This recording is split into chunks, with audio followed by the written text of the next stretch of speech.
All right. What I want to do here. Thanks for joining in. I want to jump over.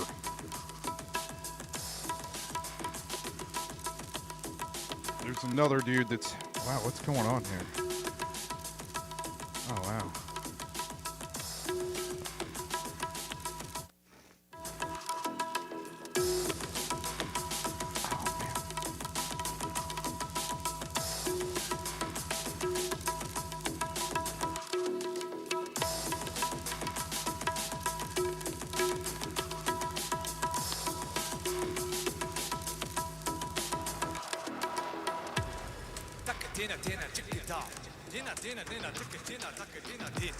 Talking about old geezers jamming out.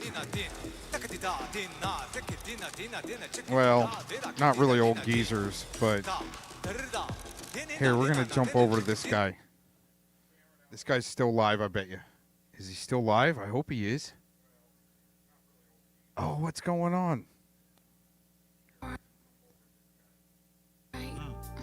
Yeah. Wow, another old geezer. Kind of like myself. Still in the grind and groove of it. I wish I could be up in a freaking... Wish I could be up in a studio just trying to throw beats together. Right now he's... this is live, by the way. You know what? I want to go back. He was just on a song. Here, let's go back. Yeah, he was grooving on this right here. This is what I started out with. I accidentally went to that other scene in the desert there. But he's got, at the bottom of the screen, you can see that he's got a an Akai workstation. That stuff's just ill. Here, I think I need to go back. See, he just finished that track. This is live. I'm going back like 20 minutes now. Yeah, he's trying to kick down. He's putting together this track. Man, just to be able to jump up in a studio workstation like that, putting together tracks. He's live, yo. He's probably older than I am. Maybe even older than the guy we were just watching in the desert. There's no BS. And he's all throwing it together at his workstation, all live, getting samples off the vinyl. Oh, man, that'd be so much fun. What do you think, Starseed James? Should we jump in there and throw some tracks in with it? Throw some samples in with it? I went back like about 20 minutes. I was listening to this a little while ago, right before I went live. I'm like, oh yeah, he's slamming out a track right there.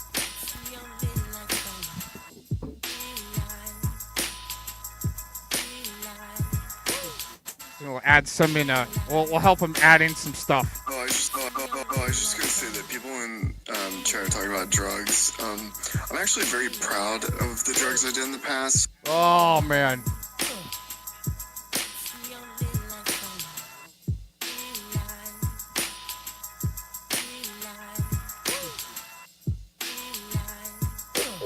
If you don't want to get timed out, just don't say dumb stuff. You know what I mean? Is it really that hard? Is it? No. Naked. Yes. Naked. No. Naked. Oh yes. Naked. I forgot you naked. No. Naked. Oh yes. I forgot you naked.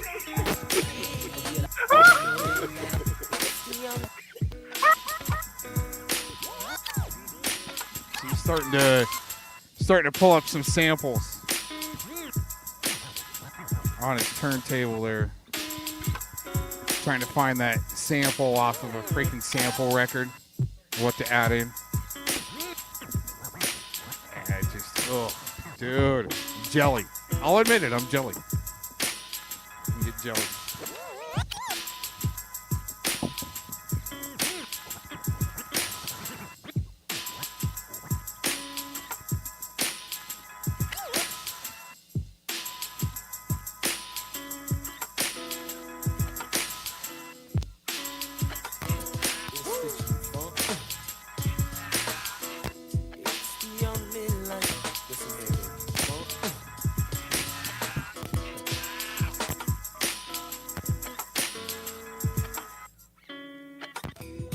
Well, it's more than a beat pad. That's a workstation, yo. It's a full-blown workstation. Some advanced shit I'm not used to. Give me my old VHS recorders. Doing some linear editing. Oh shit, man. This is the way I am. But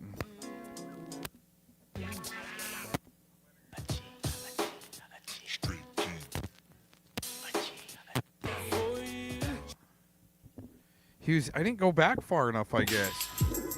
Well, he's going back to that beat, see? It was kicking. I guess I didn't go far enough back in this recording, or in the stream. But, oh my gosh, it was kicking probably about 10 minutes ago. I tune into this guy every once in a while just to... He's still going. Dude, he could be 80 years old right there. You never know. He doesn't show his face or anything.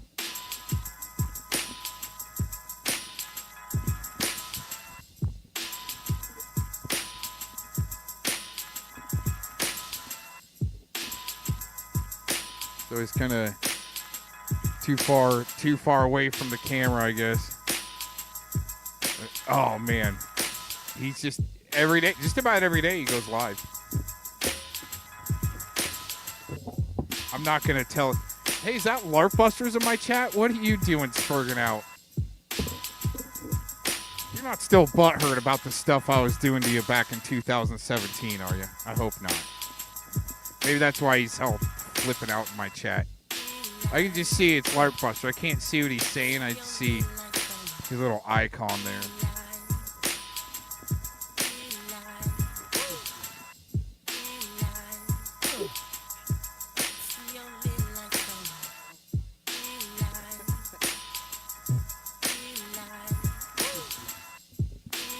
Hey, thanks for being a fan all these years, LARP Busters. Right on.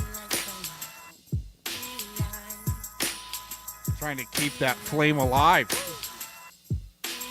Loving it.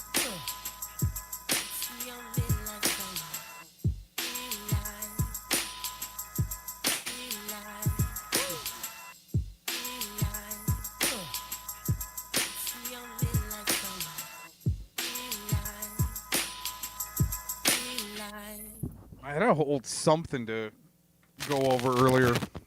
I don't know if you guys... Starseed James and LARP, the LARPites in the chat. You guys wouldn't know about this, but I had all my lines earlier. I'm like, you know, I'm going to go live, right? Saturday morning, my time, midnight. It's been a while since I did a Saturday morning Tub Troll show.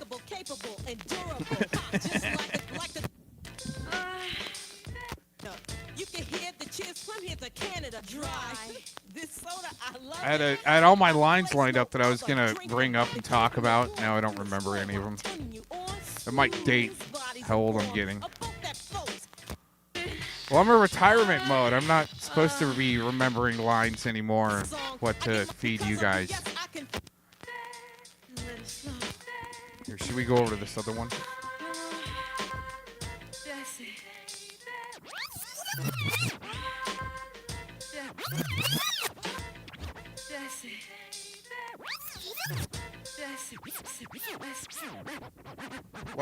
LARPy and Starseed James, why don't you guys panel up and see if you can take me on?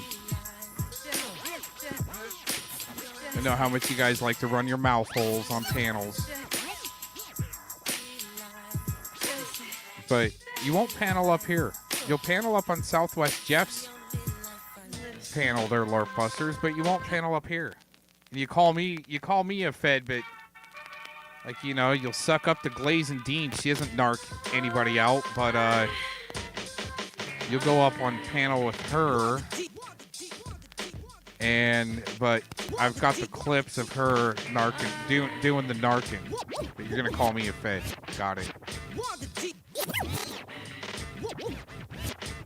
Jeez.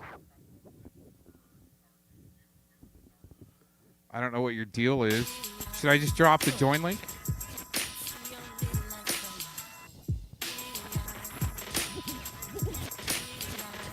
Probably should, huh?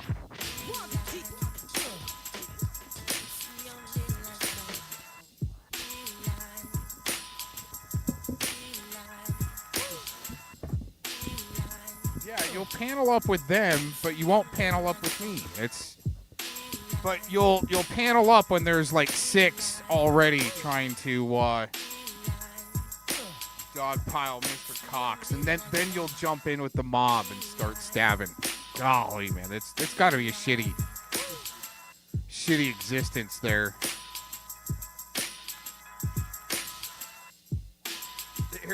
Aaron's cope.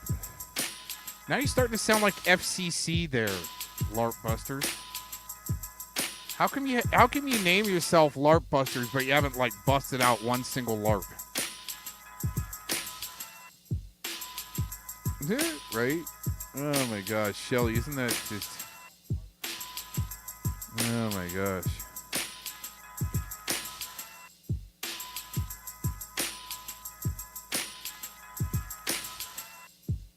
I'm trying to figure out, I don't usually use the StreamYard on the computer. So I'm trying to figure out how to drop a join link for Larpy and Starseed James so they can come up and have their grievance session. He's coming. You talking about coping? Why don't you come up on the panel and tell me how hard everyone's coping besides you?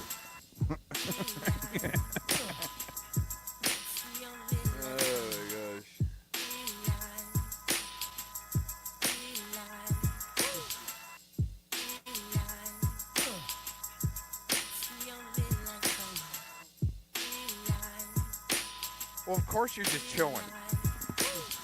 A few days ago, Starseed James was going off like it's freaking rodeo season. Because of Demolition Derby, now he's all, I got it out of my system.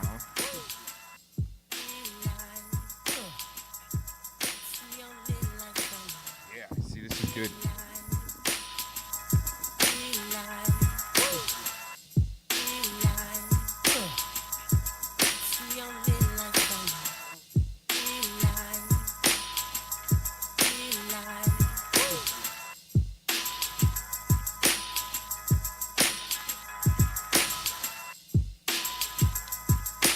And if you do believe in the collective consciousness, you've got to know then that your words, when you speak them and people hear, your words have power.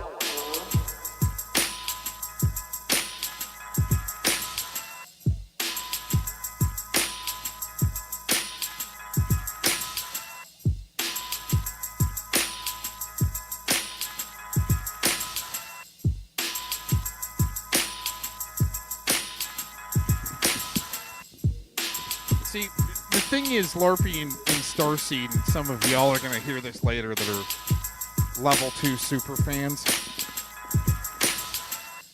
The thing is, achieving the next level on being able to, like, let's say, add to the party instead of being such drags and, like, snitches and hall monitors and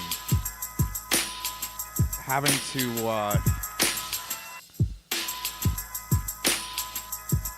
well, you know, we've got positions for you.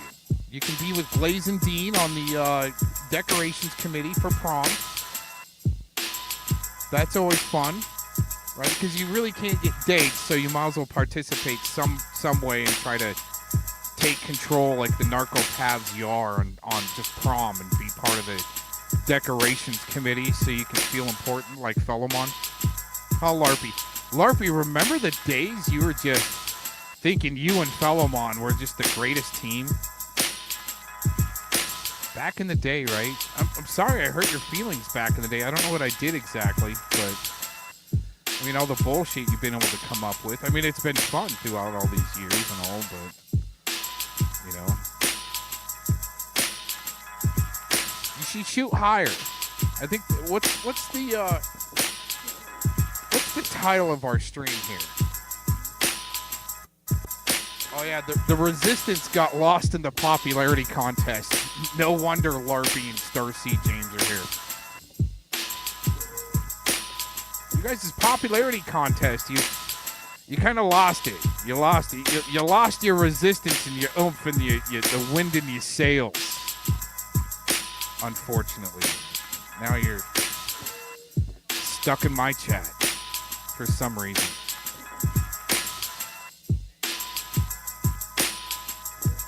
Defamation? Hey, you know what? Don't be doing your product placement in my chat. The heck are you thinking? No, seriously, you need to get your product placement out of my chat. Retract that comment with the product placement if you want to stick around. How about that? And y'all need boot camp. Noobs. Larpy's been around probably longer than I have, and he's still a noob. I mean, I just been doing production since he was born. You know, I came into your guys' I invaded your guys' LARP sphere in 2012, but I've been planning on my encroachment since 2009. Right? Mass One thinks he's been around a long time. Well, probably because he took a plea deal to be inserted into the Matrix. And all of a sudden, Monty's calling his mommy saying, "We got your boy. We're going to take good care of your boy." Yeah, appreciate it, man. Get in there. I think I'm gonna try to flip. See, that guy's old, Y'all dude. remember Troop, right? I bet he's older than I I am. remember Troop, right? Let's see if I can flip that. That was a Say this smacking thing. track. Yeah, I think I'm gonna try to flip that joint. Oh, he's going to try to flip it. Oh, shit. He's going to invert. Now that he's got a track, Shizzle, now that he's got a track, now he's going to invert that shit. Yo, oh, fuck.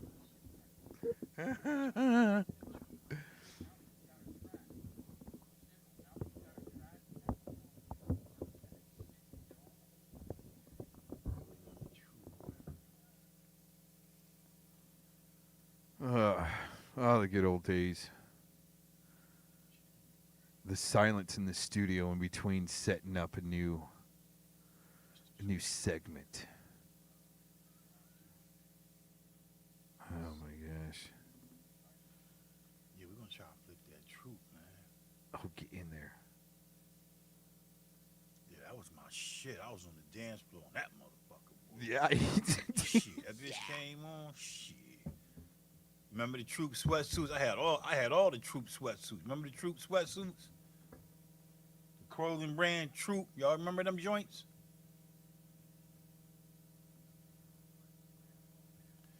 Hell yeah. All right, we're gonna start a new project. We're gonna start a new project real quick. Yeah, let's get busy, man. Do you want to say? Yeah, I already say. Say the change. Yeah, we already say. I just say that shit. All right. All right, let's listen to this Troop, man. See what this shit is. See what we could come up with, man. I don't know. It's been a minute since I heard this shit. I ain't heard this joint in a minute, man.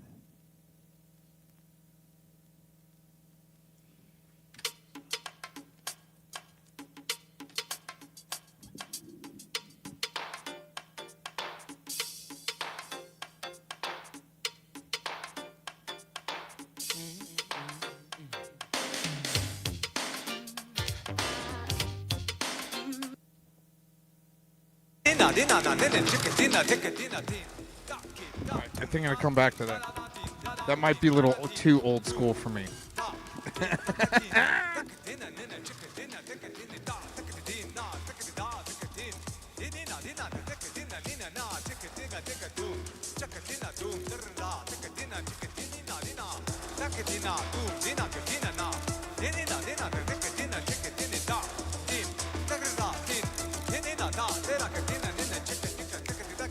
Get a title.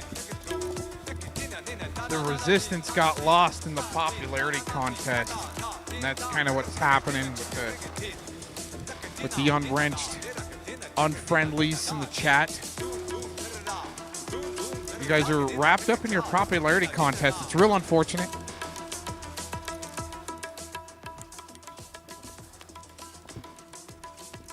You guys somehow got wrapped up in the popularity contest and you lost focus, and I just kind of feel obligated with even after my retirement to go into some bonus material, stage and segments of post-retirement. I'm just loving it, by the way, loving retirement. But you still get the itch, right? You still get the itch to want to go in and help assist with boot camp for the noobs and the blowhards out there that think they're, can throw down in a chat room. Can't panel up. I think I got to pin the join link. Let's pin the join link so there's no excuses.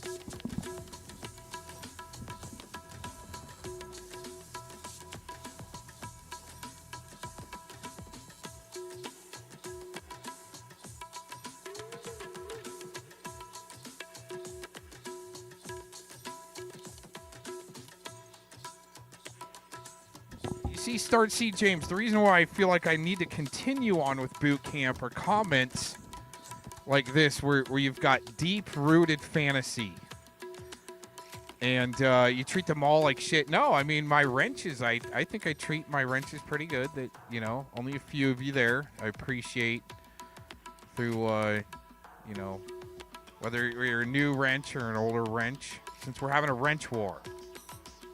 Starseed James. Starseed James, should I give you a wrench? Can I trust you with a wrench? I'll give you that status. And, Shelly's a newer wrench. Appreciate it. I mainly give wrenches out so you can speak freely, but if I could trust you that you wouldn't go through like old videos and start deleting comments with your wrench, because that's what happens. Just to make it look like no one watches. You don't have any viewers. Well, it's called censorship, throttling, and blacklisting, and we saw it the other day. Remember, Shelly, were you watching Clown Forces where Vic called in all flipping, spazzing out, and all of a sudden the viewership goes from 80 down to 30, down to 15, down to 3, down to 0 with, 30 people in the chat. It's called censorship. So little shitbags like Predward and Starseed James and Larpy can go around and go, no one watches his channel. He's only got 4 viewers. But then the streams, for some reason, render with hundreds of views. I mean, how does that? But you guys can't do simple math. I'm sorry. But in actuality, there might be like 25, maybe 30 people watching where they apply this little fun little... and when I say they, the network naggers... Predvidians do exist.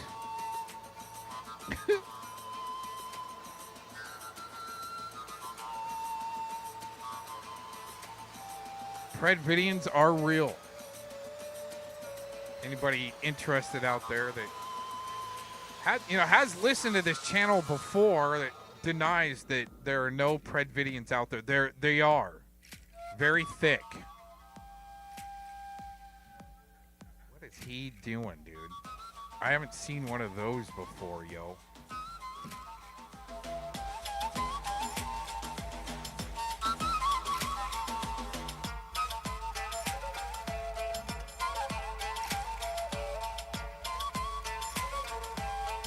Idiocracy. I don't know if I've seen it. I know I've heard the name. I might have seen it kind of the passing. It didn't stick. Maybe it's kind of out of my era there, Starseed James.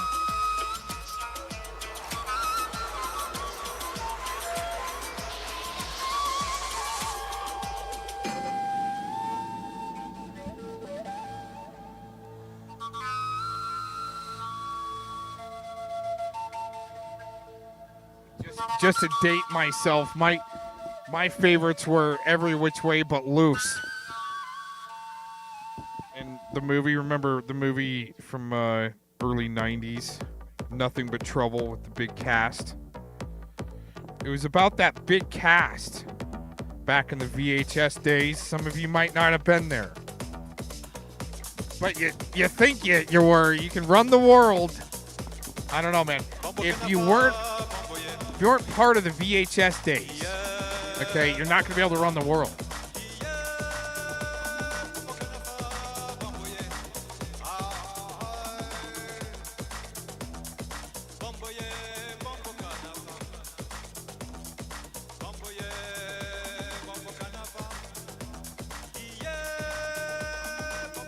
It's like some of these guys, they think they can be astronauts, but they don't need to learn how to build the spaceship. Or even they're just going to be able to walk right on the spaceship and just run everything telepathically. Right, Shelly? It's like some of these, LARPies, the LARPites, they think you can crank out an album in like a few days. Original music, not AI. Yeah.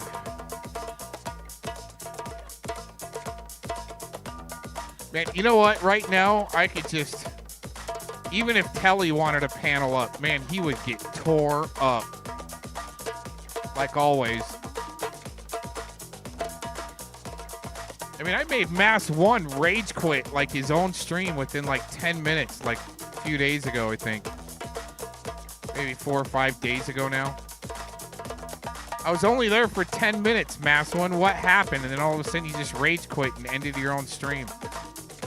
Eric Shilkerson of the Resistance can last longer than that. I mean, I've made Eric Shilkerson rage quit his own stream too, amazingly enough. I don't know what it is. But at least Eric Shilkerson can last like 15 minutes. Could you imagine Shelly getting up on FCCs and him actually just like letting me stay up there for longer than 35 seconds? He'd get decimated real quick. Predward had to insta-ban me. After he wanted to talk shit, and then he had to insta-ban me. And he even said, I got the clip. I don't know if you've been around, Shelly, for a while, but I got the clip where he's like, you're not going to come up in here and fuck my shit up, ban. Right before, that was right before the first set of charges dropped on Predward. No shit.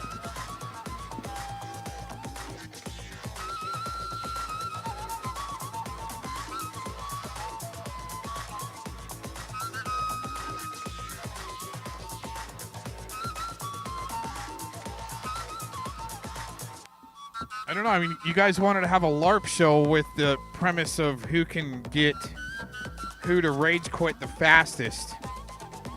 And, but I didn't think, like, you know, when I figured all that out, that it was going to involve, like, heavy censorship and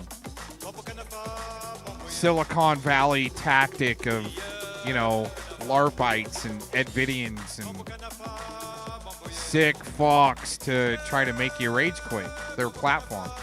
That's no BSing.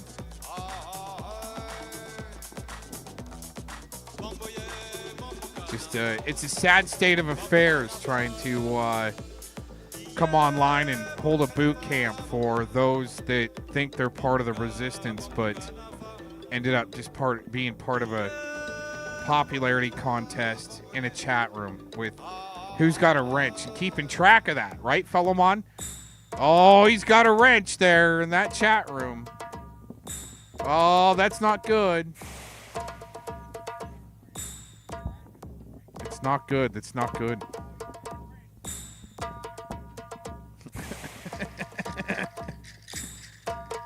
I don't know what to tell you guys besides you need boot camp, and eventually you'll come to terms with your own demise that you've put yourself into, and realize that, I mean, okay, well, here's what I think about too with our situation.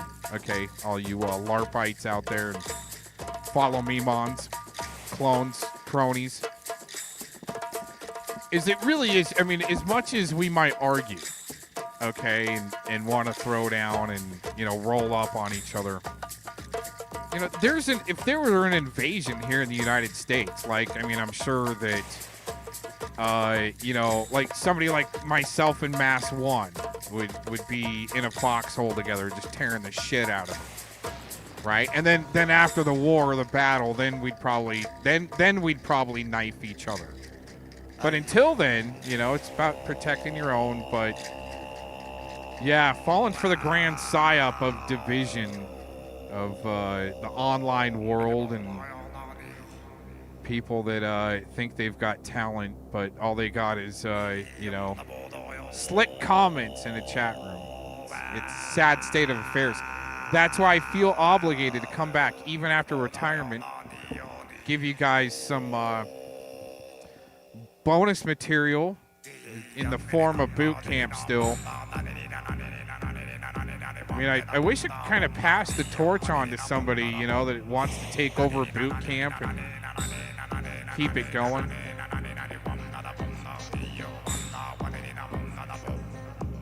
You know, Starseed James, I thought I called you out the other night for you being a Nick Cook crony with your little avatars in the chat room.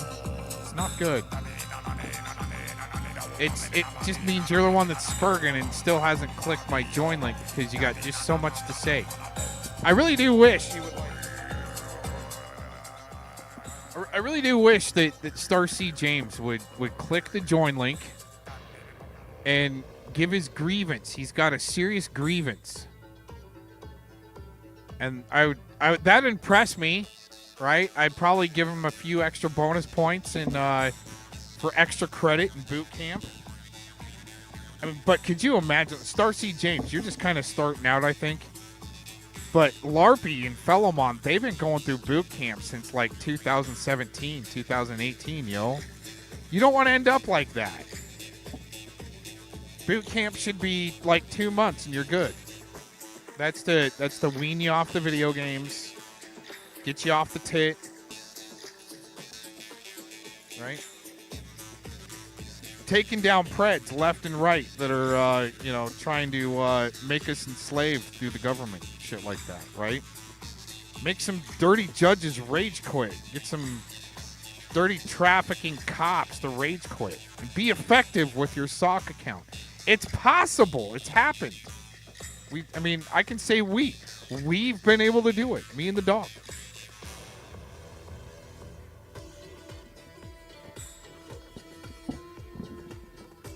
I just want to see people effective instead of just wasting their life force energy in my chat, taking swings into the air, thinking if I can help you sleep better at night.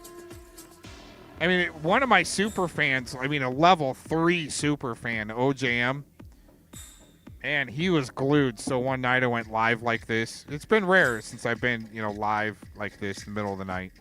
For me, anyway. Usually pretty early sleeper, but yeah, the moon coming out. We got all these solar storms. Anyways, OJM was glued. Him and Felomon. So I knew it was like really late, like a work night, Sunday night, something like that for OJM. He's in Vermont, right? It's like midnight my time, and he's hanging on to every freaking word. Him and Felomon, they're East Coasters. And I just start doing lullabies for him, for OJM. Help him go to sleep. Go to sleep, Mr. OJM. Just playing him lullabies. What do you think about that, Shelly? Helping my super fan, level 3 super fans. Go to sleep, have a better sleep, have a good night. Give them an excuse to have just a great night's sleep where they think they're destroying cocks and Mr. Dicks and stuff like that. It's pretty amazing. It's a pretty amazing concept of a, let's say, human experiment to see how far we can push these video gamers that are stuck like ostriches in their head in the ground and shit like that. It's pretty... Just to see how far we can go. What's Shelly got to say there? When? Where? Hey, Berserkers, what are you doing up in here?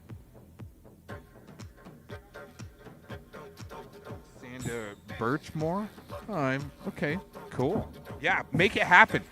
Make justice happen. Pick your department, and you can make it happen. Isn't it like? Well, it's beyond like constitutional. It's God's law in a sense that you get to activate, but you'll be told otherwise a lot. I will tell you that. Yeah, to become to become an effective sock account. We're not talking like LARP Busters and LARP Busters been around a long time, ineffective, right? Got no politicians up under his belt that he's been, helped make rage quit. That needs to rage quit, right? No congressmen, no senators.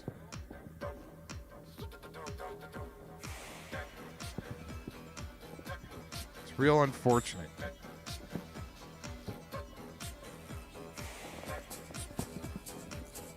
All you guys are doing is helping with censorship, really. Do you realize that? The Starseed James, all you are a part of is censorship. By you just crying the way you do. And your self-censorship, especially not clicking my join link, because I want to give you the opportunity to state your claim. Right? State your grievance. And let's work on a solution. right? What's wrong with solutions? I know you guys don't want solutions. You just want to bicker in a chat. Dr. Mengele, you have to go easy on fellow Fluffy, all right? Him and Mally Dude are about to do another suicide LARP together. And that, dude, that's the trigger, people. Like, we're talking some Jonestown shit.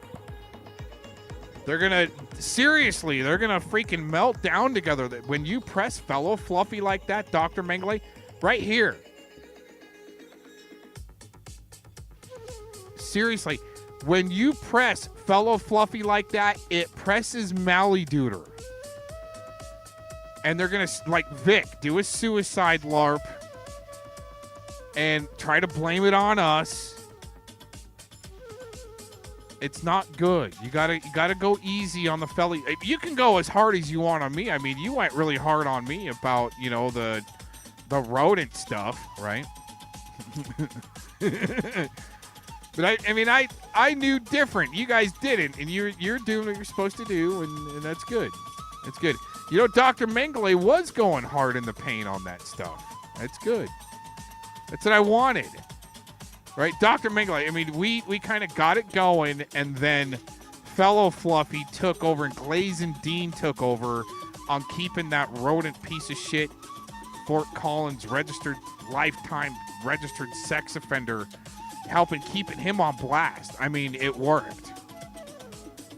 So I didn't have to all the time. But you guys, you want to be, hard hitting swingers, and you're not. You're not hitting home runs over the fence, unfortunately. Starseed James and LARPing. What are you saying, Berserkers?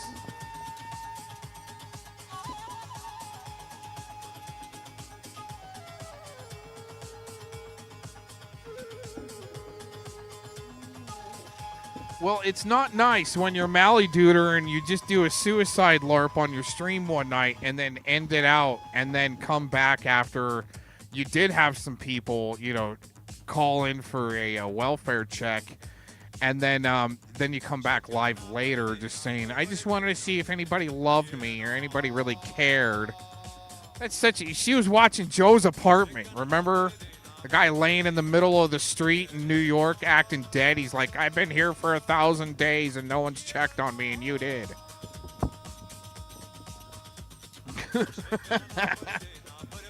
It's not good. It's not nice to do to people on the internet, right? But hey, when you're part of the PSYOP,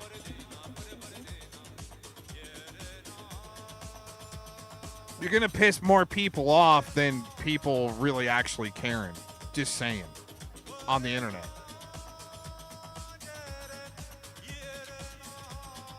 Same thing with Vic. No, it's no shitting. He's all crying to me on the phone for 10 minutes. I'm gonna dox them all, and these sons of bitches, and these sons of bitches, and these sons of bitches, and yeah, I'm gonna do it. I'm gonna do it all and off myself. I'm like, whoa, Vic, whoa, dude, don't talk like that. No, fuck you. I'm gonna do it. Click. Like, you dumb fucker. Block. I know you're just fucking LARPing, but such stupid shit. To do that to people. Don't do that to people. It's fucked up. You actually was LARPing, right? Huh, Mally Duder? Right? I just wanted to see if anybody cared. Fuck you. Just, you know what? Just fucking don't tell anybody and just do it. How about that? Fuck, man. Or go get some help, right? Or go get some fucking help.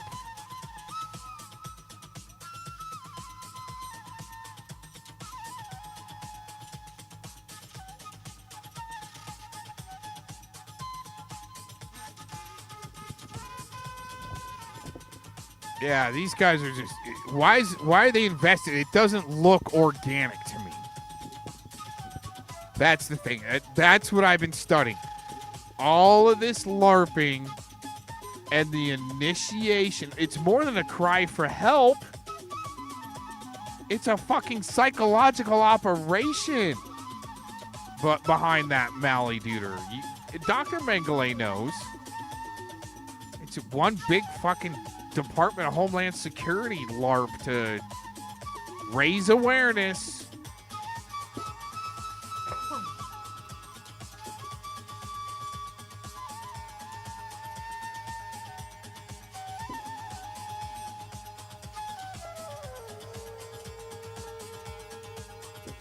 How is Vic calling Clown Force going, you fucked the wrong one, clown?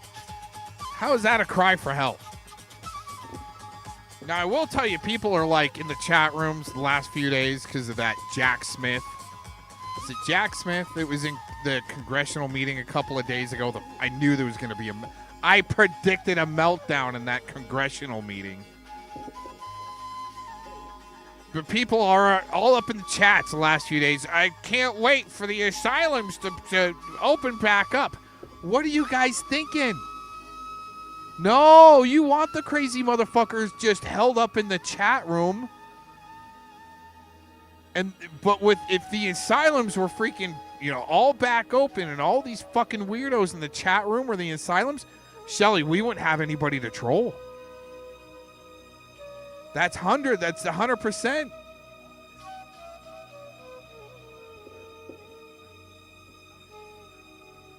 It's not good.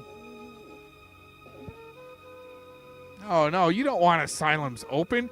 It would make the chat rooms boring. Oh, wait a minute. The chat rooms are a perfect little space for them to trip out in, and they're not going to hurt anybody. As long as they're not hurting themselves, it's keeping them out of the streets. I'm telling you. Right? I'm not even joking.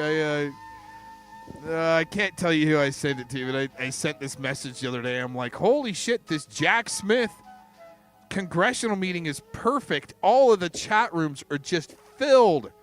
All the lefties are just crying hard in the chat rooms about Trump and everything, right? And I don't know if you guys know. I don't care either which way, really.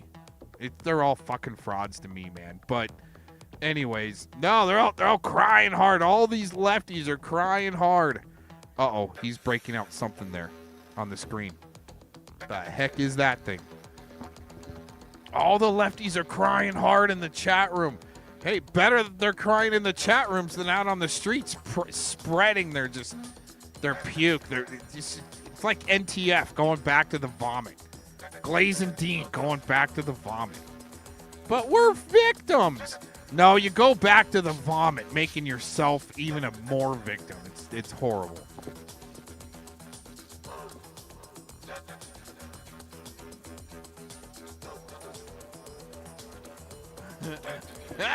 Hey, are you making fun, berserkers? Are you making fun of me in my hot tub? I was in there. Yeah, it's a dirty bird. It is a dirty bird. But, hey, I gotta actually give a little tiny bit of respect to the world's best troll. World's best troll. Seriously, man. And that's all I got for the guys. Okay, President Trump, the best troll in the world. Good job.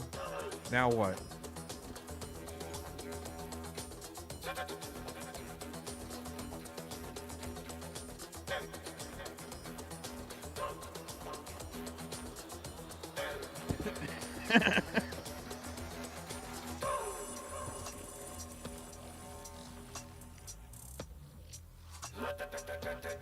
Oh my God! You're able to troll your way into the White House. All right, now separate off from Israel, or you're a fucking fraud. How about that? How about if I say it just like that? Am I gonna get gang stalked for that? Will I lose any points from my social credit score?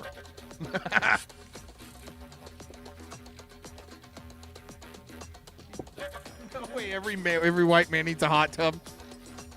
You know what? What if the hot tub can actually help, like, a white man put some how do we say this? Some dance in the hips.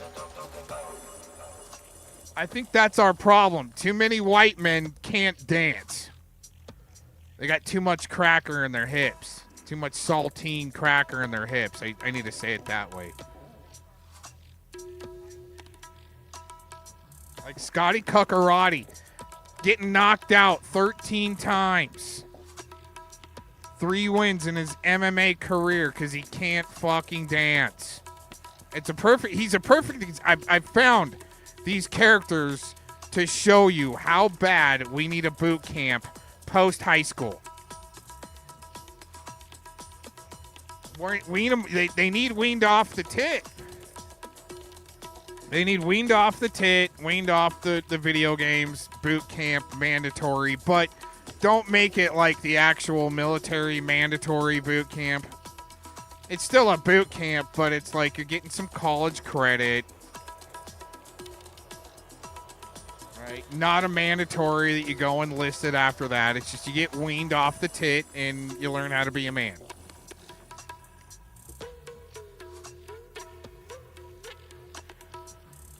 Or like an internship. Earn some college credits. That's the way it should be. I mean, no one cares what I think, though. It's all right.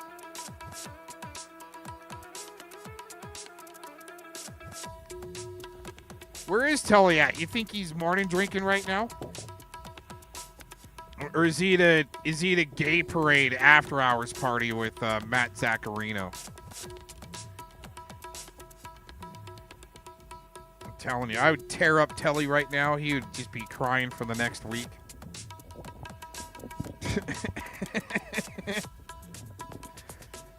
I don't have anybody banned from my studio, by the way. I'm at least glad Starseed James isn't banned. Somebody didn't ban him. I usually don't do the banning or the timing out. I usually gotta go through the ban list and unban a bunch of accounts every once in a while. I didn't get to do it before this show. I meant to. So just use your sock accounts. We know how invested you are if you're banned. It probably wasn't me because I don't like doing it. It's usually, well, I won't give any names.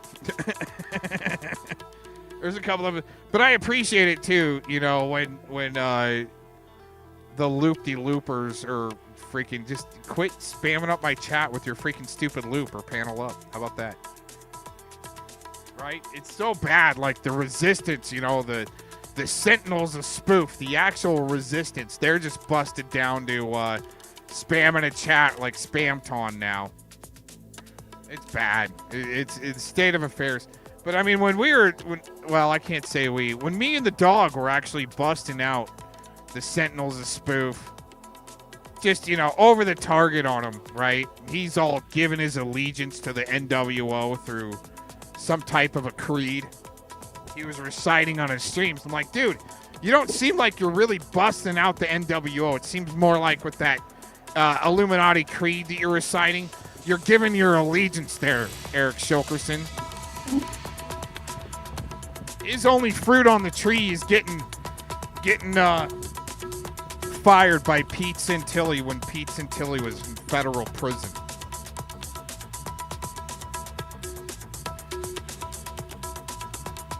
I mean, I actually, you know, let's put it this way. I would really, some of these blowhards that say they're going to, you know, roll up on each other and fight, I really actually want to see them roll up on each other and fight. Sorry, I know it sounds violent. We're in a very, very violent society. I get that. But, I mean, these guys say they're going to roll up on each other and fight. I want to see it. I want to be able to put my money. I would put my money on Eric Shilkerson over Scotty Cuccarati 100 times over.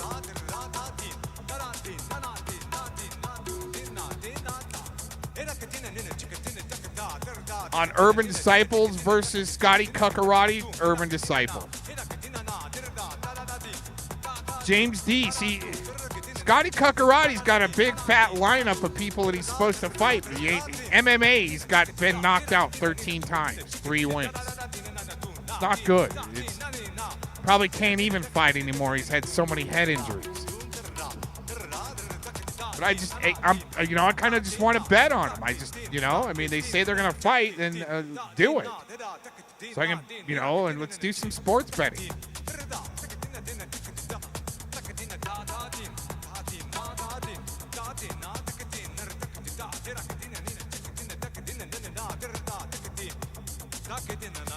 Who should we see Larpy fight?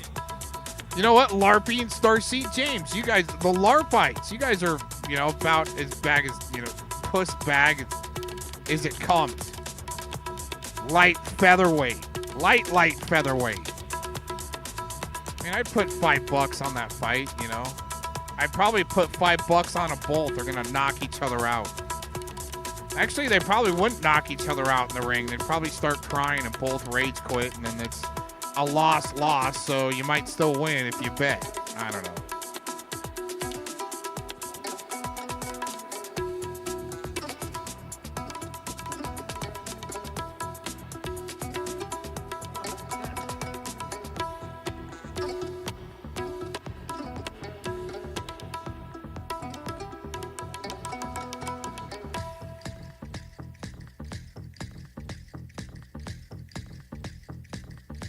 Oh, he did, Darlene. Hey, how you doing, Darlene? Oh, I must not have subscribed. He really put out what's going on in the world. That's all he does, though. He's sucking up to, he's sucking up to dirty cops and judges instead of getting them to rage quit, Darlene. I think that's where it's at. I mean, you really want some street cred and have some effect in the world. I mean, seeing dirty pet-protected judges getting canned and trolling them until they rage quit, in a sense, or, bad congressmen. That's where it's at.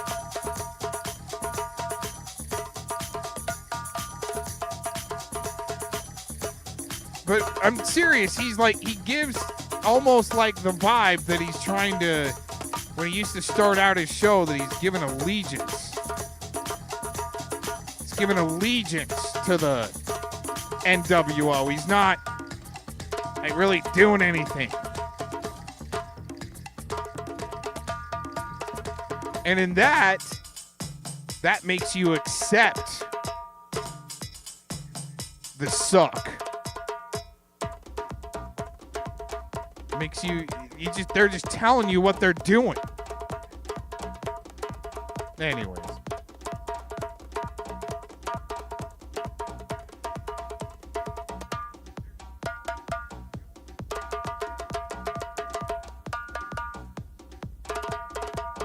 Don't accept that bullshit. And that's what the influencers are doing. That's what the influencers are doing out there on the net. They're telling you what they're doing, so you accept it. Oh God, that is some. Oh man, that's horrible. So you don't do shit about it. The difference of our country that we live in whatever you want to call it, the USA, America, whatever, right? The difference is everything is framed that we can do something about it. Even though we have guns, we don't have to have guns to make a change. Right? I mean, that's the way, unless you absolutely have to. Which, I mean, we're not going to see that. We're going to see an invasion of another country before, well, it's going to be our own government letting them in and doing the democide for them, but still, I mean, all this beefing, I don't care who I've beefed with. Well, besides the sex offenders need to be, put out, without a foxhole on the front line as easy cannon fodder for the enemy just to obliterate and then, get distracted with.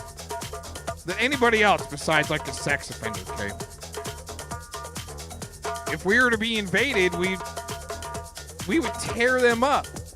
Anybody that I beefed with, we'd tear them up, and then if we had to tear each other up after that, then so be it. But I can guarantee you 95% all the beefing that's been going on, we get invaded here in the U.S., you're going to see us band together and fuck you guys up. Right? I don't have to tell you all the horrible things going on in the world yep, something. When shit gets fucked up here in the homeland, dude, people come together. Neighbors can hate each other. All of a sudden, they're going to be tearing it up together. getting it done. Then when it's all set back up, then it's, you know, LARP back on, we hate each other. I'm telling you, it's the way it's going to go. That's why I try not, I mean, I talk trash on people, but it's mainly like truth trash. Truth trash comedy.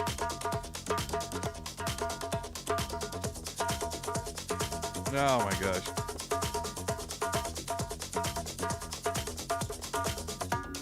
Hey, Miss Brenda, what are you doing? Long time no see. I hope you're doing all right.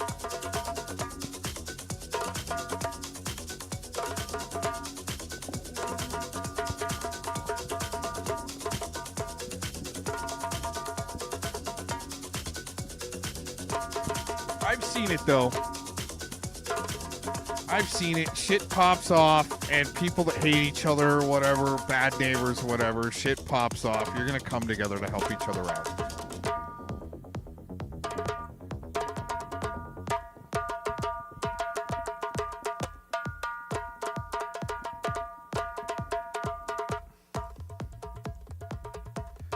Maybe. I think they're really trying hard not to, trying hard to cause the division. It's an interruption. I've been studying this since college, Kay. It's an interruption of our First Amendment right to assemble. Our right to gather. Not to trust each other. Which is, you know, I think there's more hate out there fabricated than actually organic. Just to cause the division. Maybe. I mean, maybe. More than likely. Let's go more than likely than just maybe.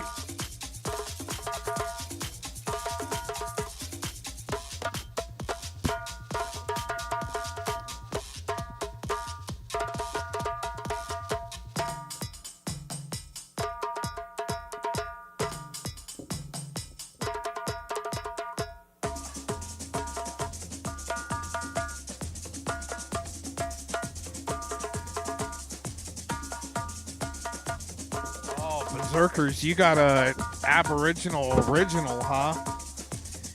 Yeah, I would want to play it a little bit. Just, you know, keep it in good condition and break it out every once in a while. And best thing to do is that it might be like a guitar too, is detune it. Don't always have it tightened down. And then it'll last forever. Well, a long, long, long time.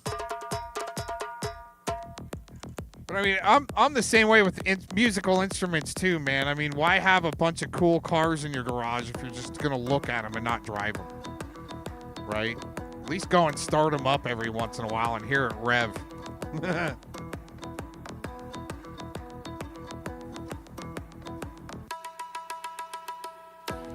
I'm actually really surprised no one's wanted to panel up yet. That's all right, though. That's all right.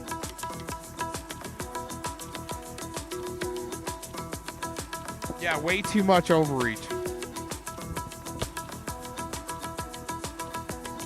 We've got, Miss Brenda, we've got the opportunity to, no matter who the president is, to constantly, well, keep on the jugular of the machine, right?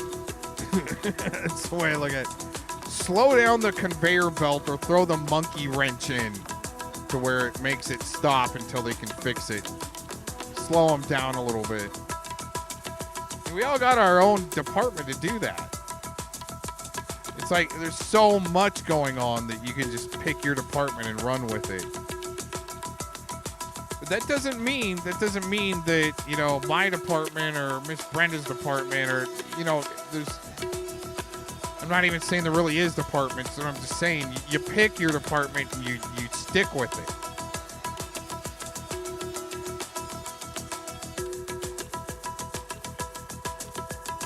But I'll tell you, these days, in our days, right now, watching what the pred catchers are doing, and they're still catching people and it hasn't caught on, it tells you where we're at. We've been up against pedophilic shit for so long, how do you completely eradicate it or get it removed? Really, how do you do that? Right? It's definitely not in going to Detroit, Michigan and giving tweakers $100 for an interview that are maybe a part of that. And then not giving them the $100, right, Miss Brenda?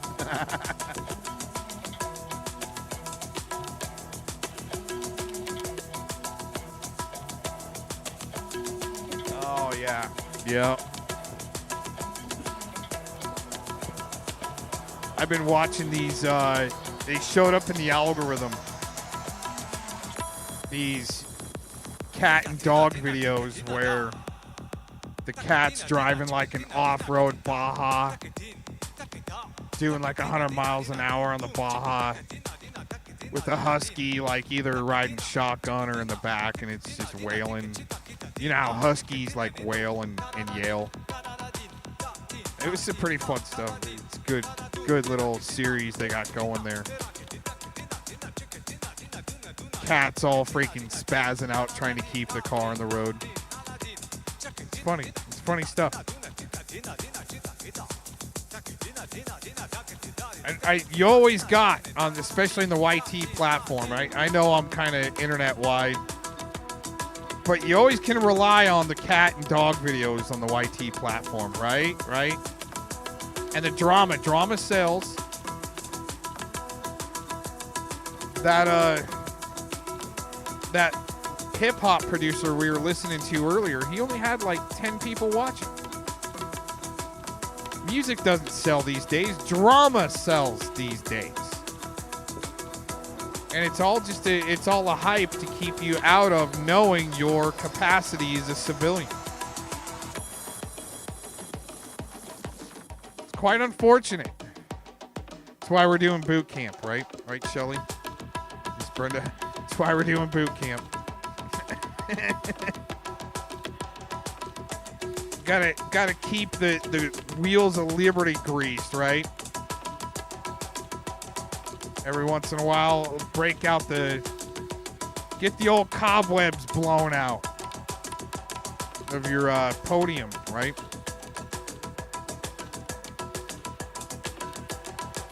Take a swipe at the hive.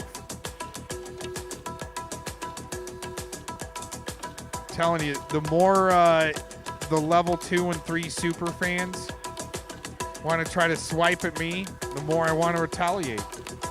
But I don't. I mean, I want to. I have retaliated. I even recently retaliated a little bit. And they just get more mean and more mean and more mean. I laugh. The more I laugh, the more I laugh, the more I laugh. If you guys haven't seen, check out the last community post I did. Make sure you follow the links that go with each little segment there. Rest in peace, some of my old sock accounts to troll level 2 and 3 super fans back after they want the smoke.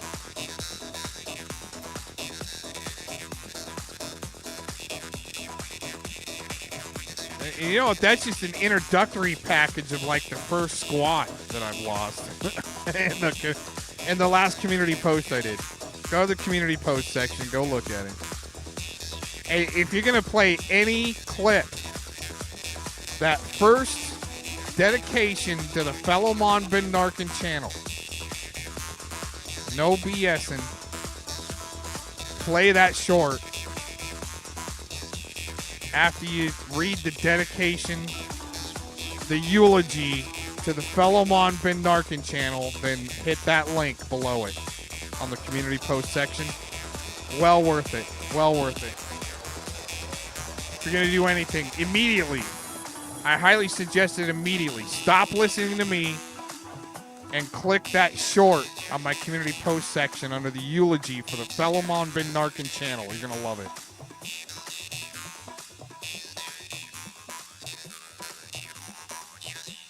For an immediate abs workout, I highly suggest it.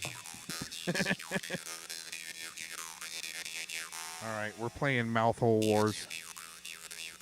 No, seriously, why you guys got to be playing Mouthhole Wars and stuff like that? Why, I'm running out of... Oh, man, that guy's walking away from his podium. Oh, this is messed up. This is messed up. When the music stops and the party stops, it's not good. You got dead air.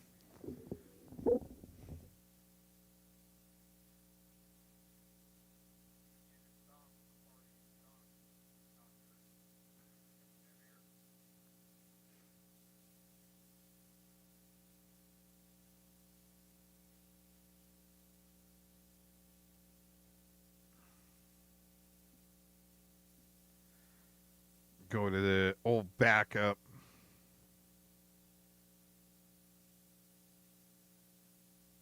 Oh, what's this? Let's check this one out.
So, 2026, getting into it.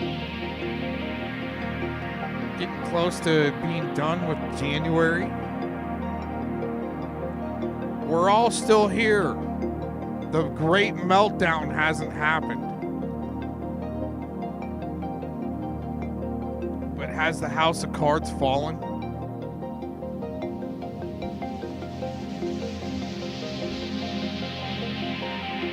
It seems like it's about to burst, but every 5 years I'm like, it's about to burst, and it doesn't.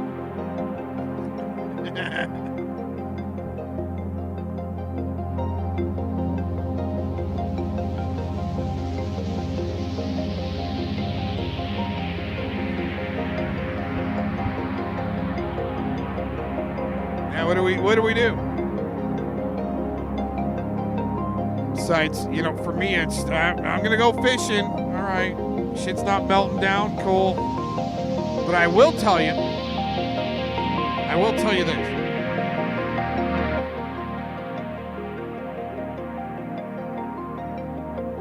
Shit is melting down. Because I can't find for sale anymore some of my, like, top of the line fishing gear that used to be available. And I'll tell you, it's this moss green 6-pound test for catching trout. Specific brand. I'm not here to do product placement promotion, okay? There's a specific line, fishing line for catching trout. Moss green 6-pound test that is now unavailable. And I saw it starting to fizzle out, but it's the best things that you come across in life that you know works, right? It works the best, and sometimes the best is what they got to get rid of. For instance, easy example, the CV19er and the teepee shortage. Now, here's the thing, okay? And you can't find this fishing line anywhere anymore. In the last, like, let's say year. Now that's for me, that's grid down situation. Might as well have been hit by an EMP blast.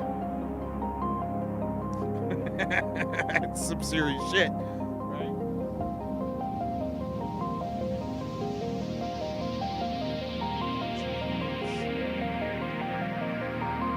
G-Looms brand.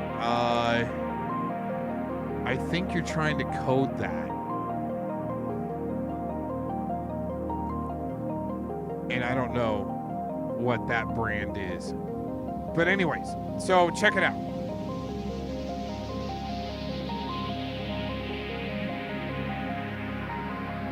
With things that go obsolete, that don't get replaced, that's the good stuff. For example, like, the Good Honey brand on the shelf, right? All of a sudden it gets replaced with the store brand. Or, okay, and I'm going to give you some inside stuff that, I've talked about a little bit way in the past, but when the CV-19er hit, before it hit, okay, I knew it was going to hit. I knew something was going to hit. I didn't know it was going to be in the form of a bioweapon. But in a almost grid down situation where whatever happens, the indicator was, and you're going to, let's say enlisted, government workers, people of the know, knew that your indicator of an economic collapse or whatever, okay, and we are, I'll admit, we're going through a pretty serious economic collapse, especially with the price of meat, right? And that's kind of where I'm leading into. The indicator was that there's a serious problem if you were in the know and did your research, is that the fine meats and cheeses were supposed to leave the top shelf. Meats and cheeses was your indicator that there was a serious problem going on. But the rope-a-dope was the loss of the teepee. The great teepee famine of what, 2020? It was the great teepee famine of 2020. It was the rope-a-dope it was the sideswipe of those in the know that were waiting to watch the fine meats and cheeses leave the shelves. Then the major sideswipe was the teepee leaving the shelves.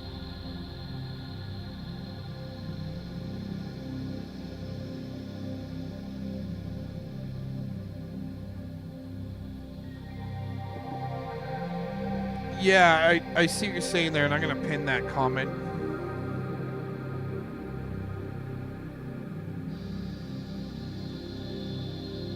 Even though we're going through, these are just my opinions. I'm not this. I know I'm not the smartest guy out there. All right. I just try to come up with solutions.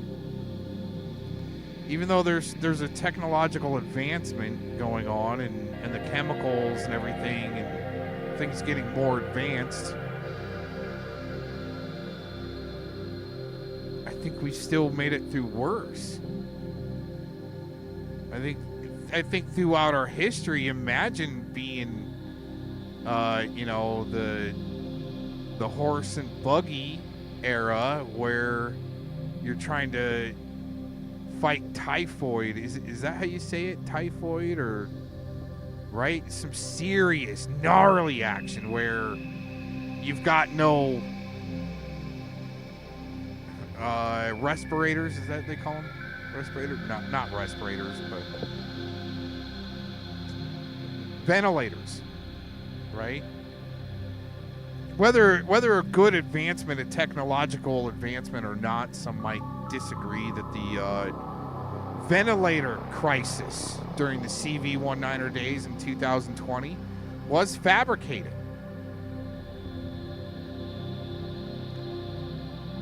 I mean, they were sending ventilators over here from Israel that were ending up in the dump. There were hospitals, I mean, apparently all the bed shortages, right, for the CV-19er? All those ventilator shortages and bed shortages. There were a lot of ventilators that ended up in the landfills that came over from Israel. And there were still many hospitals, even in the Phoenix, Arizona area, that were wide open, had plenty of beds. Starseed James, since you wanted to go there with the CV-19er, right? Now you can't. He's stuck on Nunya because she took a Snapchat filter with a freaking mask on to troll maskers. Right? As much as that it's been fabricated up in our face, yo.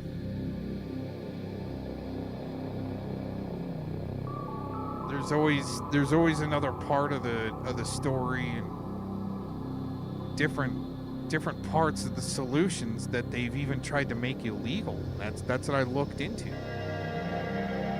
The few major solutions to the CV-19er, there were cases to try to make those solutions illegal. That's no BSing. The colloidal silver. There's always disinformation about the ivermectin. With the colloidal silver, there was because I'm telling you, it's your cure-all to a lot of stuff. 99% of it out there, 98% of it out there. We've made it through some serious, in our history, we've made it through some real serious events. Oh, I love it. So many people have, I'm not talking drama, people tuned out. I love it.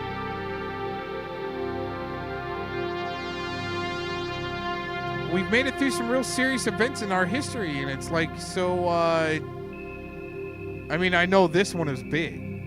I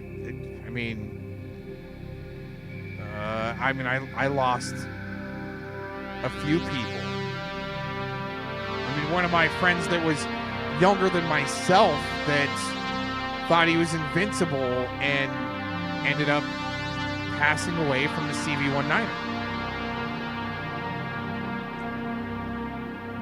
But I think what I want to stick to here for a second is the way that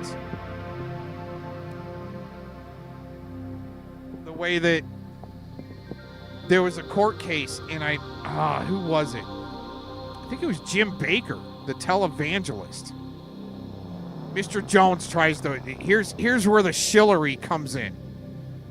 Mr. Jones was trying to say, oh, the colloidal silver turn you blue. Oh, it's illegal.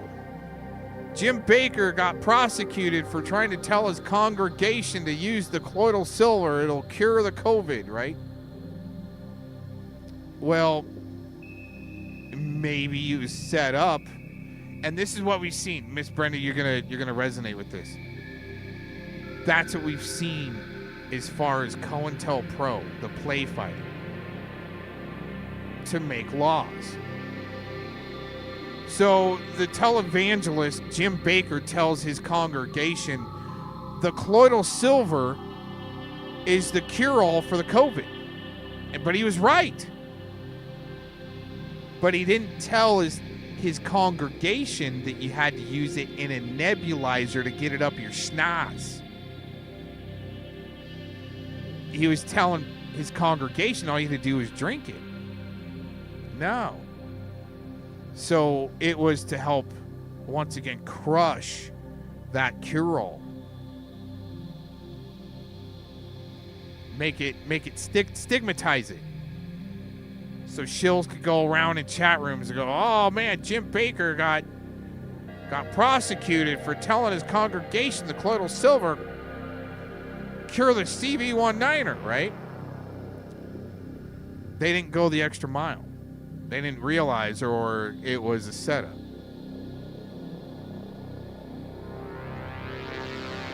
We've got medicine, natural medicine that's supposed to wipe out. Well, the science is all over the board as far as like how many pathogens there really are on the planet, right? Or what could be brought in. But apparently there's like, let's say there's just 300 strong pathogens out there that could totally wipe us out. Colloidal silver covers them all. Let's say out of 300. How many of those pathogens can antibiotics cover? Question mark. 24. It just kind of shows you the statistics. Same weird statistic, Kay, kind of a flip.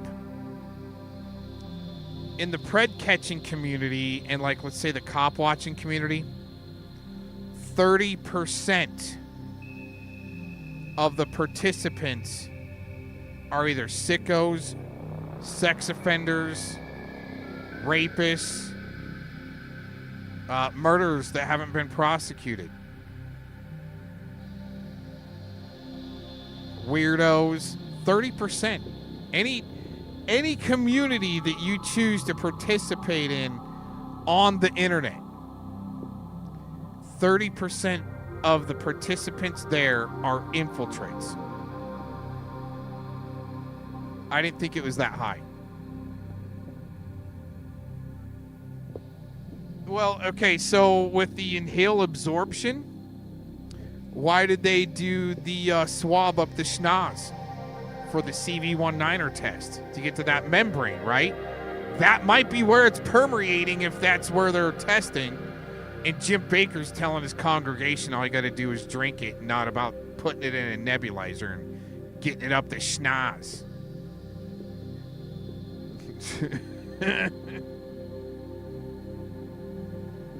Oregano oil on 100%.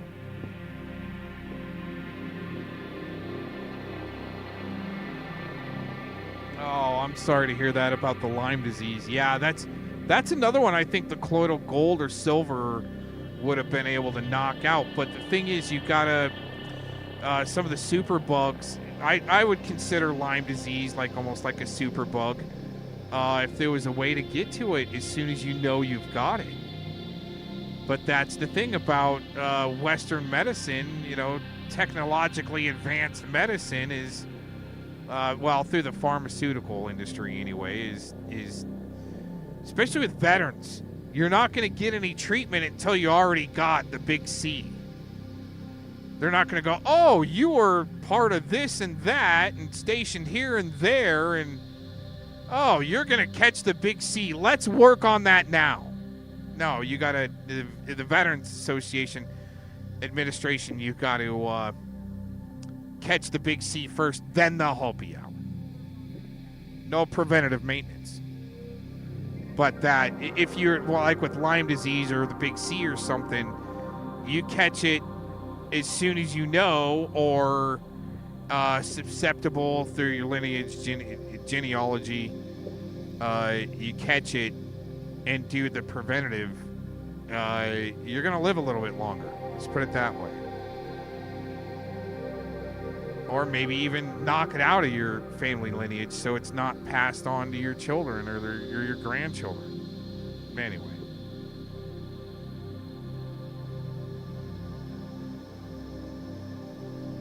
I don't know if the oregano oil, if that covers as much as the colloidal silver, but I would say about as much. I don't know what it is about the colloidal silver when you see it under the microscope, in your bloodstream, and then the weight, seriously, the silver is like literally like a sword in your bloodstream under the microscope. You see it swinging like a sword, taking out any weaker cells, and that's, I think, what we've been blocked off on, and then all the shit and, you know, being sprayed out of planes and poison in the water. Lithium, I wonder if lithium's still being put in the water, or if that's just a Portland fallacy. I don't know.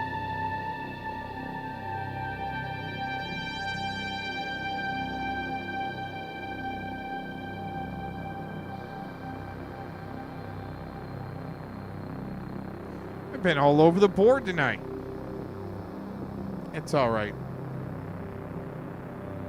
I wish I could just like push a button and download y'all like everything you need to know just to be happy and peaceful. Really. I don't thrive on the chaos like some people might think. I mean, if people want to get chaotic, I mean, let's add some fuel to the fire then. Once you want to get chaotic. Oh, you think you're pretty badass and you can cause some chaos? Watch this.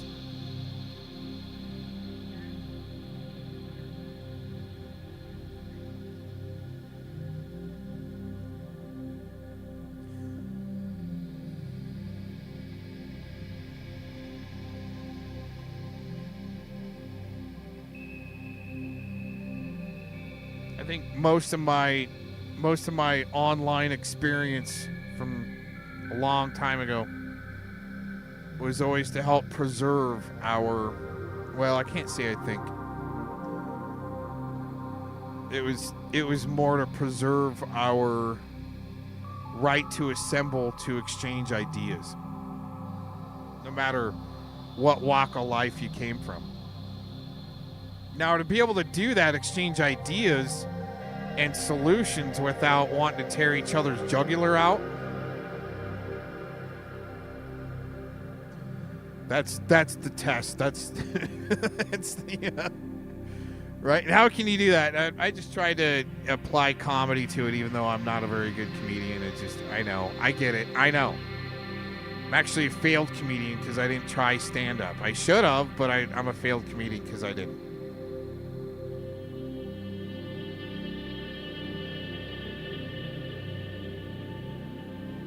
But yeah, I know from my upbringing that once you've tried to apply the love and honey and comedy, when that doesn't work, and all somebody around you can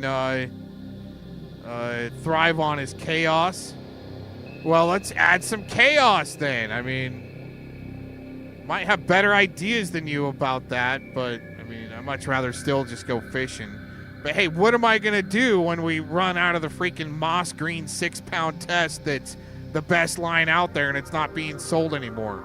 You guys might get stuck with me for another year or two. Then what? Brenda, what are they gonna do with me for another year after I said I'm gonna retire? I mean, I did forget my bonus segment on my show. That's why I'm here. It's all bonus material that, you know, I should have done before I ended out. Signing out, WLRP, right? Oh, man, I forgot bonus material stage. All right, here you go.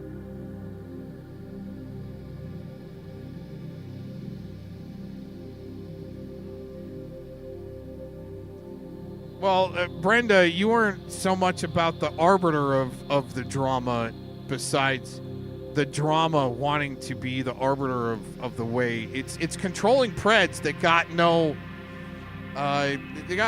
original creativity themselves, so they got to try to control you in the way you dictate your creativity.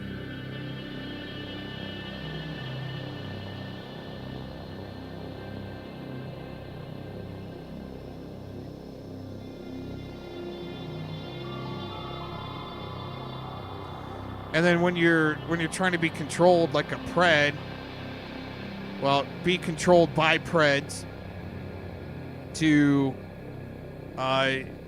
do what they want you to do because you're the one that's got creativity and they can't do what you can do, but they can do what you can do better. Isn't that amazing? I blogged about that, like Scotty Cuccarati, right? He can, he's got a neighbor friend that can make beats. So therefore, he's better at making beats than anybody else because his neighbor can. Even though he doesn't, but he's better at making beats and music, even though he doesn't, just because he's got a neighbor that does it. That's how pussified we've become. It's really unfortunate.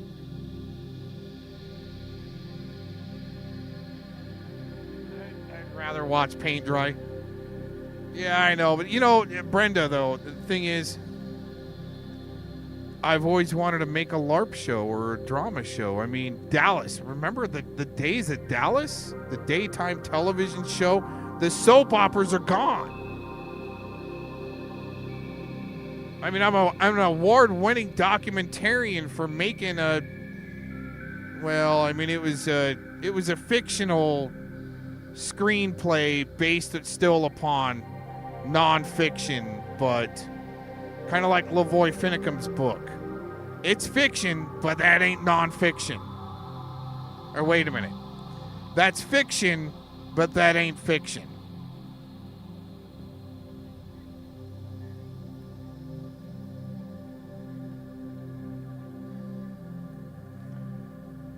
I mean, I won an award for helping produce a radio screenplay.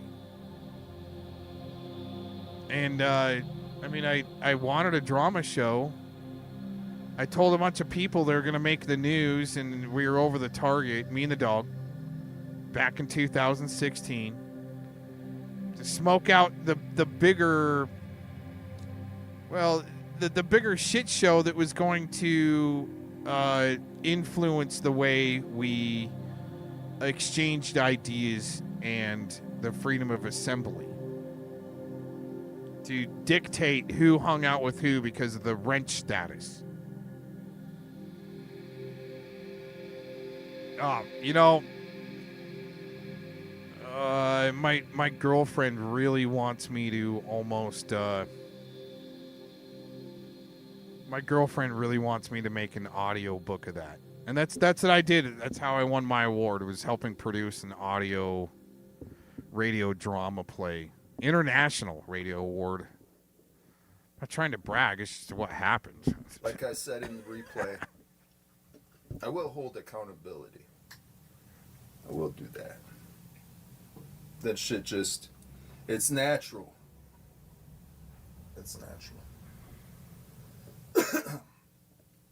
Last time I played this track, it got rudely interrupted and I had company. So I'm going to try playing it again. Before we get into that,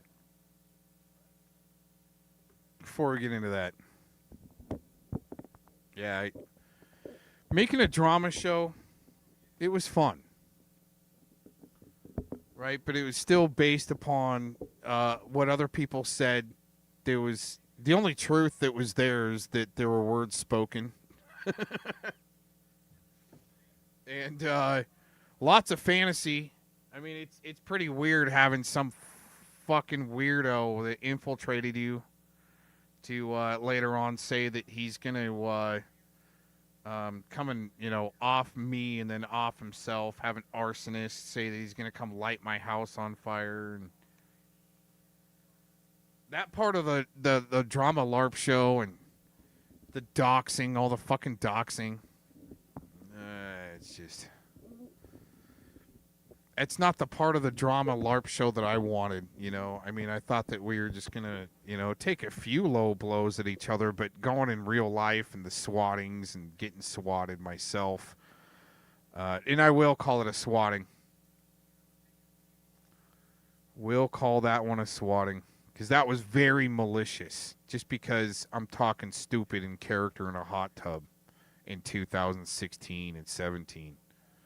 Just to call out the bigger shillery of the dirty side of the FBI and how they're shitbag shills that took freaking plea deals like Predward to, scream Mr. Cox's name with a bunch of bullshit, right? I told them to quit your job, turn in your dirty boss, and just go to work at some coffee company. You're going to have a lot better. Your longevity there of the stress isn't going to be as much. Becoming a barista.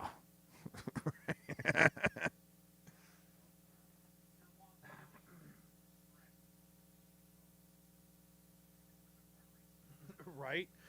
Yeah, I don't mind shoveling it back, but when it comes to IRL shit that people got to try to go IRL, that wasn't what I wanted. Other people try to blame me for that, but that was their plausible deniability for them already calling the cops on me and having me swatted first. Oh man, when that happened, and they were gonna shoot my dog.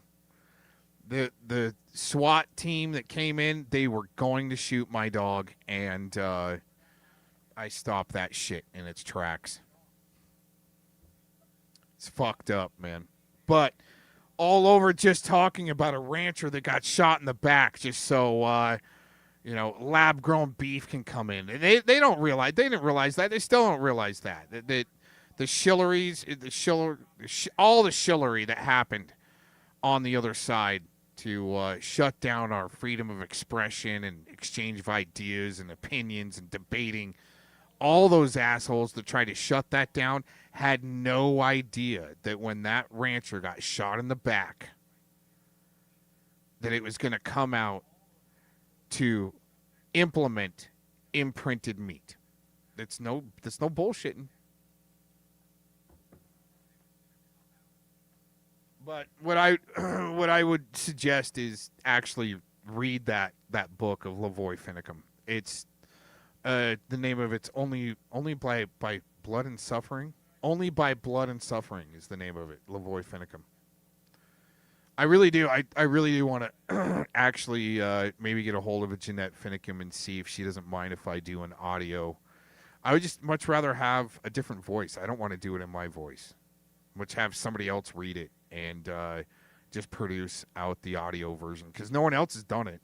But if you get a chance, read that book because, like I was talking about earlier, as far as fiction, but it actually being nonfiction type reading, really really good read. Got to check it out if you haven't. Anyways, I think I've said already too much, like I usually do. Yeah, voiceover AI. I'd much rather have a human read it and be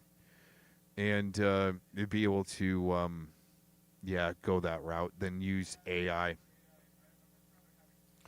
I'm just old school, Bring me back, the old VHS days where I can do some linear editing. Anyways, I'm gonna let this roll for a while. And I might play later on. I might play another panel that I went on, but I ended up joining up with Shizzle on this a couple of days ago now, I think, on this panel and had a pretty good time. We got some drama coming up. Like I said, I've always wanted to produce a drama show. Daytime Dallas type stuff. But this is actually, calling out an old cult that's protecting some real serious sick shit, man. And just to bring any type of awareness to that is even if we're clowning them, all right, I think is important. Just like that RSO rodent in Fort Collins, he needed some very slick tactic done to bring awareness to that subject, and a sicko finally ending up hopefully soon on a vexatious litigant list, trying to sue people after sucking them in and lies and shit like that. It's pretty serious. But trying to troll a judge into getting canned. It's ped protecting. That's some serious stuff, man. And I hope that people catch on and especially to that tactic and learn from what I went through on which way might be the right or wrong way. But right or wrong, to get some dirty judges canned, some dirty cops to rage quit, some dirty FBI agents to rage quit that are trying to enslave us through murdering ranchers, shooting ranchers in the back, cattle ranchers in the back, so we're stuck with the lab-grown beef to implement that shit. I'll start trolling again. I'll come out of retirement if I got to. But, yeah.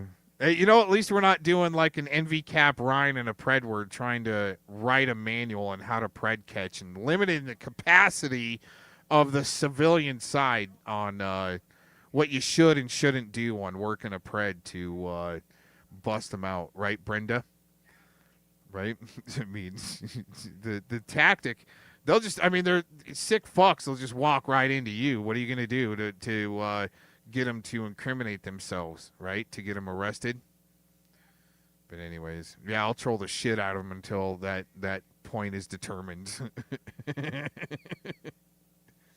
And I think that's all we got. I really do. I think that's all we got to stay positive on things. You've got the ability to troll your dirty senators and congressmen to make them rage quit. And the most peaceful way, right? What else you got, really, besides your redress of grievances and your First Amendment right to assemble? So to preserve that, you just use it, and when the censorship hits you, you just keep going and laugh at it, because the tactic, the tactic is pussbaggery these days. I mean, could you imagine the days back in Rome and the Romans when they're trying to squash Christianity, right? Christianity is going underground. That's some pretty serious stuff. But we're definitely not there anymore. I think we've advanced a little bit more in our humanity. It's still a shit show, though, so I don't know. I'm going to capitalize on the drama LARP side of it just to, I guess, entertain and bring the message about of hope and solutions and non-chaos, right? Let's try to stick to non-chaos if we can. Oh, wait a minute. You really want chaos? All right, I'll help apply some chaos effect, and then we'll watch some shills really rage quit. Oh, my gosh. And then all of a sudden, my sock accounts are getting freaking banned, right? But anyways, all right. All my super fan, level 2 and 3 super fans, their sock accounts are fine, right? My sock accounts are getting banned and censored, and yeah, it's messed up. Anyways, thanks for joining in, everybody. I'm going to might play a panel later on that I was on a few days ago about the Spirit Wars. If you've been checking out the channel at all, I'm going to slowly leak a little bit more of the Spirit Wars and try to stick in that direction, especially since some of the level 2 and 3 super fans just love it so much. Right. Oh, man. All right, thanks for joining in, everybody.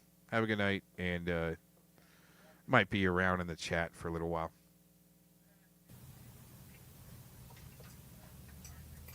You know me, I like to... I didn't really like it. I like to play some of the panels that I've gone on and try to have fun with and try to make it comedic, even though it's a serious subject and topic of some flipping weirdos tripping out. Anyways. Yeah, all right. Thanks for joining in. I made it. I'm going to give it a try. It's been a while since I tried.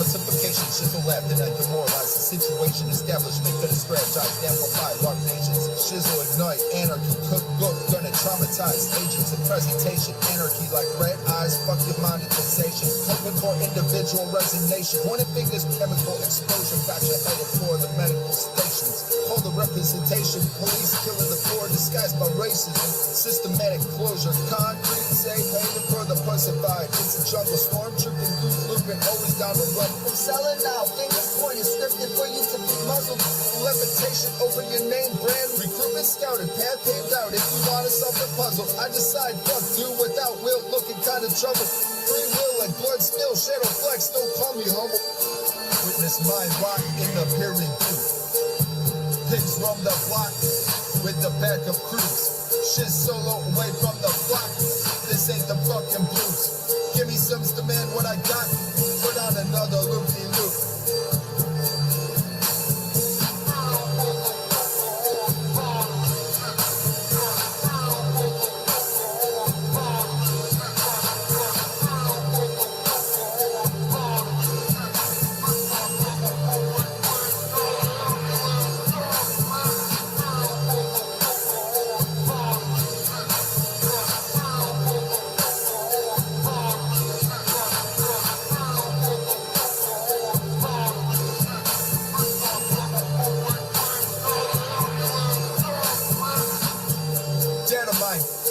Contracted and listening, keeping track of any resistance. Family docs is public business. I'm energy forbidden by your establishment, infiltrated your past tense.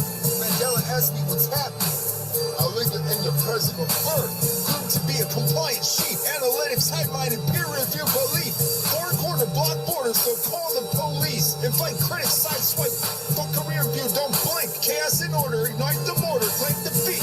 Behind closed doors, what's the order? Rotted for weeks.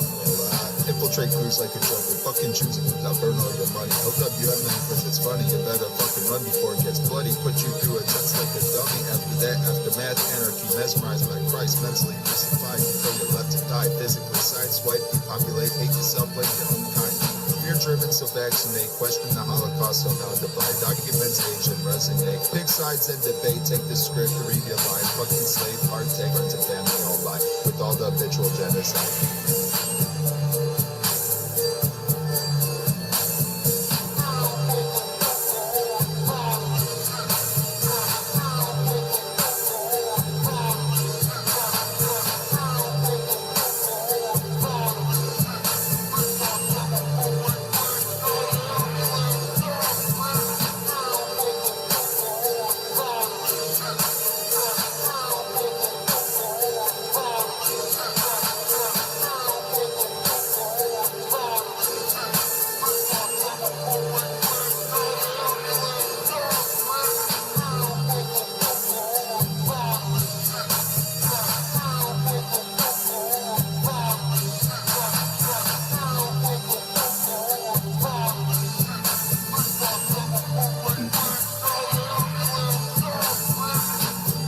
What's that mind state? Peace, bruise, time to divide. Negative induced hate, levitate a rusty knife. Is it too late to negotiate? On second thought, I'll just take your life. Agenda on display on my mixtape, burning dust of life. Self-defense as I attempt to strangulate, it's a burning desire. Some predict the last days, but I'm not ready to retire. Network agency, transparency, looking for mirrors and smoke. A ventral plant state, act in the sicko habitat. Influence at where the mass gather at. Grab a bat, self-defense, crisis act, riots act, schedule protest. Bulletproof vest, because questions are asked. If you are not trained, go ahead and digress. Red flag to tell as I progress. Watch both sides join sex. We are the government, forming a pussified established. Duke it out like some tribal shit. Mind rot, tyranny, don't stop. Ducks the violence. Shiz embrace natural existence. Witness creation, you can live through your matrix. Compete in product placement. Nobody needs nobody, it's not a good look. When the dots don't connect, shit, it could get funny. Drop my spray up the block, schizo shop, and all the dope you got. Heartbeat to the beat, non-stop, collapse and drop, toasted up, cook, coke in the club, the rep, rap, the loop crew, targeted thieves, despised, so it's a prize in the dope addict eyes, mesmerized by a signature, high mind entice life, compromised by spiritual demise, faded, smoking hospital, comatose, play the dope and the devil, nothing else on the nutterbolt, so try to escape what's so systematic, go low blows, method. Dude, I can't wait till I can start my garden. Once the weather gets there, dude. I mean, shit, this month number 1 is already almost done.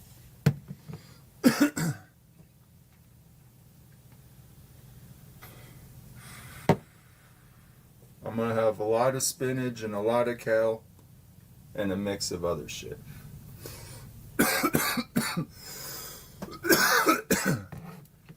This dude says, you guys have an agenda in trying to get me on panel. I'm trying to bring other data points. Dude, you don't bring shit, that's the problem. Your communication sucks. You say a bunch of words that don't make sense. You have no validity in calling out nefarious. Like, you name issues that every human does. Like, you're like, well, I can't stand liars. That's, what, billions of people? But you take it all out on 1 or 2 people. You blame the world on 1 or 2 people, and you got billions of other people. You're not making sense. So your typing skills, I mean, your communication needs improvement. So in order to talk to you, you need to be on panel so you can make sense and I could comprehend what the fuck you're trying to say. Because you don't make sense. You're not bringing any foundation to any argument. No valid points, no data, nothing. You're just throwing around stupid fucking acronyms. You're being cryptic, and you don't get to the fucking point. And you look pretty dumb doing it. And then if somebody asks you a question because you make no sense, you tuck tail and run like a boho. You pull a boho on us all, dude. I'm out of here. I don't need to answer these questions. I know I don't make sense. So, there's no point in trying this little charade anymore. If you have something important, anything at all, because nothing you've ever brought to the table has ever really been important at all. You could jump on panel and show us where it hurts. You little pussy. Where does it hurt? Because right now you're just crying. You're crying on YouTube. We have somebody in the backstage. I will add you. Wait, let me fix the audio. This is not amateur hour. Put my volume down a little bit. What's up, dude? Wait, do I have this volume up?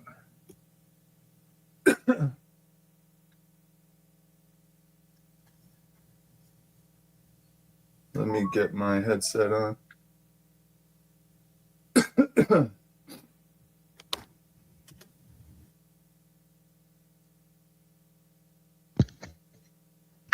Mic check. Mic check. Yeah, we good. Yeah, so that's all that is, James. There's no point in repeating this stupidity, trying to make sense out of shit that don't make sense in your little chat rooms. The only thing that makes sense is you repeat about 2 names habitually. You're obsessing over a couple of YouTubers because they do the same thing like every other human does, but you got to take it out on them, and you can't even point a finger at yourself. You can't do that either. You're looking stupid. PI, I don't know if you know, but you know. I had my mute on by accident. I gotta check and see if I'm gonna be echoing or not. Yeah. Oh shit. Oh shit. Oh Can shit! Here we go. Ah, there you are. Maybe you did have audio. It was amateur hour after all. Yeah, no, it happens sometimes. It happens. I think when I put in this new device, it turned the volume all the way down on my end. Whatever, no excuses. How's it been, man? How you doing? Good. It's just kind of cooler weather where I'm at, to where I can't really do much. So I thought I'd log in. I almost went live to put Starseed James on blast, Oh 'cause I shit! knew What he happened? wasn't. Well, you went live first, which is good because I really didn't want to start a stream anyways. I meant, you got to put him on blast. Is it something that I haven't called him out for? Well, here's the thing. He's just screaming and crying about some type of victimhood on, the CV19er, and the thing is, Oh, yeah. a noob, kind of a noob, younger like Spamton. But the thing is, man, until you've actually like gone live and called it out yourself and lost maybe a couple of channels trying to call it out, you really haven't done much besides. Is it now me you that's just- breaking out, or is it you? I'm hearing the back line fine. Sounds like I'm coming through fine. So I don't know. Yeah, I'm not. Okay, I breaking up, got you. coming through. Can you say that again? I think I got you now.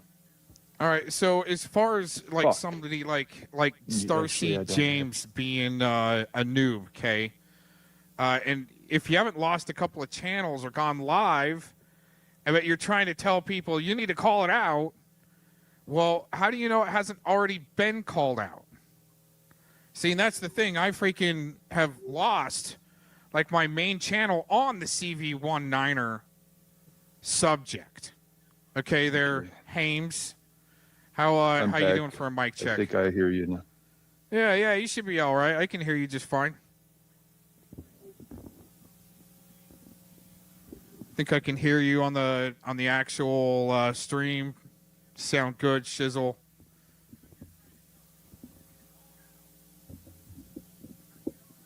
But also, you gotta Hames. All right, you gotta make sure that you're not getting trolled also, because the triple layer troll. Oh man, I lost freaking Shizzle all of a sudden. That's not good. But anyways, how do you know, Hames? How do you know? At first, when I saw that, here, give me a mic check. Mic check with Shizzle. Yo, dude, I could I- hear you, and you're not all breaking up. I think I might have you now. I'm sorry. It might have been on your end because I can hear You said- myself in the stream just fine. Yeah, I could hear you on the stream. I tested it. It's my end. I got you now, though. Got you. Right on. But I'm trying to explain to Hames, with him being a noob. How do you know people already didn't notice what you're noticing and maybe thought about it or called it out or, I even think I called out Nunny at one time. I'm like, what's up with that mask, avatar you're using, and I think it was more something, and this will kind of tie into Clown Shizzle, okay? I think it's more something that she may have been trolling. And when you had your throwdown there with Clown, he might not have known that Sam was as much of a sicko as we do now. He might have been like, we're just, play. I mean, not so much play fighting, but, throwing words back and forth, fighting with him. Right? And there could be play fighting there. I don't know.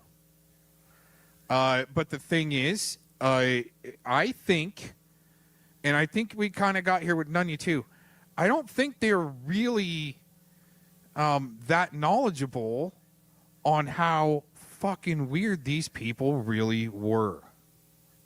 So at that time, just think about that. Shizzle, I'm not trying to, stick up for Clown or anybody. No, I'm I just saying, hear hey, there's another way to look at it to where they might not have known really what type of level of fucking weird we've been up against. Maybe. I mean, I don't know. That's the way I kind of looked at it at first. And what else can you do? I did have a couple of tracks sent to me, Shizzle, on some That is a muffin possibility. wraps. There That's is a other factors in it that there could be more to it, but yeah, I hear you. And I'm willing to just hear an explanation. That's all. I'm not gonna talk crap about anybody. If anything, Clown actually never went below the belt on me on all that. He made some meat shielding claims for another man, but Jeff and Scat went below the belt on that one. Yeah, So I will say the that. village for Clown. idiot LARP. That's what they like to do is play the village idiot LARP, the dumb guy, and then all of a sudden they think they're giving you the overhand right. Like Starseed James in the chat. If you come on panel and you tell me, I'll panel up then. Now he's just spamming the F word in the chat like an amateur. So. Oh, really? Yeah. It's all right. Just spurg out so you don't have to panel up and actually man up there, little dude. Just He stay said the noob. That F word.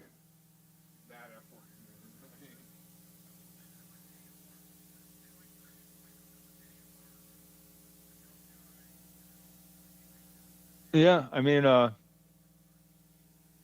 don't know. It seems like when you bring up this James character, the only thing I could think of is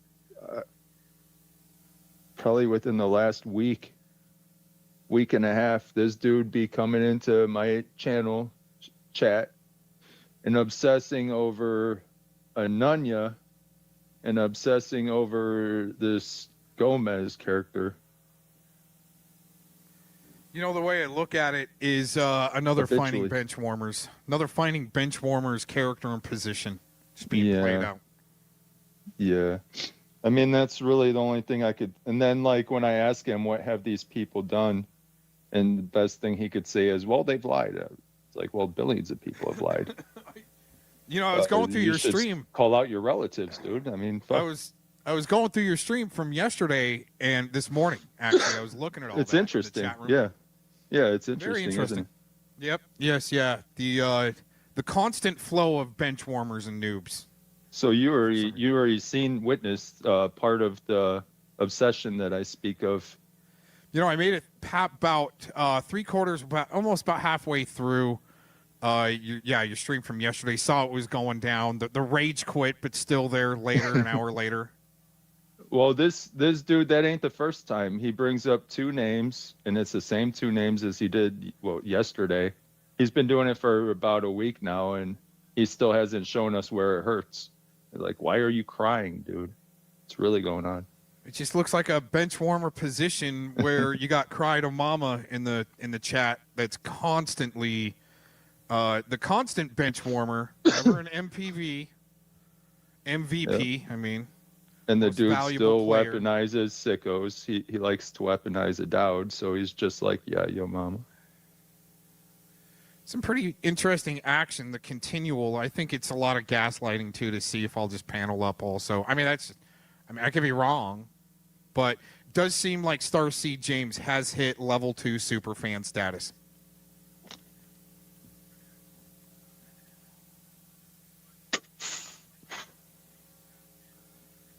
Yeah.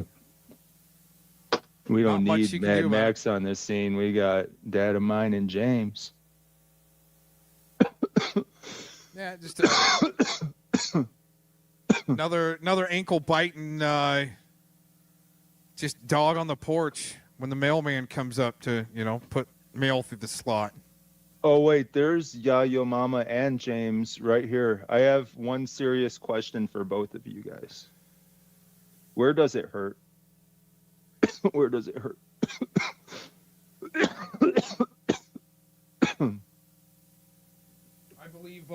I believe that is a serious topic and subject that Starseed James brings up, but it was a few years back, definitely still worth trying to push the censorship algorithm. What are you talking about?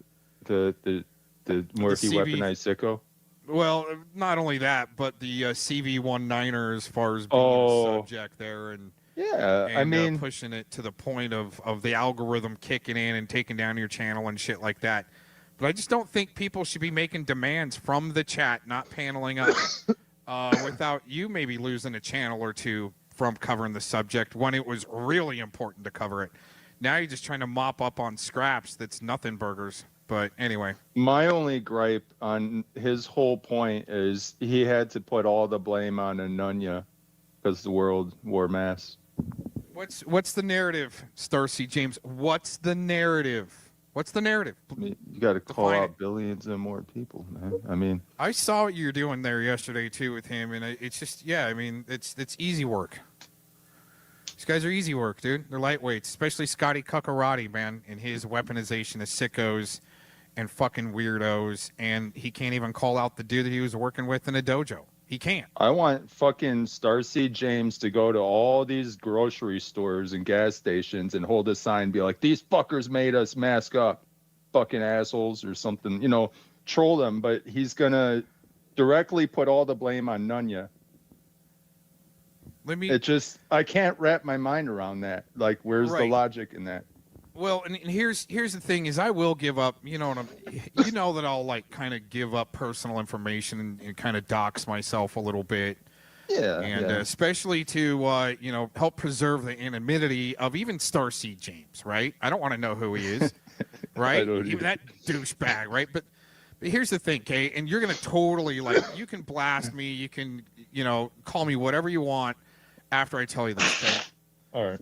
When CV19er was kicking off, I knew that it was being planted in grocery stores, old folks' drug stores. It was a weapon they wanted people to get sick. Would you agree or disagree? Well, I think they've been doing that since before I was alive. I don't think it's anything new. You're right there. You're right And there. This one was a special dang case. This was a special case because it was, well, it was a good way to get rid of the teepee off the shelves and create a little bit of panic over the teepee. Right? I mean, do you actually believe that there's an actual new bug going around, an actual new sickness, actual new symptoms that humans haven't experienced already? Like, totally agree. Totally agree. You would agree with that? This isn't the first time. This isn't the first super bug to try to take us out, whether fabricated in a freaking lab or somehow dropped here by the aliens. Here's what I wanted to. Here's my point, okay? And just hear me on this, okay? Is if we were firemen and we're in front of a toxic warehouse toxic fume fire, would you want to run in there and check for any living people or get up as close as you can to fight the fire? You're a fireman. Would you be like, no, I'm not going to wear the mask or the respirator. It's going to make me look like a slave. I would probably analyze the situation and make sure I can't just jump in there and pull these motherfuckers out. That would be my first reaction, regardless. Right, but I mean, it's a toxic fire. You've got yellow and brown and black smoke coming up out of it. Okay, here's my point with all this: is in I don't know if you know, but I've been carving wood sculptures for a long time and stuff like that.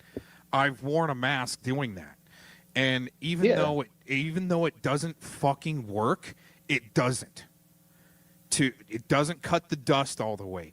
There's still like a 1 or 2% chance that it will cut some of the dust to where it's just not as harsh. I found other ways to do it. I wear a mask today. Every time I sand, I wear a mask. I don't want to be breathing that shit in, and it helps. I mean, you could still, like you said, like when it's all said and done, I could still kind of taste it, you know. Yep. Yeah. But I think it works. It works like, in my opinion, like 70%. Like I'll wear the mask every time I bust out that sander. Okay, so I get what you're saying. 70% is pretty good if you've got a good fit. You're right. Yeah. No, about 70% is a good. If you've got a good fit. Like me, I've got a beard, so it doesn't fit very well, right? Yeah. Here's the thing: knowing that the CV19er was planted in either grocery stores to get old people sick, right? They're leading people down the aisles with like cattle with direction, arrows, probably planting it on the old folks' items like adult diapers. They take it home and they get sick as shit and die, right? That would be the agenda in my book. Here's the thing.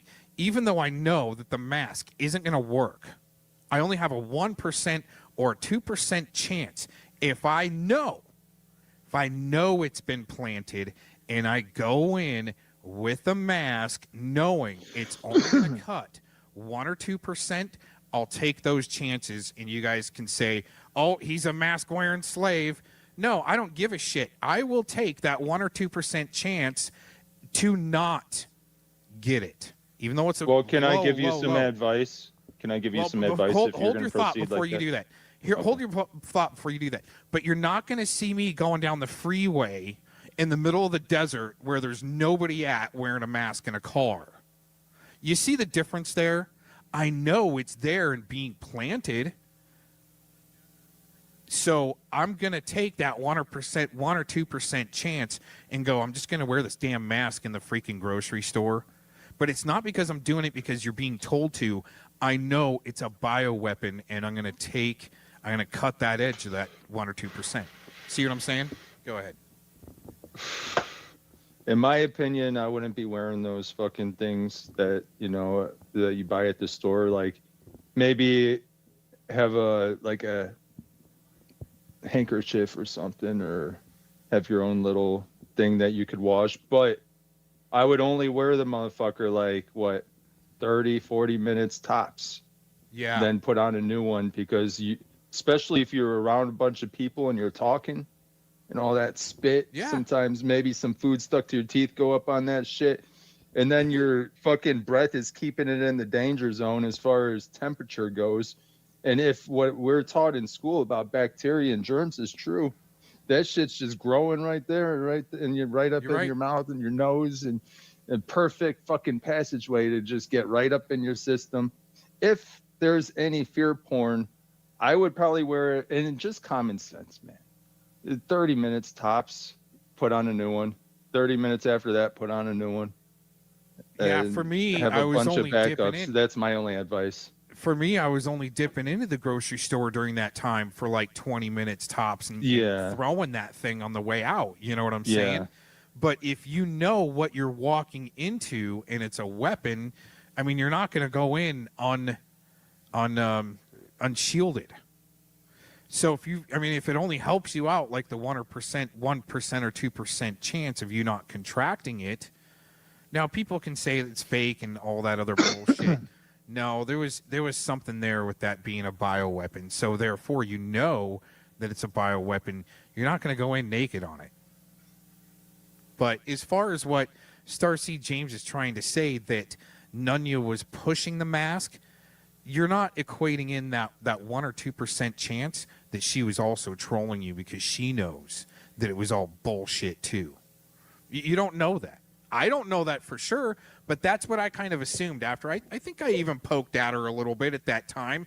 I was like, oh man, these guys are all... But what we found out with Nunya and others is that Glazin, who else was up in there? Glazin and Tacos were up in their ear.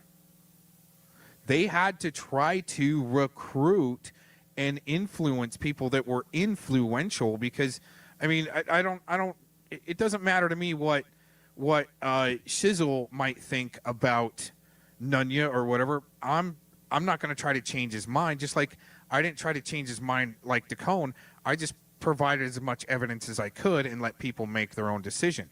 As far as what I see, they saw that Nunya was going to have some influence, infiltrate her real quick to get her to blast their targets for them.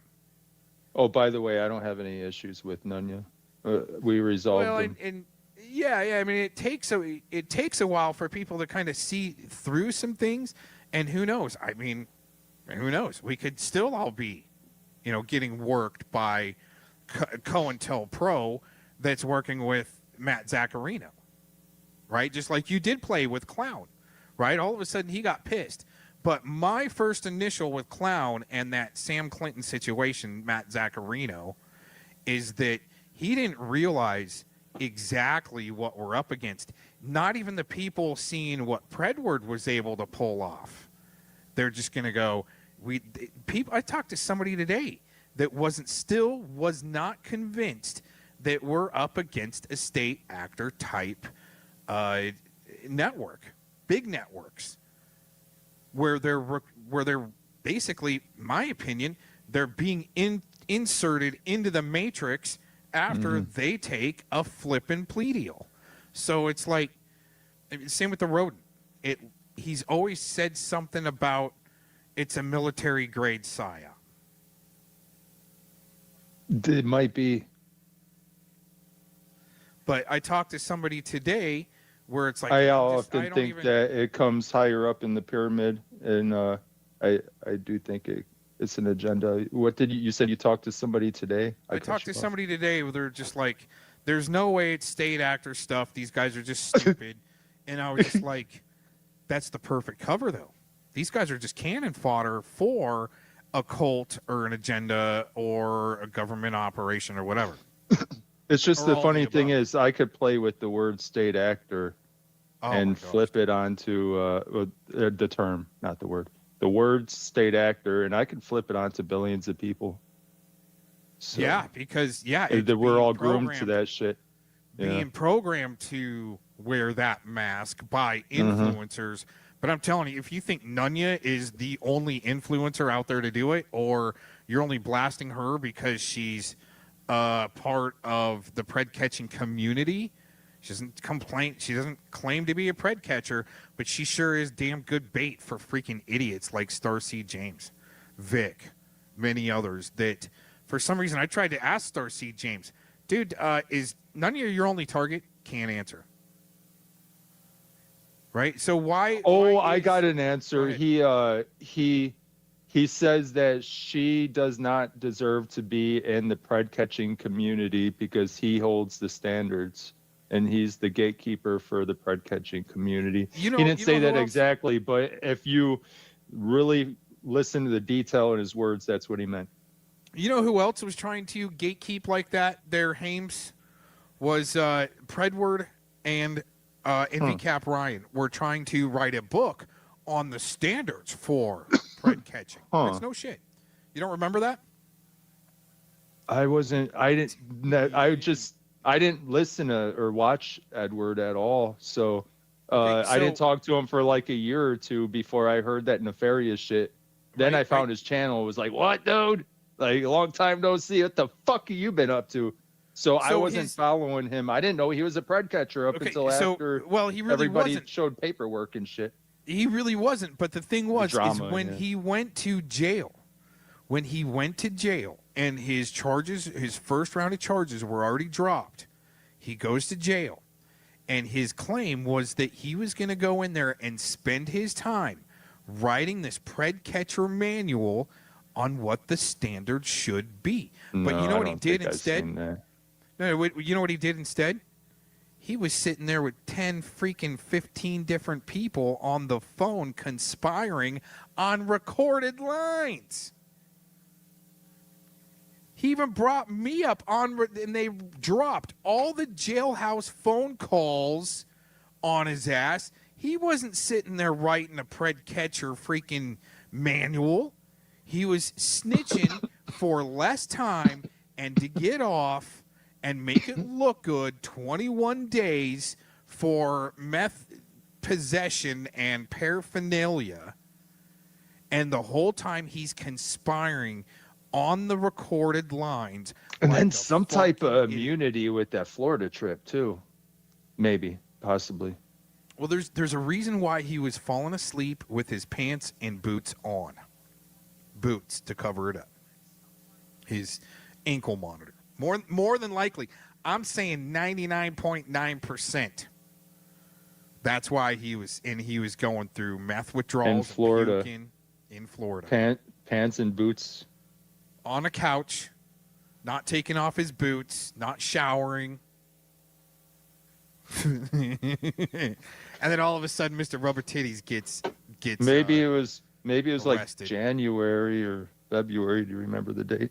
Well, see, here's the thing, especially with like NVCap Ryan. So right when the first round of charges dropped on Predward, immediately you've got Clovis on NVCap Ryan's trying to talk to, oh my gosh, I can't remember the freaking pred catcher's name, Clovis. Alex right now.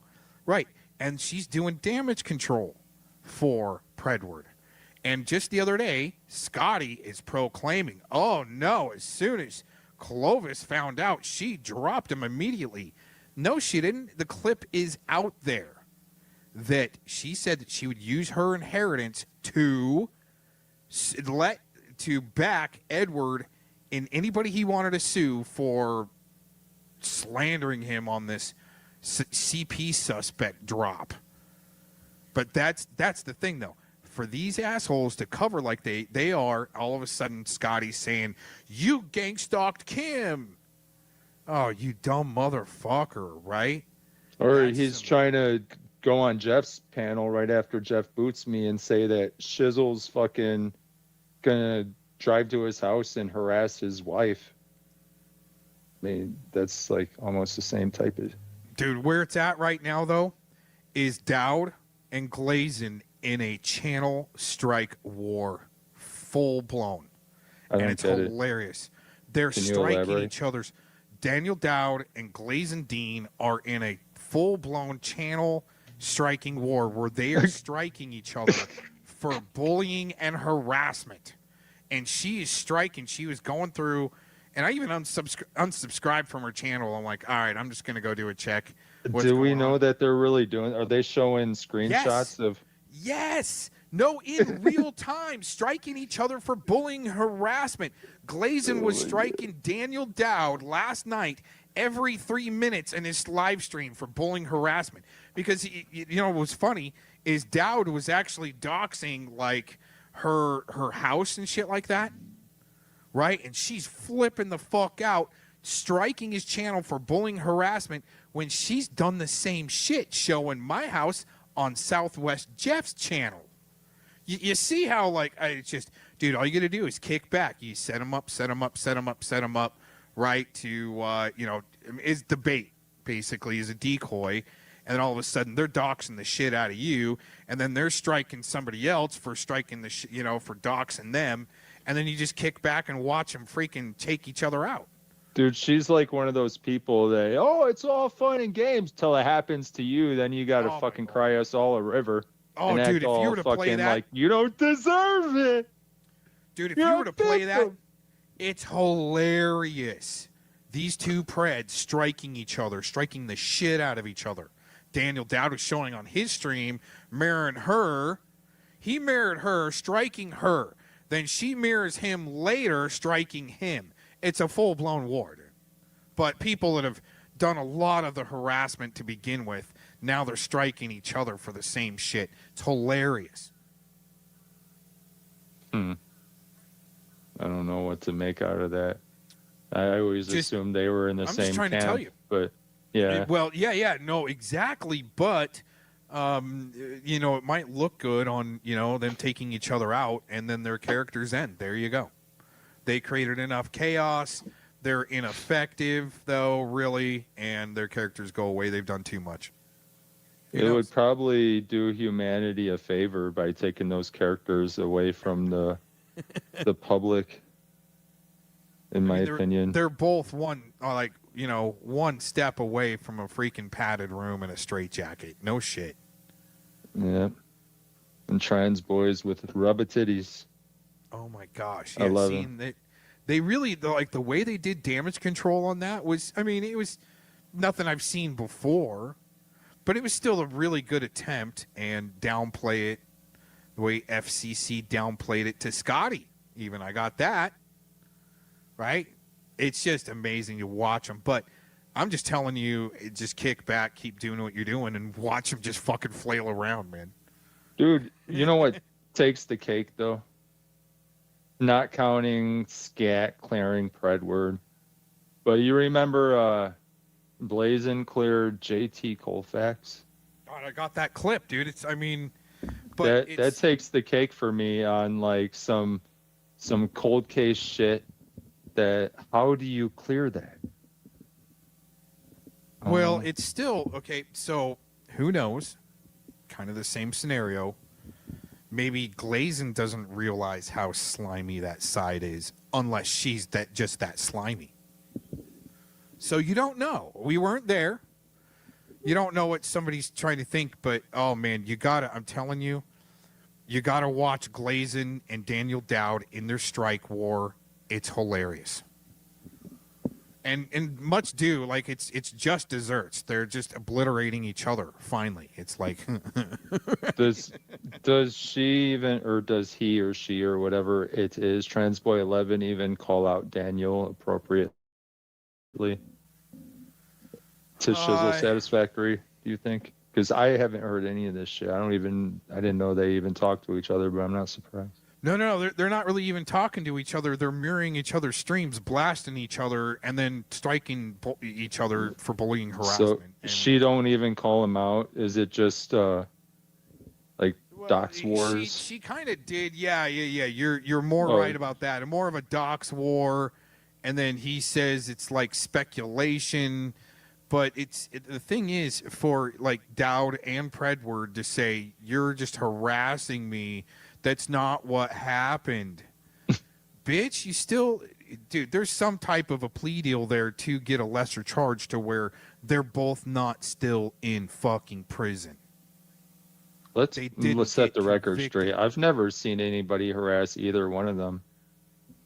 Right up. And in their if face. what you told me happened the other day, I still see no harassing in that. I just see people clicking buttons, yelling at the screen, and they're probably on panel getting angry because Which they're is good paying COINTELPRO. for psychosis.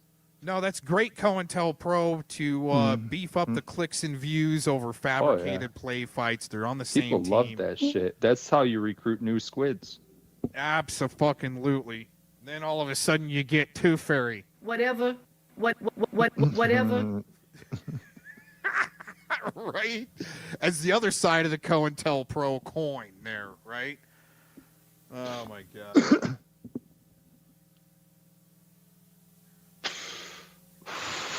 Well, I noticed this muffin bakery bullshit back in 2020.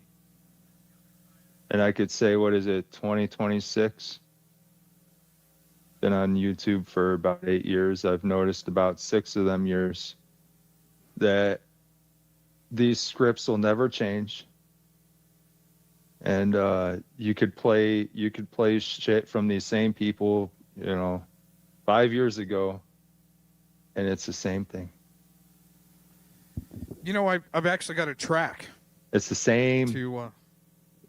Go ahead. To the kind track of elaborate on that. We got a track to elaborate on that. That'd be dope if you had it set up now.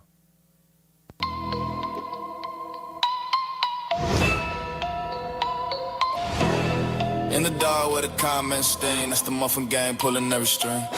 Make a lie, let it rise and then let it ring, but the lie hit the screen and it breaks that ring. In the dark with a comment stain, that's the muffin gang pulling every string. Make a lie, let it rise and then let it ring, but the lie hit the screen and it breaks that ring. Urban disciple with a halo made of smoke.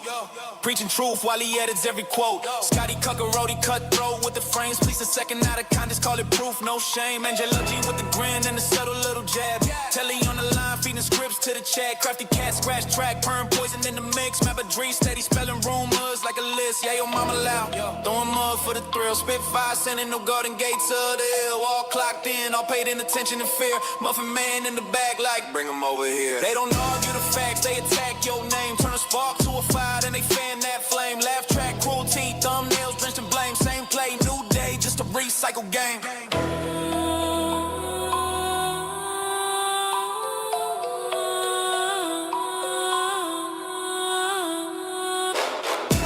In the dark where the common sting, that's the muffin gang pulling every string. Make a lie, let it rise, and they let it ring, but the lie hit the screen and it breaks that ring. They crop truth down small, make a mountain from a crumb. Yeah, just ask some questions while they load the hollow drum. Whisper to a crowd, let the echo do the hum. Then hide both fans quick, like they never meant alarm. They moving packs, hit piece, slick tease, guilt grease. Trying to turn a real heart to a click feast. But receipts don't sleep, and the timelines talk. And the mask get heavy when the truth starts to walk. Muffin man counting views like it's bread on a tray. Keep them mad, keep them hooked, keep them stuck in the fray. But the baker can't hide when the oven door swings. Smoke clears, air sharp, and the daylight stings. If you live off distortion, you fear clarity. If you feed on deflection, you hate charity. So I'm naming the method, not naming the scars. Truth don't need a mob, it just needs no bars.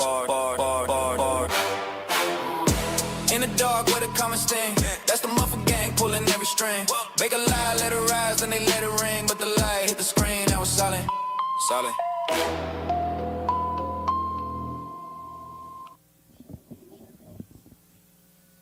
It even had Damn. Eric Silkerson in there, and he's all spurging in the chat. Hey, did you get to notice that I made Mass One rage quit his own stream the other night and shut it down? I was only there for 10 minutes, dude. I was only there for 10 minutes. I didn't witness. I don't think I witnessed any of that. You showed a clip, I think, and that might have been from that stream. Yes, it was earlier on in that stream, and then I went on, and then I was only there for 10 minutes, and he rage quit and shut it down. I think I was there for about 30 seconds, threw the eyeballs in there. But yeah. Yeah, I wish I could hear that. Mass, you should make that shit public so I could catch it real quick. Oh, should we play that clip? Yeah. Yeah. Yeah. It's going to take me a second to pull it up. You know what that song reminds me of? Stupid shit gradually got worldwide. Hence the title of the stream. Here we go. That night he had that motherfucking stream about Aaron. Well, he was like, yo, I know Shizzle, and He's talking about when Mom T and Buffoon had that stream about me. And then right after that, he goes crying to Mom T going, I want Shizzle's docs. Over you are. Hey, yo, free American, good night, have a good night. Well, anyway, he was like, Shizzle. Have a good night, free American. Well, hold on, free American says I'm a Fed? Yes, I'm a Fed, but wait, have a good night, free American. He said, that was the most truth I've heard out of Scotty Cuckarati in years. He's a normal ass guy. What do you like, dude? What the fuck? Ghost, I can't hear you. You have a dick. Anyway, I was so mad.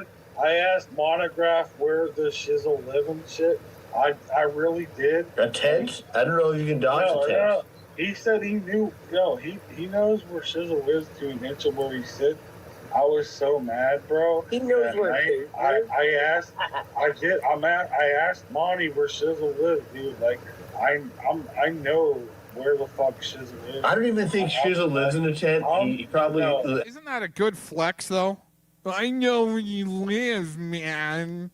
Like Glazin Dean doxing, my bathroom on fire from a video Mom T made on Southwest Jeff's panel. Same shit, dude. I just doxed your house, man. Yeah, that's funny. Here, real quick, just a little bit left. Has a boyfriend that he fucking sucks dick. All I know is, hey, Becky, one night I went on this. Hold on, Becky. One night I went on Liz's stream, and I was just being belligerent, and she kicked me off her stream one night. You were fuck this bitch. All right, that's it.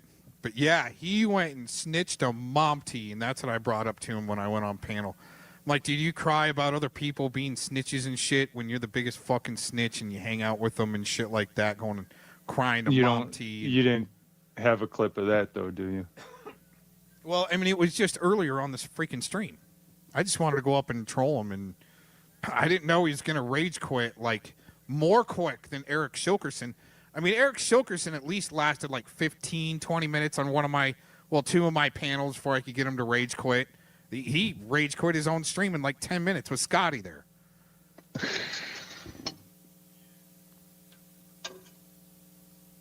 Well, I guess I must have made him really mad.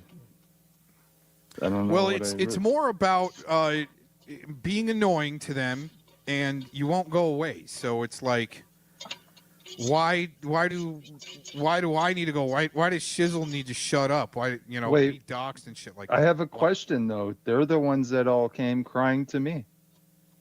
Somebody's backstage, but no, like they need me to go away, but they should have fucking never came crying to me, asking me for help in the first place. Hey, make sure you go full screen on your avatar before you let somebody up. You're probably gonna get P-bombed. Yeah.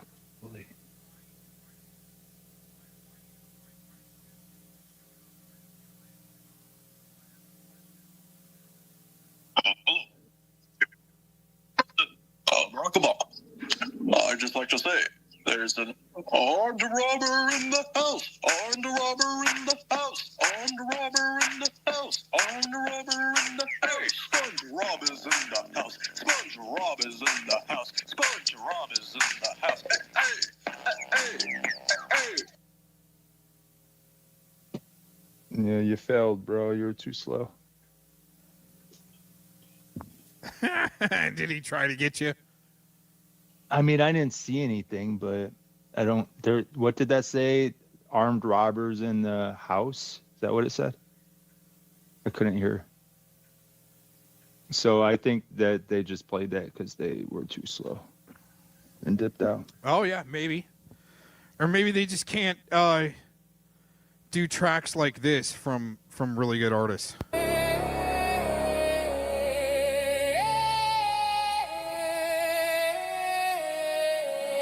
Muffin gang. Muffin gang gang? And the Muffin Man run the kitchen.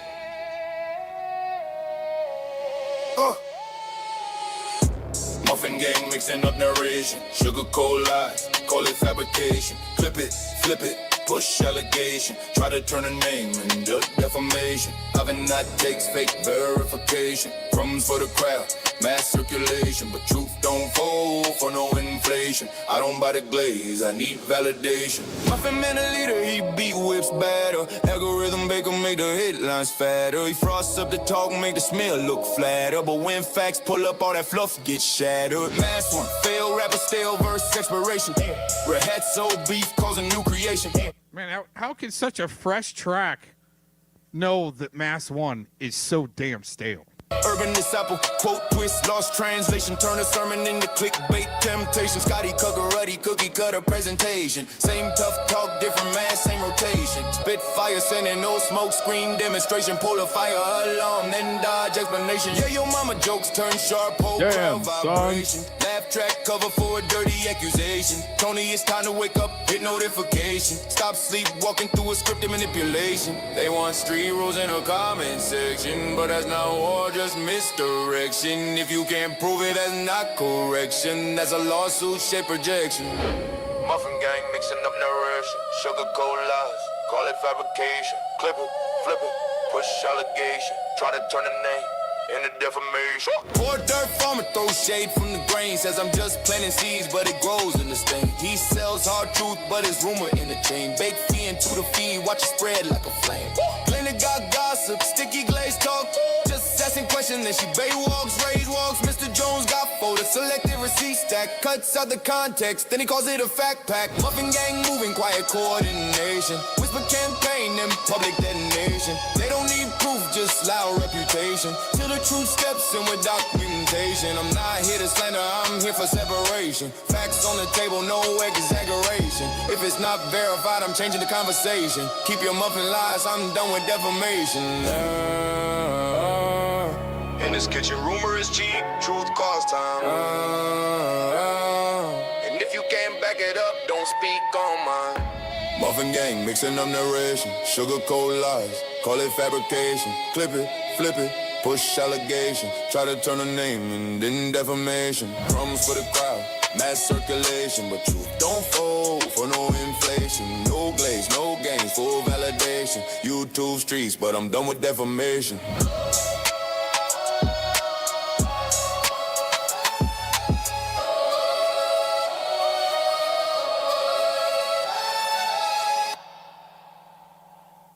I don't know what to tell any of you after that in the chat room besides maybe just your best option is just cry, run away, and don't engage until you can, maybe go live. Just try going live, like Cry Your Mama in the chat. Just try going live once, right? They say they drop tracks and shit like that. They don't. They're not. Dude, I'm going to cry right now because I was using this AI thing to make some muffin tracks. But ever since like 2 months ago, maybe 1-2 months ago, the fucking shit says my lyrics. It won't accept my lyrics because they're too explicit. But it never said that before. But so it's like, well, fuck, I can't fucking say these points. I tried different ways. It's like, no, you can't do that either. I got a good parallel for you. So I started using an AI platform. Let's say about a year ago. Okay. And I started, one of the first conversations I tried having with the AI was on the arsonist that lit the, John Benet Ramsey's house on fire. Oh, and I heard that. Actually, yeah, it actually spit me the wrong name. It spit me the wrong name and I corrected it, and he was like, "Oh yeah, that's right. Thank you for correcting me." Right? I'm like, right. But the thing is now it won't even let me have that conversation. Yeah. Yeah. Right. That's what. So even though it's AI, there's still a human back there flipping toggle switches saying, "No, we're not going to let you do that." So somebody in the platform itself, an administrator goes, "No, you hit a red flag." It goes, "No, we're not going to let you do that." And it's just all part of the network. It's all so interconnected. And that's why we need a bunch of state actors out there causing chaos. That way it could all just be justified. Right, it is that simple too. Easy peasy. It is that just simple. point your fingers at these fucking doofuses out there like Yayo Mama and Fellowman. I mean, rightfully so. I guess you could, but that's why they're there. So we could point our fingers at them when it's all said and done. And by the time you're going to be not getting on social media without an ID. That's definitely what they're helping bring in, whether they're playing like they're not or they're just that dumb. I don't know. How can you be so flippin' dumb? Well, I mean, it goes to what you were saying about Dowd and Blazin doing the strike wars and playing victim, going on the news. Like, Shizzle's never struck one video or channel or like, but that type of behavior, it's just going to usher the shit in quicker. Of course. Hey, problem reaction. You know solution. what? Starseed James again in the chat on the loop. I thought he left. Yeah, probably an hour ago, huh? Didn't even notice. But here's the thing. Why don't you panel up and try to rephrase that question you got, okay? Because you're on loop about it. And, I don't mind debating it, but it's in the chat. You're just long sentences, long paragraphs, and it's just not worth it in the chat. Yeah, I'm done. I can't talk to that dude unless he joins panel. I can't take anything in chat seriously because there's no elaboration, there's no logic, and it's just code, cryptic, fucking lazy talk. See, in the wall, what's your wall? Is your wall like the thin blue line of silence wall? Is that what you're trying to say there in the chat? Sorry, we don't comprehend your understanding of what the wall is. It could be Jericho's wall. Are you talking about Jericho's wall? What wall are you trying to talk about? The wall of silence or something? Because I'm telling you, dude, my first channel, I lost it for putting some serious issues on blast pertaining to the CV-19er. You weren't around doing that. That was like my first main channel that I was trying to keep, you know? But I took the gamble. I'm the one that took a gamble. I mean, I'm not saying I'm the only one that took a gamble and lost a channel trying to put the CV-19er tactics on blast and shit like that and try to put the bigger shit on blast. But you're not the one trying it. Okay? And maybe if somebody wants to monetize or try to get donos, don't blame the player because they know that drama is the best paying. But at least like some of these people, and you're trying to say that you're getting in the middle of the pred catchers drama and stuff like that. But the thing is, if anybody's gonna like put their eggs in a basket, the pred catching is where it's at. So why are you so against it? That's my thing. And I got a clip for you real quick. We've got you probably heard it. Scotty Cuccarati just simping down to an all-star lineup right here. Oh shit. I'll mute out. Is that you, Scotty? Oh, yes, sir. Is that you, Scotty? Is that you, Scotty? Buying everything up. Scotty, is that you, Scotty? Oh, yes, sir. It's me, Scotty K. What's up? What's going on? I just want to check in. I thought you had wrenches, so I talked to Nicola. He's trying to figure out Ed's wrench situation. Why, does he have a wrench in the chat or not? Or wait a minute, somebody took his chat, now he's going to go back to him?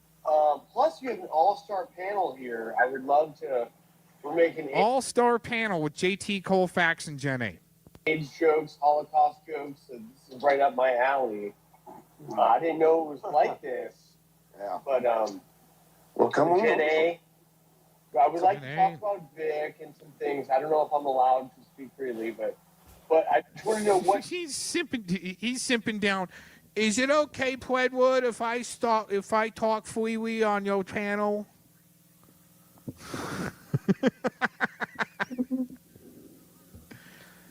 But Clovis, immediately dropped Ed as soon as the first set of charges came out, right, Scotty? You guys are easy simps, lapdogs, barking dogs when the mailman comes up on the property.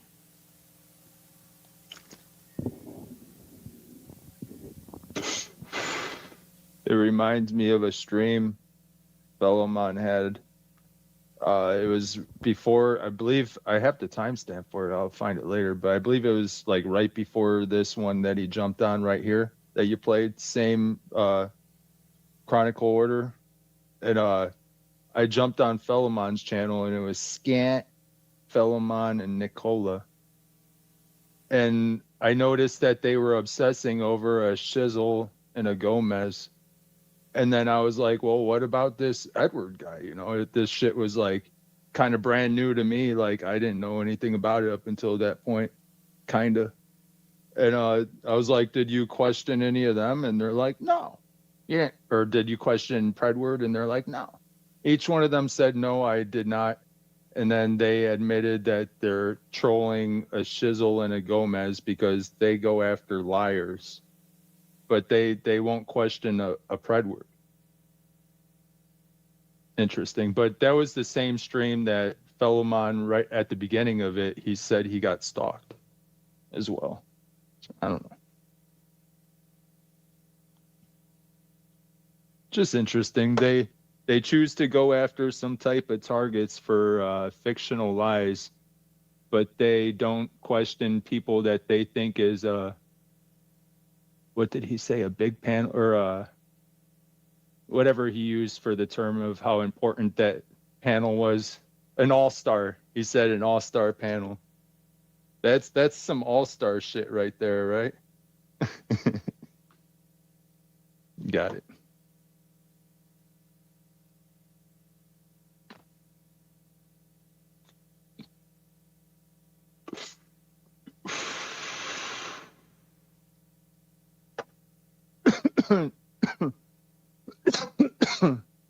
The only one of them that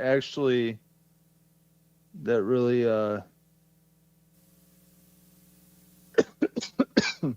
who really denounced Predward out of any of them? Well, it's interesting because, if anything, Starseed James wants to say there's a cult, going on in action. What about that dead body diddler cult of JT Colfax admitting that in the morgue he would push a button to make dead bodies do a ballet? Hooked. They're hanging by their ears from meat hooks. That's some pretty sick shit. That's some cult activity right there. And he actually served time for that. One of his super fans was arguing with me the other day about that. And I think even Urban Disciple was in that vicinity. How's the relationship going with Urban Disciple and Mass One right now? Aren't they? They're play fighting. Oh, they're play fighting? Yeah. It doesn't sound much like this clip back from a ways back here. Put out there, Mr. Detective Man. No, you haven't. And the Mass One, you fucking fat piece of shit. What's up, big dog? To put out there. Right. Yeah, it's so easily to forget, But hey, the more I watch Felomon too, is the more is he just trying to create chaos to create division. It's some crazy shit. It's just all it is extreme chaos to create division. You were wrenched here. You were in that chat. But not where he was wrenched. I think his purpose is to find more Vicks to weaponize. He's a good more Vicks recruiter. I think his job is recruiting. And he possibly finds a YouTube channel that he thinks could be radicalized and turned into a Vic. Oh, kind of like this clip here. Fellow man, that's coming to the. And I've been dealing with this for a long time. As of late, I've got screenshots of you saying. No, that's what's on his Instagram. You got proof? Yeah, unfortunately, I do, man. Yeah, you do. Exactly. You have proof of Scotty being a pedophile. Well, no. Something like that. Hey, James, stop that right now. Scotty's not a pedo. I'm just saying. He teaches these kids these MMA tricks that are very intimate. But that's different. That's different. Yeah. That's 100% different when you're teaching. Yeah, no, I never accused him of being a pet or anything like that. It's just weird. It's just weird stuff to me. Who? Like, other people have seen it. You published it. I mean, you're like, you're getting real close to the young children, man, like in weird positions. Oh.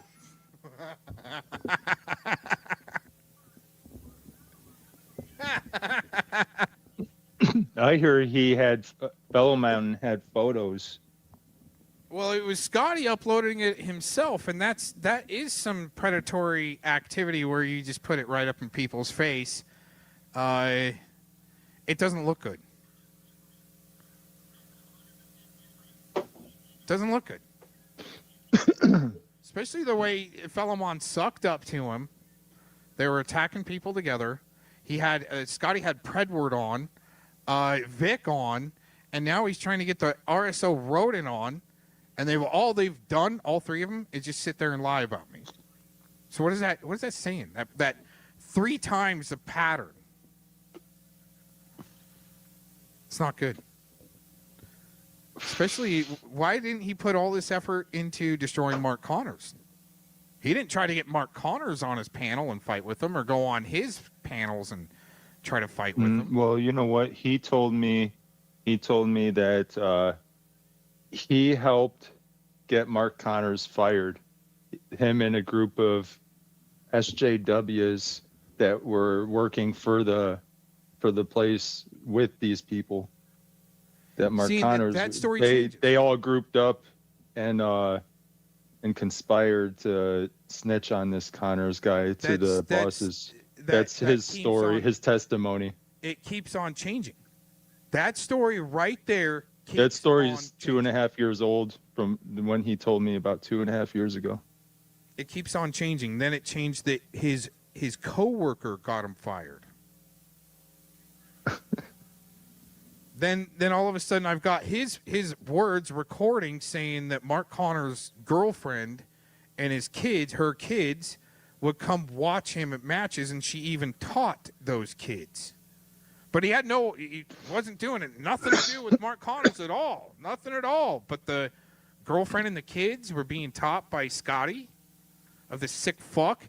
The other day I asked him, I go, what was Mark Connors doing infiltrating the Mother of All Rallies? A 500,000 man march, in a sense. What was he doing there infiltrating? I have no idea he was even, what is the Mother of All Rallies?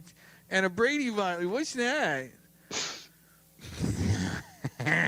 Hey, 2.5 years ago, this motherfucker tells me that he worked with Mark Connors.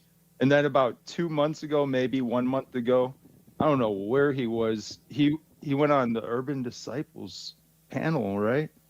And he was all saying that, it might have been the Urban Disciples panel. He was saying that, oh, Shizzle's all saying that I work with Mark Connors. Like, dude, you told me that story. You jumped on my panel and you told me that shit in person. Voice to voice. That was your story. I have the clip. If I could find it, we'll find out whose panel it was on. But that was his testimony. Now, does it change now? Like, I'm not the one that said that. Not making up stories. I got to tell you, the only thing I hear coming out of his lips when he starts talking is this.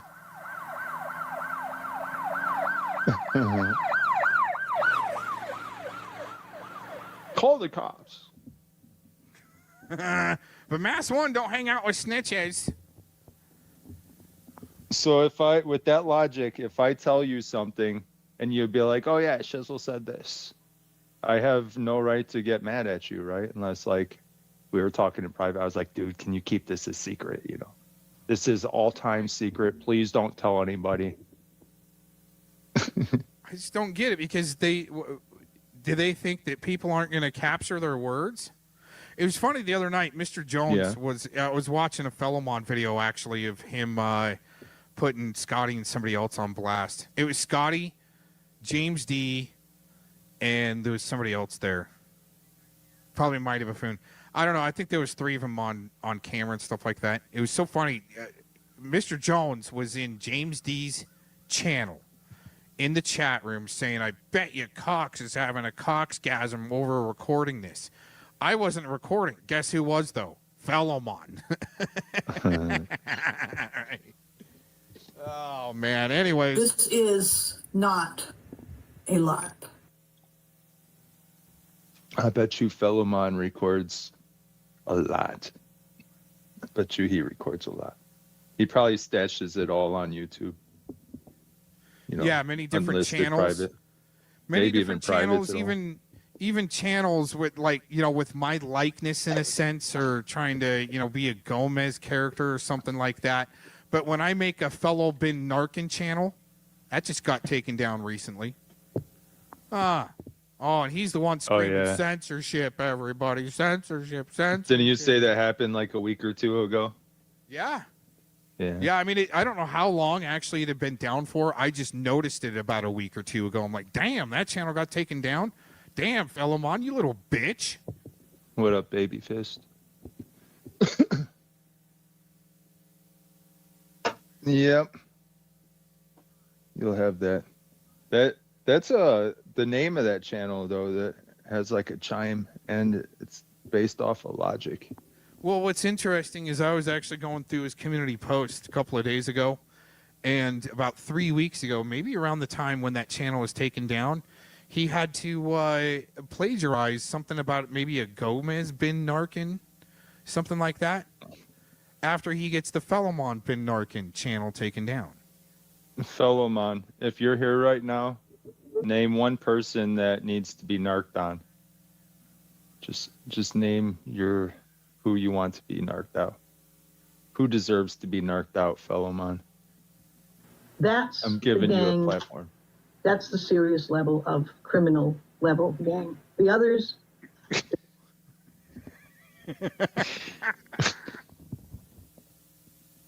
Dude, I heard some of this motherfucking sewer stream the other day. I don't know.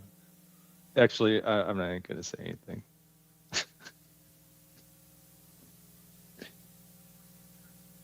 Never mind. Yeah.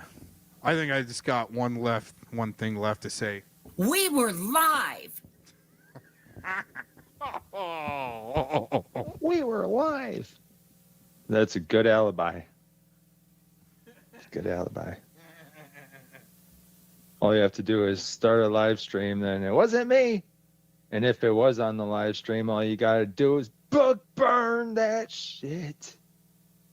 And hopefully Fellowmon doesn't get it. Like he got Scat's pictures. Oh yeah, I'm in a mood today. Kind of like how Fellowmon gets, you know, weird video footage from Simon and Scant. Hey, whatever. I'm not going to slap his Bible out of his hand. Any of you other paid fucking shills that are hanging out or about, go. Go, go, go. Yeah, baby fist, basically. I didn't want to bring it up because it sounds so fucking stupid. It's so fucking retarded. I'm sorry. I have the right to my opinion.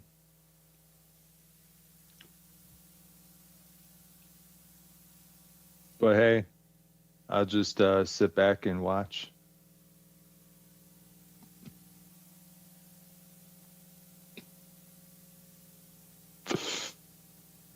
We got Mass 1. Oh, he left. He left before I could add him. I doxed her ass. Okay? Technically, it was Fellow Man first.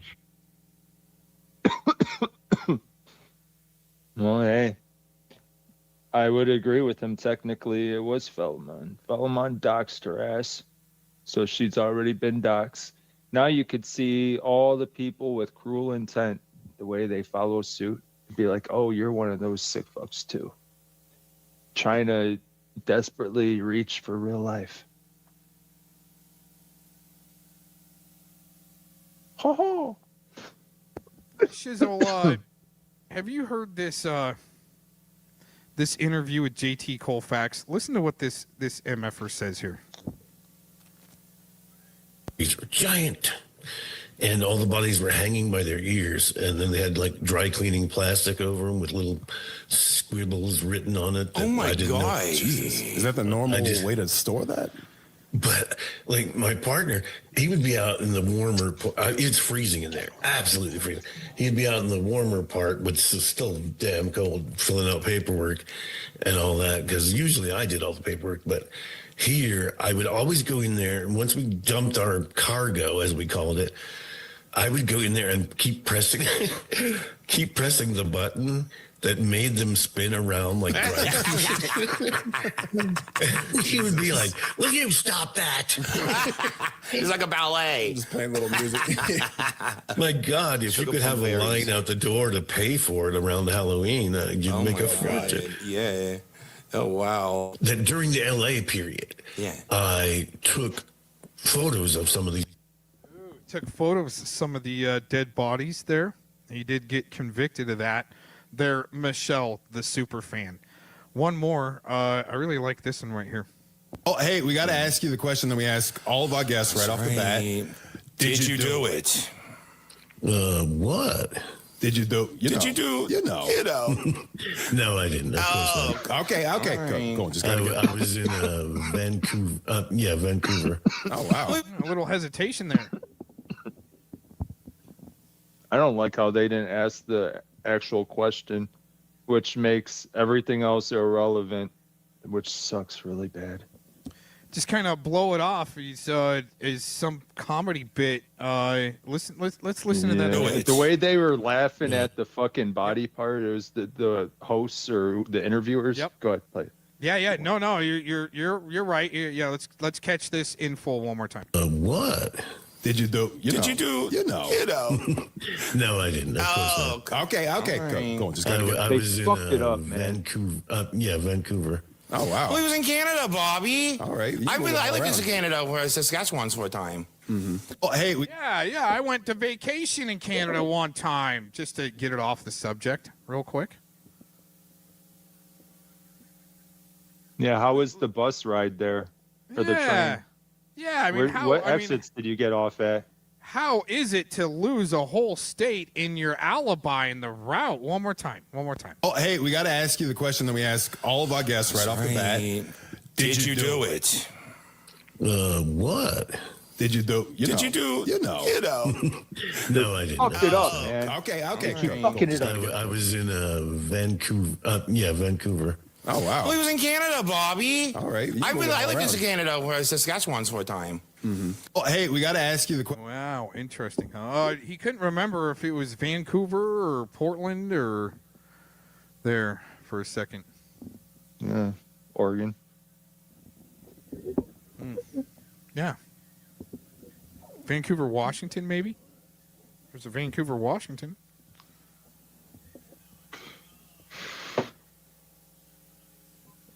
Yep, and it's not directly, on the Canada borderline.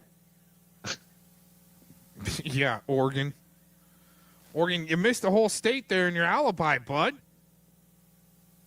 Yeah. One more time. This is what arsonists and somebody like a sicko would do as far as wanting to be in the action with the first responders, right up in the mix of your own crime scene in a sense. Here, check this out. Where's the paper trail in Canada? Yeah, so it's not like I went and punched in at a mortuary and stood there all day. Although later I did that in San Antonio. So it was just wait. Proof that you were day, even in then, Canada. JT Colfax, prove it. There's no evidence. I'm sorry. I cut. Can you rewind it? Yeah. Here, 10 let me start seconds that over. I was being rude. I'm sorry. I was just thinking. No, okay. Again, he's talking about how he likes to be in the action as a mortuary driver. He wants to snap into action. He can't wait to go hang out on the front lines like he's a first responder, like a fireman or a paramedic. Oh, wow. Yeah, so it's not like I went and punched in at a mortuary and stood there all day, although later I did that in San Antonio. So it was just wait all day and then, suddenly go, Yeah. It's like being in a sense, like the feeling of the firemen or something like that. Yeah. Oh, wow. Interesting. Yeah, so it's not like I went. Loves being there, like the action on the front line, like a fireman waiting to pick up a dead body.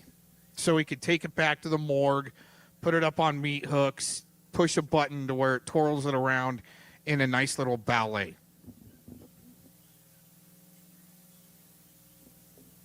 He needs to be in it.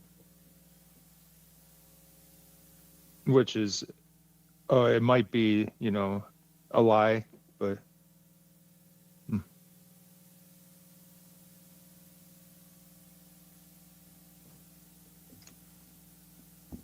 That's just, to me, that's, hey, Startsy James, you're a liar, dude. You said you would panel up if I paneled up. You didn't. Well, from my recollection, if there's anybody like JT Colfax that would go the next step, the next level on proving his innocence, he could always donate a DNA sample. They're such tough guys and innocent. I mean, the manhunt is on. Why not join in on the manhunt? Find the killer if you're so innocent. Same with Mom T, right? It's got to be out there somewhere. You guys are such great investigators. I mean, you can apparently find out where Shizzle's at, right? Call his job, maybe. Surely you'll be able to get down to the bottom, especially being from Denver. JT Colfax and Mom T. Amazing. Oh, JT's and Monty are from Denver. I didn't know that. Yeah, well, I don't know if you knew, but what I found out is in 1996, when the JBR event happened, is when this new fetish club opened called The Church that went from a Catholic church, I believe, a really old Catholic church, and got turned into a dance club, almost like a fetish dance club. And you know about clubs and stuff like that, right? When a new one opens, guess who shows up? Rich people. Everybody. Especially like a kind of a fetish club that used to be a church. And I can almost guarantee you that's where JT Colfax was found to do the job. Some just lonely loser needing a couch to sleep on instead of being in jail. Has anybody looked into if there's any fetish clubs near where Sam got busted at? You know what? I wanted that. I was hoping that somebody'd look that up. I didn't, but I would assume. Be a question. Well, maybe. See, the thing is, in Florida, I believe they stopped serving alcohol. It's either like 12:30 or 1 or 1:30. He got caught and arrested at 1:19 in the morning. He was going to an after-hours warehouse party. Probably. So who knows where he was getting ready to go to. It's just, yeah, I mean, back in my days when I was partying, like in Portland and shit, I didn't need to carry a gun. Didn't need rubber titties. No G-strings, So the boys dangling. he might have been prostituting. He might have been planning a lick. He might have been twacked out. He might have been twacked out on dope. He might buy his dope like that, dressed up like that. Maybe. Oh, that's a, yeah, that's good speculation. Or because he's already a real estate tycoon. Maybe he was checking out his competition. Got into drag that way. If he was on camera anywhere, that and he's going into his competition's new building to go do some destruction to it. What would you call it? Sabotage your competition. Didn't just in case he was on camera, stuff like that. It changed Straight up gangsta shit. Yeah, but I mean, to have a gun, be that paranoid and shit like that, dude. I mean, Well, do you know the exact details? Did he get caught with one gun? it looked like there was two a guns? less lethal. It looked like there was one weapon and then there was one less lethal. So a gun and a knife? No, a gun and like a pepper ball gun. That's what it looked like in the picture. But who knows? I mean, at least there was definitely one there that he got caught with. But yeah, to have everything censored besides Judd Grady, I can't remember. 200,000 hits on the Judd Grady video of Matt Zaccarino. But anything else you try to pull up on him is being shadow banned. Interesting enough. Is that just hearsay, or have you run the test and seen the for test. yourself that they Ran the test scene for myself. But what's interesting is they slightly only changed the algorithm to where you put in the name, you see the Judd Grady one pull up first, and then like I did a video with his name in the title just to see what would happen, right? He hit the news, right? It's not doxing once you kind of hit the news. Yeah. It's just not doxing. But the thing is, you only see my channel. You don't see the video or the stream that I did. You only see my channel. Nunya has done videos with his name either in the description box or something like that. You only see the channel. Now, could that be me being shadow banned from the searches? Can somebody else like Shizzle look up Matt Zaccarino and see all the videos? You And just if don't it know. is, would it be account based or would it be IP based? Yeah. You just don't know. You man. never know. I don't. Yeah, unless you. Were I guess you can run tests. You can actually test this. And Yeah, a little bit. If you know people, they could help you. Yeah, Like a on little the bit.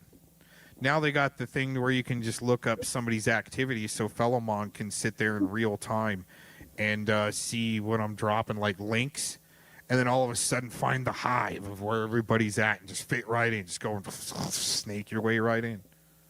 I did that in your channel. I dropped, remember like a week or so back, I dropped a link. Hey, this is where the hive is meeting right now.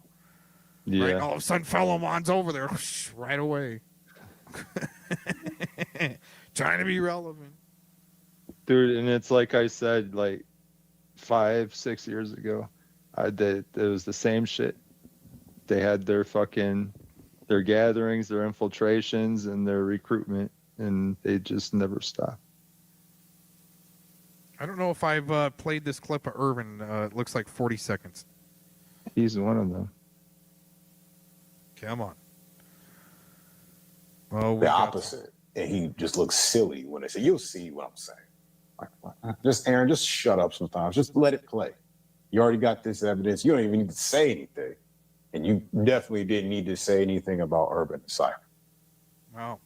and me being some fake predator catcher. Now, that's you, dude. You all of a sudden, when you got caught up with the mouse guy, now you're a predator catcher and interested in all that stuff. You see, the thing is, back in 2017, before I knew who Urban Disciple was, I'm putting out videos going, I'm going to put some dirty cops on blast and maybe clown some preds or, put them on blast. Didn't hear him saying that stuff. Doing that crap before. You were too busy worried about some rancher that supposedly got shot in the back. Nobody knows about it. He what says you happened. should leave it for We the know that police. Yeah. That's his justification. He's He like, you knows have no credentials. Plagiarizing my line. what happened there, but we know that you believe that. Some people think it was fake, but really, who cares? The opposite. And he Really, who cares? Who cares if it's fake or not? Just believe what he tells you. But he's not trying to get you to believe what he tells you like Glaze and Dean now.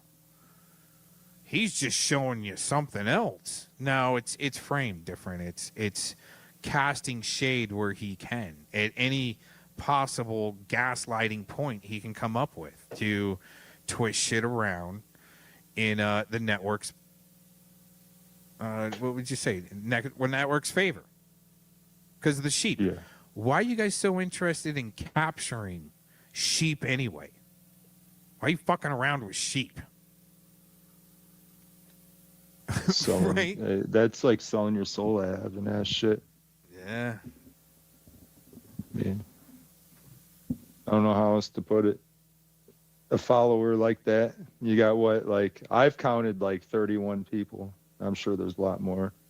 And these people just dropping all their shit and just following along with these 30 some odd people. It's probably like 80, 90.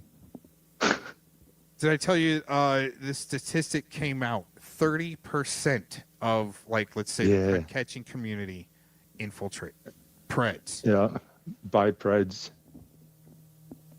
Yeah. And that's been tallied up, I'm sure, by a couple of different fucking experiments. Yeah, who comes up with these calculations, though? You have communities that voluntarily dox themselves, I guess. The ones that they take in these fucking tolls. I don't know. That number might be rigged. I would bet you that, I don't know if you're on mute or not. I would bet you that the number's higher in a lot of other communities. It's probably like 50-50 in all communities. And they're just probably trying to water it down, the mainstream motherfuckers that don't even show us who these people are that they even tested and how did they elect to get these tests and get recruited, and why didn't, or do they just, we're all doxxed, Google has us all, and they're giving us the truth, they're just not telling us how they got it. A possibility there too. Who knows? Hey, AJM in the chat, you see on the screen that river of troll tears? Just keep on letting it rip, dude. Oh my god. Was said, hey man, listen, I got a bunch of weird people always trying to contact me all the time. I remember this slit fucking stream. I'm gonna strangle you! Back in the day. And that's all I got to say about that. That's end of, like Cry Your Mama the other day in the chat. End of. So what are you going to do about it to make it end of? Really? End of. I'm lost on that part. End of what? End of, just be his last say. So I'm not the only one lost. Yeah, I'm like, all right, well, what's finish the sentence, Mr. PI, but that's all you got? Okay. End of. Let me fill in the blank.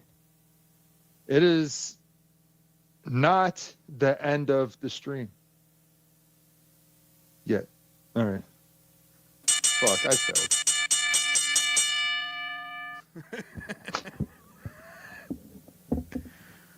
Oh man, these guys, seriously, man, the blow hardness and the constant looping. I just don't know what to make out of it all besides some state actor lazy shit. talk. Cryptic lazy I talk. still think it's still state actor shit, and to want to be paid, let's just to say, to be paid to just work like at the, well, I'm just not going to go any further, you know. Here, I could make it more mainstream. You know the way that you watch the media, if you would assume if you'd watch the media, like the news, Fox, ABC, NBC, whatever, all of them, and they got people pointing fingers, well, they hung out with them. Very suspicious. And then other people like, yeah, that's right, George. We're very suspicious on these people. They took a bath with that person in a hot tub. Oh, And then or you got like Bill this, too. Clinton and Epstein, and then but you got a bunch of people running around looking all mainstream, what Google and fucking mainstream taught them to do, point their fingers at the Jews, and it's just like, That's all it really is they're just following what the fucking newspapers and the media casters and the schools taught them to do. And they think they're truthers. Then you got the old ass influencers like this lady. Good. I hope some responsible adults do listen to what I am about to say.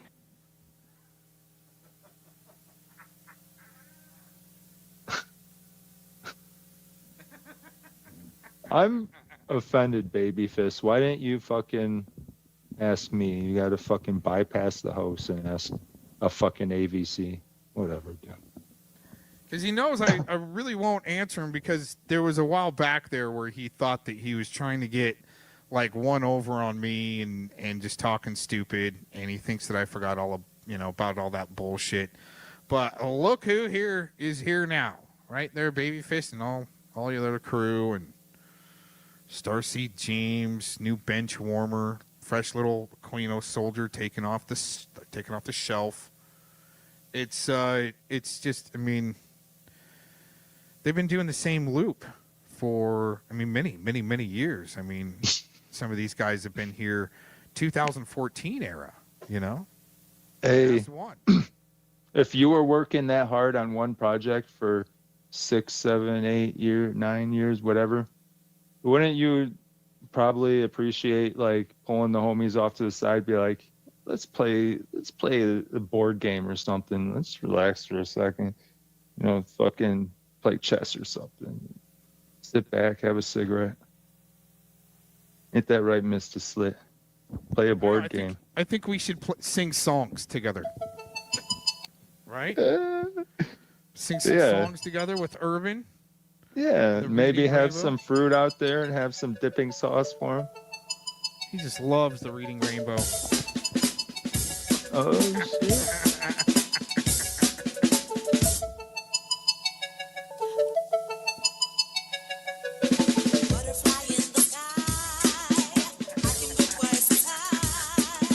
Mr. Reading Rainbow. Oh, man, he was pissed about that.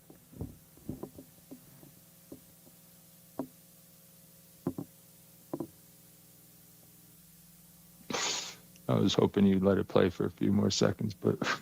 Oh, shit.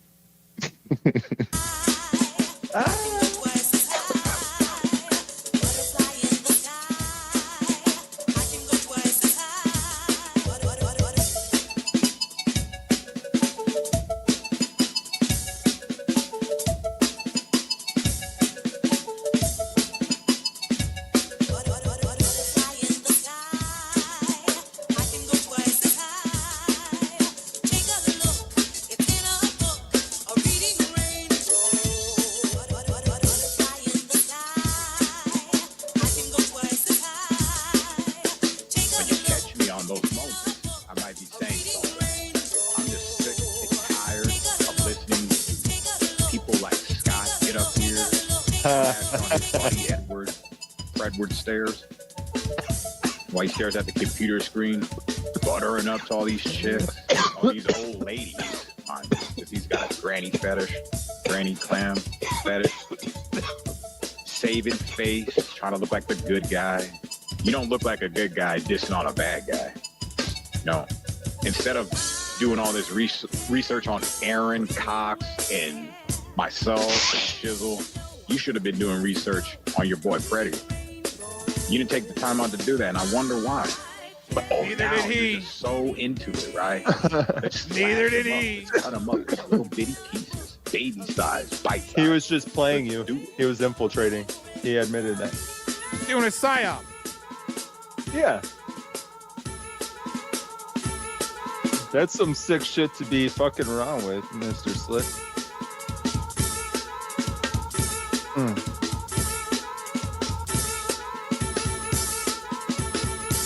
Would said, hey man, listen, I got a bunch of weird people always trying to contact me all the time.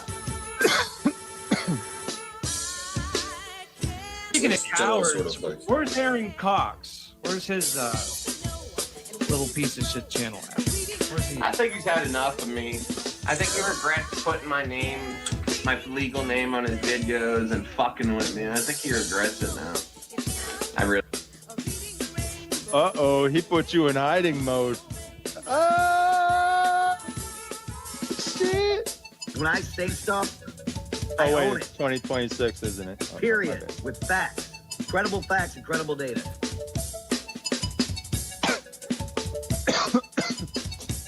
Put out there, Mr. Detective Man. No, you haven't. And the masked one, you fucking fat piece of shit. What's up, big dog? That's funny. That is funny.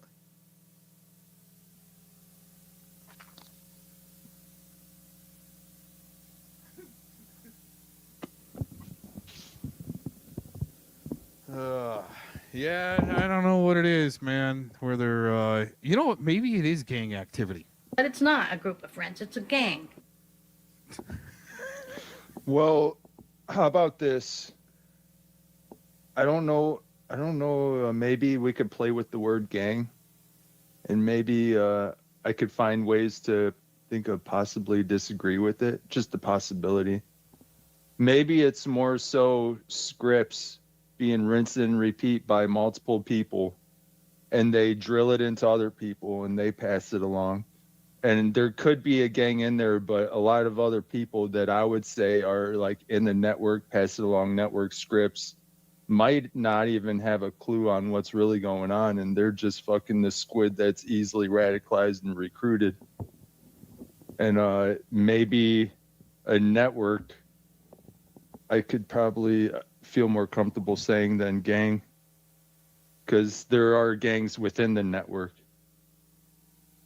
but not everybody is I got a a warning. gang member. Possibly, I just they got a might think warning. they're independent thinker but still pushing along the same scripts with the network. What you said? Warning? I just got a quick warning for everyone out there with along this topic. I've got doxes on all you bitches.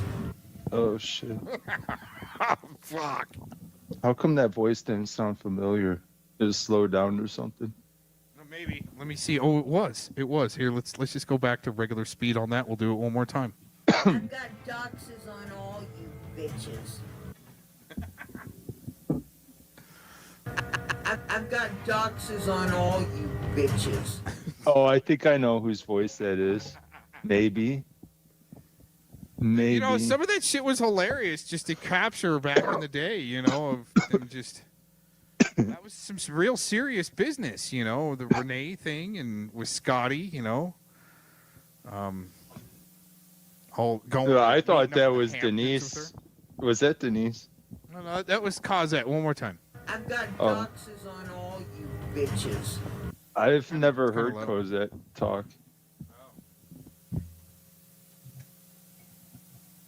I've only ever just started noticing her. People have warned me about this Cosette. It's like, well, I don't know what's going on with that.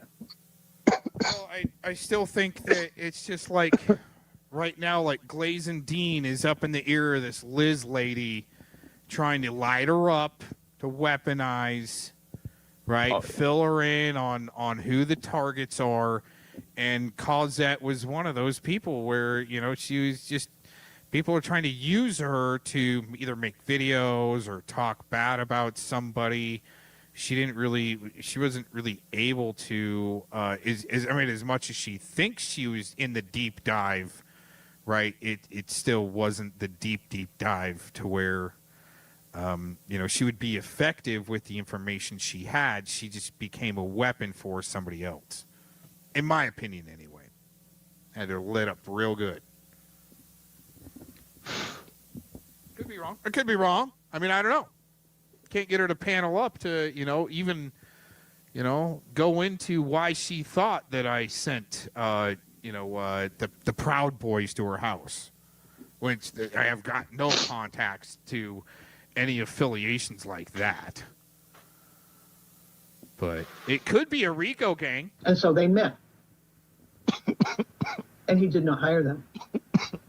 And now have it and Did she ever retract? Aaron Cox. Hi. What was that? Did she ever retract? No. I would like for her to actually prove that.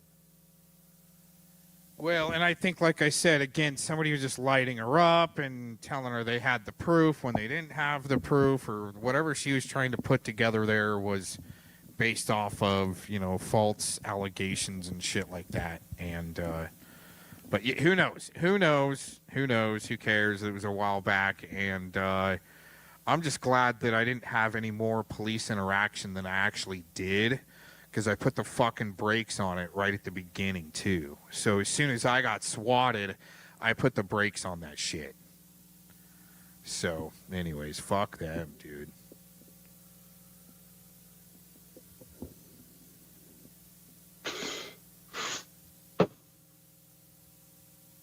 Yeah, I'm just thinking about a few YouTubers that said they put out police reports on me. He's rapping and making mean songs about me on the internet, Shizzo. I guess. Oh, my God. And now Mass One, he stalked me, Shizzo.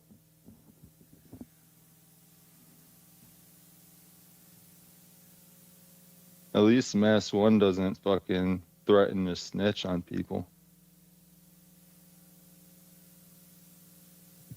Why would I like police interaction when somebody's called the police on me for something bullshit and they come in armed like they're going to take over Iraq and ready to shoot my dog?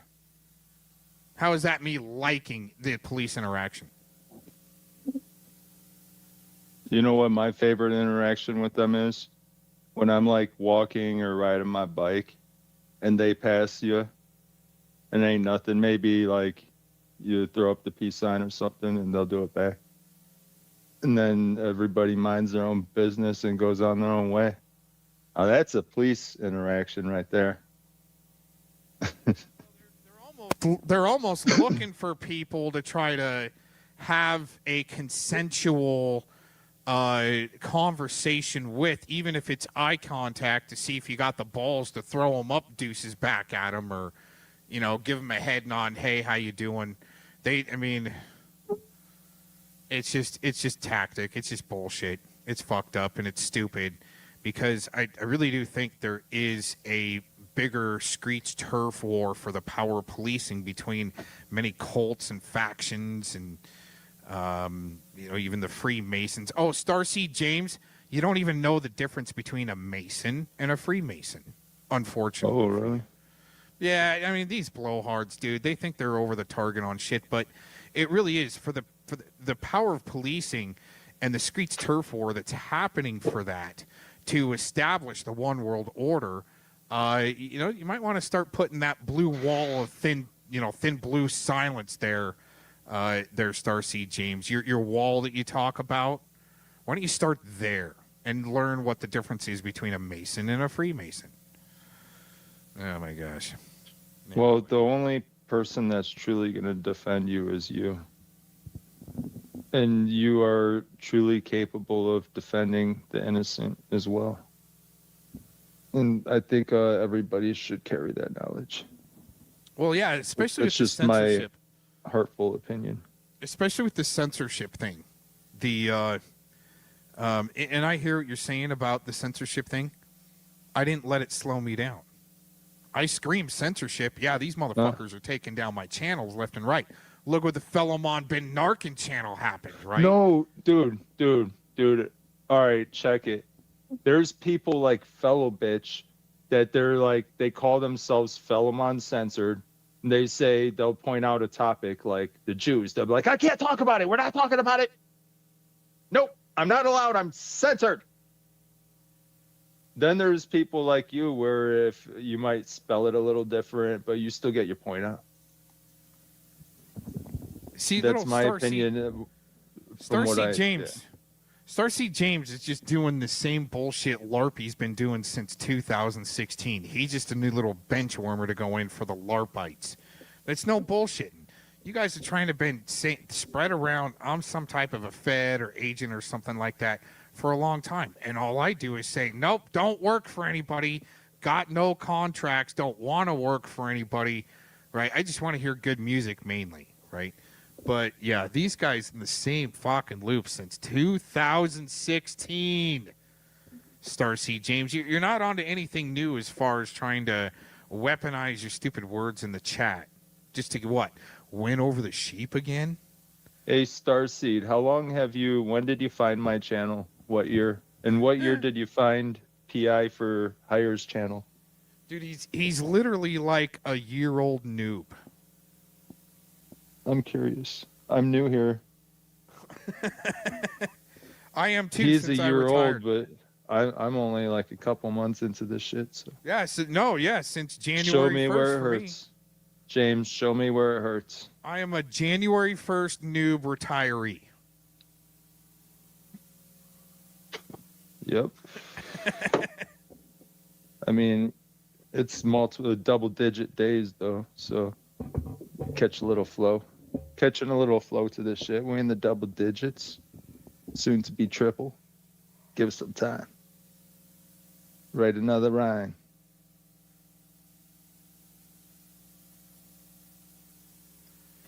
Almost wish I had another track to play, but I don't. Might even need to be bouncing here in a minute.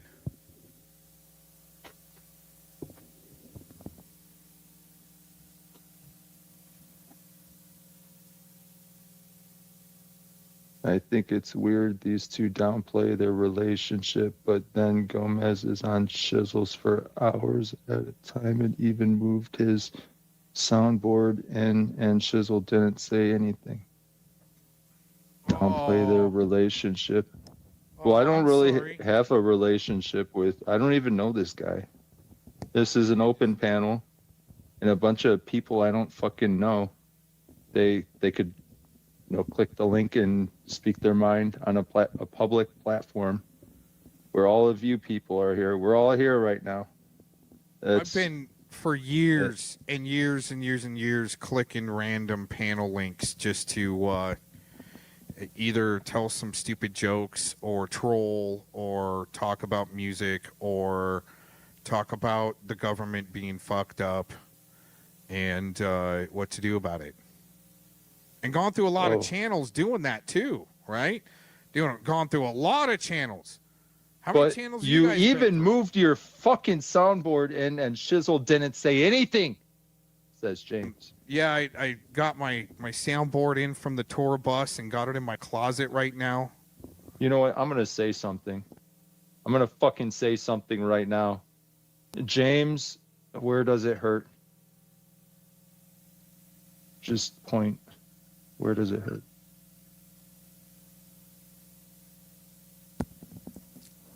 The amount of spurge and controlled deflective rampage in the chat is like sitting at about an 8.25. We've brought that up, the CDR level, at least a couple of points where we started them off at about 5.57. We're sitting at about an 8.25 now. I think we've achieved. Dude, they even brought in the Village Idiot. They brought in the Village Idiot. They had to do it, but they did it. Of course. They always need a Village Idiot in their network. Right. Oops, wrong one. Right there. It's on panel. We have a Village Idiot. Everybody.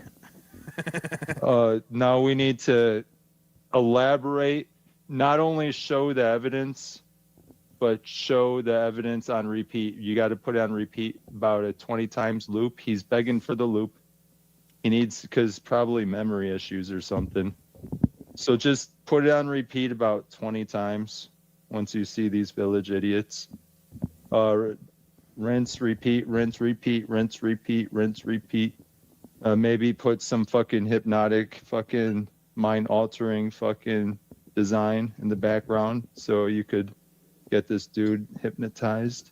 What if let's try this? Let's try this quick clip and see. Maybe we just put it on loop with the Reading Rainbow loop. Take a break for a minute. There, let's try this. Wait. Before you do that, can you give us 10 seconds of the tears real quick? I'll mute. Give us 10 seconds. Should we do a 10-second moment of silence for the Yeah. Stream of troll tears. Yeah, here. Yeah. It's pretty sad. River of troll tears. Silence for 10 seconds. It's important that you feel your feelings, guys. Let it all flow, ladies. I can be your shoulder if you need one. Tell me.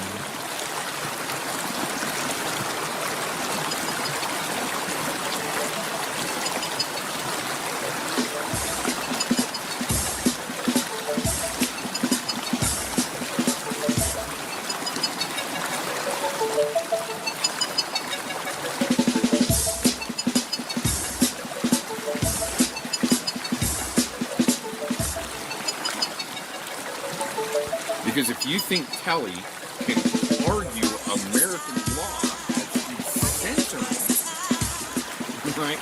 Actively censoring, well, I mean, that's just, dude, these guys are more flipping dumb than we thought. That's why we've got like 2 handfuls of charges going on here. Just saying. Like, what is wrecking? It's when you hit someone with facts so strong that they can't respond by doing anything by you. What if there haven't been any facts presented or really hard substantiating evidence or facts to your claim? I mean, oh, wait a minute, we're having LARP court.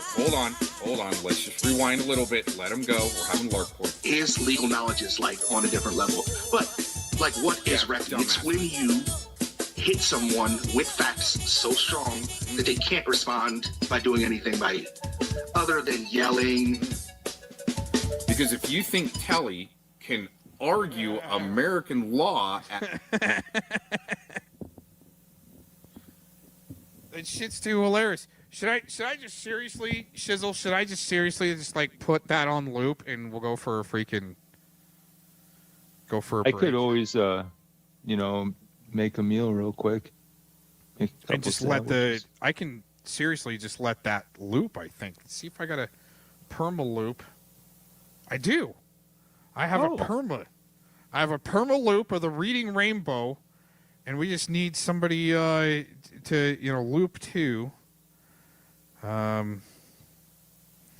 FCC, we get some stuff. With great power comes great accountability. Absolutely. Mm-hmm. I say we loop the hell out of that shit. Like one of those scat streams. Or maybe Glaze and Dean calling the cops? What is this? And call the cops.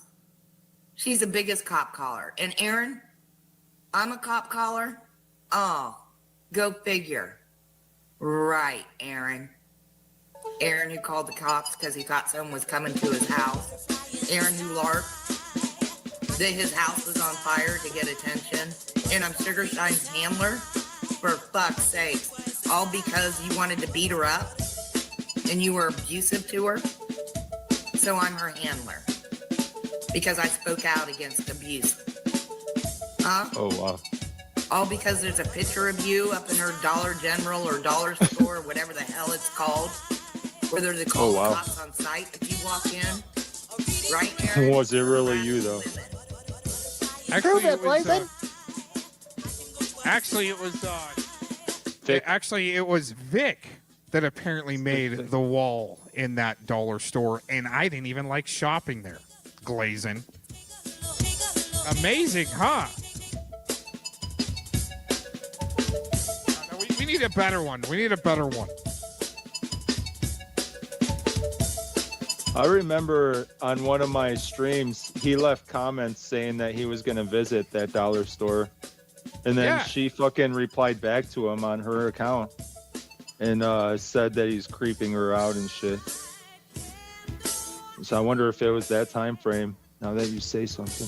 Well, I think she did actually text me or send me an email saying that she put Vic on the wall of shame. But maybe it was just a troll to see. And she tried to get me to come in and like into that store and like, hey, will you please come in and talk to me? And I was like, well, dude, it makes sense because he is like their sacrificial radicalized lamb, you know? Yeah. So that's easily done to Vic.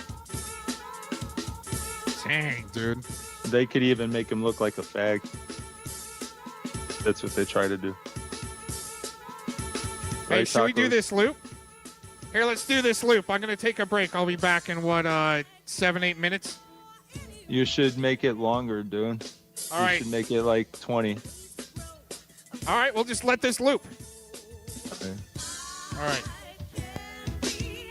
Well, man, retirement sure is fun and all, but I really like debunking people's lies and hypocrisy and stupid fantasy. It's just a lot of fun.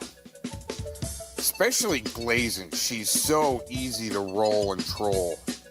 Especially into screwing up and having to give up their game plan in the network and, how they got to try to maintain this street turf war for some reason with lies and fantasy and projection. Let's get it. We're going to go line by line or lie by lie here, and we'll debunk as much as we can. Let's start with this here. And call the cops. Wow. She's the biggest cop caller. And Oh. Aaron, I'm a cop caller. Oh, go figure. Right, Aaron. Aaron who called the cops because he thought someone was coming to his house. Aaron who LARPed. Whoa. Thought that someone was going to come to my house. There's no record of that, or else people probably would have FOIA'd and pulled that I called the cops on someone that was coming to my home. It was actually Dacone, the arsonist. Piece of shit that got off for arson, like a lot of these other sickos that are getting off for a lot of shit. This arsonist, Dacone, that was coming to my house. Well, I told somebody that he was coming to my house. He was already in Arizona. And he said it himself. He's coming to my house. Well, I didn't want the cops called. I actually wanted him to show up. Actually, he probably wouldn't have even gotten close to the house before he would have gotten intercepted, duct taped to a cactus, and, slathered with honey and left out there for a few days for the mountain lions and bees to take care of. But anyways, no cop calling happening. I think it was actually Glazin. Oh yeah, it was Glazin that likes to call the cops with this clip. Would any of you guys do that? Here I go. There your balls hang low. No. Can you swing? County Ohio Sheriff's Department has just been given the link to the show. Uh-huh. The FBI have been informed, and ATF have been informed. I'm going to talk to Tim Arnott because I believe he is being set up. I don't give a flying fuck. Would any of you guys do that? Well, Here I go. well, there's the first lie debunked on who the cop caller is there calling, giving Clark County Sheriff's Department the link to a stream. Well, she's definitely called the cops many times that they won't even respond to her anymore. She's not allowed to call the cops anymore. call They're the cops. Glazing. Well. She's the biggest cop caller. Oh, And no, Aaron, you are. I'm a cop caller. Yep. Yes, you Oh, go figure. Right, Aaron. Right. See, that's lying. That's how you lie, Glazin Dean. Here's some more lies. Let's go through. Aaron who called the cops because he thought someone was coming to his house. Nope. Aaron who LARPed. Oh, wow. That his house was on fire to get attention. And I'm sugar shine. Wow, LARP that my house is on fire to get attention. Wow, no, amazingly enough that this arsonist and many other people, you know who else threatened to light my house on fire? Well, your girl Sugar Shine. After she was evicted. Threatened to, well, she either said she hoped my house burnt down or she was gonna have my house burnt down or something like that. Wow, you guys can't even work with real good criminals because they got the wrong house and the neighbor's house got burnt down. Wow, amazing.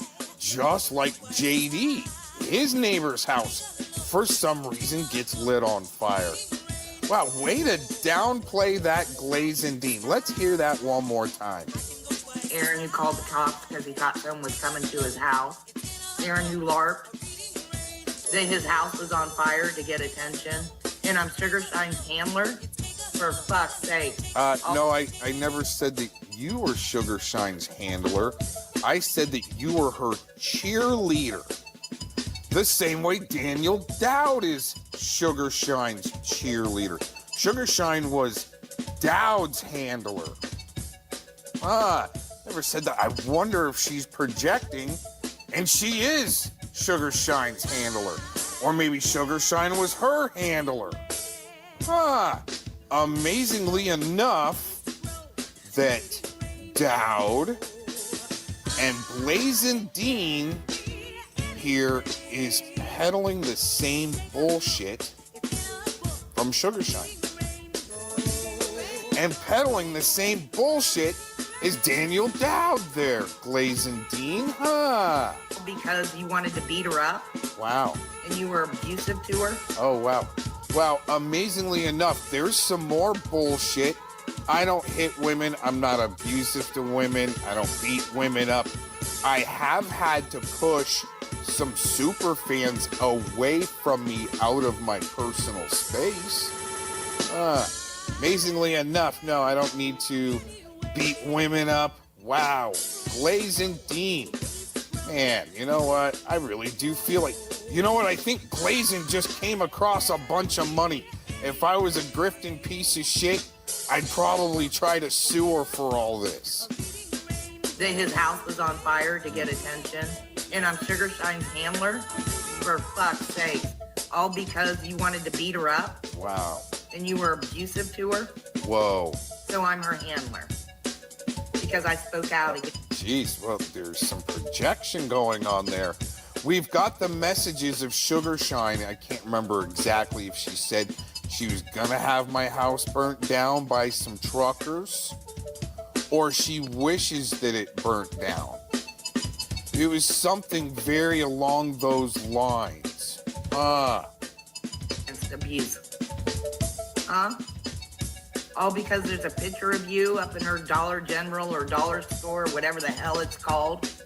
Whether they call the cops on site if you walk in. Right, Aaron? Let's take care of that. No, there's not, or else I would have been informed that there's some type of trespass warning. I thought the picture that was up in Sugar Shine's work was of your buddy Vic. He wasn't allowed to come in the store because he said he was gonna come into her store. That's what I gathered, but Sugar Shine isn't gonna straighten any of this up. She just likes you shitbags lying about me. For her. So maybe Sugar Shine is still the handler of Dowd and Glazing. For harassing women. Oh, for harassing women. Wow. I tried. One more time in full. And call the cops. She's the biggest cop caller. And Aaron, I'm a cop caller. Oh, yeah. Oh, go figure. Right, Aaron. Aaron who called the cops because he thought someone was coming to his house. Aaron who LARPed. That his house was on fire to get attention. And I'm Sugar Shine's handler. For fuck's sake. All because you wanted to beat her up. And you were abusive to her. So I'm her handler. Because I spoke out against abuse. All because there's a picture of you up in her Dollar General or Dollar Store or whatever the hell it's called. Whether they call the cops on site if you walk in. Right, Aaron? For harassing women. Well, that was the longest line of bullshit yet. Really had it lined up good. Here, let's go back to this other clip real quick for an ending. County, Ohio Sheriff's now. North County, Ohio Sheriff's Department has been given the leak to the show. The FBI have been informed, and ATF have been informed. I'm going to talk to Tim Arnott because I believe she is being set up.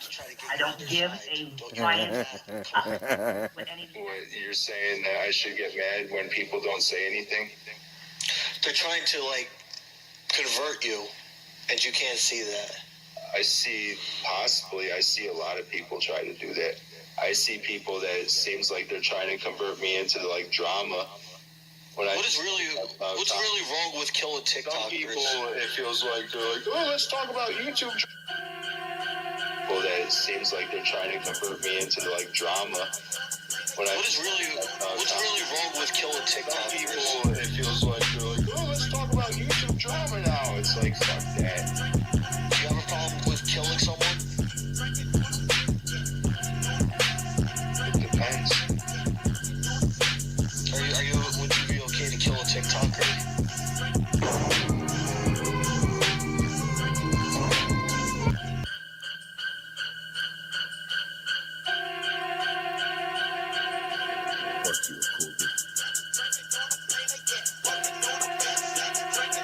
Why not uploading something cool? Aaron? Why not uploading something cool? Aaron?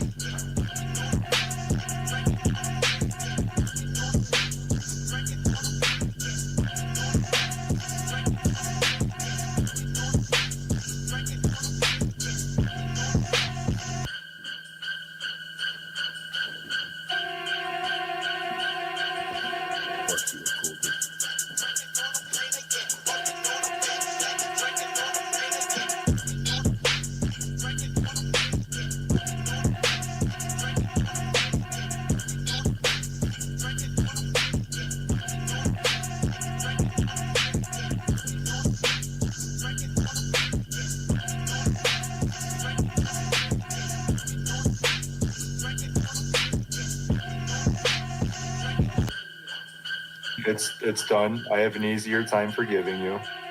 And I guess we don't really have anything else to say to each other anymore. There shouldn't be a next time, right? I don't want there to be a next time. Well, no, I mean, you're still swimming in the same pond that I am, but it's kind of my town that you came into. So I'm the mayor, and you just got a day pass. Are you talking about YouTube? Mm-hmm. All of YouTube?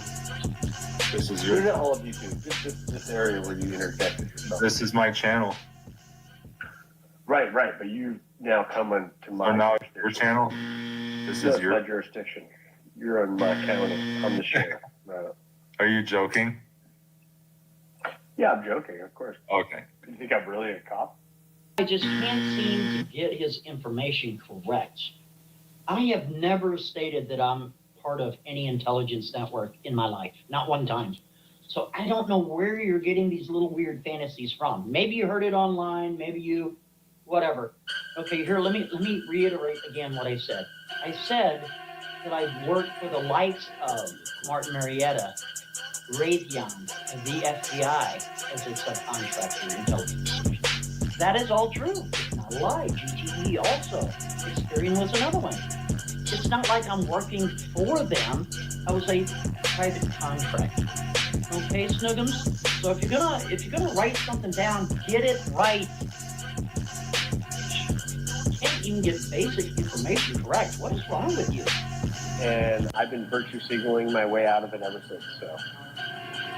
So speaking of that, here I am on YouTube. I got a pool job, right? And I got these guys like that causing trouble online. So I feel obliged to call them out in their hypocrisy and lies. So I feel like God is on my side, and here I am. Kill them all for Satan. Hail Satan! To call out Chisel for his bullshit artistry, shit like that. So I feel like God is on my side, and here I am. Hail Satan! LARPing faggot. I will fucking smoke you every fucking day. Not all day. Like, I know you got all day. I only got like part of the day. I will smoke you every fucking day. Even if my girlfriend will get mad, I will do it until So I feel like God is on my side, and here I am. And I almost had to apologize to zombies.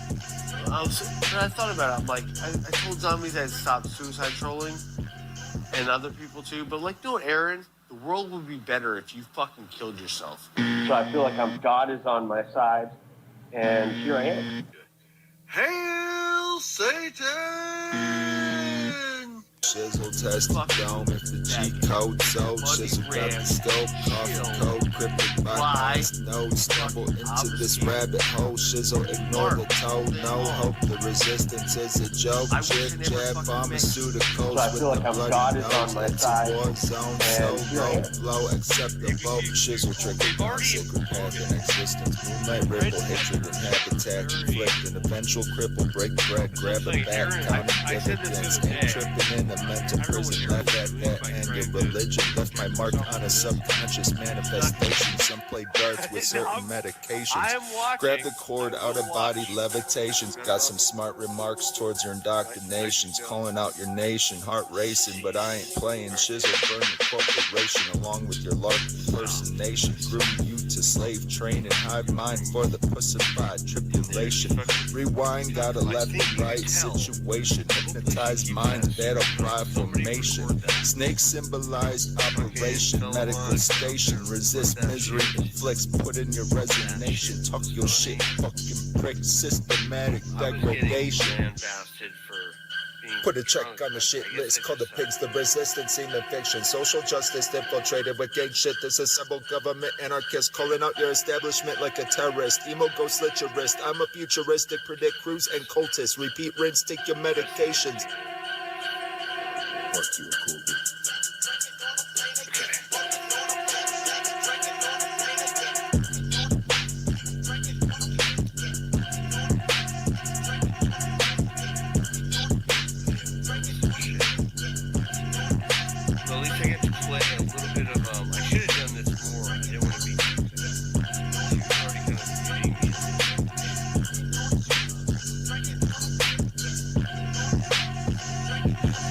Flow, balance, adjustment, broke. I don't understand the joke at the same note. Shizzle make it so simple, meaningless. Riddle, typically watch him stumble. So arose. Shizzle taking notes, playing stupid. Swear on a Bible as above, so below. Free will. Stupid bullshit, blood spill. Well, let's jump in with a knife in hand. I'm a rinker, think you can be a name brand. I'ma be me, you just shoot me where I stand. Go on and compete with your dope bag. Misery with the company it's sent. I am what you see with a bat, and no explanation for that.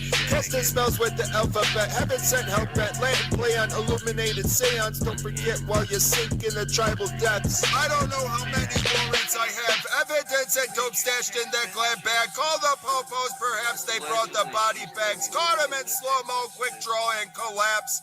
I laugh at all history surpassed. Border patrol restrict and kill your ass. Indoctrinations derail you from sacred paths. Scripted nation, so strap up psychopath.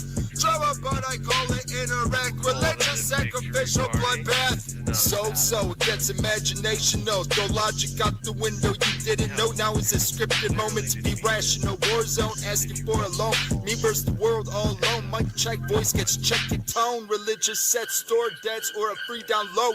Ride the wave or be the flow before you fucking croak. Rocky road, crack smoke, zone dome, mind blown. Where I'm at. Because Jewish women always want 10% off. Oh, it's a sensitive subject here in America. A lot of us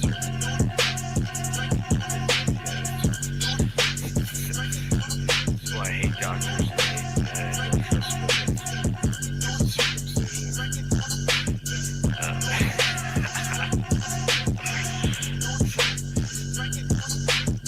No more circumcision jokes.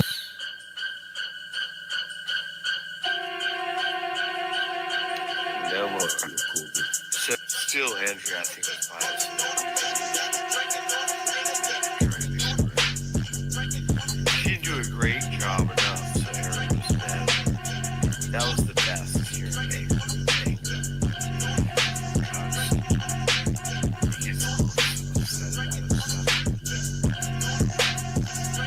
But yeah, as far as like talking about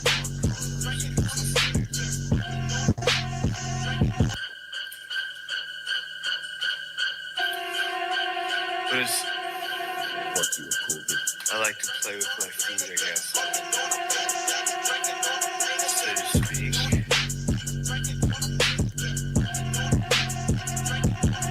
Holy, it's totally demonic.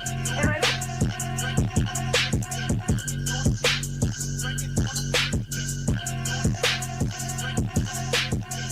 Okay, this is where I kind of came in of seeing, like, I'm commenting with Cucks in the chat.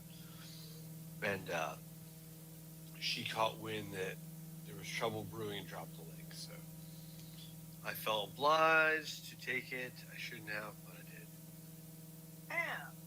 did. I got all the smoke. I suck at life. I apologize.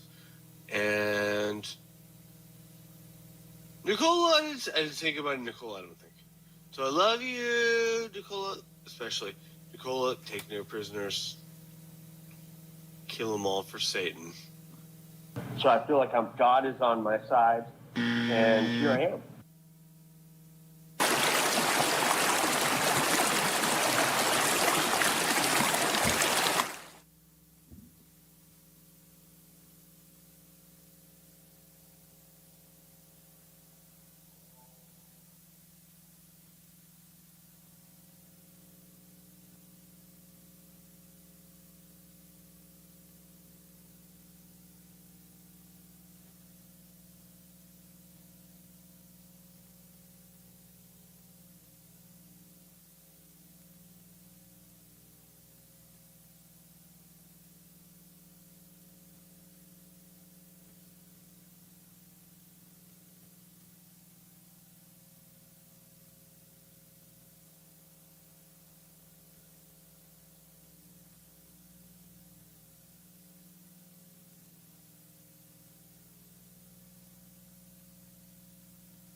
Well, I kind of do have to get out of here. But, yeah, you couldn't panel up there, huh? Hames from the chat. Just like Warblock. You panel up, I'll come up. He never comes up. Just crying in the chat. It's an unfortunate set of circumstances, especially for you.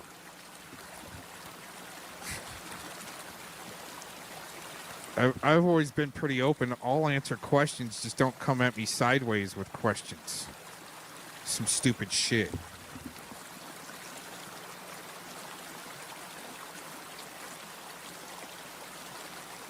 And once I've determined you're a shill like Scotty Cuccarati and you're trying to build a case for the state like you're a social worker, you might work for a judge, trying to gain evidence as much as you can from hearsay, like your boy Mally Duder and fellow Mon.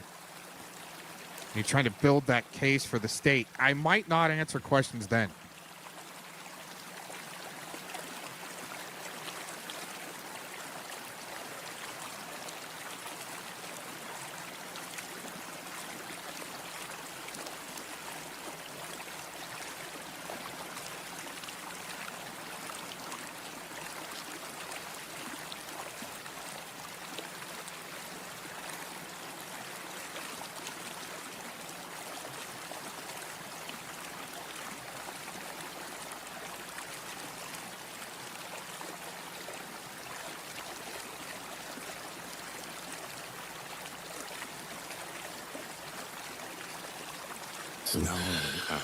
Severed heads. You know, there was a box full of severed heads on the floor at all times because they had a deal where they sent the heads over to USC for the dental school. Oh shit! Mic check.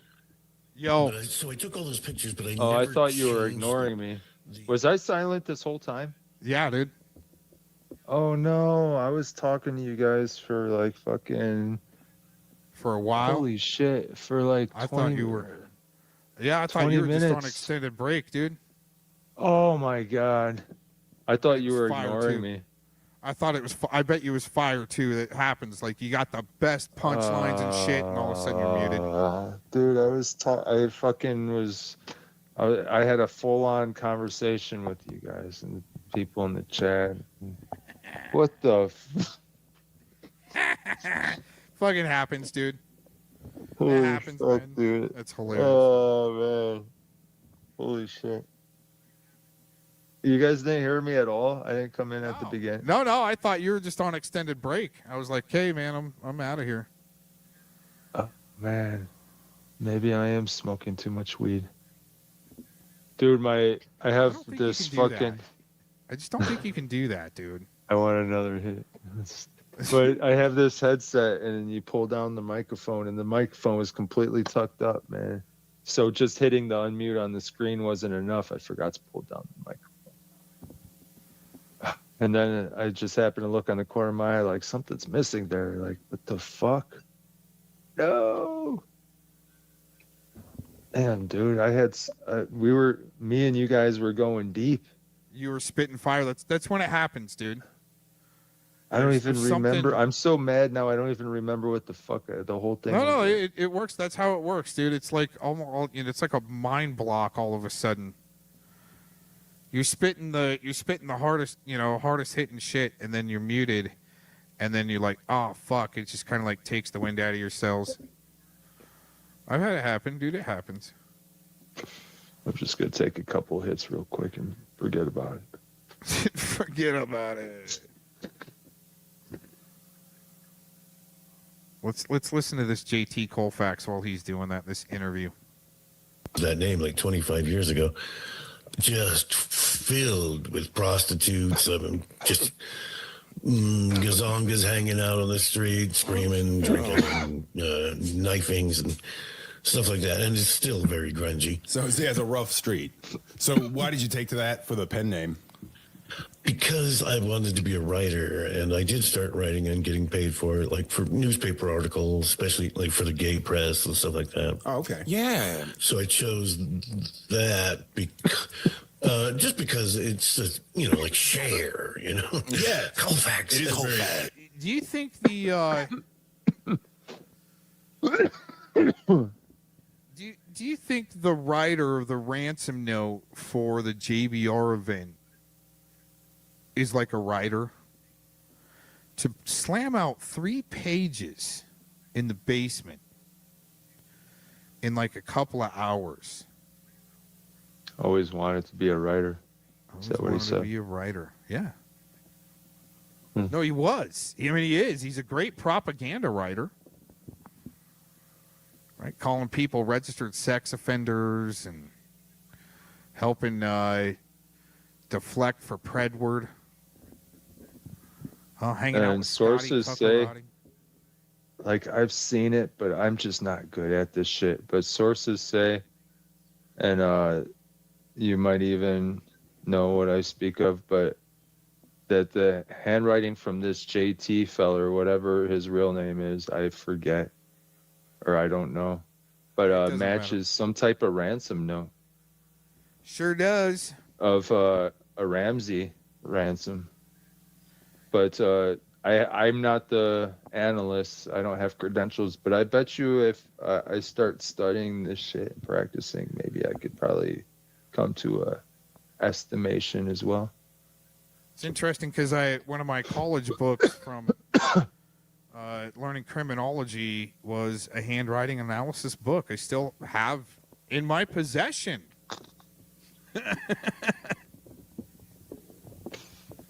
Amazing, right?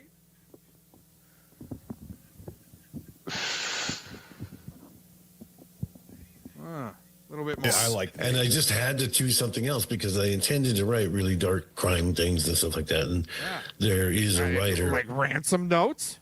Dude, I have deep patterns in the way I write. Deep patterns. I look at it like all my shit, and it's like, yeah, I see.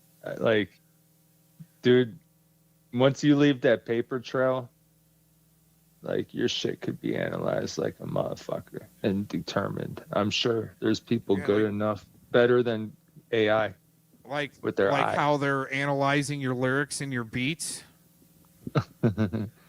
Well, they haven't caught up to it yet. They haven't been striking my shit for the things Wow. I say, which if I said it on a video or, a stream, I'd probably get taken out. Right. Right. Medical misinfo or something. So in a way, Yeah. it kind of sucks because I'm giving them kind of like when they put face masks on everybody and tried improving the facial recognition. In a way, like what I'm doing is actually making it tougher for them, but they're learning from it, which kind of sucks. That double edge. It bounces like a basketball. Yeah, I mean, I come up with some good jokes, and all of a sudden, Scotty Cuccarati's repeating it on his stream like he just discovered it. You didn't come up with that. Hell no. Well, same with Stale One. It's not going to compare, dude. I mean, you can go around and like fellow on and say you're going to make a hit video on me, and a year later, like Stale One, I'm going to make an album, it's coming, and a year later, still nothing. You know what I don't get? You got Puss Run. He likes coming onto Shizzle streams and saying he's gonna rape Simon's dead mother. But then when I say, like, I try making a joke and being funny, I say, what happens if Simon rapes your dead brother? Like, skull fucks him.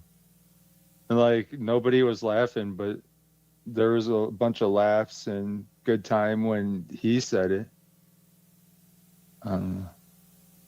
It's, the About dividing Simon, line but- there.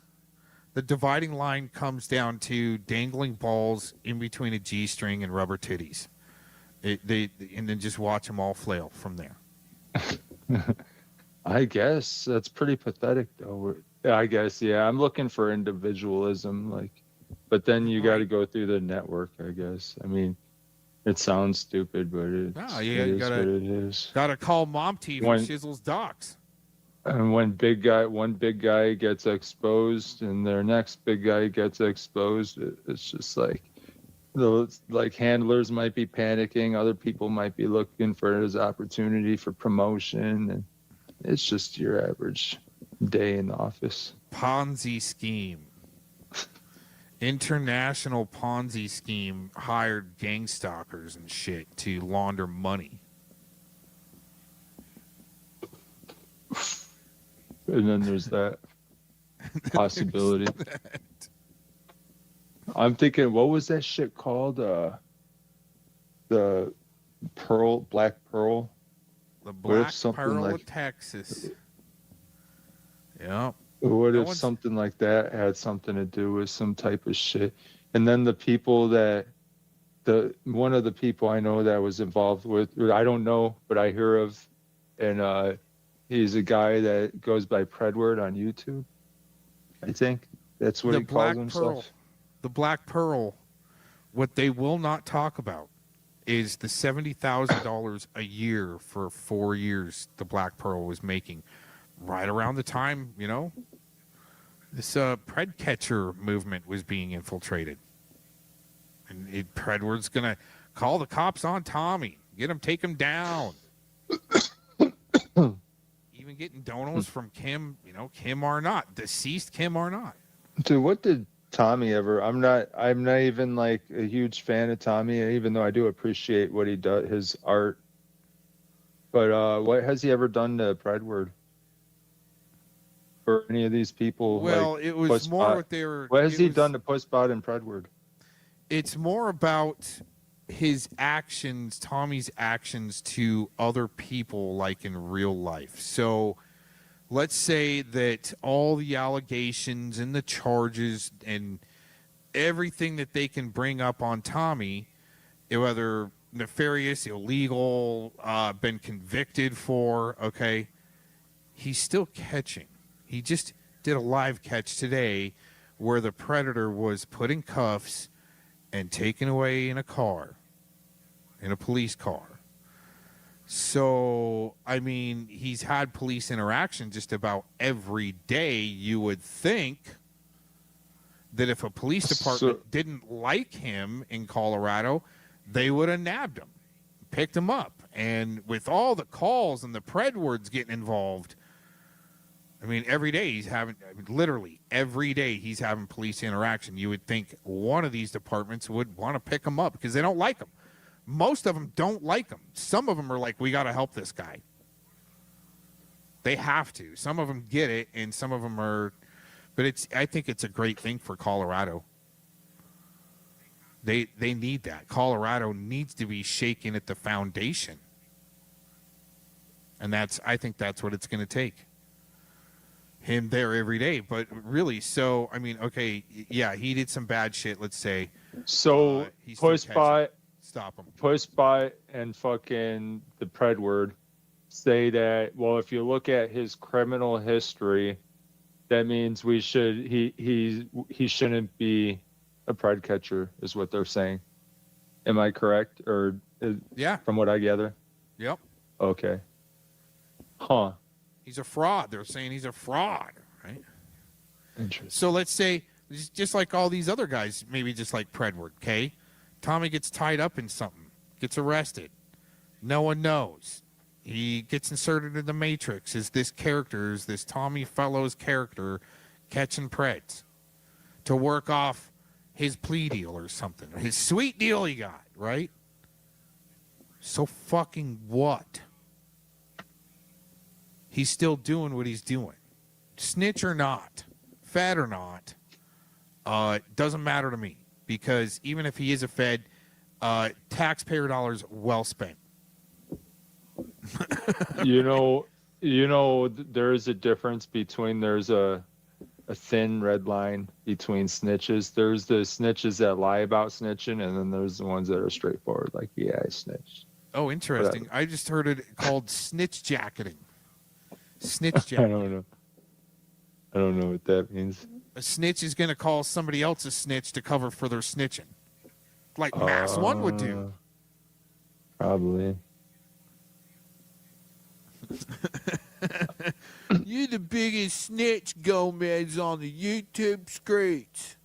Oh, really? I wonder what he's snitching about, because I don't know. All you gotta do is like rewind like an hour ago, and you'll see that it was probably Blazing and Right. people like Tonic and Honest Abe and that fucking Rodent and Madry and Scotty.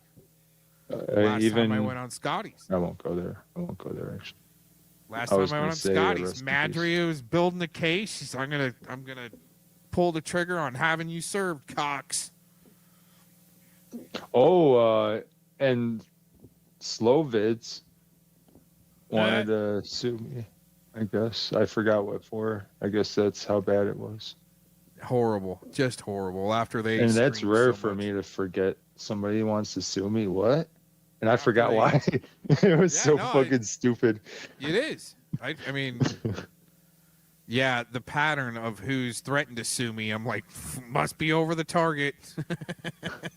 I think the thing I did was I said you fucking Jews or something.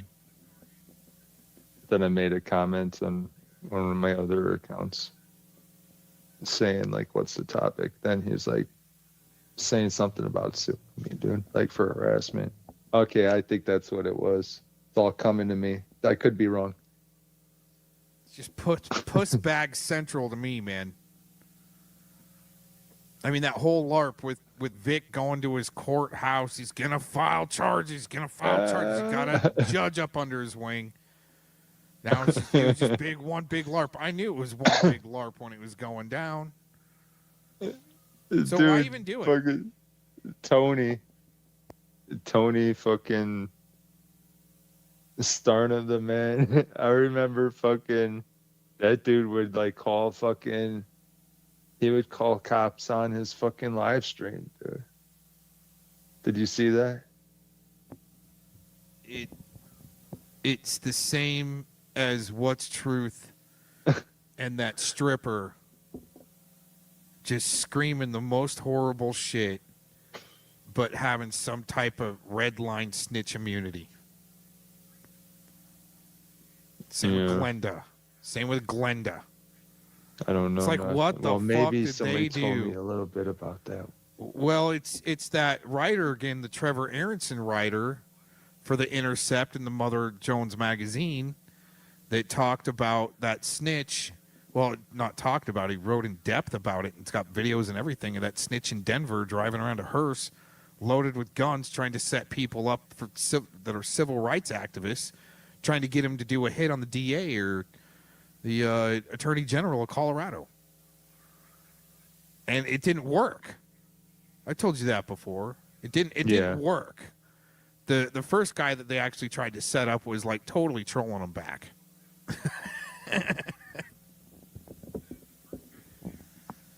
It's like, damn, you picked the first wrong target there, idiots. But you see video of that FBI handler to that, and that snitch is a registered sex offender. Did you see Trevor ask him? Did Trevor ask him, like, or how did he find a target and initiate interaction with? Like, did he stalk him down? So the and, snitch, like, yeah. The profile snitch would him pick a before target. he. Yep.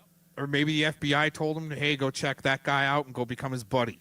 And there was actually video footage, interview footage inside the hearse between the handler and the snitch that was released. I don't know how he got it. It's pretty damn convincing once you get to like the website of it, you know. It just sounds like some type of qualified immunity, and the dude's following his scripts. Well, I mean, it just Sort of sounds like. look at the Predward case. That's going to be the example. As much as they don't want us to talk about it, Urban Disciples doesn't want us to talk about it. That's a really good example of somebody that did 21 days because he signed a plea deal, but they had to make it look good. I mean, for having all of that explicit material, there's been other cases where somebody's had possession of one picture or piece of video, and they're doing 10 to 20. Predward's got 65 and does 21 for meth possession. 21 days. When he's actually supposed to serve 30. It's like, who did he snitch out on the inside to even get some good time and good behavior inside? Why hasn't anybody been charged for all the conspiracy that was talked about through the recorded jail lines? What about that 70 grand a year that Black Pearl was getting her all around that time too? For 4 years. Don't want to talk about that.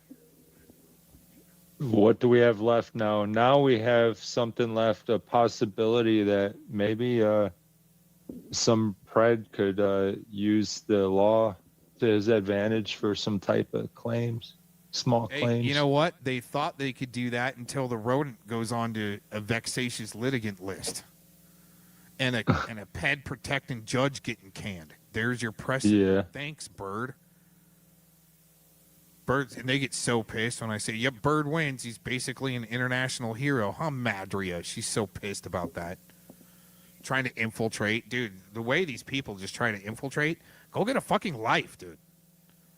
Because you're not even infiltrating, like you're just infiltrating each other and playing out the government narrative for us to destroy each other so they don't have to do it. Or their shills can mix in and jump in. I'd say the day that they fully got me is when they stopped me from trolling the establishment. That means I'm completely brainwashed by some weird shit. So they haven't stopped me yet. Or Tamara Wolf broke your mind. So she claims she broke mine. I broke your mind, Cox. Oh, you did? Oh, wow. Did she? Okay. She said that. I'm feeling so destroyed, dude. Exposed. Oh my god. Maybe she did get in there and maybe it's a time release thing. Like it kicks in a little bit. Every 2 years you lose about 8%. By the time like 8 to 10 years goes by, you'd be fucked, dude. She's so funny because it's like, I destroy your mind. Don't use any more of my videos for your show. Dude, can you deny though? You can't deny that she uses dark arts, possibly. We can't. Paglini. Dr. Paglini admits it.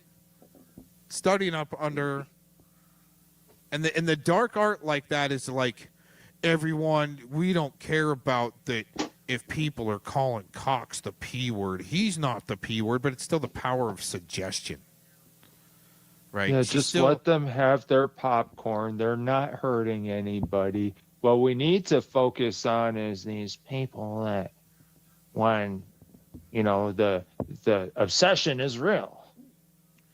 And then all of a sudden they're mad because you're spitting some facts, and then they're like, we know Vic had his way with you. As like an ender, like that's really. Oh, nope, sorry.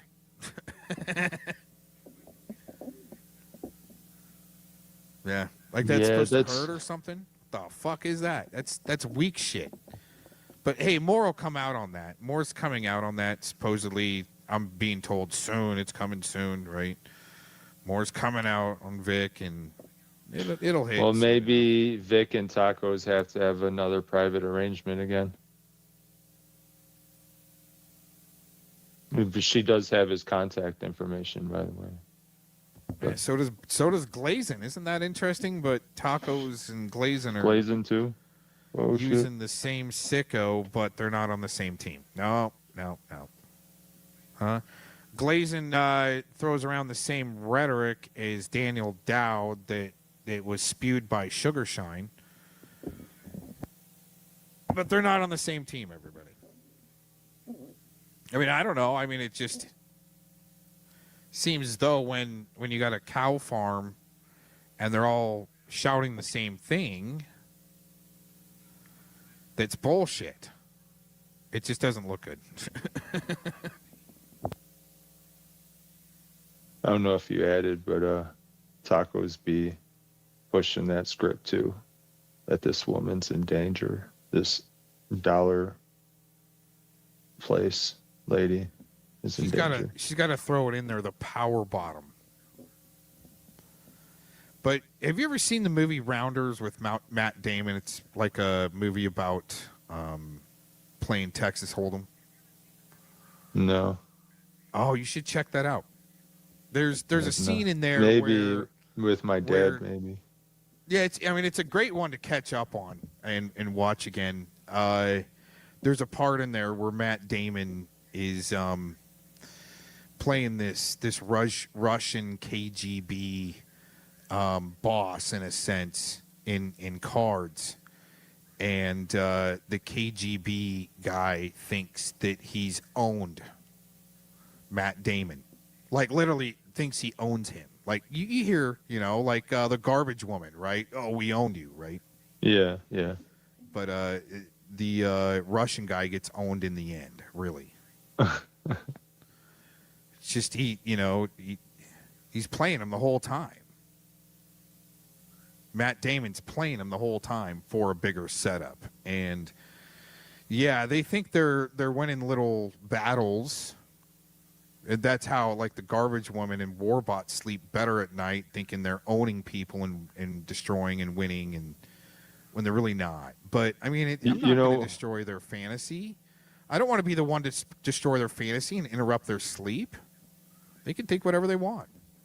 You know, a weakness of a network, it's like the same weakness as a law enforcement, where law enforcement admits, like, a pred catcher actually has things that they can do, but law enforcement is not allowed to do. So they have more power than law enforcement in a certain manner. I would put that comparison. Yeah, it's limited capacity, but the civilian side has more capacity than the law enforcement side. Yeah. They don't get that for some reason.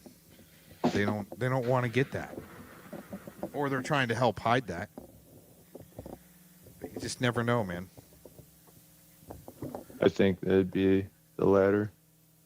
Yeah. Hey, man, I'm going to log out. I've been on just a little too long. I got some stuff to take care of. But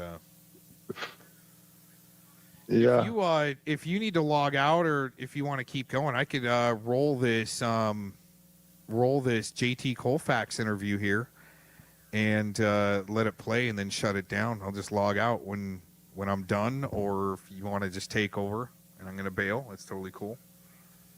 Yeah, maybe I'll say a few words, and then if you wait a couple minutes and then play it once my icon disappears. Hey, right on. Yeah. Thanks for letting me up and kind of doing my thing. It's been a minute. Had to blow the cobwebs out of the old studio. I hear that. Make sure it still works. It's like a car. You can't just throw it in the field and expect to come back 10 years later and think it's going to start. You got to keep starting it every once in a while and let it run. At least, take it for a little drive. At least down memory lane so you don't forget the gadgets. Oh my gosh. Yeah, and all the passwords and shit like that, and the way everything Yeah, gosh, damn it. Yeah. It's fucked. So yeah, I mean, it's like golf, man. You can't be slacking. Jeez. Stop thinking that these females, these gutter sluts, are your friends just because they come into your chat all smiley and nice. It sounds like some Tams fucking rhetoric too.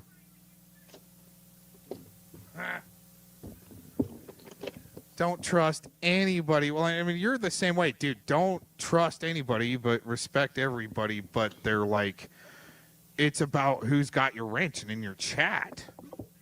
It's stupid. And I agree. Yeah, Don't Mr. James really did that. anybody. He called me out yesterday because you had a wrench. He said, "You trust him with your channel?" Dude was a little salty, man. I'm just gonna say it right here because Mr. PI is still here at the moment. Dude, I don't like trust you or anything, but I respect you and I think you're pretty cool to talk to. And I think your channel is a little informative as well, or a lot. Yeah, I appreciate it, and I've always said this too, even from 2016, is the psychological operations are meant to affect the trust level and even affect down to the donos on controlling the flow of information in the donos, and to cause such chaos and discord that there is no trust. So, and that's how yeah. you For interrupt our instance, right to how I assemble. read this is like maybe somebody would be acting a certain way on their channel with their hands out, palm side up, you know, with donos, and they'd be fucking racking in the donos. Then they try change it up, like, you know what, I want to be creative. Then the donos will stop. But then they get sucked back into it. Then they might fucking just, stick with it for those donuts. I don't know. That's one way of control. Crazy to me, man. I'm just guessing, though. I've never had donos. I'm just trying to place myself in that situation. That's my imagination. I think it's justified, and I think it's justified in some certain circumstances. In others, you're like, dude, you're straight up just fucking grifting and stealing from people. So I mean, who's really the internet police to like determine who's a grifter and who really deserves it? It's like in the pred catchers community, you're getting donos and shit like that, right? You're gonna have the Starseed James and Fellow Mons and Predwords trying to. Well, the Predword was trying to interrupt the donos by trying to get donos himself. Maybe it might, take donos away from somebody else that shouldn't be having it. But dude, fuck them for thinking they can, determine all that and write the pred catcher's manual. Come on, dude. Right, and that's limiting. Wait, let me just finish this. The pred catcher's manual was meant to limit the capacity of the civilian side. That's why they needed Predward to write it while he was in jail. Limiting that capacity from the civilian side. Setting the policy and the standard of what you should go by. Fuck that, dude. Get as slimy as they are. I think Mr. Slit was trying to help him write that book as well a couple weeks ago. Try to put the finishing touches into it. Dude, Starseed James, okay? I played a Shizzle remix earlier, all right? I didn't even try to get a hold of Shizzle and go, dude, I'm going to remix one of your tracks. I just straight up ganked it and remixed it because it's like you don't even have to work together. When you're on a different vibration field, in a sense, okay? You just know, in a sense. You don't even have to coordinate together. But when you or you could pull a rodent and be like, "You're my main supporter, Shizzle." right? And then I got your content. I have it forever. And then Scotty's gonna have him on his channel to lie about that. Oh yeah, I was getting thousands of dollars from Shizzle. I gotta say though, real quick, man. If I see somebody grifting, or even honest donations, like being honest as fuck with whatever it is they're doing, or grifting, I ain't gonna harass or whatever people would say, attack, internet lingo. But I am guilty of maybe I will laugh. Like, even it don't matter. I don't care if it's a motherfucking pred catcher. I'm like, that dude's collecting money. What the fuck? But then I just kind of shake my head and be like, whatever, and then check out what the motherfucker has up to offer. Work past all that. I mean, I ain't gonna sit there on YouTube and cry about it all the motherfucking time that dude, at the moment when I first find out, I'll be like, oh shit, I knew it. But that's it. That's all I really do. I've never held that towards anybody. I think that's childish. But if there is investigations of some nefarious activity, you can use that type of facts and evidence into account of some type of motive. But I think there's some that's ethical beyond. grifting. I think it can be done tastefully, not so much in your face like the Tony Starna type thing. Give me $200 or I'm gonna dox your dead grandmother type shit. Right? Yeah. But Well, I don't know. I look at it the same. I probably laugh at this. At that, I'm looking for solutions, and the solution is fuck money. And everybody laughs at fuck money to where what else can I do? Just laugh at them. I guess. I don't know.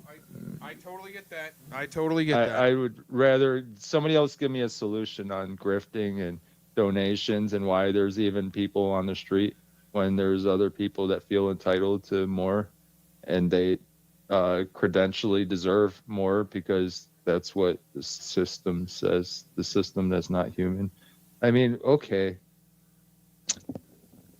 Yeah. Hey man, I actually got to bounce, but I'll be listening, and then when you're done, I'll hit play on this thing. Oh yeah, I'm basically done. I just wanted to say my final thoughts because I kind of have Shizzle's final thoughts of the moment, and I'm out of tea, but I have water, but I don't have no motherfucking tea. Dude, that's 100% not fucking cool, dude.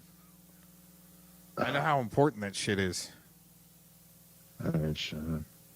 Later.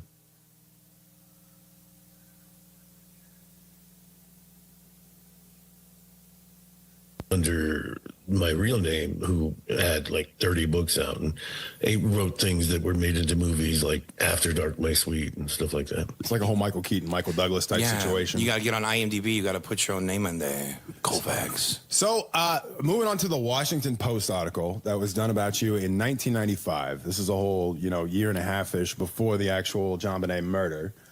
Can you explain how that came about? Like why do you in this whole situation where they decided to follow you in these letters and everything? Well, they had no choice. That's the terrorism. I put the T in terrorism. I know that's right. Or let me just say that in 94, I had a different art project I called the Reject Project, which was like straight and simple in that I lived in a 5-story walk-up in the East Village. And one day I walk in the building and there's like this area under the stairs for trash and recycling. And I see all of these huge envelopes there, all nice and clean, but have just come in the mail. And anyway, I take the envelopes with whatever's in them upstairs because I want the big envelopes, and I'll just write over them and tape them when I mail them because I was doing all these freelance articles. But then I get upstairs and find these are all headshots of actors and actresses trying to be in a movie that somebody in the building was producing. Oh, okay. And I look at the dates on the envelopes, and I'm like, holy shit! I had like 26 of them. Like these people were immediately thrown in the trash. Like these arrived yesterday. That was the Reject Project. Yeah, so I hung them all up on a big, I pasted them to a big giant construction wall across from Tompkins Square Park. And I mailed, since I had all their information on, the headshots and their resumes, I wrote things about it on the front, on their pictures, and Xeroxed them, put them all over the neighborhood. I made fun of them, each and every one of them I did.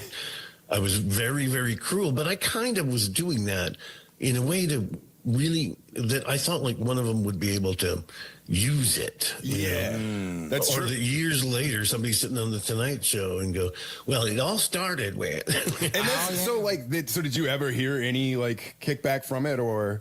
No, because it's like the lettuce thing. I've noticed with the lettuce thing, it's like I like this because my type of humor is doing stuff for myself. I love jokes for myself, and it seems to be like with this thing where the Washington Post covered that you were sending letters to residents of, was it Charleston?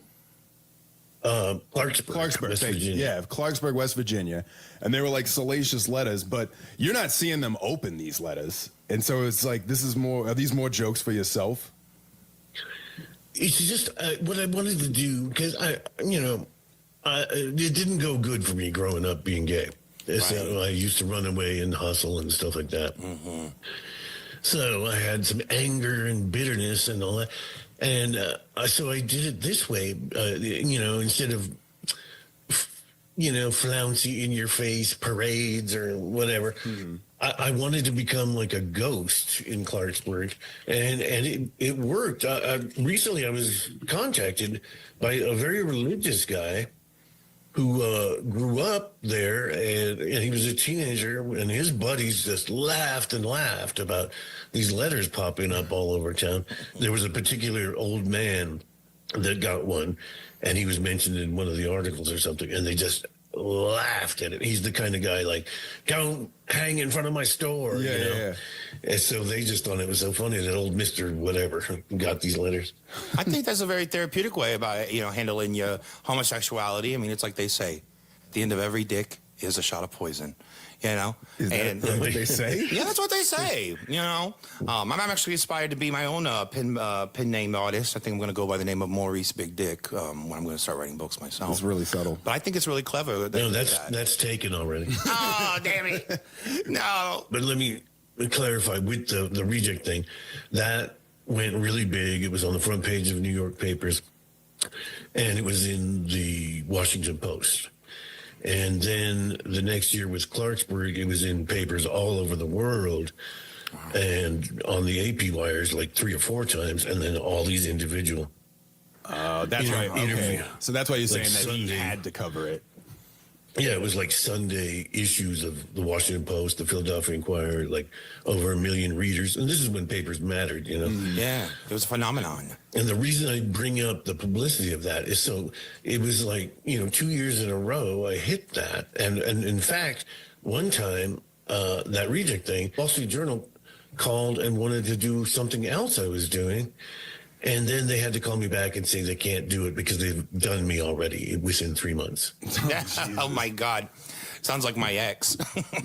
Yeah, they had a very small, specific spot for zany news. Then otherwise it's back to the stock market. The reason I was mentioning that publicity and stuff is that obviously this takes a lot of work to write to a town every day for a year. It was in that sense a stupid thing to do because the writing is terrible and all that. But the point is, and then the reject thing, and on millions of other, I used to flyer all over New York. It was, I think that's my favorite thing ever. Yeah. But that immediately after this Ramsey stuff, papers that had done me started calling me like so-called artist or wannabe artist, and it's like, bitch. Yeah. I was on the front, like the Boulder Camera. I was on the front page of that. At the end of the Clarksburg project, I handed it over to some Eagle Scout type guy. I mean, like in his mid-20s, but still identifying as that, so that he would do a cleaner, nicer version. And I'd hoped that it would go on forever, being handed off, but it didn't. But the point is, so that means it was at the end of that year. So therefore, within 1 year, they suddenly relegated me from front page artist to so-called artist. A so-called artist. He didn't finish his Denise placemat. And I could shut see, the fuck up. And I could see it being something like where they're getting a lot of pushback from readers who are like, why are you giving this person a platform kind of thing? Because I saw that for like the opinion piece that people wrote in response to the Washington Post one. Oh yeah. So then after the whole, after the Washington Post article, how do you end up working for like the transport for the morgue? Let's see, that as is natural in the mortuary business, it came through family in the beginning. In Los Angeles, I started. I went to San Francisco. I had a restaurant job, got fired there, and I didn't gel. I didn't like San Francisco, and I'd only been there for a month or two. So when that axe fell there, I called family that knew other family in Los Angeles, and they said, sure, we need him, come down. And I went right to LA, and I had to live in the house. You know, there was cars to do the first calls. That's what they call first calls. So we were a taxi company for dead bodies. Oh, wow.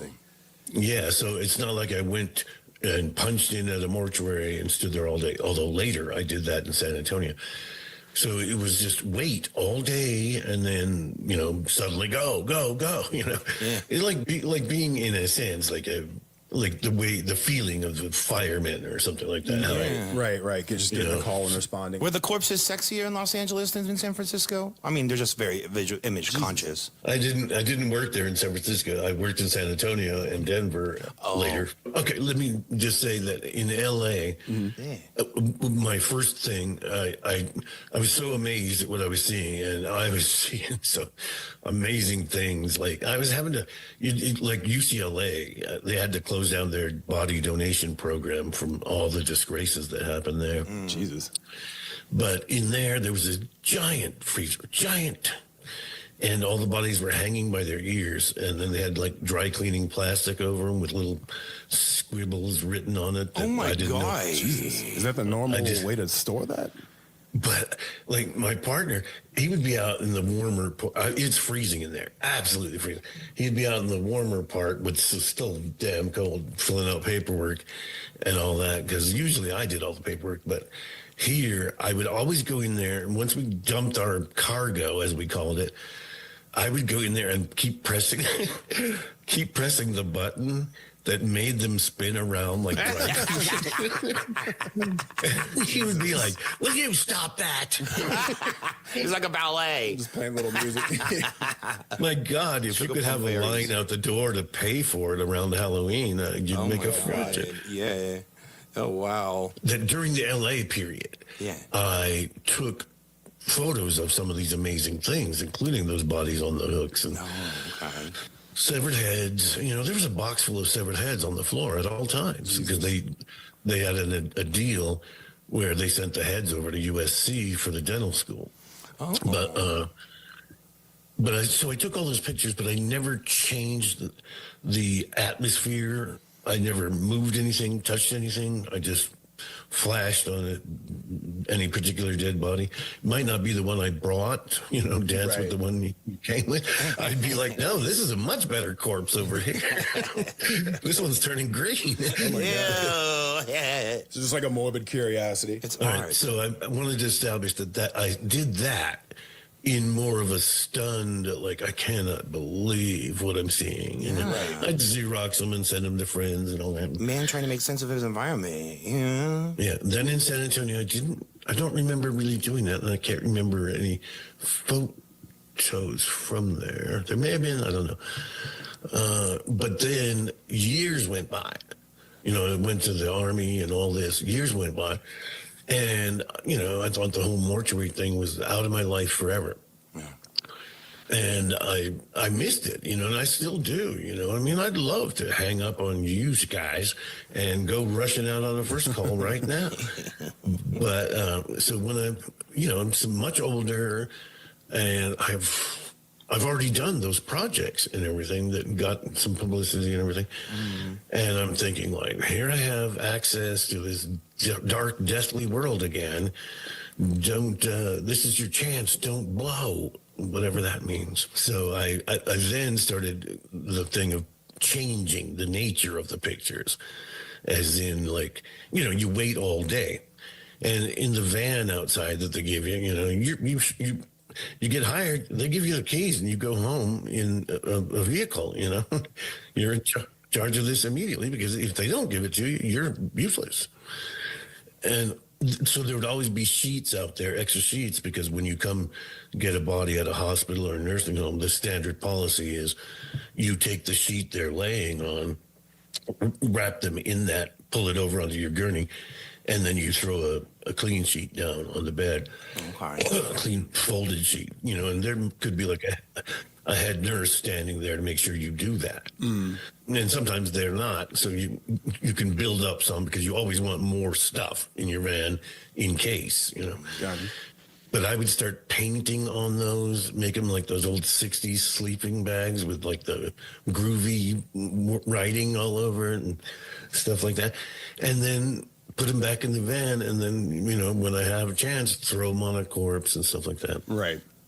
And I also did signs and everything. And this is the part that, you know, kills me in the art world because, you know, I mean, I didn't make the signs very good. You know what I mean? Like, I would just get a notion and then just use a black Sharpie, big Sharpie, and write things. So I wrote stuff like, getting fired isn't the end of the world. Which, you know, is this stuff you're taking pictures of? Yeah, so I would throw that sign on some corpse's chest and take a picture of them. Oh my gosh. So they were kind of like they were going to be kind of like punky little greeting cards, you know, because the dead people have that look of just like, oh, life is shit. Right. So it's like, I got fired. Yeah, it could be worse. Yeah. And it was, of course, also a prediction that that's what was going to happen to me. Jesus. Yeah. How sardonic. But let me just finish on those corpse photos. So I got busted for that in Denver. I stole them from a Safeway because I had no money. I'd just come back. And I just had no money at all. I was living in this rooming house. So I wasn't paying for them. And a couple of times I'd gotten away with it. And then one time they obviously were upstairs in like peepholes watching me. And I took the little packet out of the bigger thing that I filled out and stuffed that in my pocket and threw things away. And then I paid for a candy bar or something. And I knew right then already, it's like, somebody's waiting at the end of the register. And then, of course, as I walked to the door, there was another one and I got busted. Oh my God. And then they interviewed me up there in the grocery office. And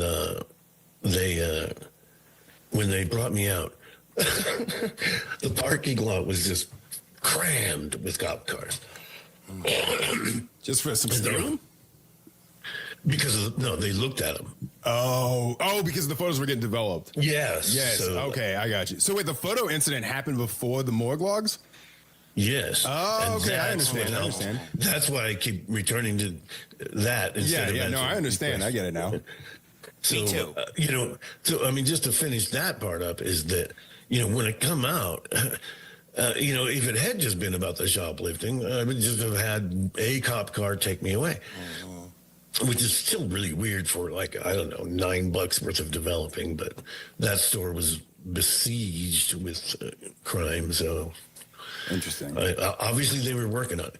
But then when they see that it's all these dead bodies with signs on them, they did it. They went into this thing I called cop greed, which I'd seen it before, but cop greed, where they just want it so bad to be something. They don't want to prevent a Dahmer situation. Mm-hmm. They want to be in on a Dahmer. They want to be the one that finds it. Yeah. Yeah, and they totally thought there might be a chance, because I remember when I did get driven away out of a parking lot full of cops, all shading their eyes and looking in the van I drove and all that. On the way to the jail, the cop car I was riding in suddenly came to a screeching halt, and a cop going the other way parked on the other side of the street. And the cop that was with me grabbed up the photos and ran over there to show them to that cop. And that cop had nothing to do with anything about my thing. Mm. So it was like a cop buddy going I'm not going to let you out of the loop. And you got to check this shit out. That's exactly it. Wow. And that means it was flaring all over the cop radios. It was. And I get taken straight to homicide, where there's a big, body outline in tape on the floor and all that. It was horrifying. Oh my God. So then you ended up being able to get another job working for a morgue in Denver? I did 2 jobs there. Yeah. I worked at a different place for a couple of months before that. And then I went to that place that I worked at. But never after these things. No. Right. So how'd you get to the Boulder Community Hospital that night? All right. So I get a call. I was talking to two friends of mine from New York on a three-way thing. I had already been somewhere drinking, and then I was drinking at home. And, you're on call 7 days a week, 24 hours a day. You could ask for you didn't have a scheduled day off or no, you had to ask. And one time I told that boss, there was a big family party for something. And I said I needed to go to that. And he's like, all right. But then I tell him at 9 or 10 p.m. that I'm leaving there going home. And he's like, pop by here. You know what I mean? So he wanted to see, because I went to a party. You guys are infectious. He wanted to see, he just wanted to see me and see, and my family doesn't drink, so I was fine. So I get the 11 o'clock, I get the call. My friends can't, they hear my pager, and I go, I got to get off of here. I've gotten a call, and they're like, what? No, really? And they just were so fascinated about the mortuary business. And anyway, I drove to Boulder Community Hospital with I was picking up just a dull, desperately dull old man. Well, not that old. I think in his 50s, but nothing interesting about him whatsoever. This is like a line of demarcation I say to anybody that's getting old, as in if you drop dead now, you're not interesting. You know what I mean? If you drop dead when you're 16, I'm going to ask, what happened to this person? Right. But if you're 50 and fat, I'm like, makes sense. I'm not going to ask no doctor, no nurse, because they're not interesting. But so I get up there, and I have the mortuary crisis of, it's not a real crisis, but everybody that does first calls hates this. So you get there, I get there and got the body all, ready to go and everything. Security's down here with me to help me sign that logbook over there. And, which I wasn't thinking anything about. It's just always ordinary. Everywhere you go, sign it out. Now everything, but the watches and the rings, it's everything you take with you, you sign on and all that. You call a gold ring, you call it one ring yellow in color. Interesting. To avoid any, gold. But so the point is, it's all normal as can be. And I got the body, I'm rolling over to the podium, and then he's going to open the door for me. I'm going to roll out and take it wherever it was supposed to go, and I'll be done. I'll go back home. Yeah. But no, just as I'm signing the thing, a knock comes at the door, and I'm like, oh, shit. And sure enough, the security guard opens it, and it's the guy from Lyons. Lyons is a little city up in Boulder area. Mm-hmm. It's the guy from Lyons Eye Bank. And he, as cards go, he trumps me. You know what I mean? So I have to, I'm practically sighing with disgust, roll the body back over to the autopsy table and slam him back on. Now you're going to have to wait for this guy. Okay. Yeah, and it takes 45 minutes to 2 hours, for some people.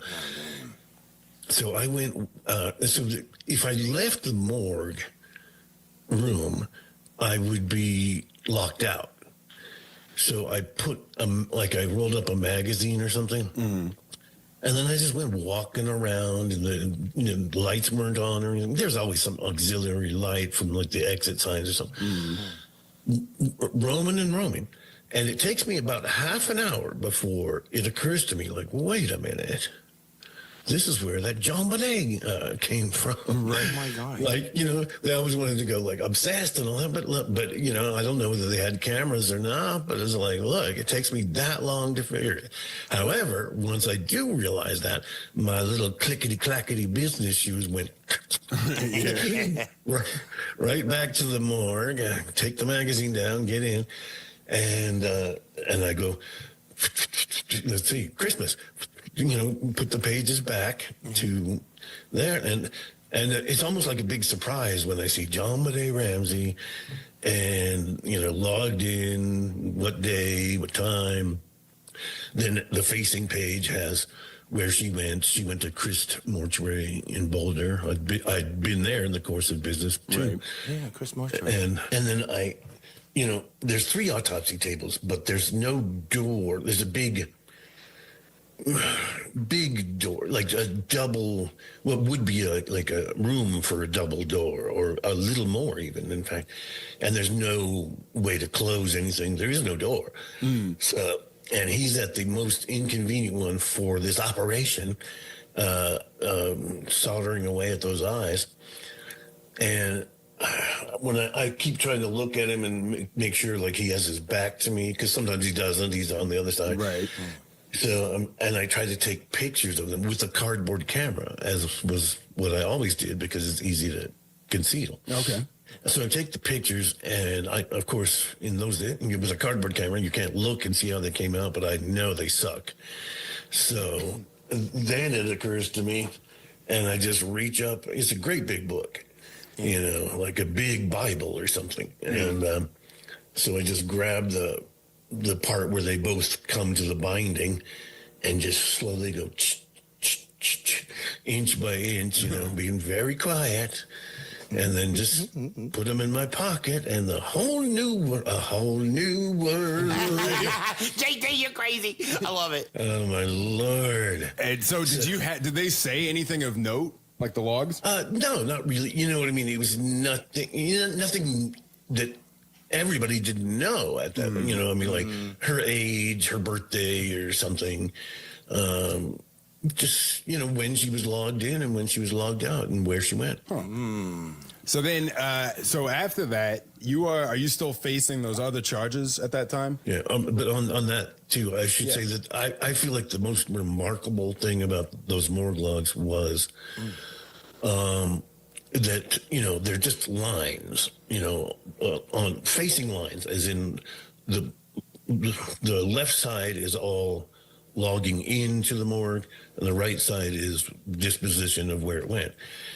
And there must have been, I don't know, 30 other people. So that to me was the part where it's just like, 40,000 men and women every day, as in her name was just another one, very, very small writing and everything. What was your original intention, what were you going to do with them? I don't, profit, I suppose. I bet there's a really big black market for, for the names of that little girl like that. I would have spent $100. So how do we get from then there to you standing outside the Ramsey home that one night where you decide that you're going to attempt to burn it down? And this is in 1997. All right, so the first I get busted for the corpse photos. And that's all over town. The media had a field day with it. If you remember that guy, radio syndicated guy named Paul Harvey that did the little shorts, and he's like, and that's the way it was. Oh, yeah, Paul Harvey. Yeah, it was on there. Oh, wow. Oh, my gosh. All of this. So there was all that, it had legs for a while, you know what I mean? Yeah. I was on Inside Edition and stuff. Oh, my fucking God. I love it. And then, so Westward does a piece on you. And at this point, were they the first people to know that you had the morgue logs, or how did it come out that you had them? Well, there's the interesting part about that. Okay, so, and that's what I was saying about the publicity about the corpse photos. So I'm already like a giant freak out there, and I'm busted for it, and I've got charges in all these counties and municipalities. And then my roommate, who was like this weird bodybuilding Mormon, garbage, bodybuilding Mormon. But he was a weirdo with the subject of gays, and he didn't know that I was or anything. We would walk to the liquor store and things like that, and he would point out, like, in the neighborhood, even though it's not like a gay liquor store, but they would have the newspaper thing with the gay newspaper and Westward and other papers. And he would be pointing them out, grab one of those. And we'd go home and dissect how sick and horrible the gays are. Oh, my God. He had butthole envy. Meanwhile, I'm like, why don't you take your shirt off? You want to wrestle? Oh, we did. We like used his archery bow in the backyard, shooting the fence. Those are really hard to do. Yeah. Oh my God. But we did boy stuff. You did boy stuff. Do you think anyway, maybe he was so the closeted? point Do you think maybe he was closeted? Oh, of course he was. I've never. I'm literally saying that the man couldn't go 15 minutes without saying something about gays. You He know? wanted a tongue in his rectum. The thing about why I mentioned him was, well, for two reasons. One, his family came over and had a very innocent birthday party. I had to leave on a call. But there was those. His mother handed me one of those party blower things, and I just, politely put it in, kept it and put it in my pocket because, what do you want to do? Just throw it on the ground? Yeah, thanks. Just out of politeness. So therefore, I happened to have that. I didn't go get one or plan on it, but I did stick that in the corpse's mouth. Take a picture of it. JT. And Oh my God. that was a really creepy moment because I put it in and I get ready, step back to take the picture, and it just goes. Oh my God. Like it actually. And I'm like, oh. and I do it again, and it does it again, and I'm like, oh, her jaw's wired shut. Damn it! But I eventually got it in there. But the reason I bring up him in the first place was that so I'd already had all of these cases and everything. I still had them at the time, to solve. It's a huge, and I'd have no job. It's horrible, and then he decided morgue logs. Oh, what a shit. I would, yeah.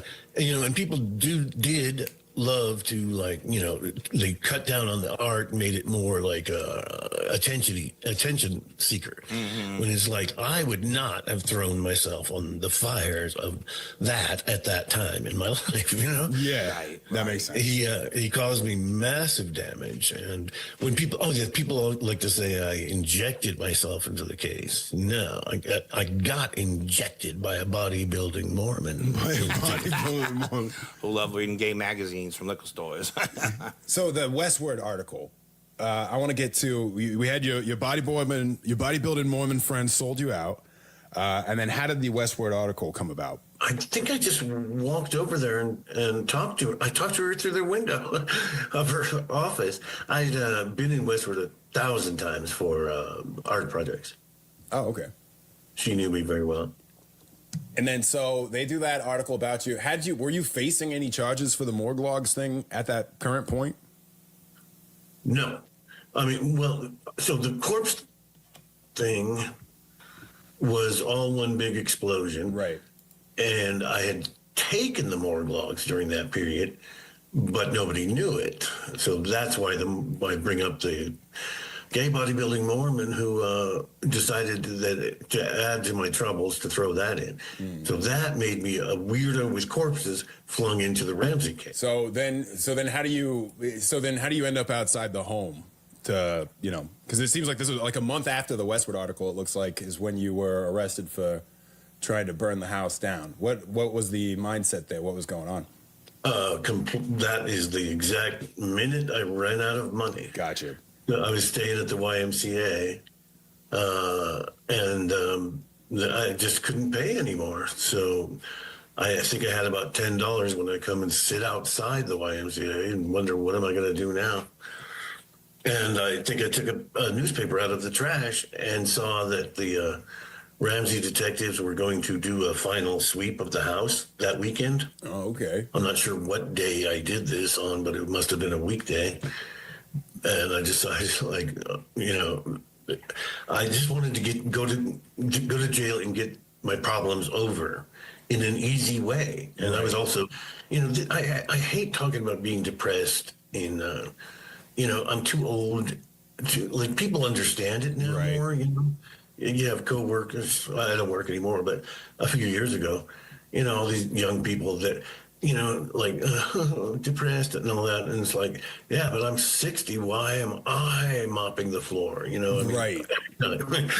And people bandy it around. So it makes me embarrassed to say that. But obviously, what else could, the other reason people like to put is attention seeking.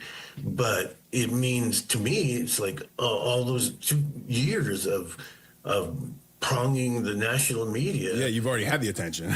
With that it would be the ruination of it. You know, right. Now I've become a quiet hermit the rest of my life, and you know, so I'm going to hear these complaints now that we're doing the channel with my producer Matt called the Morgue Logs, and already we're getting some. But anyway, so to get to the Ramsey house, you know, I have $10. It costs like $250 to get to Boulder. I do that. I have a beer or something, and I meet this Manson type woman, you know, like one of those crusty street girls. Right. And I just tell her flat out, somehow we're starting to talk, and then I just tell her, like I'm a robot at this point, you know what I mean? Like, I am so depressed, and I have this ridiculous idea on my mind. But I should also point out that I knew when I got busted for the Morgue Logs, I went into the Boulder jail, but I barely made my bed when I got the call, roll up, and I got bailed out live on the radio from a host called Jay Marvin. And so I'd seen the jail, and I'd been in other jails. I've been in the LA County Jail, and Atlanta, which is just hideous. So that was part of the reasoning too, is like, you know, I'm going to jail sooner or later on all these charges. And I have no money, no nothing. How am I going to even get to these courts and all that? Right. So that's why I did it. Massive depression. Plus also, like, you know, why don't you drive me there? Right. And it kind of, I think it takes the attention away probably from the other charges as well too, though, right? Because you don't really because it makes them like mad. Oh, okay, it makes it worse. So what detectives, like, so you called yourself in, who shows up for that? So I sat there all night and then finally did it, but then I left, and I kept looking back, and there wasn't the fence or anything at the time, so I left, you know, diagonally across the yard, and I kept looking back in case I would see flames or anything, but I was pretty sure that nothing happened, really. Mm-hmm. But I didn't know, so truly, I always tried to, like, prong it down to, like, it wasn't all that much. Right. But then radio host Peter Boyles got a hold of the pictures, and he like, really slammed me for that. It's I saw those pictures. I mean, it doesn't really look that bad. Yeah, but the thing is, like, what if, like, curtains were hanging there or something like that? Uh-huh. And so did Steve Thomas, was it true that he was called there that morning as well? Yes.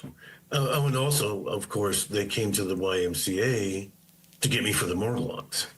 Oh, was this the same? Yeah, and I have no phone, no nothing. So that's, again, my former roommate telling them where I am. Oh, Jesus.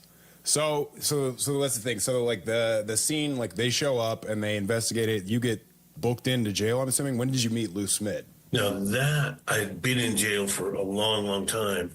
And I met Lou Smith twice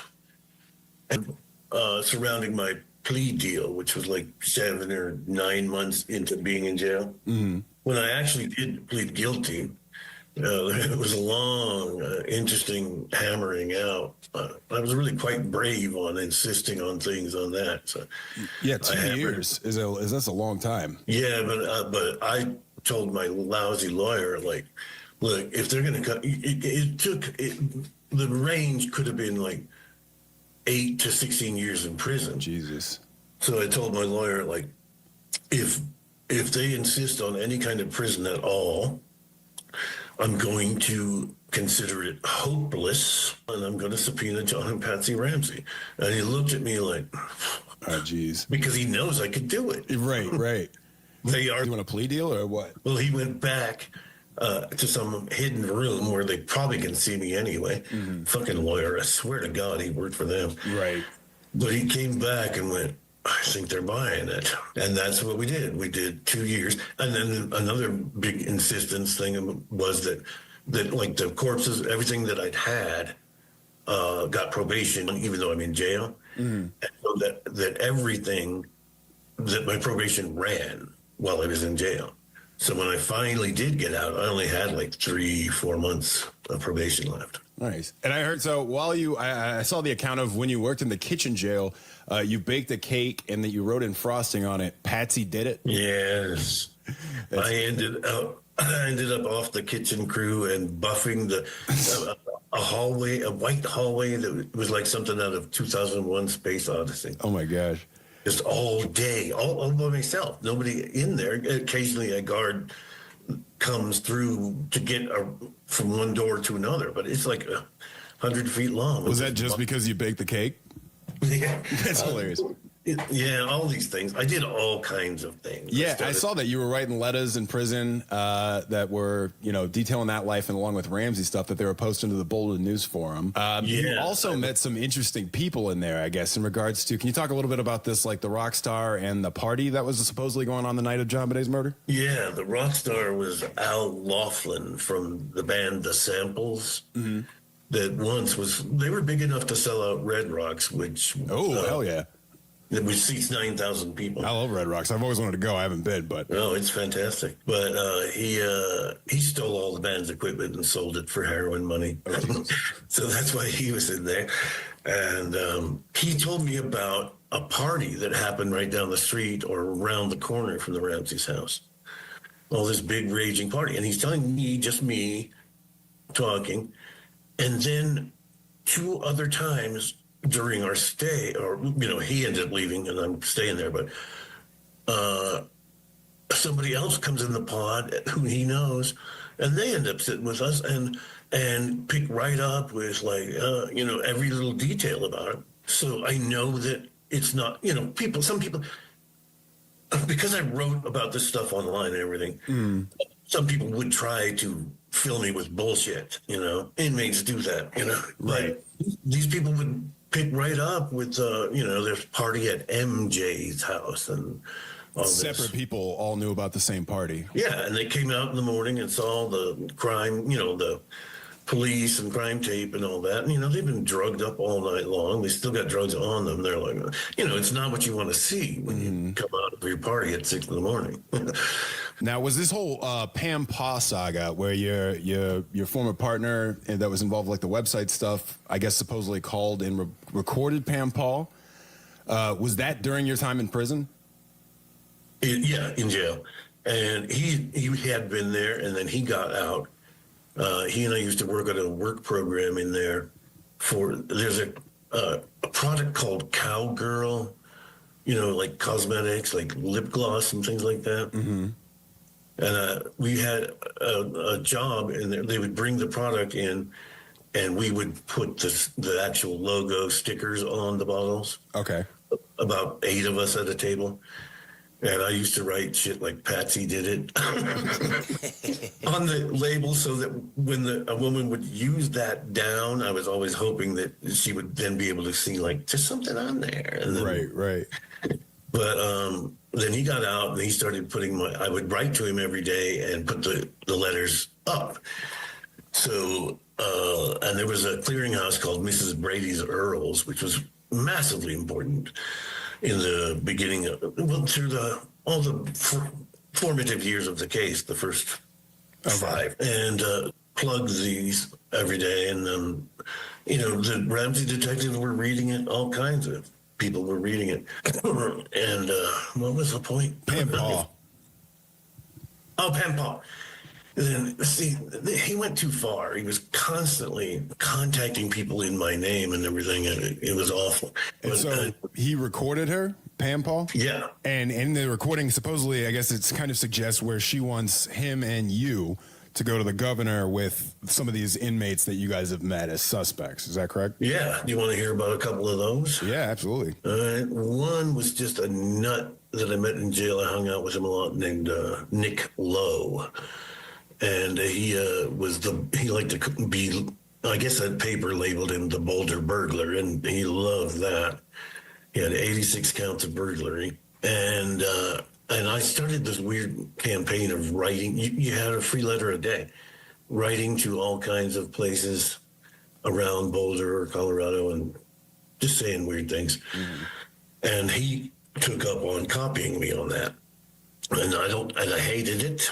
and I didn't know what he was saying, but that brought Detective Gossage to the jail, and he took his hair, saliva, and handwriting. So when you hear that number of I think 200 people that have done that, he's another one, and that's... Right, and they try to make it seem like the police didn't check out Uggs. Well, and another weird thing was that his mother, well, see, he was from Westminster, so was I, and his mother lived on Victoria Island.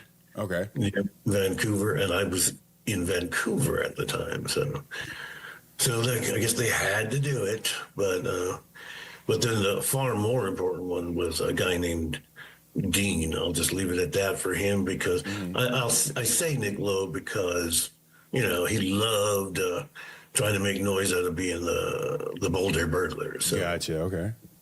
But this Dean guy, I flung him into the case so hard, and it was bad. I felt bad.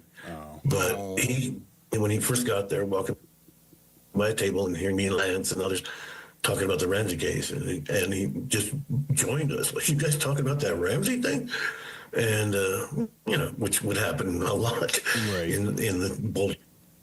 And he was like, I've been in that house, and I'm like, oh, sit down. Right. And well, his story was that he and his crew they did marble countertops and things like that in the kitchen around Thanksgiving, which is not that far from Christmas. Mm-hmm. So that's when I had the ability to write those letters and get online. And sometimes those letters, like the hits on it would be like 3,500 people on it. So, well, yeah, I mean, it was web sleuth, and people, that was like the birth of it. People were looking for any information they could find. So when you get out, I saw that you mentioned that they supposedly lost your stuff. So you didn't actually get any of your belongings back? Yeah. I think because I had a bottle of embalming fluid in there. Oh, Jesus. So they marked it hazardous or something and just burned the whole thing. So when you get out, there's this 1,000 Pasta March that goes from Pasta J's, I guess, to the Boulder County Justice Center. Yeah. Now, was that something that was organized online? Yeah, Lance Matthews. And I hated that stupid. I like to do zany little weird media things, but 1,000 Noodle March? Right. And I like, because I saw in the Peter Boyle interview where he's talking about, I like that Peter Boyle calls him Pasta Boy when he's talking about Jay. You guys mentioned in that interview with Peter Boyle that Pasta Jay had gotten off so many times. What does that mean? Yeah, it is weird, too. I mean, what did he have, some like criminal charges or something? Oh, yeah. He hit somebody with a baseball bat. He got caught drunk driving. Oh, my God. Oh, Pasta Jay Olowski. Okay, this is something I didn't know. So I want to also bring up, then you got out, and then in this interview, too, with Peter Boyles, I saw that we're like where the morgue logs are now. The last we had heard, supposedly, I guess it got sent to this place called Dad's Coffee Shop by accident. That's a red herring. Oh, okay, all right. Red herring. Is this stuff more you guys are going to be exploring on your morgue logs channel? Oh, I don't need to explore that. Those are my 501c3. The 501k. Oh. 401k. That's his 401k. Yeah. Interesting. Oh, interesting indeed. Okay, all right. I held on to every scrap of paper. I got, when, you start going to, right from the plea bargain, and then when you get out and start having to go to probation, and I started, the first place I had to the Boulder probation office, and then I moved to Denton, I lived in Denton, so I had to have it transferred down there, the probation, and in all these cases, I get a new copy of a restraining order, restraining me from John Ramsey, Patsy Ramsey, and 755 15th Street, which was the address at the time. Mm-hmm. For some weird reason, they changed the address. Yeah, it doesn't deter people because you can still find it just by looking up the old one. And then, so when you get out, when did you meet a Candy Rose? By the way, we're big fans of her. We did a whole episode on her. Oh, she was a great lady. I met her. I went and saw her twice in Ohio, and let's see. When I first got out, I went into some like IRC chat or something. Oh yeah. With her and a bunch of others, and I guess we talked on the phone some. But anyway, but we certainly do email and things like that now. And then I went out there, and her house was like a shack, but a tall thing that like might have been like a old time hotel or something, you know, like really old time, like falling down now. But, and then she had a couple of rooms in it, and it was so dark, like you almost want to say the electricity's off except for the computers were playing. And this is a good one. This was a thing I was sworn never to tell, but it was for her, and she's dead. So I can tell you is that it's a shambles everywhere. There's like an old fashioned coffee pot like you boil in a Western movie. Yeah. All that shit, everything is just old as fuck, and she's like 400 pounds. You could just tell she's not long for the world. Well, anyway, there's these two enormous brand new computers in there with great big monitors. And I'm like, how the hell do you have that when everything else is like this? And she's like, you can't tell anybody. But Detective Thomas bought them. Steve Thomas bought the computers for her. Wow. Wow. That's why it had to be secret, because at that time, if you'd have the Ramseys would have, and lawyers would have loved to know, like that the detectives were really following all the crazy online ladies with Jameson and what. Oh yeah, Jameson. Yeah, which we've dealt with. Like his lawsuit time around the time that he got to the computers? Or do you think when he was still a he was detective? an active. Well, let's see. She told me this. He was already gone in lawsuit time because I was out. But he bought them for her when he was an active detective, and it may have been Gossage too. I just sometimes can't remember things over all these years. Right. So what have you been up to since the release? What's life for JT Colfax like now? What's JT up to?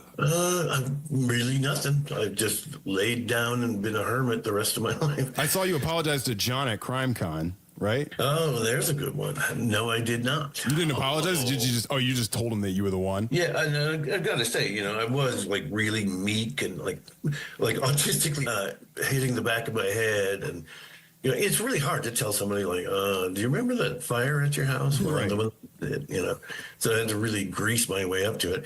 I was almost afraid I was going to abort and not say it. Instead, just be the guy that asked him like ahead, like, do you think you ever saw it? Yeah, that bullshit. I felt like, oh my God, you're retarded. How many times do you think he's been asked that?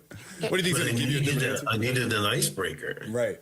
That's a hell of an icebreaker. Hey, I tried to burn down your home. How did he respond? No, I mean, the icebreaker was asking him, do you think they'll ever solve it? Oh, gotcha. Oh, gotcha. And in his polished response, he mentioned Lou Smith. And I went, oh yeah, I've met Lou Smith. And his eyes went flash. Yeah. You met Lou Smith? Which a lot of people do that. But then I told him, and I was very contrite and everything. And I did say, like, I want you to know that it really wasn't so much about you as it was just the endless cop activity I had going on. Right. Because during all that corpses and everything, cops would come over, throw my mattress on the floor and look under there. It was like they had no right, you know what I mean? They had no reason, and they'd be from other jurisdictions that had nothing to do with it. So that also helps explain the pressure that made me do this. Right. Yeah. And so we also got your producer on, Matthew Zaccarino of the Morgue Logs. Matthew, do you want to come on here? We talk a little bit about how you met JT and what you guys are going to be doing with this. Hi, Matthew Zaccarino. Yeah. Hey guys, thanks so much for having us. Thank you. Both you, Bobby, Teddy. So me and JT sort of were involved in the same online community for the last year or two. And, I think he's a very, very fascinating person, and he's very smart. He is very smart. He's very, very, very funny, has a good sense of humor, but, given the circumstances in his life, people trash him, he had a very difficult childhood, and I just see how smart someone can be, but how society can beat somebody down so much that, I was excited to become a friend of his. And, we kind of came about this idea of starting a show because, he's very interested in, probably based upon his experience with the Ramsey case, but, law and true crime. And, he's really one of the only people that can now talk about what it was like to be a suspect. I mean, with a number of the suspects, dying or still being incarcerated. Right. Absolutely. And he's been out prominent with the experience that, basically this, this little girl tragically died, likely because her family killed her, and yet it overturned so many other people's lives. It literally the ripple caused effect. Yeah. was tremendous. And then you have the whole Ramsey machine of people making money and grifting off of it. So the detectives, the media, people that true crime enthusiasts that need there to be a intruder. And, JT from the start from inside the jail, you saw the jail even protecting the Ramseys when he baked the cake that said Patsy did it. And they put him on the mop duty instead of the bakery because there's this, he's one to speak his mind. And that's what's so great with JT is our host for this show. It's going to be JT speaking his mind about historical true crime cases. He loves to do research. So, we've looked up, we've got Alfred Packer's story. We've got the assassination of Senator Ed Carmack, a Tennessee senator who was assassinated by a one-time sort of colleague and killed him in the middle of Nashville. And we've got just a number of other good stories that are coming up that sort of meet JT's interest in true crime and putting it out for mass consumption. So where can everybody find that? Yeah, it sounds like it's going to So be we're going to start. So we just basically started, we filmed a lot over the last year. We've gone to a number of memorial sites, so including the Columbine shooting. We'll probably be doing an episode on that. You can go to the Morgue Logs on YouTube at the Morgue Logs, same the Morgue Logs to find it. And we're going to probably be putting some things up on a podcast, if we can, Spotify or something like that in the future. But, awesome. We're sort of learning. My career is not social media or internet culture. One of my first was where I found, me and JT met. And so we're, I just think that, the way he speaks his mind is his sense of humor, as well as, I sort of have a business background, sort of matching that to see if we can create something that people want to listen to. Yeah. And in that, we really, JT's listened to both of you for a long time. And as part of my Ramsey research, he had me listen to a lot of your episodes, and I enjoy your show. You guys got great rapport, and you guys both have a sense of humor too. Thank you so much. You like us? You really like us a lot? Well, no, I like that you trash Netflix actually. That was such a bullshit. That was such a bullshit. And you guys, being from where you're from, you don't like to bullshit, right? You call it out too. You're full of bullshit, but you call out bullshit, right? That's the Boston way. As far as I can tell, from what I have heard of you guys, you vote down the same line as I do. Ramsey's did it. Jameson's insane.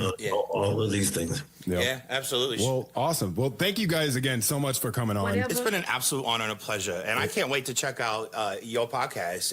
And JT, you've been absolutely fascinating. I bring you stuff that you just can't believe, that you'll never get over, that may even scar you for life. But I got to introduce you to this guy. He's not from Polk County, of course. I don't think we got anybody from Polk County quite like this guy. This is Matthew Zaccarino. He's 39. He's from Altamont Springs. And he's on this construction site in a vehicle by himself. And as our deputies approach him to see what's he doing on this construction site we see this dude wearing a red lace bra with prosthetic silicone breastises. Know what I mean? Well, then we notice he's wearing a G-string, showing off the boys. You know what I mean? And then our two deputies say to themselves, "Self, this is highly unusual." But you don't realize how dangerous these situations are, because under a prosthesis, we found a gun. So he was armed trespassing. He said he was on the way to the costume party. We go, okay, where's the costume party? Well, he couldn't answer that, and then he sold up on us and quit wanting to talk at all. Can you imagine that? He's mad at us for trying to find out why he's wearing lace bras with guns and G-strings or G-somethings or, ooh, it was ugly. It was so ugly. Anyway, he went to jail. Have a good day. This guy, Sam Clinton, gets arrested for DUI.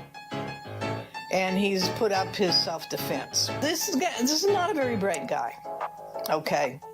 I don't think Sam Clinton is an evil criminal type of person because he's not smart enough. I blew JT. I blew JT. This was in St. Johns County. Maybe he's waiting for me outside. I blew JT. Kenneth Montgomery is such a great public servant to the state of Florida. And I'm going to put up his news article now in which he killed, yes, Trooper Montgomery, yes, the person that arrested me for allegedly a DUI, killed a pedestrian. So you are a great public servant, Trooper Montgomery. Thank you for your service. You killed a pedestrian sadly in 2018. You were never charged for anything, and you're back on the streets harassing law-abiding citizens like myself. I blew JT. Sam Clinton allegedly made a wide turn and he entered the inside lane and not the outside lane, okay? So instead of staying in the inside lane, I entered the inside lane and I didn't go to the outside lane, which was the closest lane to him.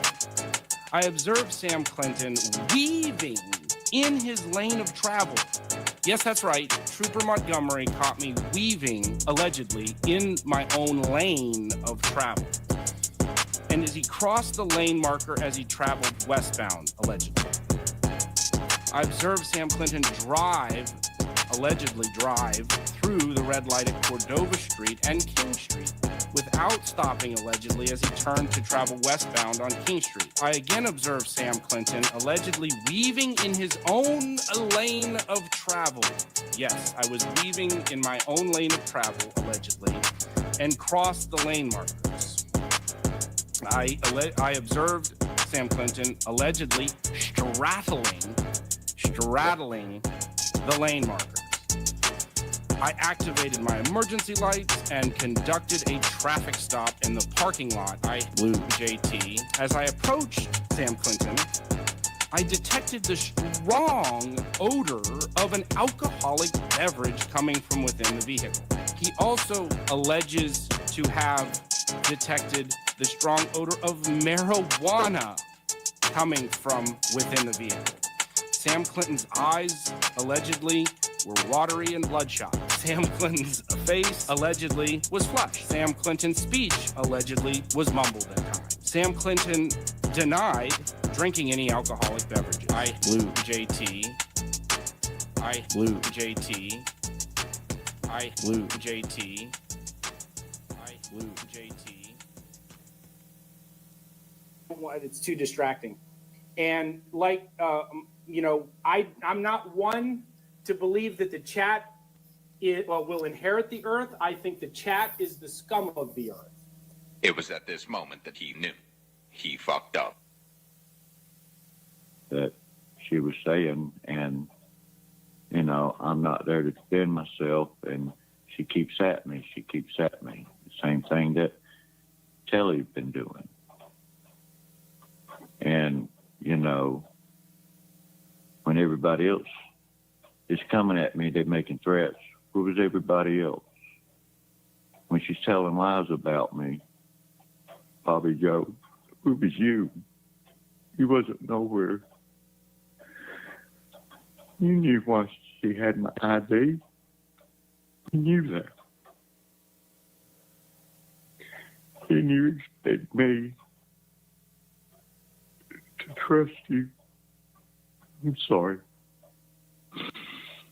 I'm sorry, you know. Gabby, she knew also. PHI knew. But y'all let her keep dragging me and dragging me. What am I to do? You know, where's my friend? Get bent, bitch. That's what you can do. I'll cry a fucking river. Oh, fuck. Sorry. Not sorry. That's crazy. She was making fun of me. Go fuck.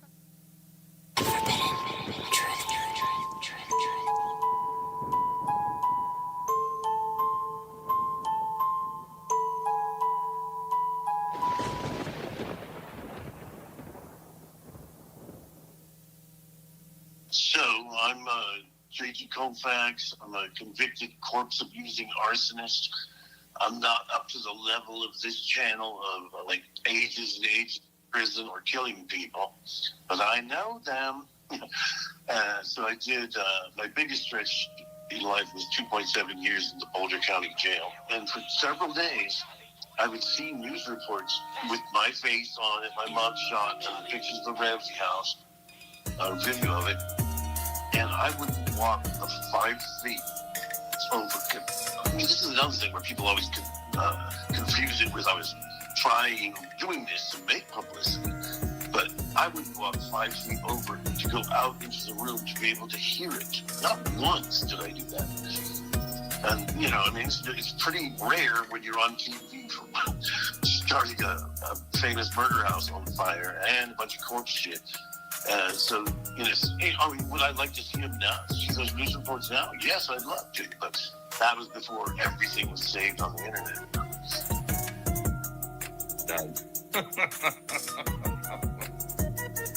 Yeah, that guy's special, right? Oh, he's very special.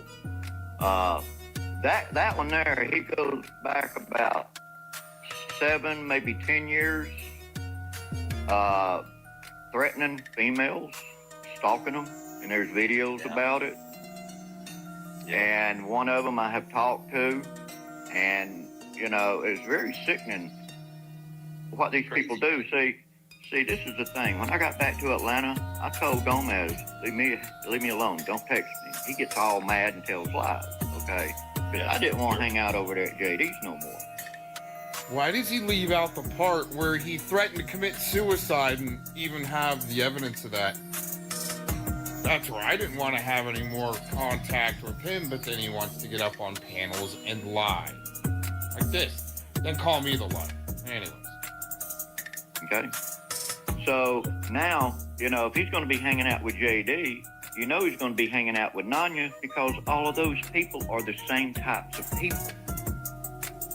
Yeah, want to see your buddy Predward really go down for the CSAM he had on his phone, you suicide LARPing, and all these other liars that want to carry on your lies and BS, want to see those people actually maybe trip on a crack in the sidewalk and hurt themselves. They like to stir shit up, and just like Mitch. You know, drama. Listen to that. Yeah. Shit up, and just like Mitch. You know, drama. Yeah, no, Mitch is a special one, man. He's a special one. Well, him and Gomez, they've been buddies for a long time, and they. Oh wow, yeah, buddies. Like you were play fighting with your buddy Predward for a long time. Because, I mean, you guys were talking and hanging out. Mitch and I have never hung out and talked. I've been on his panel a few times. just to shake it up. Doesn't mean there's any conspiring or anything like Vic does with his buddies in the background. No personal communications with Hoax Wars. Haven't ever tried to reach out or either way. Oh, interesting. This guy's gonna lie that I porn bombed my own channel and had it taken down. All right. Right. And then the reverse psychologist, failed reverse psychologist FCC. He's just gonna go right along with it and be a yes man. Oh. Lark fight. Right? See what they do? They get somebody up in their chat. Oh wow. And Hoax will go at them, and then you know what? At least Hoax has a chat room. Vic's too big of a pussy to open up his, because he's lied too much. Gomez would play fight with Hoax and pull that guy or that person over to his. No, wait a minute. I don't need to play fight with anybody, but you do with your buddy Ed that was caught with CSAM on his phone and didn't do time for some reason for that.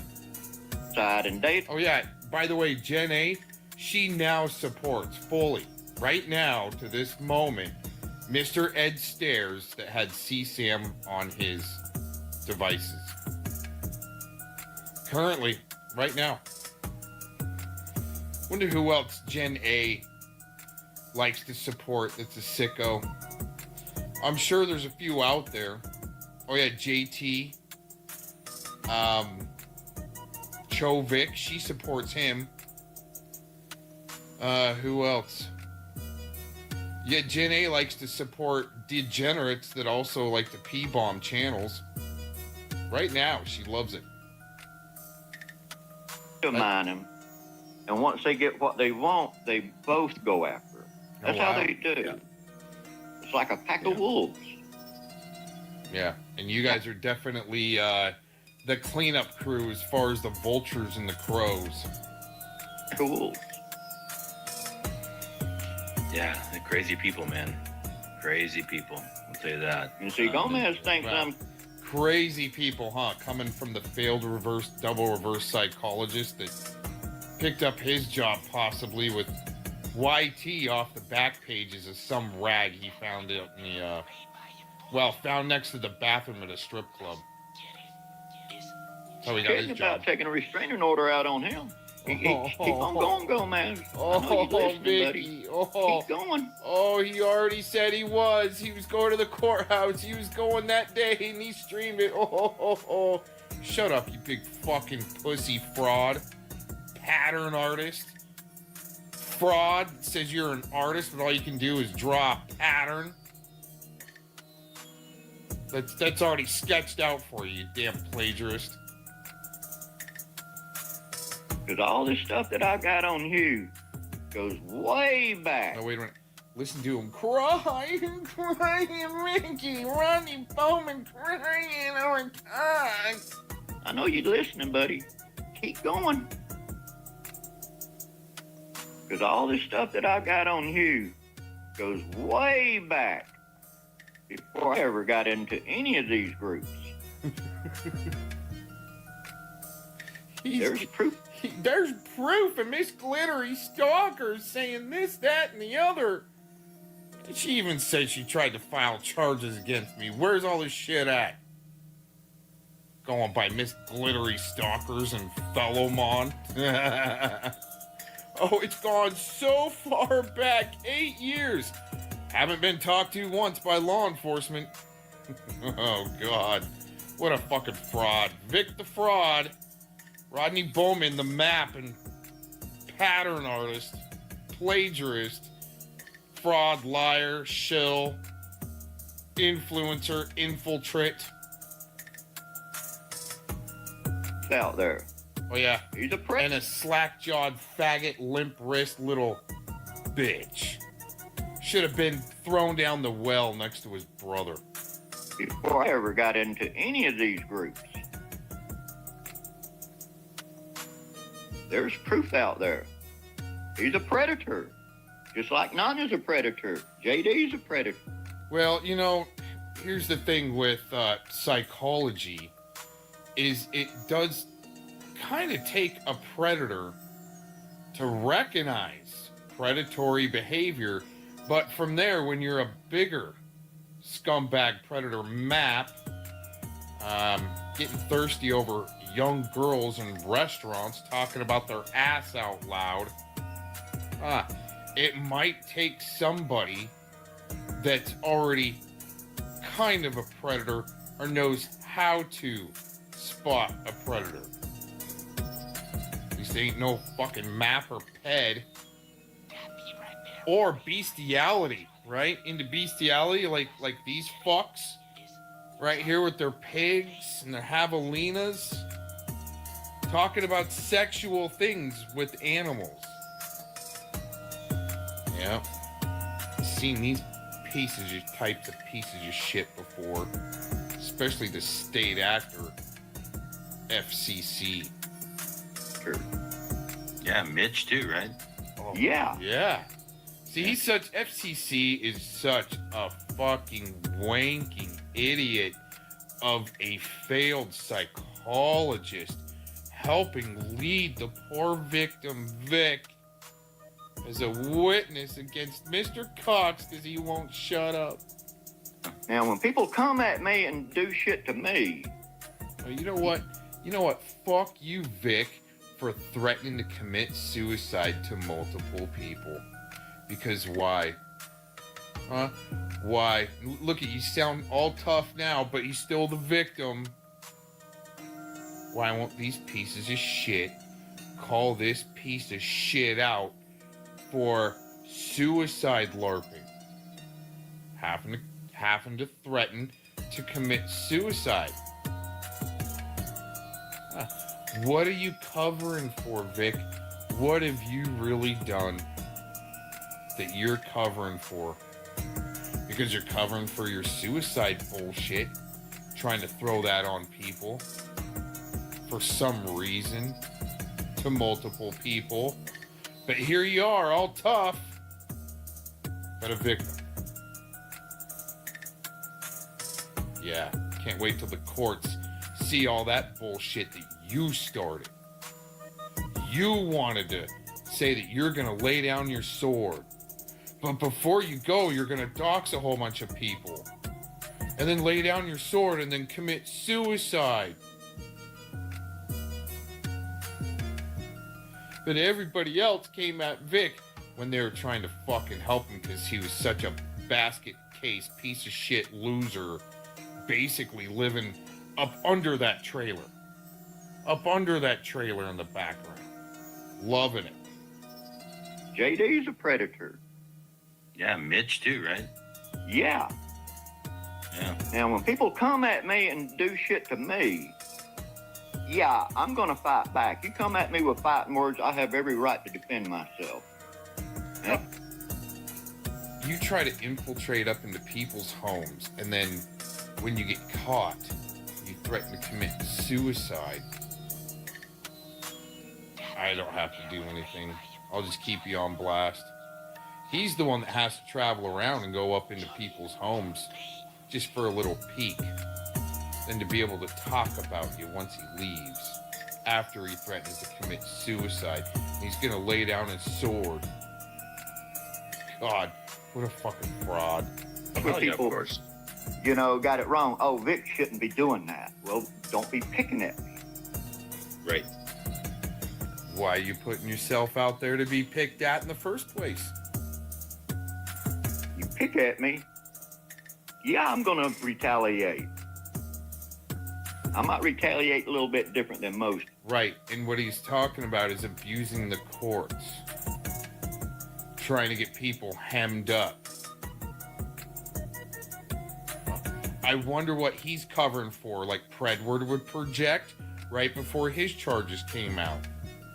The way JT Colfax is projecting about a fire.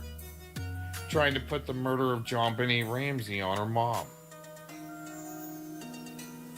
So he starts a fire projecting out, covering for what he did. More than likely. 99% sure. But you see, the more these pieces of shit scream Oh, he's got to shut up. Oh, he's got to have a restraining order. Means the more I'm over the fucking target. People, because I have CPTSD and it's documented. Oh, there it is. Oh, Vicky. You know, they better just shut the fuck up then, or go commit yourself before you get committed. be glad that, you know, I'm not really so bad that I get triggered to where I want to hurt people. I'm not. No. He just wants to hurt himself and threaten that so people. Why? Why? Because you're just that sick you couldn't come up with anything else? Because you're getting not only thrown up under the bus, but exposed. Oh, leave me alone. I'm gonna do myself in. Uh-huh. Yeah, for sure. I have a heart. Oh, yeah. I mean, you know, that old bag lady. Is that why, Vic, you got a heart? Is that why you didn't want to really kill a javelina to eat it? Huh? Oh, Rodney. Wants to take out a javelina.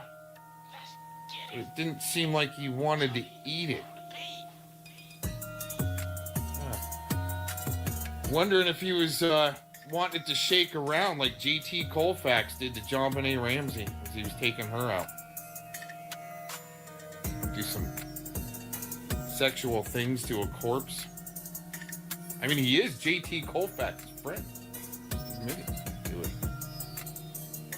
JT Colfax, great guy, right? Great guy. Didn't serve time for arson and abuse of a corpse. Haha, you guys, great guy. They're friends. That hit me. I could have punched the shit out of her, but I didn't do it. I remember that. Yeah, I didn't. Great. See, he would get more aggressive with a woman than actually a man. Do it. Oh yeah, with another man, he's just gonna lie and gay larp that he had some type of dominance over another man. That's all he'll talk about. But he'll hit a woman. Almost. That lady had issues. Yeah. You know, I mean, she did go to jail. She stayed in jail for like 2 weeks. She had a court hearing, and she was real apologetic. And I told the judge that, you know, you know, she needs help, and I'm not mad at her. And, you know, I just hope that she can get better, you know. Poor victim. Yeah, I mean, she was all drunk on something, I don't know. Oh, poor Vicky got beat up by a bag lady. Oh. But, you know, she looked a lot better when she was in court, and maybe it might have helped her out. But her being apologetic. Vicky's gonna need some help out, some time in a padded room. To me, I felt it was sincere, and I told the judge that, you know, I feel that, you know, we don't need to really throw the book at her. She's in hard times living on the street, and being a female living on the street, man, that's pretty fucking hard, you know? Yeah. I mean, I had compassion for the I don't think Vic has had enough hardship. He's about to have some more, though. lady. See, people don't see that, you know? Yeah, I tried to buy her food, and the fucking guy in the store got mad at her and got... Yeah, man. So it sounds like you got some stuff planned out. I think it's good, you know. Oh, it's going to be good. And like I said, I'm going to be making a video come Monday, going down there to the courthouse. I'm going to talk to the judge. I'm going to show the judge all the footage. Yeah, without a lawyer. And he's already said he's going to do that once, but he got close to the courthouse, but didn't go in. Said he was going to film and go in, but didn't go in. Oh, what a good LARP role. Poor Vic, the victim. Oh, poor Rodney. He's going to the courthouse. He's going to show the judge all the footage of all the lies. This lady's been filming the courthouse, using that. She's been spreading that shit around to people. Yep. She's been spreading it around. And see, the thing about it is, the person who sent it to me is still over there in her little group, chit-chatting with her. Oh, they love infiltrating. Of course. Oh, she's calling out the wrong people. Oh, That's fine, but hey. Yeah, that side loves to infiltrate, right? Always leave one behind, huh, Colleen Kokar? You know, I'm glad those people stood up and did the right thing. Yep. And I will send you some of that clip. Yeah, please do. Yeah. I'm looking for it. Yeah. Definitely. You know why they don't ever like take one of my videos and like go back through it after I take one of their videos? Because they're the ones that are full of shit. Sitting here, just good at flinging shit and lies to paint targets on people's back. Right, Vic. Well, sounds like you got your hands full, and Yes, so, sir. yeah, man. I'm gonna skip down and let the other young man come back up. I think I scared the young man off. I don't think so. He's a pretty tough guy. I don't think he scared him off. But anyhow, wish you well, and we'll be in touch, right? Yes, sir. Thank you so much, and y'all, everybody have a great night. And I'm gonna jump back and chat. I'm just gonna watch. Right on. You take care. Of this fella. And it's real. It's real. It's out there. And I'm gonna be dropping this shit on you, bro. You come at me so many times. Now, buddy, I'm on top. I'm on top. And I'm gonna start dropping these pictures. I'm gonna start dropping all this information.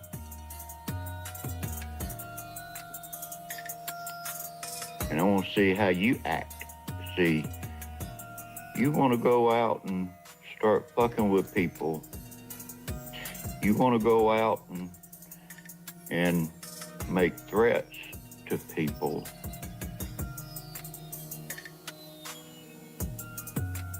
And now it's come back tenfold.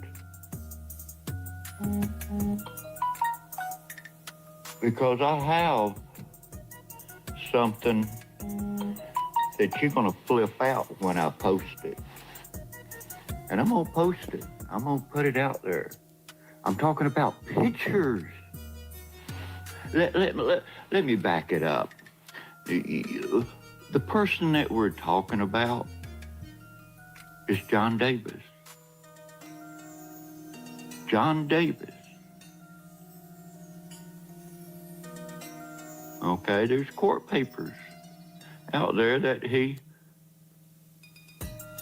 got caught having sex with animals. No shit, it's out there. Oh, John Davis, you want to post people's pictures and stuff? I'm going to post some of your pictures out there. Have fun. Have fun, Mr. Davis.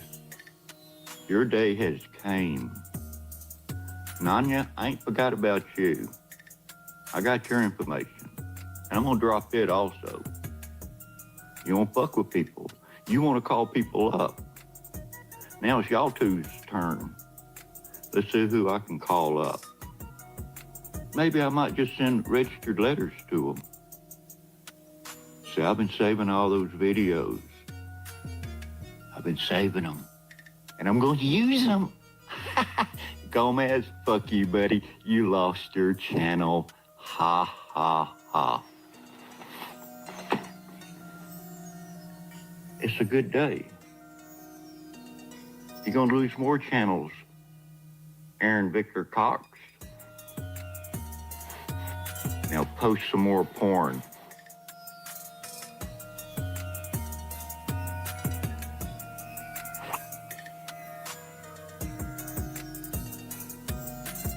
And prior, check this out. When I got there, there's like a dollar store, and then there's another one that's named different. And they're side by side, okay?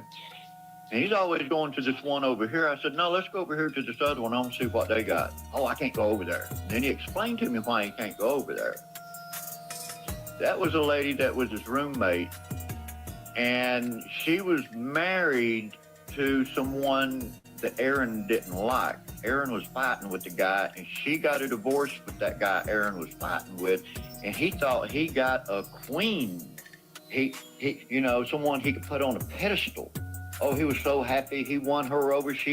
It was her that got the house for him. They got in an argument. She got him scared. He got his shit up and he left for like a month. Left the dogs there. She took care of the dogs, and he told me, I was afraid she was gonna fall down and hurt herself and tell the police I hit her. Okay. Now she's out, and he can't go in there because they have a restraining order on him. He can't go into that store. So a little bit later, months before I get there, he had this other lady. She's part Mexican and part Indian. And he says, oh, I found her. I'm trying to clean her up. She's a drug addict. Was she like Indian, like Native American, or Indian like Punjabi? No, Native American. She didn't have a dot. She was native, part native and part Mexican. She didn't have a dot. No target. Well, I mean, that's the best way that I can, people. She was Bindi-less, right? I don't know. Sorry, is That's Gomez Bindi, like bro. a small? Is Not the Gomez, Bindi. is Gomez a small-time player, small-town Romeo? Is he? Casanova? No, he don't even know. He ain't no Romeo. Fuck no. He stays in his house. He's a fucking hermit, dude. Is it a small little town he lives in? Is it? Rimrock. Without fucking doxing him, is it? Well, it's kind of small, but there's houses all around. I mean, I can take a rock and throw and hit the house next on both sides. But yeah, it's a small town. You got to go a little ways to the grocery store. You go down there to the dollar store. And he was always going down to the dollar store, getting canned beans and shit like that. But now, back to this chick. He goes to sleep. He leaves her in a garage, and she starts pulling out all these tools. She starts doing something. He was refinishing some furniture, and she had all this shit out there doing it. He wakes up. He's gone. Why is she in the garage? She was staying there. She was staying there for like 3 days. Right, by fix up, you mean like he wanted to repair her, so he put her in the fucking garage, is it? No. She was staying in the house, but the tools and stuff was in the garage, and she was out in the garage fucking around with the tools, doing something, gonna fix something. I don't know what it was, but she had the full room of the house. Gomez thought he could trust her, so when Gomez woke up, half of his shit is gone. And what this chick had done, he had called somebody to come pick her up. And my suspicion is that he done picked her up on the side of the street. She's trying to make some money because she's a heroin addict. And she's going through DT. Okay? Yeah, that checks out with me, man. Checks out. Yeah. And he's trying to clean her up. And, she's going through DTs. And so when he went to sleep, he took his shit and ran. Took his weed, took tools, took some shit out of the house, and took off. Wow. And he could never find her again. Wow. Yeah, I'm we've serious. got we've got Shizzle. Shizzle, how are you? I'm doing well. How are you doing? I'm great, man. How are you doing? I'm good. How you doing, Shizzle? What's up, Telly? Hey, mate. I actually had a question for Vic. Okay. Hey, can you mute if you're coughing? Can you mute? That's really loud. Is it? My bad, dog. Take your headphones off. That's okay. That's all right, man. Yeah. Yeah, you didn't hurt my ears, bro. So, I'm hearing that you have become a victim recently. And I would like you to. Have you been victimized? It depends on what you say victimized. Have you become a victim in any way? Why do I get by the sense one person or by anyone? By anyone recently. I would say yeah. You've been victimized. It's the same person, the same. Let's say this, the same group trying to gang up on me. Now, if it was like one-on-one, that would not be a victim. Wait, you got jumped or some shit? You got jumped? Nah. Oh. What do you mean ganged up? Well, when you got a group of people coming at you, telling lies, they're telling lies, the same shit that they are doing. Claiming that I'm a victim. But yet, they're going to pull up on someone, and they say they're going to pull up on someone, and people laugh about it. What's the difference with me saying I'm going to pull up on you and laugh about it? And, I'm hearing that you're going to pull up, you're going to ride up on motherfuckers with the judicial system is what I'm hearing. Yeah. Yeah, that's the only way to handle it, man. I mean, this bullshit I'm going to pull up or, that's stupid. That's only to get a rise out of people. I'm not I'm not going to be a Gomez. See, Gomez has a history of that. Gomez has a history of doxing females, doxing people in a hospital, doxing children. Name one person he's doxed. I got it on my community page. Go there and look. Scroll through there and look. You'll find it. You'll know who it is. I think it could be either 7 years ago, 9 years ago, maybe 2 or 3 years ago. Also, there's about 3 people. And I've talked to one of them. Name one of them. Name one of them. Nah, I'm not going to re-victimize them because, see, this is it. This is it, Chisel. I know that you're... Wait. Aaron Cox's buddy, you're friends with him. Don't No, bullshit. I don't even know the guy. I can see right through that bullshit. I don't even know the guy. Bullshit coming out of your eyes. You are friends with them. Y'all play LARP. You hoax and... I'm actually trying to expose him. I'm obsessed with exposing a Gomez. Well, if you could help me expose him. Bro, I'm not stupid. I wasn't born last night.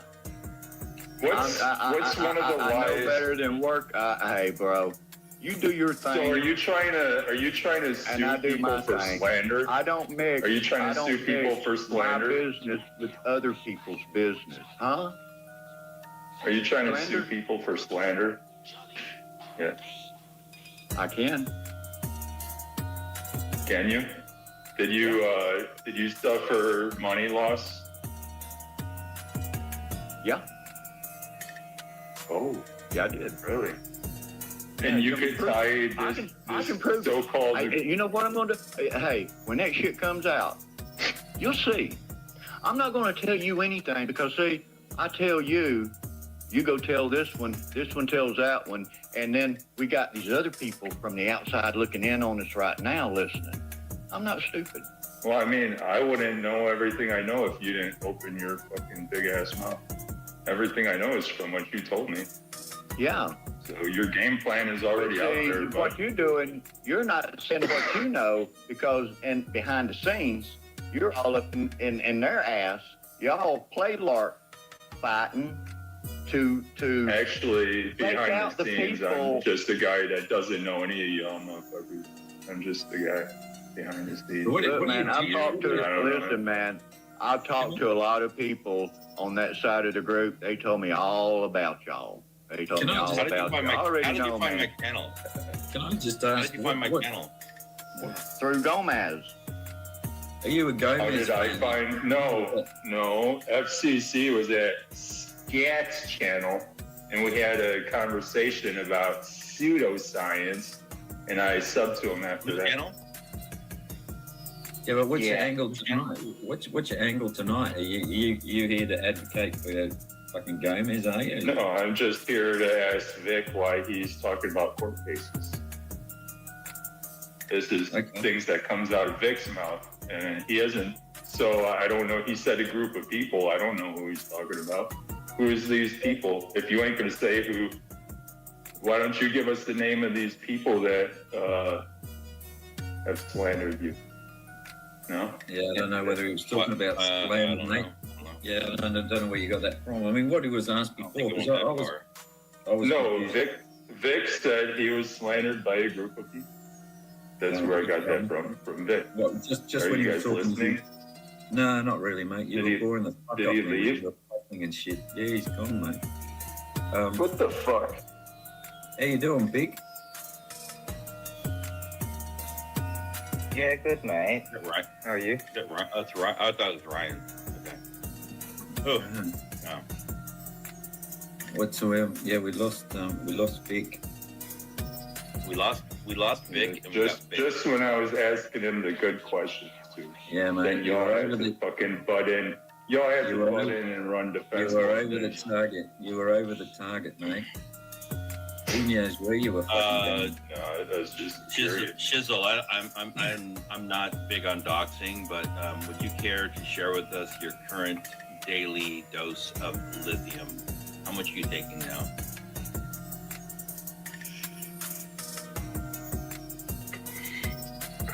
I charge it probably about 3 times a day. What are you smoking? Are you ripping on a bong at the moment, or you just because you? Yeah. You seem pretty pathetic. He's choking on it. He's choking on an Aaron Cox. He is, isn't he? Is it a dick shaped one? Is it a dick shaped? You guys getting into that gay projection now? Yeah, mate. Yeah. Projection over the target, looping. What else you got? Double reverse, nigga. Double reversing. I mean, y'all are talking gay now. Yeah, mate. You're talking I'm gay. just wondering if it's projection. That's all. Yeah, projection. That's a good word. That's the word for 2025 now is projection. It didn't get worn out in 2024. God. Wow. Yeah, I'm sure that Hey, definition's been around How are you, for a while. Vic? Shizzle. Oh, good thing. How are you? What up? Steve? Good. How come that voice sounds familiar? I kind of have seen your name around, but I don't actually know you. So can I just ask, just mentioning randoms, where do you fit in if I was to mention Sewer Town, Jedi, Havana? I don't fit in with any of y'all motherfuckers. I don't fit in with any of y'all. I'm just the guy that browses YouTube.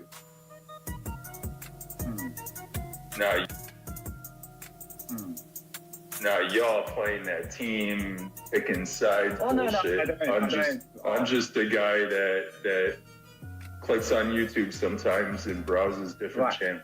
Well, the reason why I asked that is because, and this is more to Telly and FCC, a year ago, if we mentioned those names, they weren't really names we wanted around here for various different reasons. But now it's kind of free for all. And yeah, I'm just really curious what changed. You know, it's like latching on the town because they say something that you like. John's saying that you are an Aaron Cox. Oh, is that where you fit in? Oh, right. Okay. Well, I mean, if you guys want to speak for me, but I already told you that's not right. No.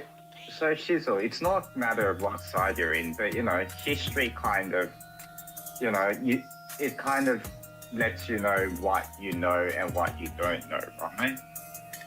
Like just the types of people, you know. Well, I think it does. Like for me, it's like I wouldn't know. So any you're of the doing laws. guilt by association type play, guilt by association.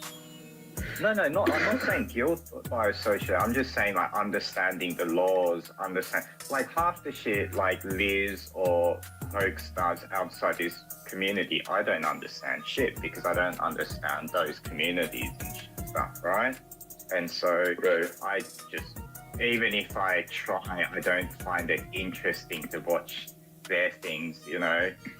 And there's a few of other Same ones, here. yeah. So no, that's all. I was just curious because, you know, for me, I don't know who Gomez is. And in chat, I asked him, why do people call you Chomez? And he blocked me straight away. And so I've never been able to ask him again. But then listening just earlier, I found out it's because he was protecting suspect people, not because of his own. Wait. So you're gonna say that he was protecting suspect people? How do you know that? Oh no, I'm not saying anything. But isn't that what you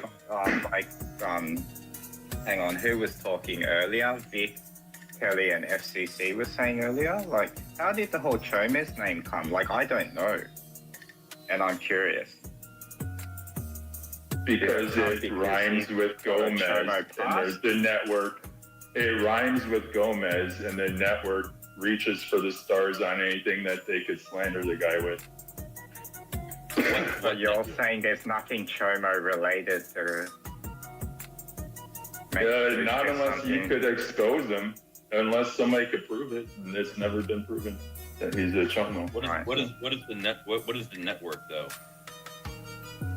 What is the network? Yeah, the network that weaponizes sickos. Okay. All right. Anywho, yeah. You got any more questions about the network? I mean, why don't you answer? Why don't you answer this Dick's question? I think It that's sort of his name, sounds Dick. a bit like the Seal of Solomon, right? Like, are they related? Yeah. So why are? He said he was listening to FCC, Telly, and Vic, and he heard you guys call him Chomez. So why don't you guys tell him why you're calling him Chomez? Or is this more protection from you guys? You can't stop talking about stick, can you? It's clearly like you more weapon erotic you. protection. Yeah. Do you weaponize sickos? You sound like you FCC? sound like you got a dick up your butt. More gay talk? What was that, mate? More gay talk? Is there something wrong with gays? Is there something wrong with gay people? So why don't you tell this guy why are you calling this other individual Chomez? Why don't you answer his question about it? Who is Chomez? You keep referring to this Chomez guy. Who is that? It's a story that you guys were talking about. No, you. He's you were the talking one about that protects somebody the named Chomez. Chomez. I don't get it. Chomez is the one who protects the pedophile mouse. That's probably why he got his name. When did he do that? When did he protect Mouse? He's the only person I see actually trolling the motherfucker consistently.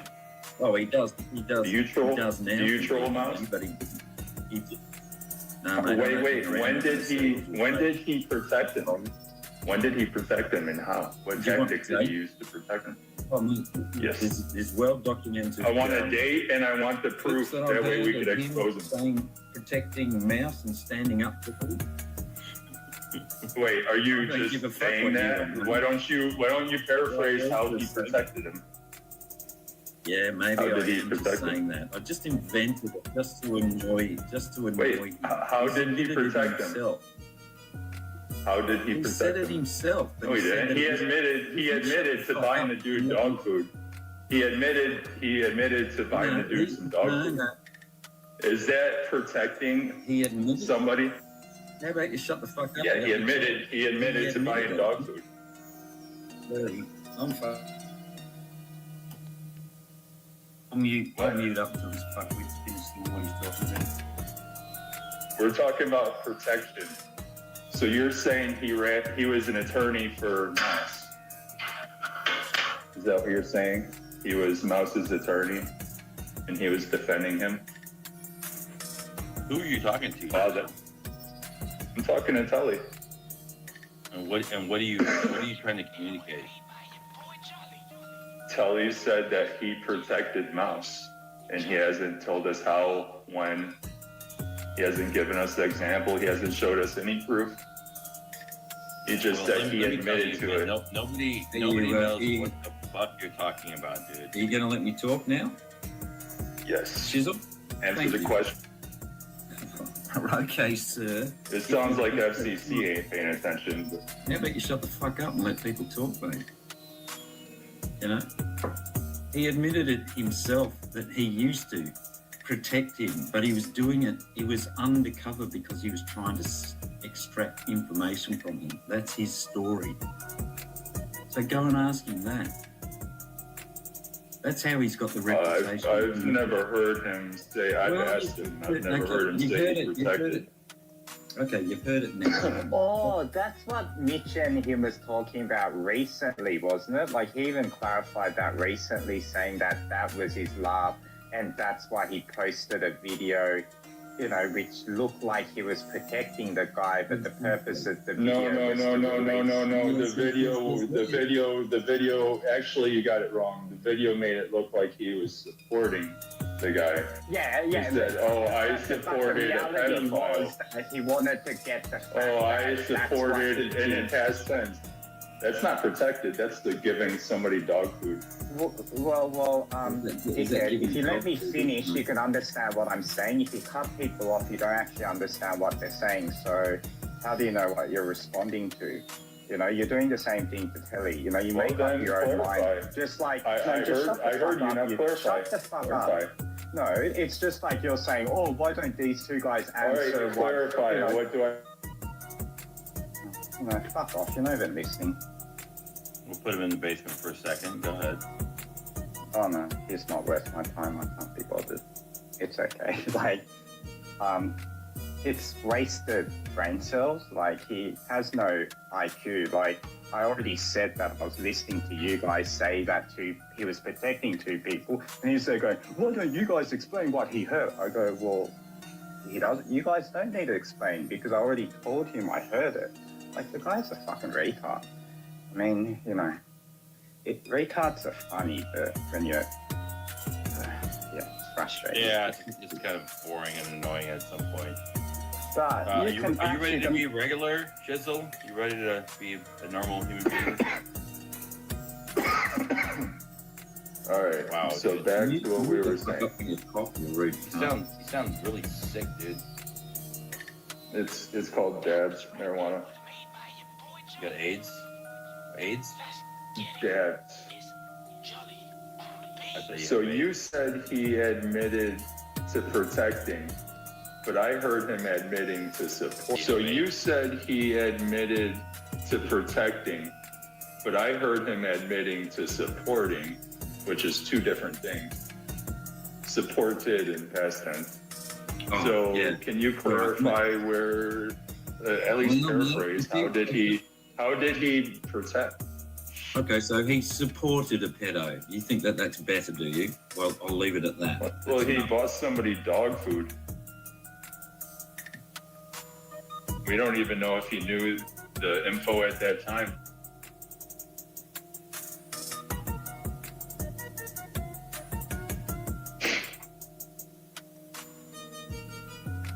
think you're gonna have to So go. there's that. Yeah. Why? Because there's a difference between supporting and defending. And you're. Have you noticed that there's nothing worse than fucking stoners? He's gone. You know? Yeah. Why? Because there's a difference between supporting and defending. And you're. Have you noticed that there's nothing worse than fucking stoners? He's gone. You know? He's gone. It's over. It's over. Fucking Fucking the most insufferable. boring, insufferable people on the planet. You know, fucking Yeah, stoners, Jesus dude, Christ, gags. dude. I thought I was fucking bad. Fuck. So, speaking about insufferable, can you enlighten me how your no, FCC, how is your so-called way of trolling meant to be funny? Can you kind of enlighten me?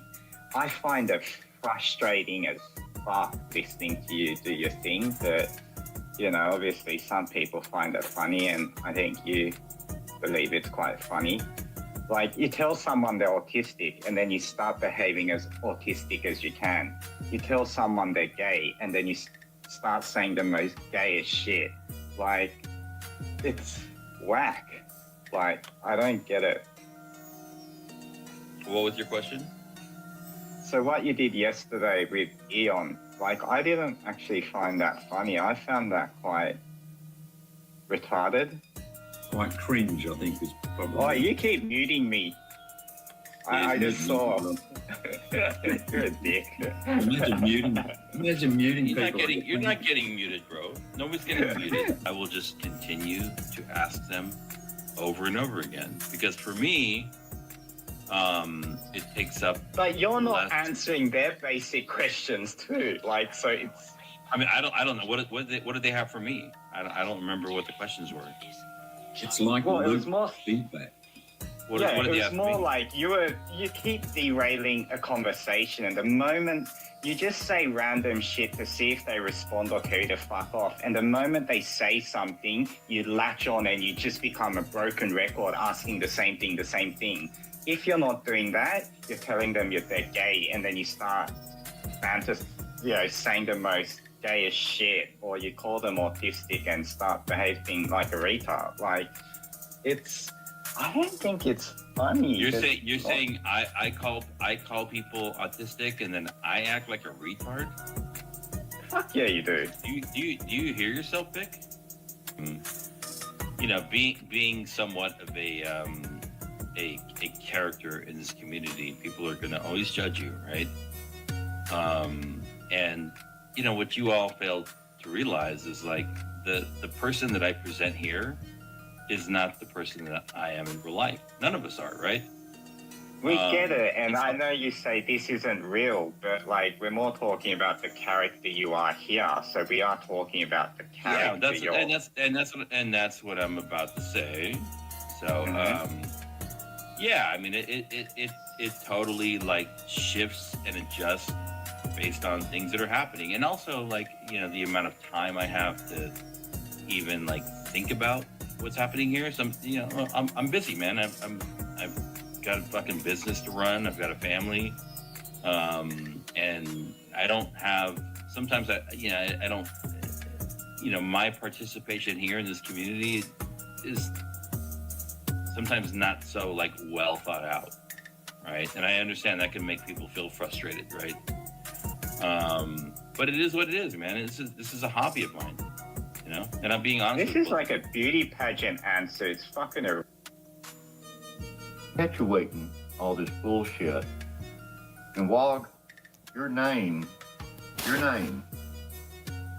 is fucked. Because you're all up in Nanya's account, pushing her nonsense. You're not here for the children, you're here for the drama. Your enmity is also shot to hell. Okay? I can find you. And I'll promise you, Wog, I'm gonna have your name. I'm gonna have where you live. I'm gonna have your telephone number. So when you get a call from a private number, Wog, that is me. I will be calling you up live, okay? Because this nonsense is gonna stop. Y'all don't take this shit serious. I take it serious, okay? I'm not making threats. I'm not coming to your house. I'm not going to harass you, but I'm going to make a point. So when I take the shit to court, I can show my video that I did at least reach out to you that one time for you to back off, like I did Nanya. You need to back off. You need to back off of my friend, Nanya. Wog, you're up in their camp. You're perpetuating this bullshit. Your name is going to be slandered. Well, not slandered. I take that back. Wog, you're up in their camp. You're perpetuating this bullshit. Your name is going to be slandered. Well, not slandered. I take that back. Your name is going to be put on the top of the list for pushing this lady and her stuff. You're gonna look bad in front of your father. I'm gonna let your father know what you're doing online and how dangerous this is. This has got serious now. I'm not making threats. I have a right to at least call you that one time to reach out to you, to prove to the court system I'm trying to do something. None of y'all people in this community want to help me. None of you. I can put a cash app up right now. I need this X amount of money to go do this A, B, and C with witnesses with me, confronting predators online. And the predators will be stated Aaron Victor Cox Gomez. Okay, he's a predator. John Davis, he's a predator. Shay Fontaine, she's a predator. Stephen Stencil, he's a predator. And then we have Nanya, she's a predator. And there's many more predators here in this community. You want to throw that word out loosely, I'm doing it right now, live. I'm going after all of y'all. Don't think I'm not. I am. And I'm going to put it on a video, and then I'm going to take it to the judge. And I'm going to say, Your Honor, I need a restraint on these people. And this is why. I made a video. So if anything happens after this video, we know who to look for. Because we know what happens when certain people, influential people that got thousands and thousands of supporters, that's when it becomes dangerous, Tommy Fellows. One of your supporters caught somebody's truck on fire. I seen that, Tommy. I'm gonna do something. I'm gonna do something. I'm gonna do something. And it's gonna happen here. And we're all gonna see it. We're all gonna see it.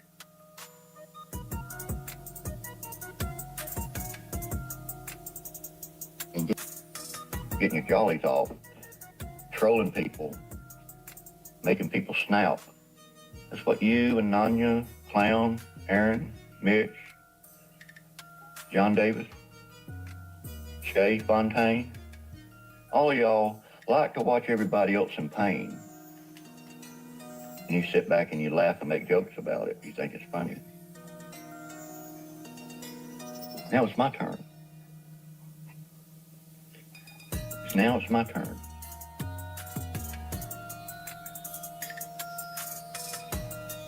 Everybody around you, in your real time, look out your window. Look up the street, look down the street. As far as you can see, everybody on that street will know what you're doing behind the scenes online, terrorizing people. Because, yeah, y'all called Cam's father up. Y'all called people's jobs up. Y'all have called people's families' jobs up. So what's the difference now, Steve? There's no difference. I'm calling y'all's families up. Your own family, Steve. They're going to hear what you said out of your own mouth. They get to picture a side of you that they have never seen, something that you kept deep down, a secret that nobody knew you was.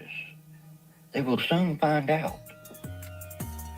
Oh, I would love to be the fly on that wall when I tell your wife that there's a possibility that you may be sued. I want your house, and a lot of other people want your house. See, you know, when predators talk to decoys and think they're real, they get charged for that, right? What's the difference? You say you're going to do revenge porn, and the victim thinks it's real.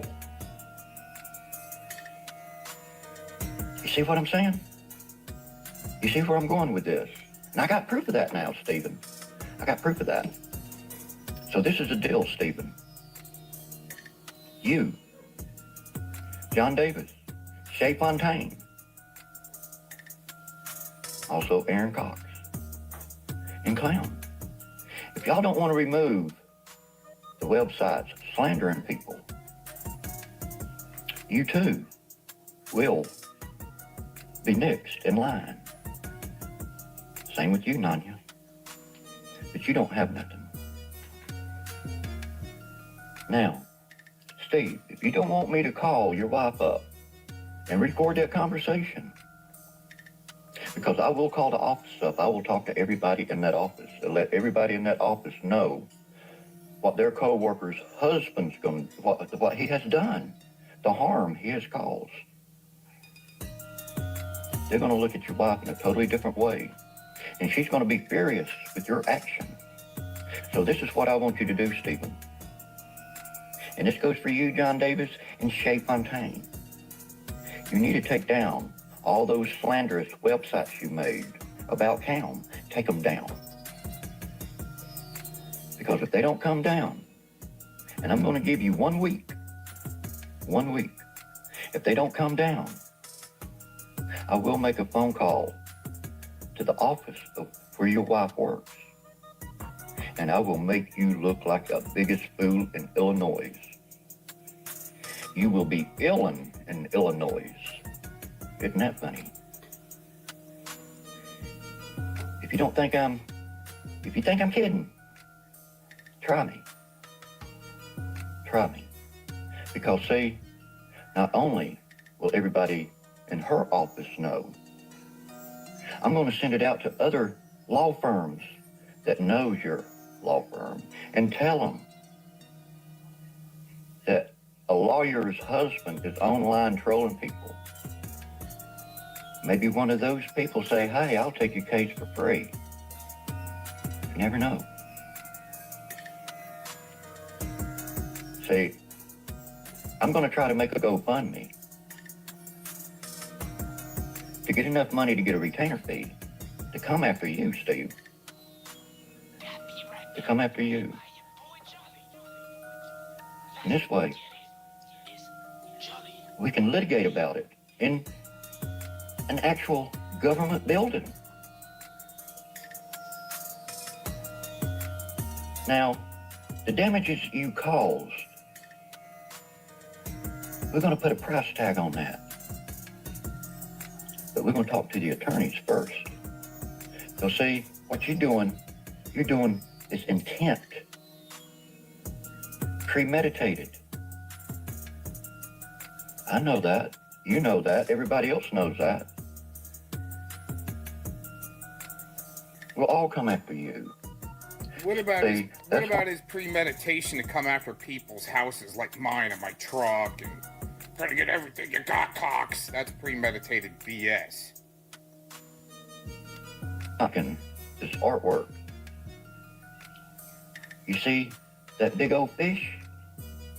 That fish that jumped out of that water? We're going fishing now. We're going fishing. this dumbass doesn't even like to go fishing. Doesn't even know how to fish. Incredible. We're gonna catch a big old bass. Oh, we're gonna catch a big mouth bass. Dude, that's still just bait fish. Then stripper bass. Yeah, tilapias. Carp.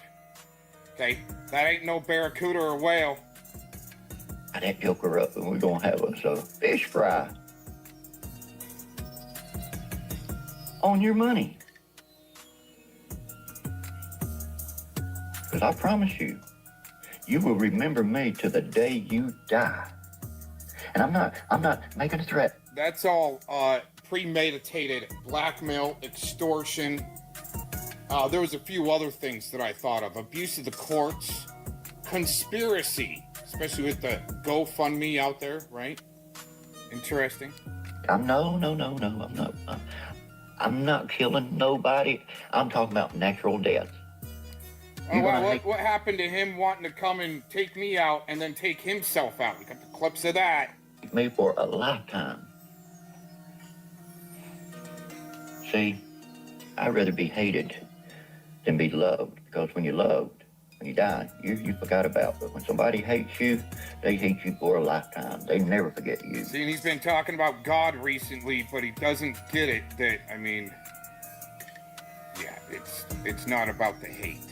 That's what they use in their chaos magic. Stupid. So every morning you wake up, you're gonna think about me. Every night when you go to bed, you're gonna think about me. Every time you got to eat, you're gonna think about me.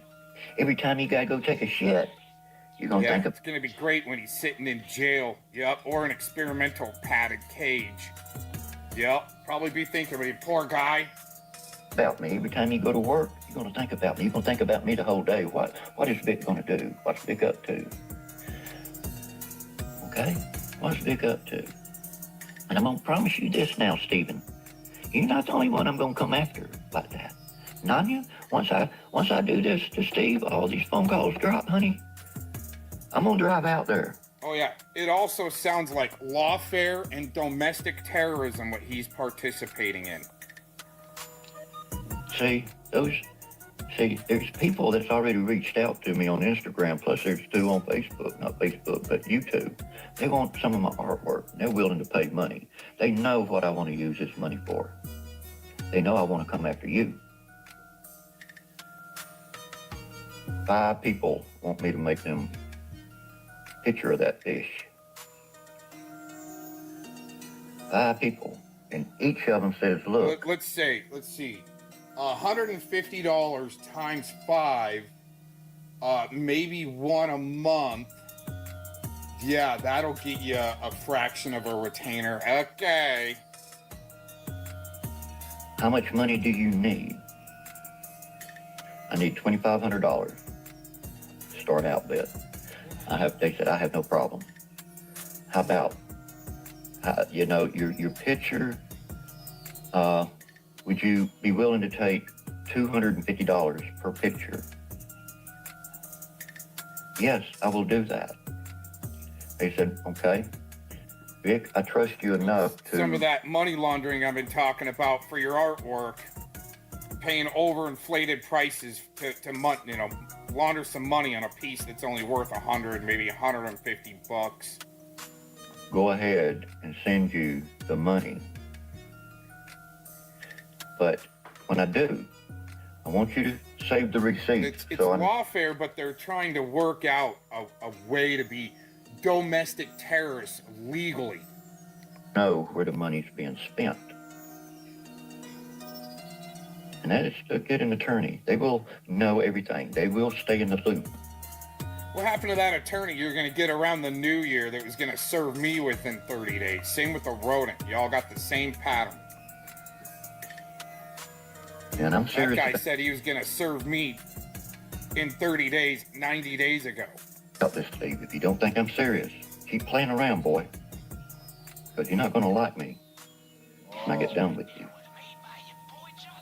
You might have to move out of the house. Your wife may be really highly pissed, more than what she is now. Sounds like domestic terrorism to feed her a bunch of lies and then harass all the law firms around her and all the lawyers around her, all the co-workers around Stephen's wife. That's what they've done in the past until they're like, okay, this is too much. You're just going to have to go. And that's what they've been successful with in the past. Because Calling landlords. what you have done and JD, Aaron Victor Cox, Mitch, Oh, even Brian. Nanya. Brian, man, it sounds like he got a hold of the Tooth Fairy script and running defense for a lot of freaking weirdos. But yeah, total roll call right there. Repercussions. Especially when you screw with someone that has nothing to lose, but everything to win. Right, Again. and they did the same with the Tooth Fairy. Nothing to lose except maybe some donos from some fans. Right, but only getting enough to run the script to go buy a couple of Twisted Teas there. But I'm Keep her happy. going to gain. And then when I That's get the done, biggest sellout shit in America. A couple little Twisted Teas or some shekels so you can go get some weed or some meth. Maybe call up Predator. Hey, Predator, you send me one of those boofer packages that NTF gets. I'd like one of those. He's like, oh, yeah, you need a white pearl. Yeah.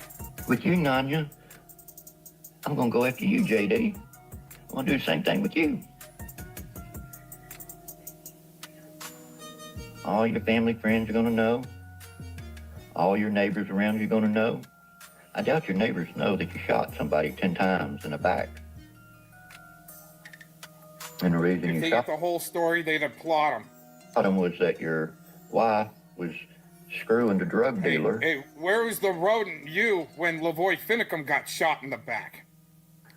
Hey, That y'all was getting y'all's at least that was on film. drugs from. She was screwing him, trading it off for drugs, and you got mad, got jealous because you fell in love with him and you killed him. It's like, if I can't have you, nobody's going to have you. Instead of killing her, you killed him, and you went to prison for it. The hell kind of a story is And when that? you got out, you know, you did whatever you did. and Now you know he's lying his ass off. when you joined the group, your story kept changing, kept changing, kept changing. So I already knew you lied. That man What was if it was a slow drip? It just to trick you guys up. no pedophile. See, now I know why you had a wrench over there in Wouts, because of Stephanie. Who wants a killer in their All chat deflection because of what he did for Predward. with a wrench? Not me. It's the same with having a pedophile. You know, like Robert Cole Graham.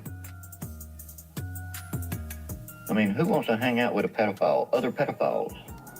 Yeah, definitely don't take this guy to any restaurants where there's minors that are waitresses.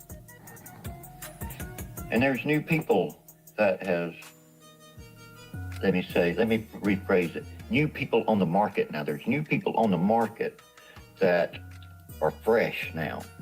They're at the bottom of the list, but we got a bunch of these people up here at the top. See, Nanya likes looking people up. I'm gonna look every one of y'all up. All y'all on that side, I got a big job to do. I bet you I can find something. And see, this is the thing. Nanya is scrambling because she's losing control. Her little facade is crumbling in front of her and she can't stop it. She knows one day her number's up and her identity. You know what I'm seeing? Consistently good shows. That's what I see. Wow, amazing. Just like when people cry about hoax wars. Oh, it's so horrible. Oh, they're dragging Jason Goodman. Oh, Nassim. Her picture is going to be out there. We're actually going to see a true blackface. And we're not talking about a black man. We're talking about someone has an illness, saying that they're black, but they're snow white. And we know there's no white black people. And we know there's no black people that are white.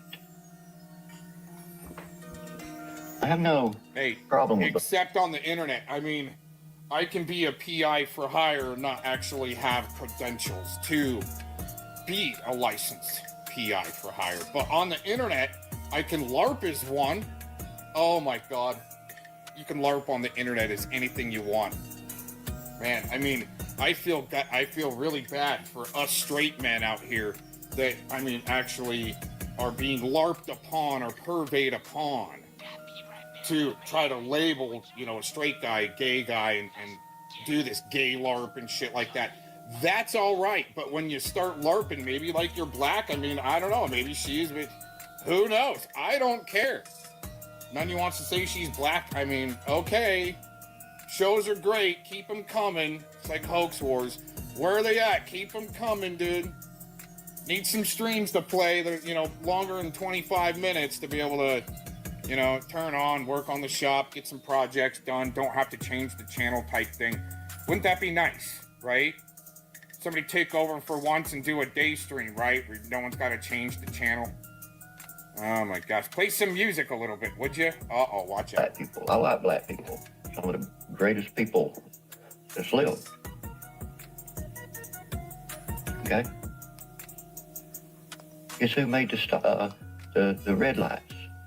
The red lights. Guess who made that? It was a black man. You know why he made the red light? Because he seen a white people get killed at an intersection. And he felt horrible for it. Sob story after sob story. Oh, I'm such a victim. There's damages. There's damages. Why? Well, because they won't take you back at the experimental place because they figured out they made you lose your mind? Holy crap. I'm out of here. Yeah, some of the people that saying a bunch of crap and stirring shit up, they could actually be good people too, in person. I mean, you know, they're not breaking laws and committing crimes and stuff. You know, and here we are calling them out, but it's their actions that make people turn, I guess, you know. And in my case, it was my stupidness, my dumbness, bullheaded.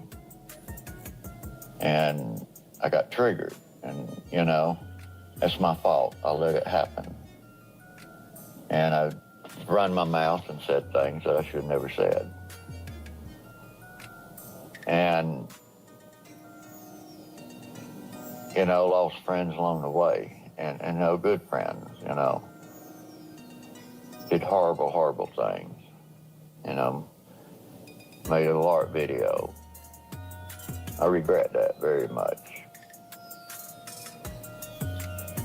You know, sort of like, you know, some people have these channels for true crime. You know, I can have my channel and express to people the way that I see things. And if I'm ever wrong, then you tell me about it so I can go back and correct it. If I leave something out, tell me about it. I'll put that in. If, you know, but this is for people that don't know anything about these types of communities. And I've seen other communities are as toxic as this one, and even more so toxic, where the crowd of people will force people to unalive themselves. And they should not be tolerated, you know? It really shouldn't be, because, see, after all, everybody in this community has some kind of issue or disability. Sometimes we don't know. And things like with me having CPTSD makes me different than a lot of people, and a lot of people they've never really experienced being around a person like that and know how to, communicate with them. Or, I mean, there's people that can do it. The people in the community, they have that special skill. But what I'm saying is that I'm getting away from all those negative people, and I'm gonna have my own little thing. And also, I ran across somebody, they're making music, from AI, which is a new thing, and I like that. I really do. That'll keep me busy, and I'll have that also on my channel, But unfortunately, my channel will never have any chat, and my comments will be turned off so that way you can't, the trolls can't leave mean comments. But I want people not to fall into this trap and get caught up into soap opera. Well, we can't wait to see a train wreck. And watching Subject A fighting Subject B, I have better things to do. Nick, fuck you in the ass. So there's that. Mouth, I'll put my motherfucking dick in your mouth, bitch.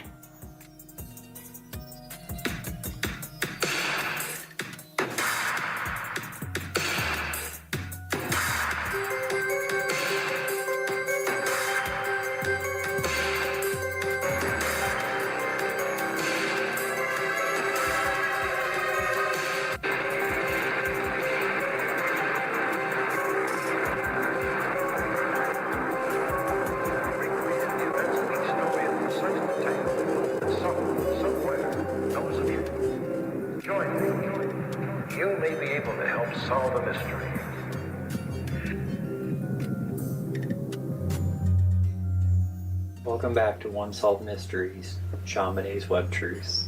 Please like, share, subscribe, and hit the notification bell for updates. On tonight's episode of JonBenét's Web Truths, we will be going over a story I never thought I would be covering in this series. But yeehaw, here we go, because tonight we will be covering the story of this man, who goes by the name JT Colfax. Well, most of the time. But make sure to stick around until the end of the episode, as we have two rather interesting updates for you regarding this man and his current activities that you might find quite interesting. With that said, let's get right into the episode I'm calling All in a Day's Work on Mindshock for Unsolved Mystery, featuring a Shane McFellows and the Colorado Pet Patrol, with help from the Pulling the Strings channel and Predcatcher's News and Drama. So I assure you this is going to be quite an interesting episode. But let us begin by taking a closer look at this man going by the name JT Colfax, who was actually born September 1963 with the name James Michael Thompson. However, somewhere along the way he changed his name to JT Colfax to better fit his artistic lifestyle, which was quite booming at one time, although in a lot of ways it will likely go down in history, because JT Colfax is most infamously known for creating what he calls art as depicted on the back of this Hallmark Expressions card in a piece called Corpsey Lorpsey, where JT writes, "Ironically, it was my most lighthearted work, was to have been greeting cards and posters." He caps it off with the yeehaw workplace photos in mockery of life, which is kind of disturbing as JT drew this while in jail in 1998, and he is known to have taken pictures of at least 40 adult corpses with odd signage or party favors on them in early 1997. But that is not what actually landed him behind bars for 2 years. It was this art piece, aptly referred to as All in a Day's Work, that got him there, as this was created on a copy of a document Colfax should not have had. That is, the stolen Boulder County morgue log that listed none other than JonBené Ramsey's arrival there on December 26. But moving forward, this one piece of paper got him 2 years in jail for the offenses of criminal mischief and theft between $100 and $400. Now you might think that is the end of Colfax's crazy shenanigans in relation to this case, but that is where this mail slot comes into play, because this mail slot leads right inside the Ramsey home, through which JT Colfax tried to start a fire, although he was only successful in creating a small amount of damage. So arson by fire was not his stronghold. But getting back to JT and his artistic lifestyle, we come across the YouTube page for one JT Colfax, which he started in July of 2006, although he has not posted any videos there in the last 8 years.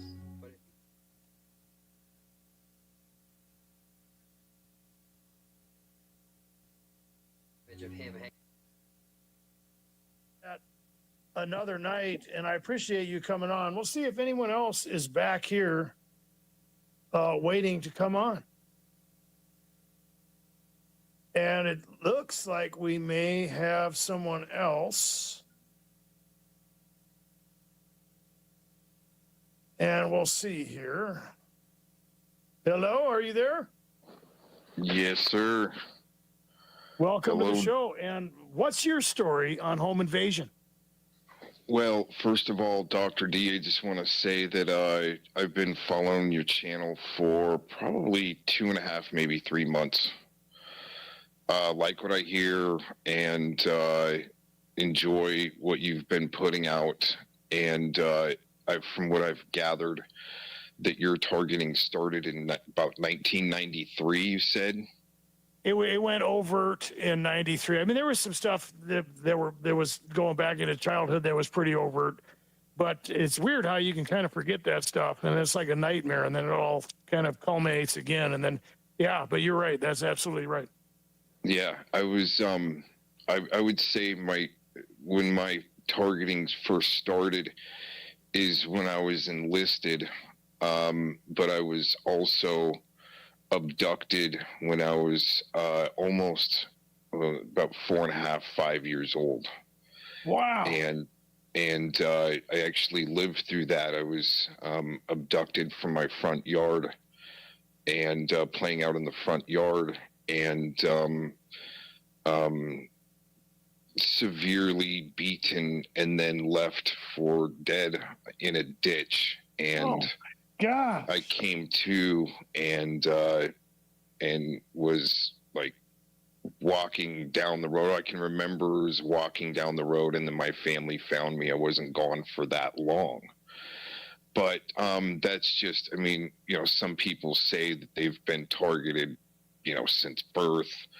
I believe in that, but what I wanted to tell you about is that my targeting started while I was enlisted, and I was enlisted during Y2K, and saw some pretty, serious things then from what the our government was doing for Y2K. But what I wanted to tell you about home invasion is that I've had actually, I wouldn't call them home invasions. I mean, technically they were, but you've probably heard of the saying of a predator or a perp. If you invite a predator or a perp into your home, well, that's on you.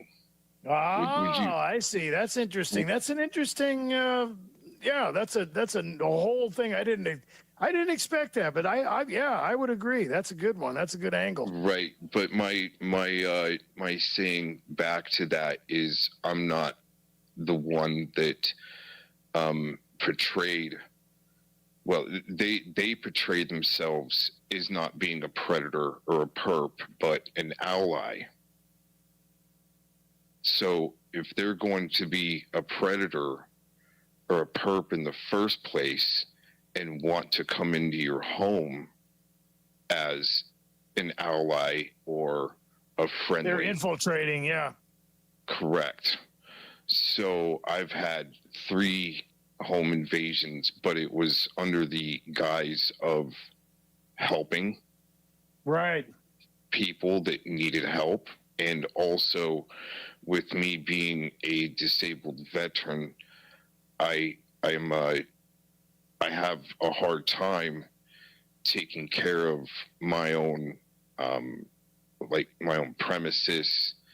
I have basically like an acre of land that I can't take care of it on my own, and lots of projects to take care of. So, and I also live very rural. So having, finding people to work or help, I turn to, and I don't want to be specific per your rules too, but a community or communities on the internet to where you try to want to trust people, you want to take their word for who they are and so forth. So when I had these home invasions, there were, slimy tactics to waste my resource. Well, they would have to be. They're taking advantage of a disabled veteran, Right. Well, and I don't want to. I would like to get specific, if you don't mind, about an operation or project that's involved with this. You mean like a government project? Correct. Is it something that could get the channel in trouble?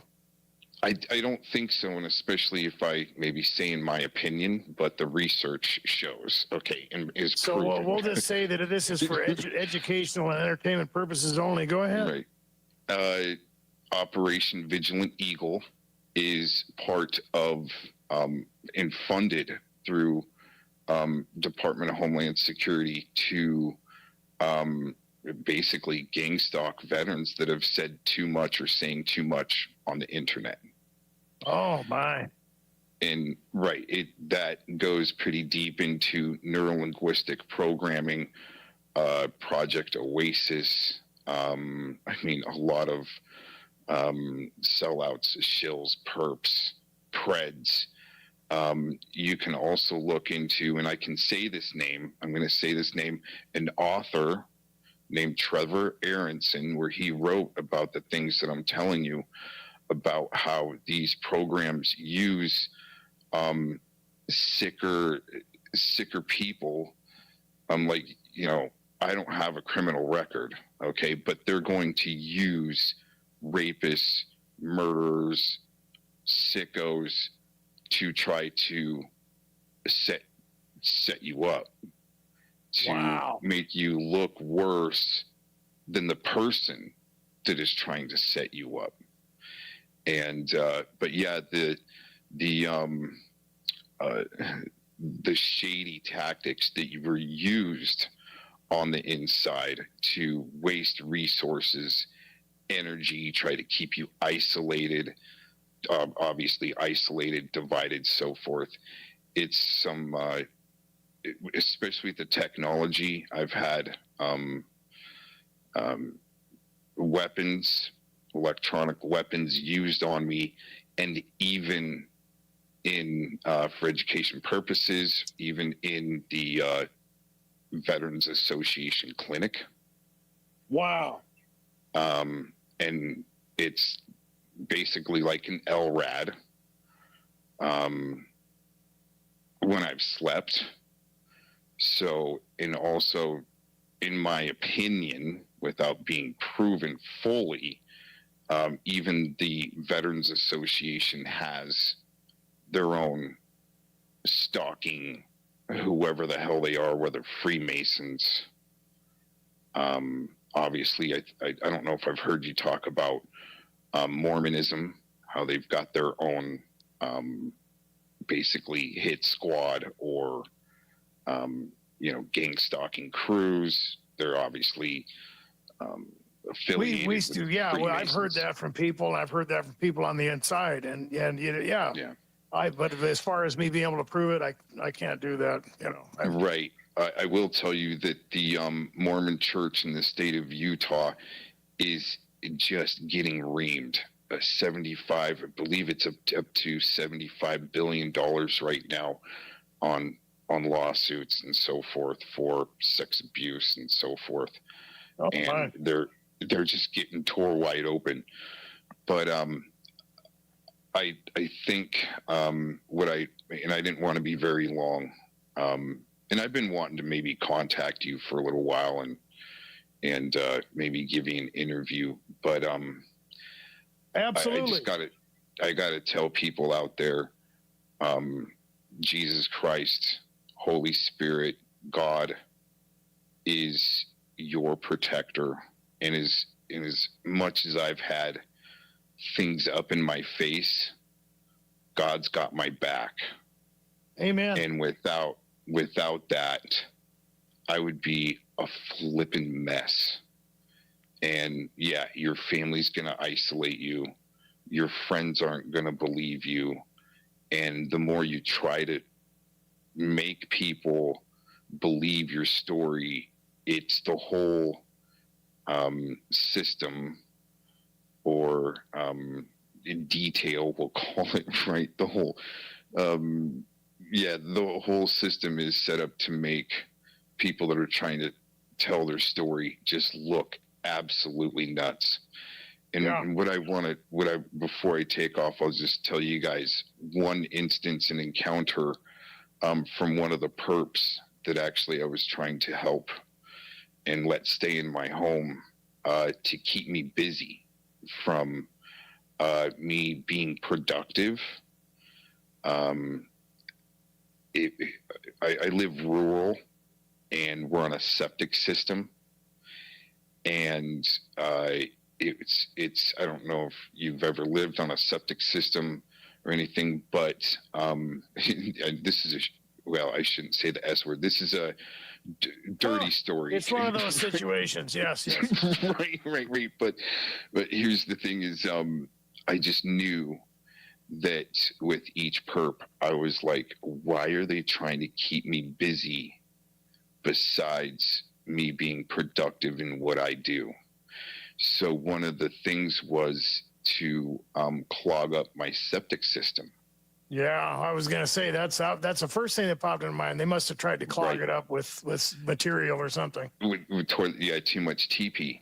Well, when I go, listen, we're on a septic system here. You and I've tried to tell people when they stay with me or guests or whatever, it takes a little more flushes, right? To when you live on a septic, and it's like, it was like, that was the key to, like, that's how I'm going to waste this guy's time, right? Oh, thanks for the advice in a sense, right? And, but it was funny because all of a sudden we're stopped up, and I go, okay, we're going to be on buckets for a couple of days until this gets fixed. Oh, man. And I go, I've been trying to tell you, you need more flushes on a septic system. And the perp was like, oh, couldn't have been. No, whatever. There's got to be. I did the research. There's got to be roots growing down there and clogging things up. Oh, okay. So I go and open up the septic system myself, and it was just plowed full and stopped up with TP. My gosh, yeah. No, you basically caught him on that one, red-handed. Well, I've caught them all. Yeah. So they keep on just, and that was, let's say, enough to break open their network. And I will tell you, the network and cult that's involved and I know it's vast, but this particular network and cult is involved with covering the murderer of JonBenet Ramsey. Oh, wow.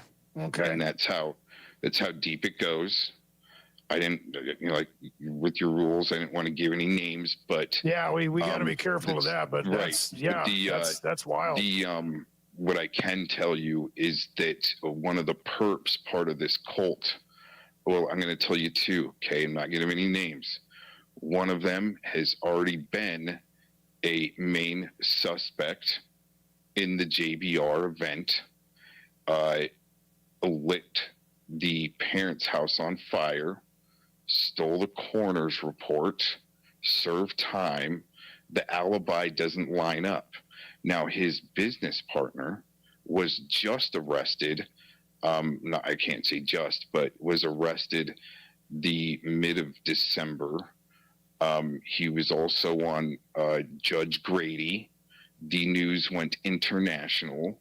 Another perp, let's say, paid through either the government program to surveil, stalk, harass veterans or anybody that's being too much of a loudmouth.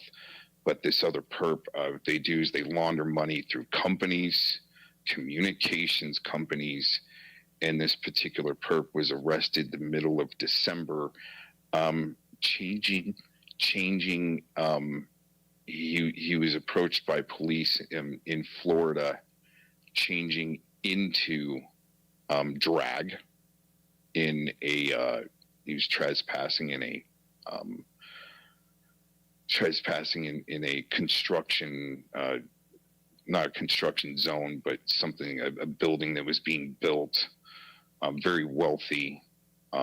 Judge Grady, it was hilarious what Judge Grady, it's gotten over 200,000 views so far from that arrest. Like I said, his arrest went international. When the police rolled up on him, he was in a G-string, had prosthetic boobs, basically, and was carrying a gun. Wow, that's wild. That's a little off topic, but that's very interesting. It's connected to it's connected to the people they would send to try to be your ally. So you were invaded by these infiltrators, and that I think that qualifies absolutely as a home invasion. And yeah, I do too. Yeah, so that was good, man. I want to have you on again. Unfortunately, we're going to have to end the show. This is I got to go to work tomorrow. So. Oh, geez. One thing real quick for people, and you got to end out one thing. What I did to try to protect myself from the police being activated against me is I did a mandamus and also a digital mandamus, which has been working for other TIs. Because I've had calls to try to, into the police department. We've known about the swattings and so forth. So to avoid either a swatting or the police to be weaponized against me, I did a digital writ of mandamus and also a mandamus into the county proclaiming that if they were to respond from a call from the internet and they trespass or hurt me or my property, that you'll sue. And without doing that proclamation, you leave yourself wide open. And it's so helped that other just TIs. accentuates your Fourth Amendment rights. Is that correct?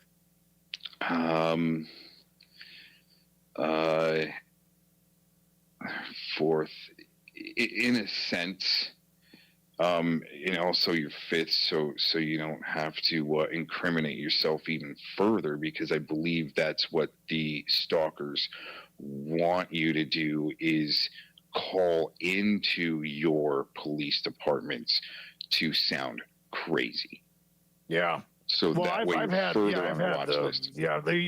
I've had the cops show up. They were doing that to me. Finally, if that's what you're talking about, I had to tell them, because they kept saying, why are these people calling us and telling us to come and do welfare checks? They're trying to start trouble. So we had to threaten them. And this is, I mean, it was like, 6 or 7 times before they, and, but they even said that I was selling drugs and was shooting guns. So they want, as far as I'm concerned, they were trying to get me killed at that point. Yep, exactly. Yeah, I've even had perps email me saying that, with what we're doing with the police, we want to see you get shot on body cam so we can get that and make money off of it. Yeah. So they're sadistic. When you're red flagged, yeah, when you're red flagged and you're pulled over, that heightens the interaction with police. Wow. Well, that's great advice, and I appreciate that. And I want to have you back on the show. thank you again. I'm going to go ahead and take you off here. Thank you very much for that. Wow, that was great. A lot of good testimonies.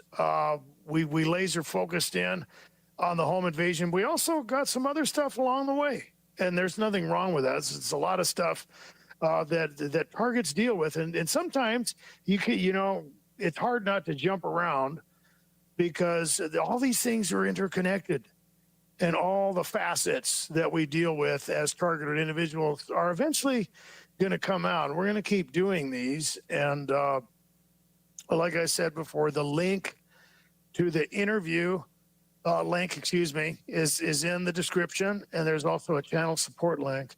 I'd like to thank everybody who was on tonight. Very good. There was no swear words or anything like that.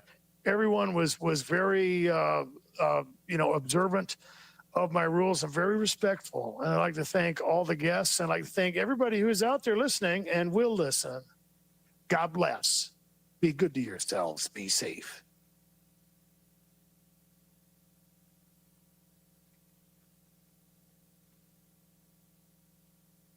Oh, so, okay.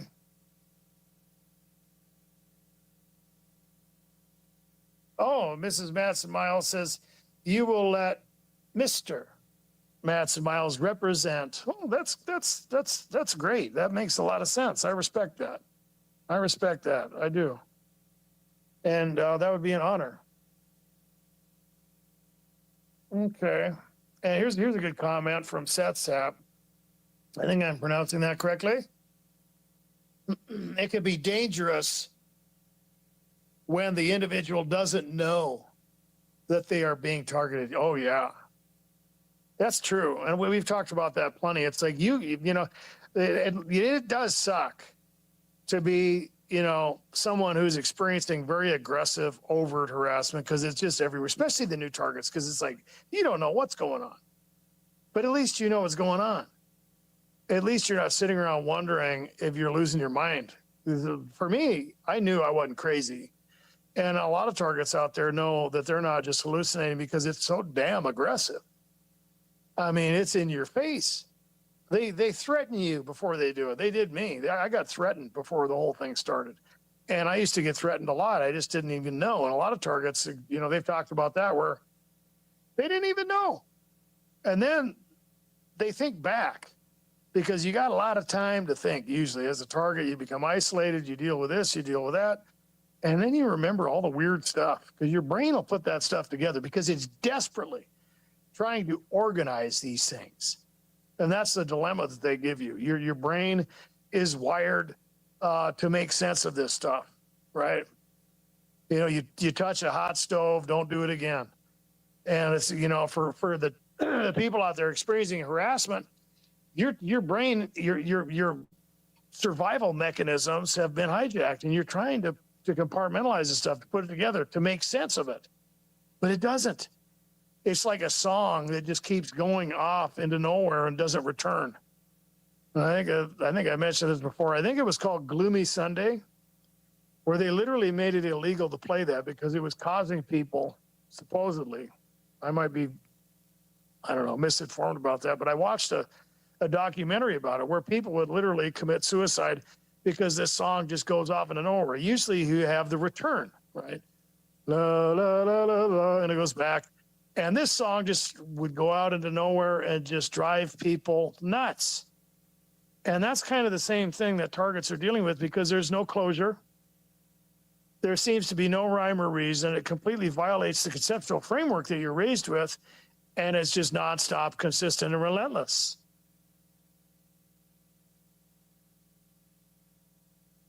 But the people that don't know, well, the gaslighting, well, that's far more threatening. And usually what happens is that, oh, we do have somebody in here. I'm excited. Let's go in here. Remember, you got to turn your camera off. No swearing, no names, and no other channels. You got to turn off your cam. You got to turn that cam off.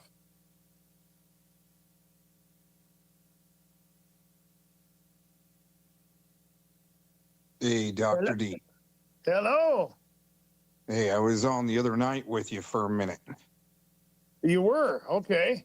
Well, what's your is it about workplace harassment or is it something else? Yeah, no, I got one for you. Workplace harassment. Last time I came on with you the other night was home invasion. Oh, okay. And you're the gentleman that had individuals that you invited into your home. Is that correct? Yes. Yeah. Okay. Yeah. Okay. Great. Glad to have you back. Yeah. I've been wanting to come back.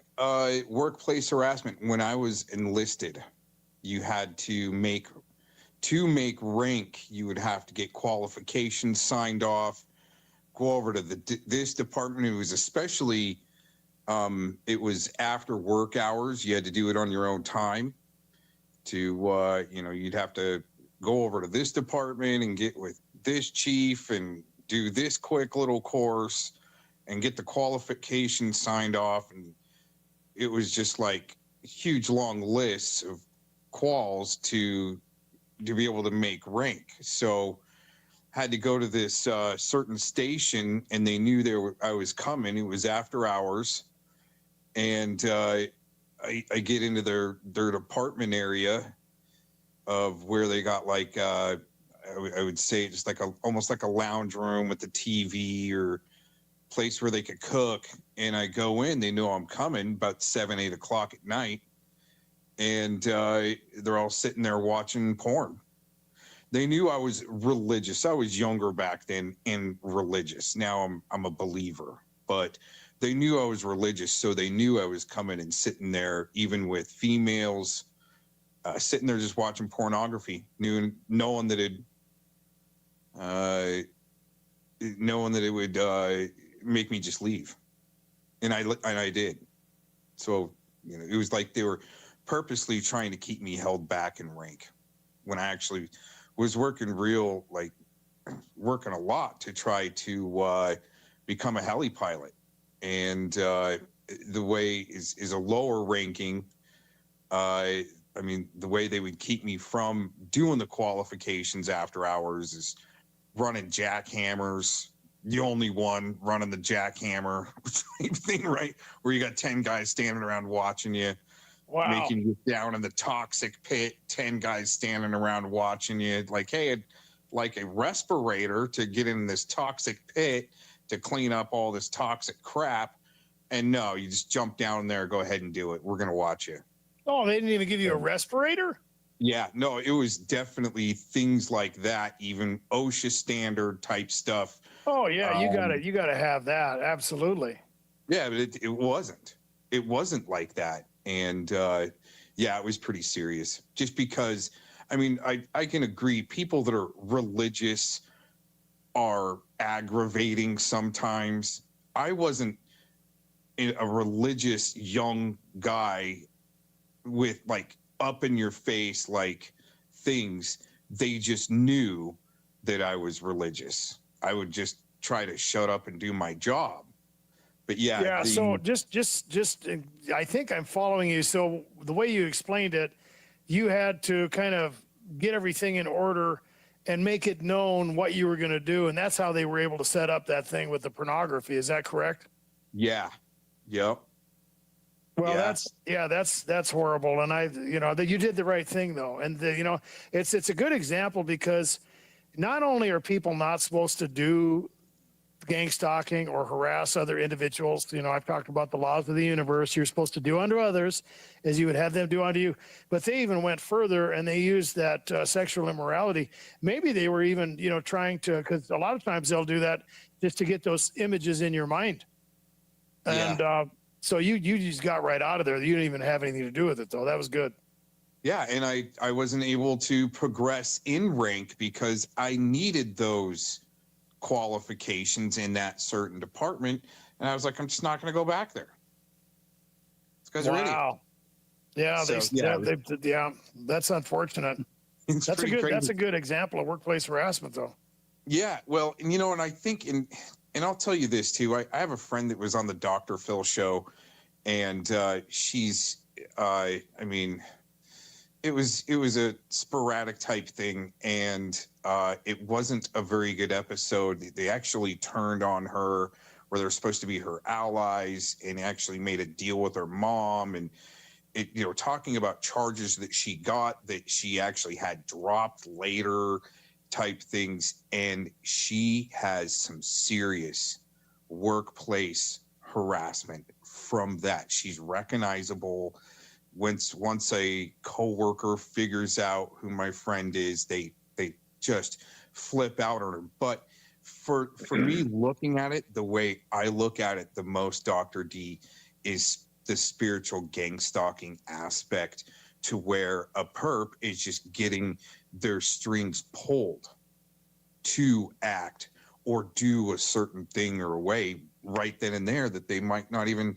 It's so impulsive. It's got to be the other side. Yeah, so that's important, because some of this stuff is, plotted and planned, and some of it is like you said, it's like they're puppets, Yeah.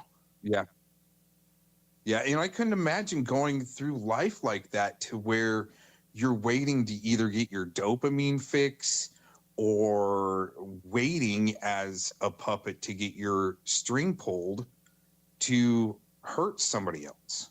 Yeah. Well, I remember back when I was a child and I was kind of a little terror for a while in my neighborhood, and mischievous things would just pop into my head, And I don't think it was just me thinking those things, because it became a problem for a couple of years. And I'm just making, just kind of agreeing with you that I think some people can't just be influenced like that. I think I was at that time in my life. And, I would imagine some of the people in the neighborhood probably thought that I was being influenced or something. That actually came up a couple of times. So it can happen. Absolutely. Yeah, I just think the spiritual side of things, the way you talk about it too, not too many people can go there and to engage. I put it in your chat, Ephesians chapter 6, 10 through 18. The sword is not just the tongue in the Bible. Why are we giving a sword in the spiritual? Not just to use your tongue as a weapon. It's in the spiritual. You're not just sitting there looking cool with the sword and actual armor. What are you going to do with sword and an armor and a horse? Well, yeah, you're to cast down the lies, and the word of God is that sword, and it casts down the deception, and a lot of the stuff out there in false doctrines and everything else, or even lies within gang stalking. That's how you do it, right? And it is offensive. Absolutely. The offensive for me is to take out in Ephesians chapter 6, 10 through 18, the principalities in high places isn't Congress or governors. It's the entity or the fallen one handling the politician or the perp, pulling their strings. So yeah, I don't know if we're supposed to attack them necessarily. I think we're just casting down all the things that rise up against the knowledge of God, as far as I know. And it's like a legal framework. But I looked into the spiritual warfare aspect of this whole thing, and that's what I do. I don't challenge spirits. I do not challenge demons or anything like that. I would not suggest that anyone do that. But you are to cast down the lies and the false doctrines and the deceptions and all those things. I think that would be the best way I could explain my position on that. And I do agree with that, and that is part of it. And I would say that most either demon or fallen ones would laugh at a Christian trying to cast them down. It's about actually, and it's not engaging, like you said, taking the offensive and just engaging. I believe that's more witchcraft, as far as Jesus walking with you and showing you how to go through the process of either doing deliverance, helping someone with deliverance, casting out the demon out of the person.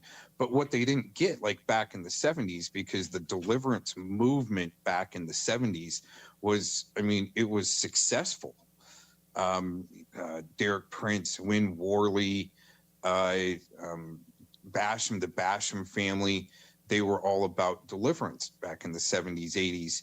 But what they, and even the Catholics, but what they didn't do is actually when they were able to take an entity away from a child or a mother, you hear Derek Prince about how he did deliverance on that from a child or a mother, where they casted out 7 demons out of their bodies. But the thing is that demon is able to, without what the way we call it in my crew is basically you're taking out the entity so it can be judged by. Yeah, I don't. I'll tell you this. I don't, because you got to remember. I don't know if you're talking about, like when some of those deliverance ministers say they're casting it to the abyss. Is that what you're talking about? Well, see, kind of, but the thing is, the entity would have the opportunity to go harass someone else or take over the body as its house. Well, here's what I've learned, and I would emphasize this to anyone who is doing spiritual warfare, is that if you got to understand who they are. First of all, you have to understand what they're doing and why they're allowed to do what they do. And you have to understand that there's a legal framework. So when you get into deliverance, at least from what I've seen, and you're right, that thing did start out with Derek Prince, and then it moved up into, other individuals like maybe Neil T. Anderson, who's probably a little better in it. But the whole idea of people, just getting delivered, and then it's like, okay, you messed around with astrology or pornography or witchcraft or something, and now the demon's gone. Just don't ever do that again. But that's dumb. That's stupid, because you need to walk with the Lord, right? And if you don't walk with Jesus, they're going to come back. Okay, they will. And Jesus warned that. And so the thing is it's not that we are trying to cast these entities into the abyss or something like that. We're not at war with them that way. Jesus already did that. Jesus already took back Zion. He took back the world. And he said that the gates of hell would not prevail against his church. And so we are to be ambassadors of the truth and of light, in the sense that we are living correctly. And that, the whole idea of people just being delivered is an issue, because then they're just blind. They don't learn, they don't grow. And they just think if they stay away from those real obvious things like maybe, witchcraft or something, that they'll be okay. Don't play with Ouija boards, but that's not true. And you can get sucked into these false doctrines. And so, really, when you're dealing with the principalities or the unclean spirits or something like that, they have a way and they have a legal framework where they will. And so if you're going to deliver someone, it's even when you get into the Catholic exorcisms, even they'll admit that sometimes it might take years. Sometimes they'll take 200, 300 sessions where people will immerse themselves in the Word of God and so on and so forth, or they don't have freedom. This wham, bam, thank you, ma'am stuff is just a mythos. It's baloney. And some people can experience relief from that. But if they're bewitched by that whole thing, it could be even worse. It could be worse for them. And then they're always seeking a quick fix, when really they should just be walking with the Lord. And then they get sucked into some of these false teachers. I don't agree with a lot of things that Derek Prince did. And I respect him and everything, but I think some of it was dangerous. That's just my personal opinion, though. Well, and yeah, my belief is that they weren't able to go that extra step to send the entity back to the throne room and the feet of God for judgment to be thrown you have in the to lake of understand. You have to understand, my friend. That's not okay. Have you heard of Dr. Michael Heiser, by the way? No, I'm interested. Okay, yeah, you're gonna need it. I got a lot of that stuff in the playlist, and the thing is that we don't have that authority. Okay, we're not going to be sending either unclean spirits or principalities into the throne room of God to be judged.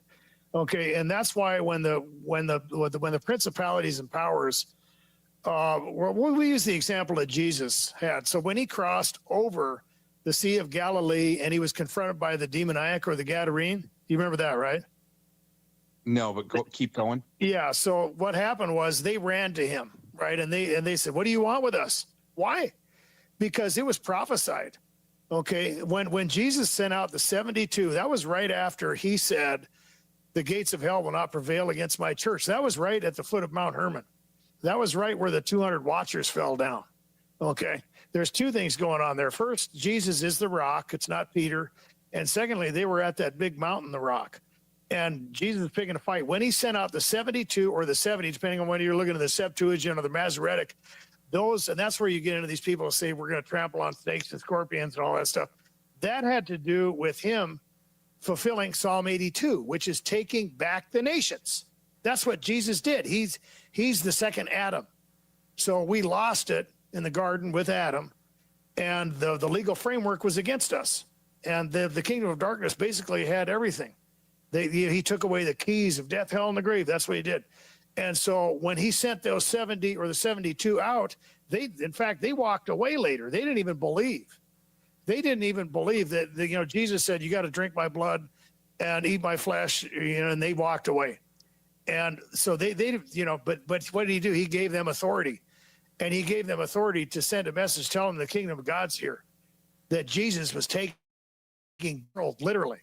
And so when he went across the Sea of Galilee, similar to when David was being chased by Saul, that he even, if you look into the Psalms and stuff, he was told to go sacrifice to another god because he was being chased out of his geographical territory. When Jesus went across the Sea of Galilee, he went into the principalities and power. He went into their territory. And they immediately sent that legion to meet him. And of course, they knew what was going on, and those would be considered the unclean spirits, which came out of the mixture of the angelic realm and the human realm back in Genesis 6. So, and that goes into the judgment of the principalities and stuff like that in Deuteronomy 32:8. But the point is they knew. And they we know who you are. Don't send us to the abyss to be tormented before our time. Because if you look into even the Ethiopian Book of Enoch and the other scriptures, is that they're given that right to go do that. But they have to follow the framework. And in other words, it's like when Jesus emphasized to his apostles that these ones don't go out except by prayer and fasting. What's he talking about? He's talking about the communion with the Lord, having a relationship with him. That emphasizes that, and you get your authority from that. But the thing is now, it's like after Paul left, and he mentioned in Acts 20:29 that after I leave, wolves are going to creep in. They're not going to spare the flock. When you get into some of the stuff in Second Peter that Peter talked about, that there would be a quick destruction of false teachers will be judged.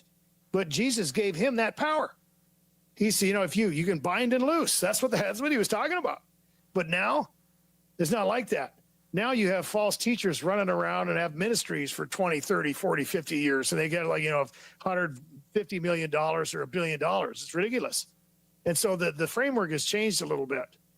And so, like I said, emphasizing what I was getting at is that, there is, even when you get into over in Asia, that place has been locked down. Paul was told not to go. Or you get into the story of Daniel when Gabriel needed Michael the archangel to help him out because he couldn't get through to it. There's a framework out there. There are territories. It's like a legal system. And I've warned targets about that. When you hang out in bars or you hang out, it's like when you went away from that pornography or whatever. They want to try and get you into some of these things and try to get you into sexual immorality or, fornication or adultery or whatever, or trying to get people to get into gang stalking. That gives them what? It gives them the right to inhabit people and to get in their life and get in their family. So, yeah. Spiritual warfare is a real thing. It's very serious, and I don't mean to contradict you, sir, but I have to be very strict on what I promote on the channel because I don't want anyone to be challenging spirits and trying to send them to the abyss. That's very dangerous. In fact, even when you get into that whole mythos around Solomon, which is the origin of the Lord of the Rings, if you knew that, and that involves that ring, and I don't know if it's true, that he got that he was warned about when he summoned the 72 principalities and they kicked his butt basically. And later he ended up, if that's true, it might not be, it might just be that he violated Deuteronomy. But he ended up making temples to Molech. Are you aware of that, sir? No. Yeah, I like listening. I love listening to this stuff. Yeah, you got to be real careful when you're dealing with these principalities and these spirits. Be very humble. Yeah. And you don't ever want to challenge them ever. I'm warning you, don't ever. It's already that's a it's setup. already been done. I'll tell you this: is as much as I just enjoy listening to what you had to say, I the only thing I do disagree with is the Ephesians chapter 6 to 10 through 18 gives us that authority. That's what I've been taught. And Well, do you go can, yeah, you have authority to cast down that stuff, and you could probably do an exorcism. I wouldn't disagree with that. But what I would disagree with is trying to send them before the throne room of God and to the abyss. I don't see that in the Bible, but you can believe whatever you want. Yeah, I haven't heard about the abyss like what you're talking about. I've heard of Pastor like Win Worley talking about Tartarus, sending an entity to Tartarus, right, to send an entity to Tartarus. But actually, from my comprehension, is when we work into the spiritual through our faith, that gives the spiritual side the ability to work back through into the physical side.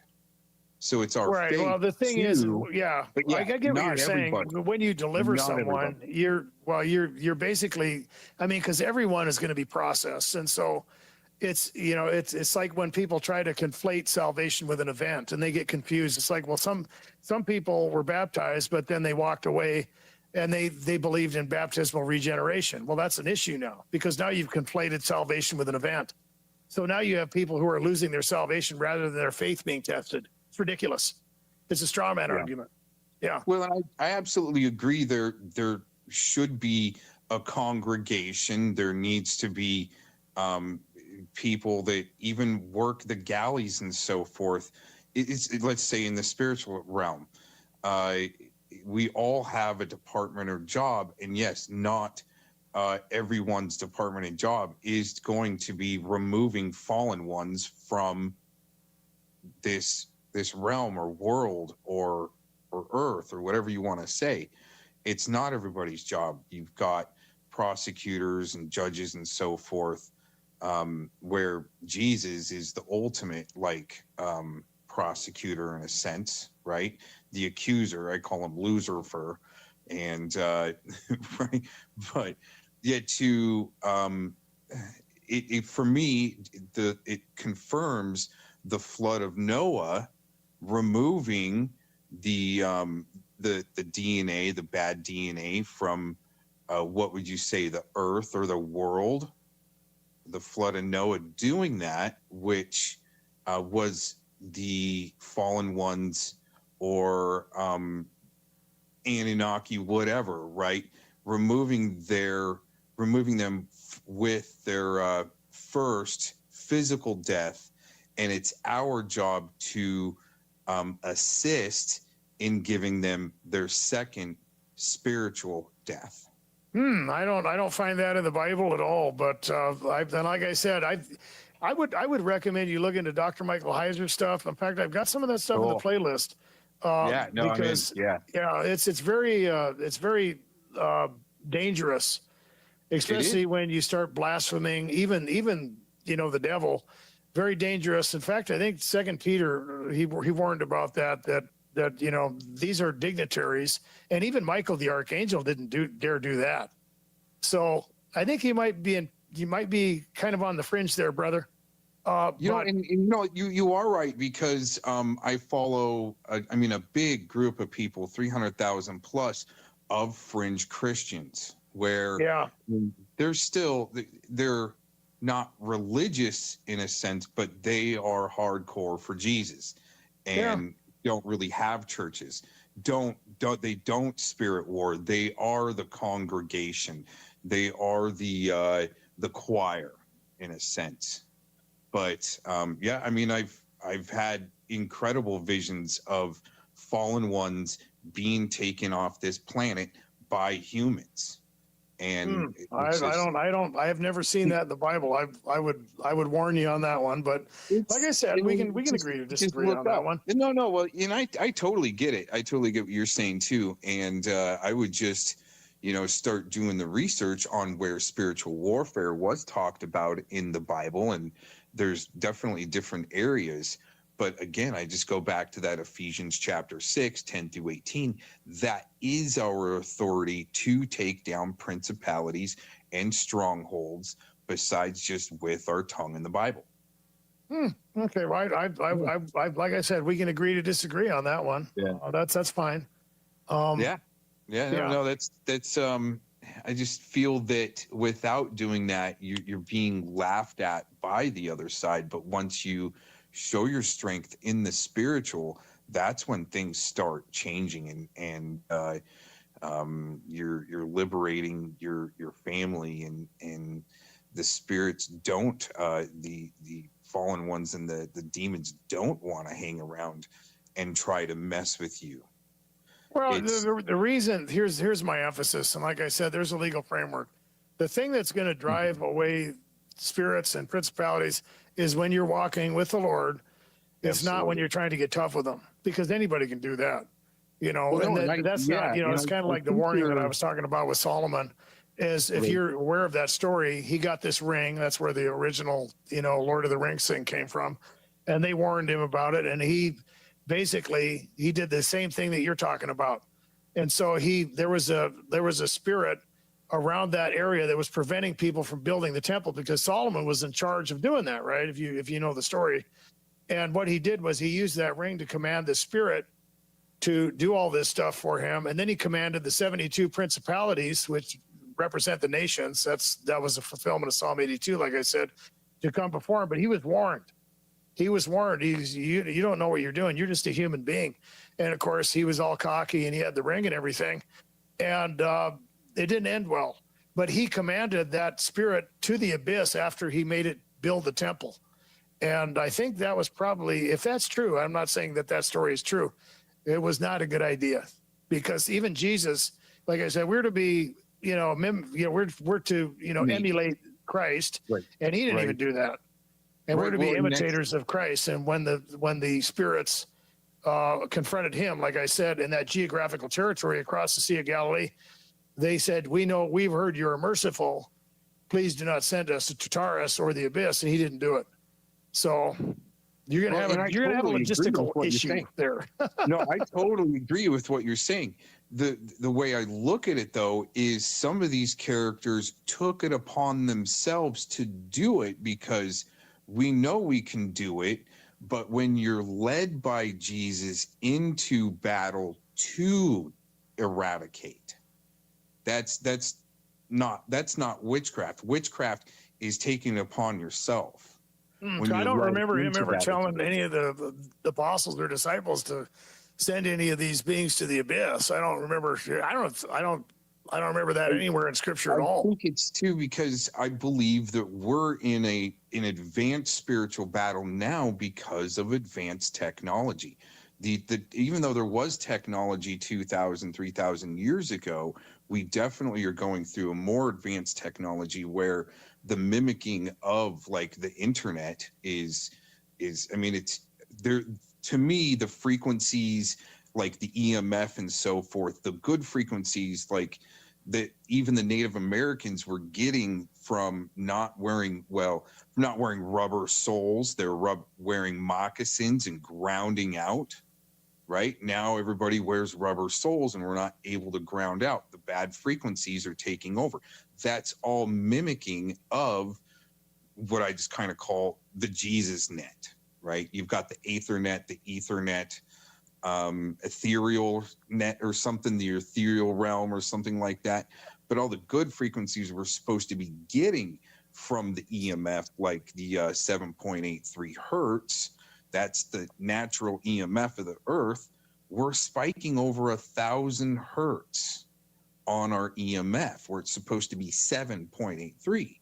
So the advanced technology that's being used against us to blast us, to keep us away from discovering Jesus and walking with Jesus, and we're so torn and distracted and so forth.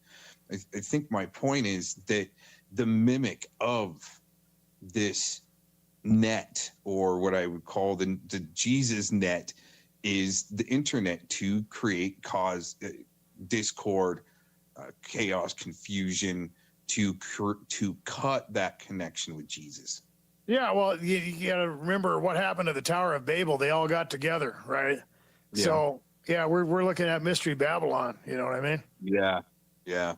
Interesting times, though. And Dr. D, I appreciate you having me on. And I just enjoy hearing other people's perspective, even though, I mean, the degree to disagree is perfect because we're all still, I think, learning too. But having that faith, and like you said, that pure faith and the walk with Christ is your lifeline. That is your savior. Like the last time I was on, when things are up in your face, like you said a few minutes before I came on, when things are up in your face, it's Jesus and Holy Spirit and God that has your back. Absolutely. That's great. important. Yeah, that's the emphasis That's the that I most get from that whole thing. Yeah. And yeah, I appreciate you coming on. I have you on as much as you want to come in. Like I Yeah. said, we can agree to disagree on those things. I gave my opinion, you gave yours, and people will decide what they're going to decide. That's the beauty of it. Yeah. Yeah. And not everyone, I totally agree with you. Not everyone is supposed to engage. Not everyone is supposed to be slaying fallen ones and entities and sending them to the throne room of God. And that's not everybody's job, I believe. There's still the choir. There's still the congregation that is needed and is potent. It is potent. Also, I believe that the children, the aborted children, are fighting in the spirit realm with weapons. I don't know. Advanced weapons. I don't have any biblical context for those things. Yeah. But I know that Christ, his victory is absolute, and that now we are in a time of what they would call the age of grace, and I don't think it's that far away. I think the Lord is about to return. I think, from my calculations, if the Dead Sea Scroll is right, maybe I'm wrong, it's going to be sometime within the next 50 years or before that. Maybe in our lifetime. Yeah, that absolutely. would be incredible. Yeah, that Yeah. would be incredible. And it's interesting is even more of a sign the last couple of days, the X-Flare CMEs, the proton storms. There's 5 freaking different types of storms going on right now that people don't even, I don't think they realize, but the other side will take advantage of that energy in a sense to spiritually gang stalk, like using the power of a blood moon to try to spiritually gang stalk. I believe in that stuff. And So you're talking about the technological aspect of different frequencies and gravitational forces and all that kind of thing that move into those, like the witch cycles where they worship at certain times. Is that what you're getting at? Yeah, kind of, but also, I mean, the strong energy of these storms the last couple of days. Yeah, right. The first thing that hit me is like, real quick, hey, good morning, everyone. Thanks for joining in and checking this out. One comment in the chat there, just right when I said the aborted babies, just my beliefs and opinions trigger many and challenge, especially in my own chat. Just got people just flipping out about what I'm saying here, which is good. In that chat, this was a few days ago now, talked about the aborted children fighting in the spiritual realm, in the spiritual battle. That's not upon this earth. There's a realm here on this earth that's part of the spiritual realm, but there's, I believe, many, how do we call it? The dimensions to it. Many dimensions to, or till you get to the, what you would call the New Jerusalem, which is what that church in the sky. When you don't have a church, that's where you're supposed to go and worship and train for spiritual battle in the spiritual realm, not on this earth. So aborted children aren't fighting in the spiritual realm. Oh, okay, right. That's a guy named Joe in the chat. The human soul doesn't linger on the earth after death. he just contradicted himself, because it's not, that's not what's being portrayed, is a spirit war here on Earth. There's spiritual things happening, but have you seen fallen ones and demonic entities walking the streets in that form and realm? I mean, someone can be possessed, but I believe that when they're like, let's say, lurking on someone to either harass or use them, that realm isn't on the earth. You can maybe say more in the world. Isn't the world a perception? Anyways, yeah, there's some things there. He says that's not biblical. That's blasphemy. Well, you got to read the Bible out of context. These are my opinions. I like the debate, right? But not to be able to explain it out all the way either is what I'm interested in. Who will not let you explain out your position? Right? Anyways, maybe we are getting close to the second coming. Yeah, I don't know. I don't really know as much as I should about those things, but I think you're onto something. I think it's all technology, it's all the frequencies, all that stuff. Absolutely. In the chat, you're supposed to, as a state actor, call people insane when they're talking about their beliefs and opinions. Just saying. Which is the other side uses advanced technology to gang stalk and hurt people. There's advanced technology, in my belief, my opinion, there's advanced technology in the spiritual that wails on anything in the physical. Oh yeah, it's like a poor reflection. You know, we've got, it's like I've used the example of So he just admitted there, and not dissing Dr. D at all. I mean, I think his work is, what he's doing is great. But now he's admitting that there is weaponry in the spiritual side. There's advanced technology and weaponry in the spiritual side. He just acknowledged that. But you're not going to use it there? To gang stalk and hurt. Here, let's go back a little bit more. Me is like, maybe we are getting close to the second coming. Yeah, I don't know. I don't really know as much as I should about those things, but I think you're onto something. I think it's all technology, it's all the frequencies, all that stuff. Absolutely.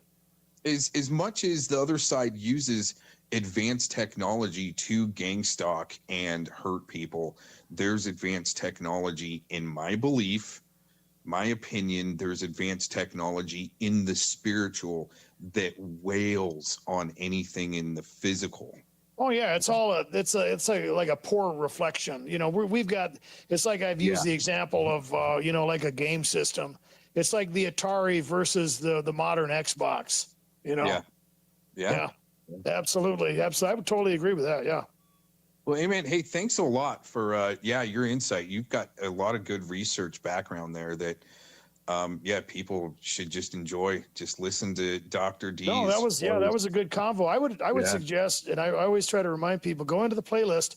I've got a bunch of stuff on spiritual warfare and deliverance, and I'll probably put some more things in the Dead Sea Scrolls, and I do have some apocryphal stuff in there too that's very interesting. But cool. Thanks for coming on. Yeah, we'll have you on anytime, boss. All right, we'll talk soon. I'm out. Great. Bye.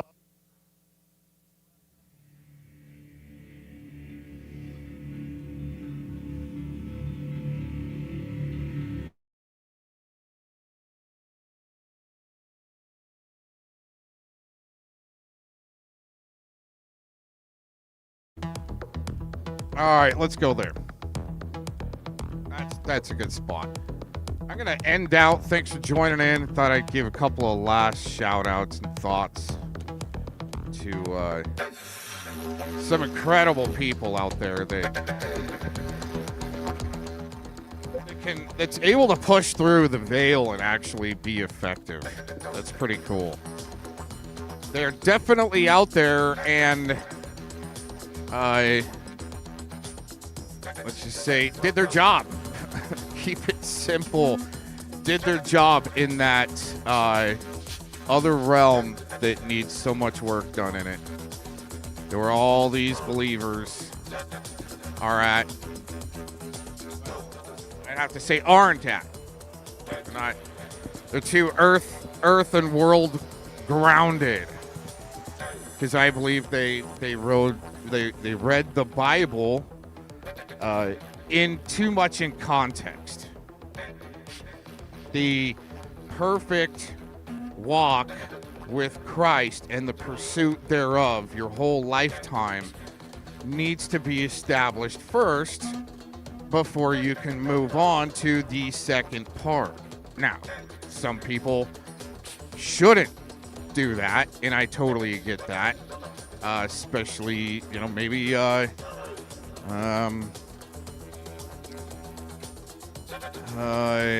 do I put this? Those with families that don't have that perfect walk with Christ, and the unbeknowing the full magnitude of what you're up against there, they will get eaten up, and I've seen it. I've seen horrendous things that played out into newspaper articles, and we're not talking about Matt Zaccarino and him getting arrested, changing out in drag. All right, that's his karma finally catching up with him. No, I'm talking about horrendous things that happen around the family members of the spirit warriors that it's because the other side has to try to attack your family because that's your weak point. It's your weak point to them. But anyways, I think you guys see what I'm saying out there.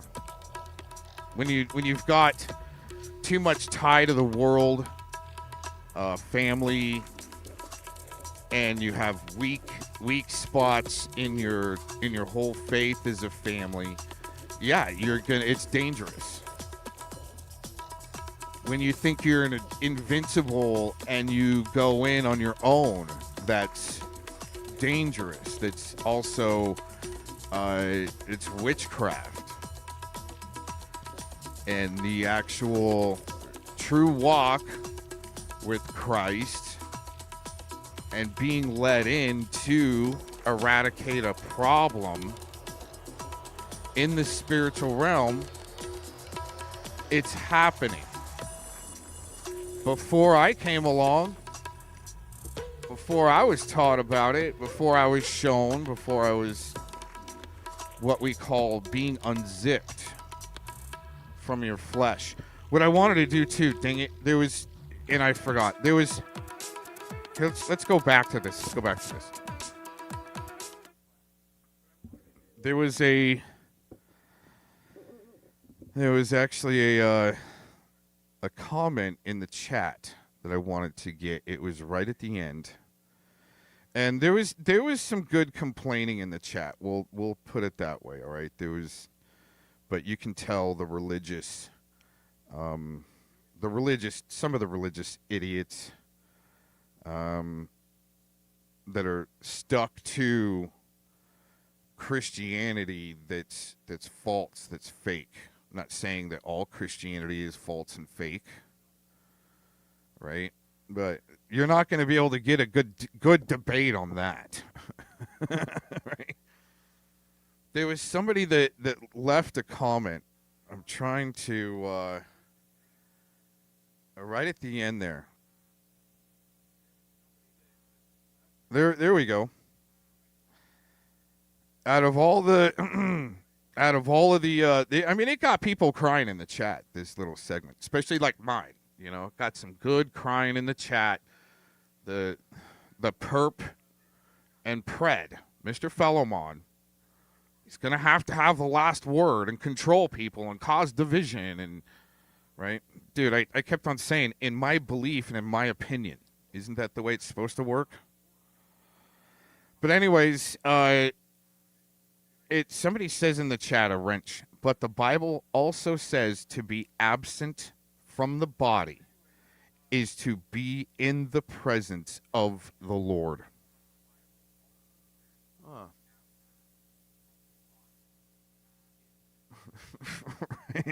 And then you got a perp in your chat, right?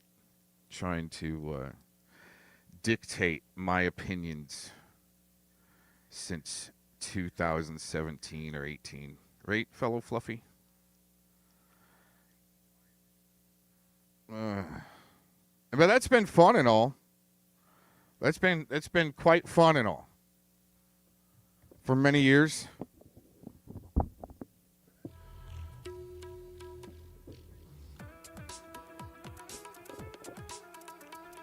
And then I go fishing.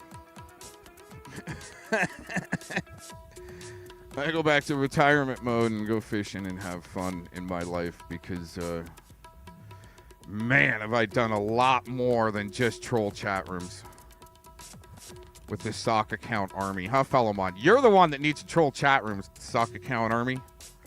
Saying, oh, my Sandy Hook got 7 channels taken down. It's because you're kind of a dumbass, and I mean, if Google took down his channels, right?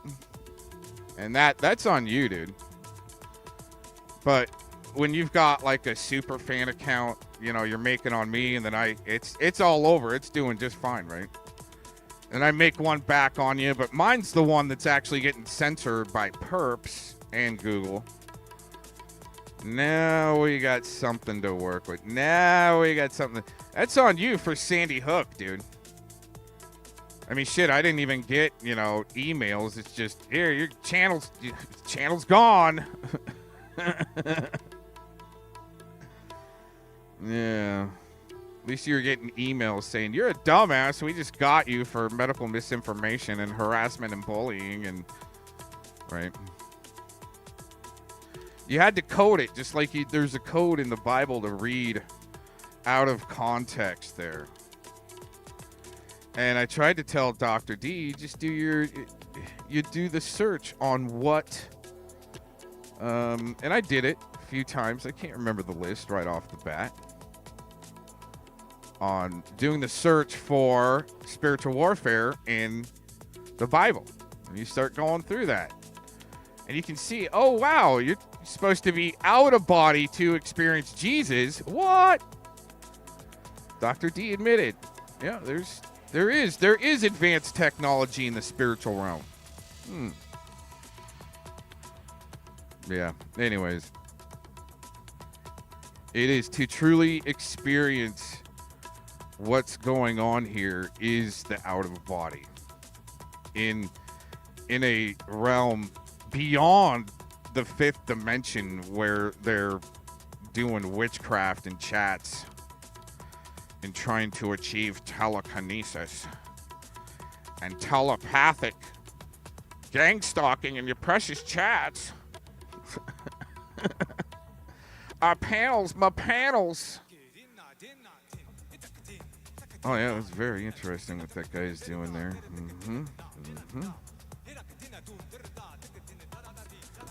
Anyways, appreciate everyone joining in, and yeah, had a little bit of a Saturday morning tub troll show there. It's been a minute. Got some stuff to take care of today. I can't sit here and entertain preds and perps all day. And that's not even the people that, you know, that I do care about. That's not it. You know, the few of you that are that way, that just have to divide. Dang, man, it's gotta suck. It's gotta be a shitty life. That's why we'll apply the boot camp effect every once in a while to these perps and preds. And it is right there, putting them on notice, right? I declared and decreed to the president of the YT platform, Susan Wojcicki, that her lines were going to be used for worship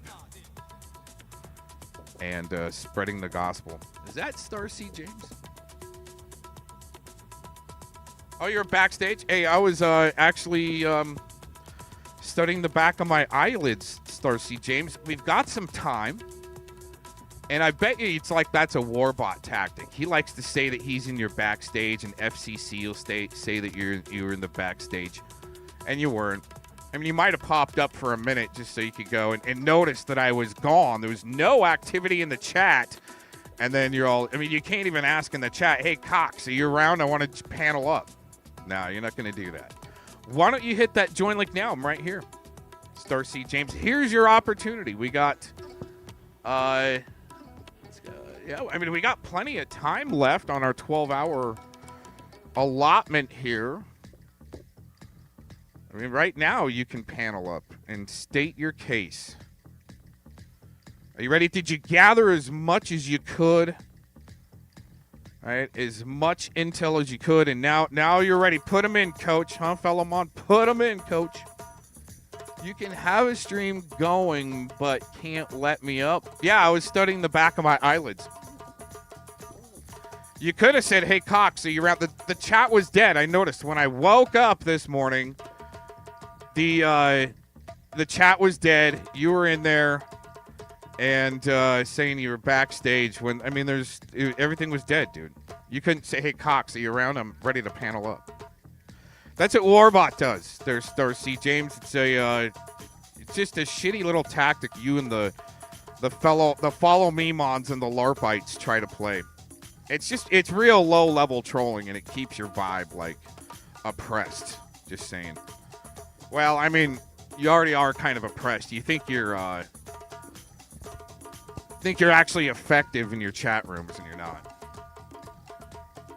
Why does it have to be on my terms? Oh, I love this. Because when I'm not around, I can't let you on. When I'm asleep, and we're running on autopilot over here. Okay, and you and Warbot like to do the same thing. I've had a few of you idiots do the same thing. There's no action in the chat. It's the middle of the night. FCC does the same thing. Oh, I was in your back. You didn't let me on. Right? Okay, well, we're here now. You're more than welcome to click the join link. Okay? Sorry if those terms create the cry effect in my chat. Oh my gosh. And he's gonna pop up. Oh, he's getting ready to leave. He's ready to turn it off. We better strike. Hurry with the mob with Follow Me Mon. Right when you start a stream, they're all there lurking and watching, waiting to try to figure out what you're going to do. And then right at the end, they know you're going to shut down. They're lurking and watching.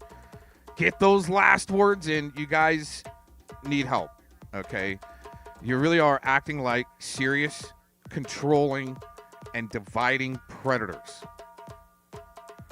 Now, I'm not calling you peds. That's not what I called you. I mean, Fellamon, if anything, has the most, out of all the trolls that I've dealt with, the most pedophilic tendencies with his predator behavior.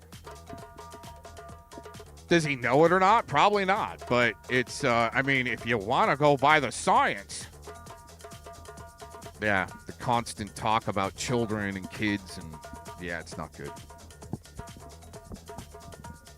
Then the weaponization of them, huh, Fellamon? So, yeah, I guess it can't be on my terms on my own channel either due to these preds right here. You've got, just like Glaze and Dean, trying to control people, trying to divide. That's very predator-type behavior. And it's really easy to show your hypocrisy. All I got to do is go live and let some dude beat on a conga in front of you and you flip out.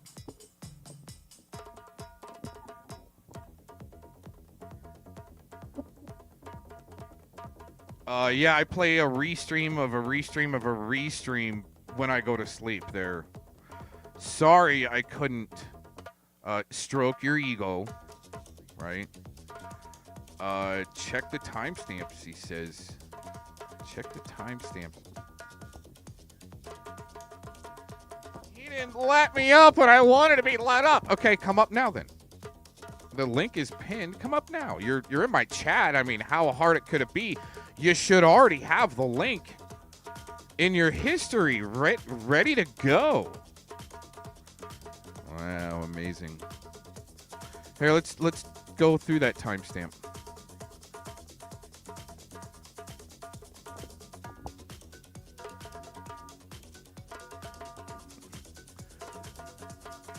"5:36 a.m. my time when I'm asleep.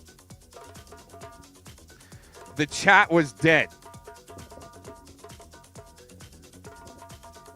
Wait a minute. 4:54 a.m. Angel puts in my chat that comment. 4:54 a.m. So, I mean, I can't believe I've got to be the one to do these things and debunk your guys' little LARP bullshit lies. 4:54 a.m. At 5 a.m. because somebody's watching and left a comment. Dr. Mengele, 4 a.m. That comment right there. 5 a.m. What's the topic? And it, 5:26. Almost a half an hour later. No action has been in the chat since really 4 a.m. right there. Then Angel leaves a comment in our stream at 4:54 a.m. And because somebody left a comment, oh, here we go. Oh, no, somebody's watching. And at 5:30 in the morning, while things are on autopilot, this little LARPite squeaker toy is going to say, okay, so now it's 9 a.m. non-meth hours time when you need to try to panel up, okay? How about you panel up now? Let's see what he's been saying since I've been scrolling up. You could have shut it down, but can't even manage my own stream? Wow. See, like I said, like a controlling pred. These are all great scientific examples of predatory behavior.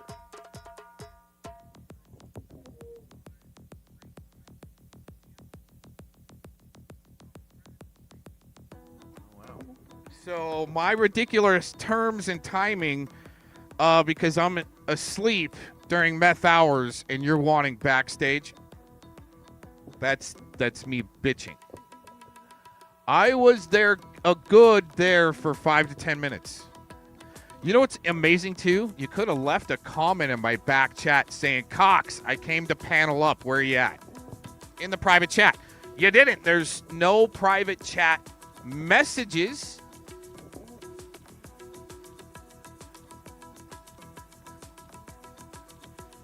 Well, you see, the thing is, the reason why you got to say stuff like that is because you don't have any true creativity and you got to plagiarize. Plagiarize the shit out of Fellow Memon and LARP Busters. Can you provide the Gomez rate you charge others? What are you talking about? How about you shut it down when you aren't there to manage your own stream? No, it's called autopilot. Go with the times, dude. Instead of blaming me. Oh, instead of blaming me. Yeah, you're on meth hours. 5:30 a.m. when people are asleep, unless you're Daniel Dowd, right? On meth hours, and with Predward on meth hours. Okay. I figured there's a log saying someone entered your studio. Oh, you figured? No, I said you could have come into the studio and left a message in the back room in the private chat going, I'm here, Cox. Let's get it going. Shut down your stream than when it's meth hours. No, it's called autopilot. Give it the times, dude. Do you ever say that to Scotty Cuckarati on his 24/7 victim stream of Mr. Cox? You don't go in there and type this stuff in your boy Scotty's channel, the 24/7 victim stream of Mr. Cox. All right, yeah, you're not going to panel up. We've been able to prove that. You're just a crybaby. And sorry, dude. I mean, get with the times on the way some things work. I mean, you're trying to say that I'm... What was that he was trying to say? It was kind of interesting. How about you shut it down when you aren't there to manage your own stream? We're not driving a ship. Okay? We're not in Space Farce and have little spaceships that go to the moon and shit like that. It's a stream. I mean, even Scotty Cuckarati can do a 24/7 stream. But, yeah.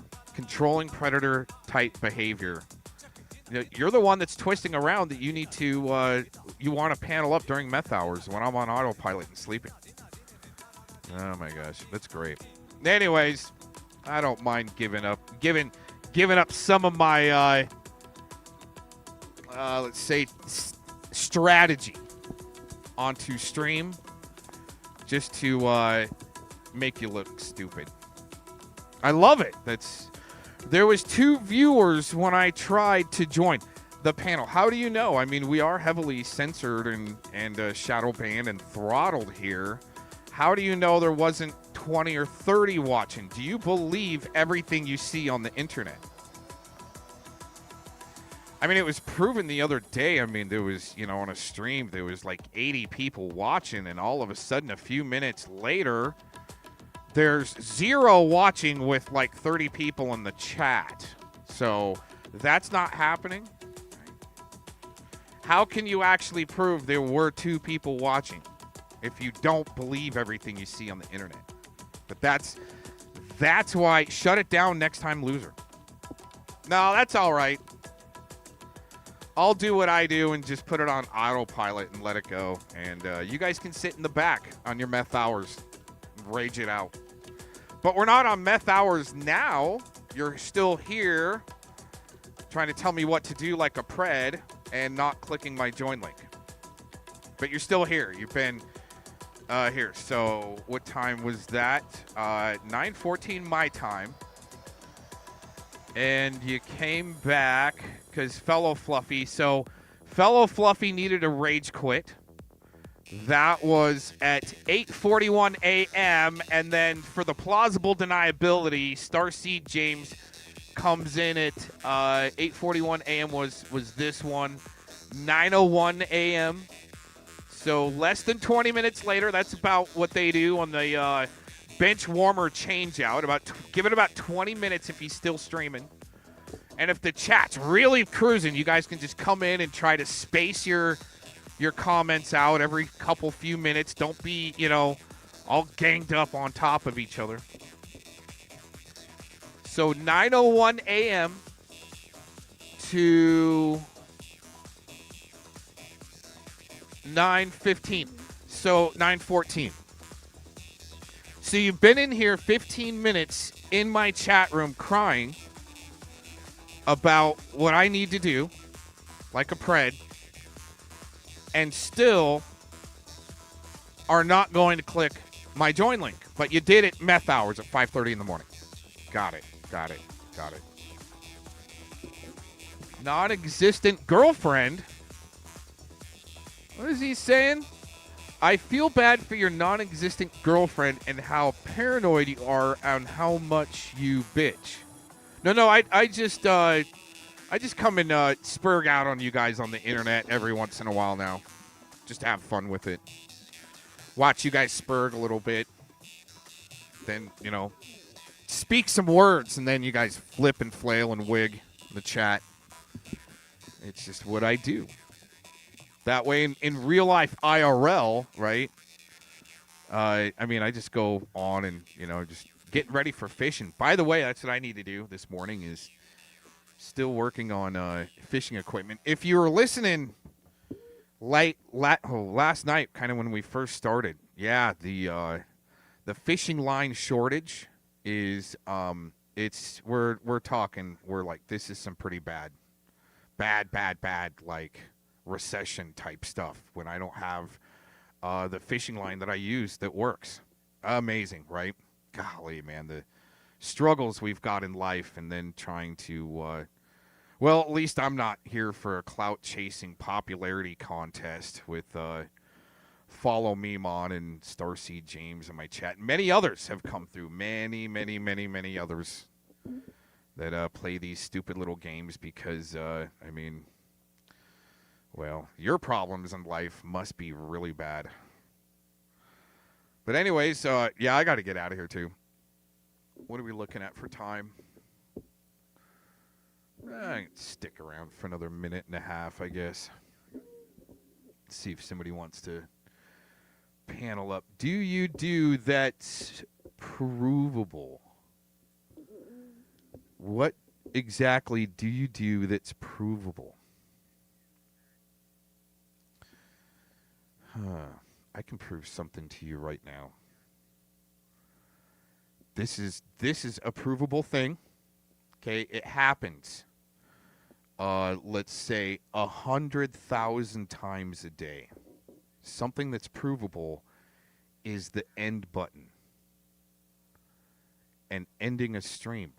This is provable.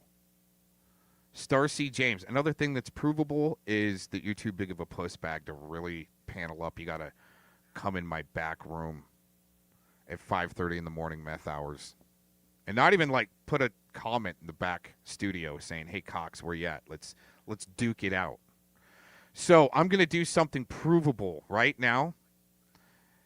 And oh, wait a minute. Wait a minute.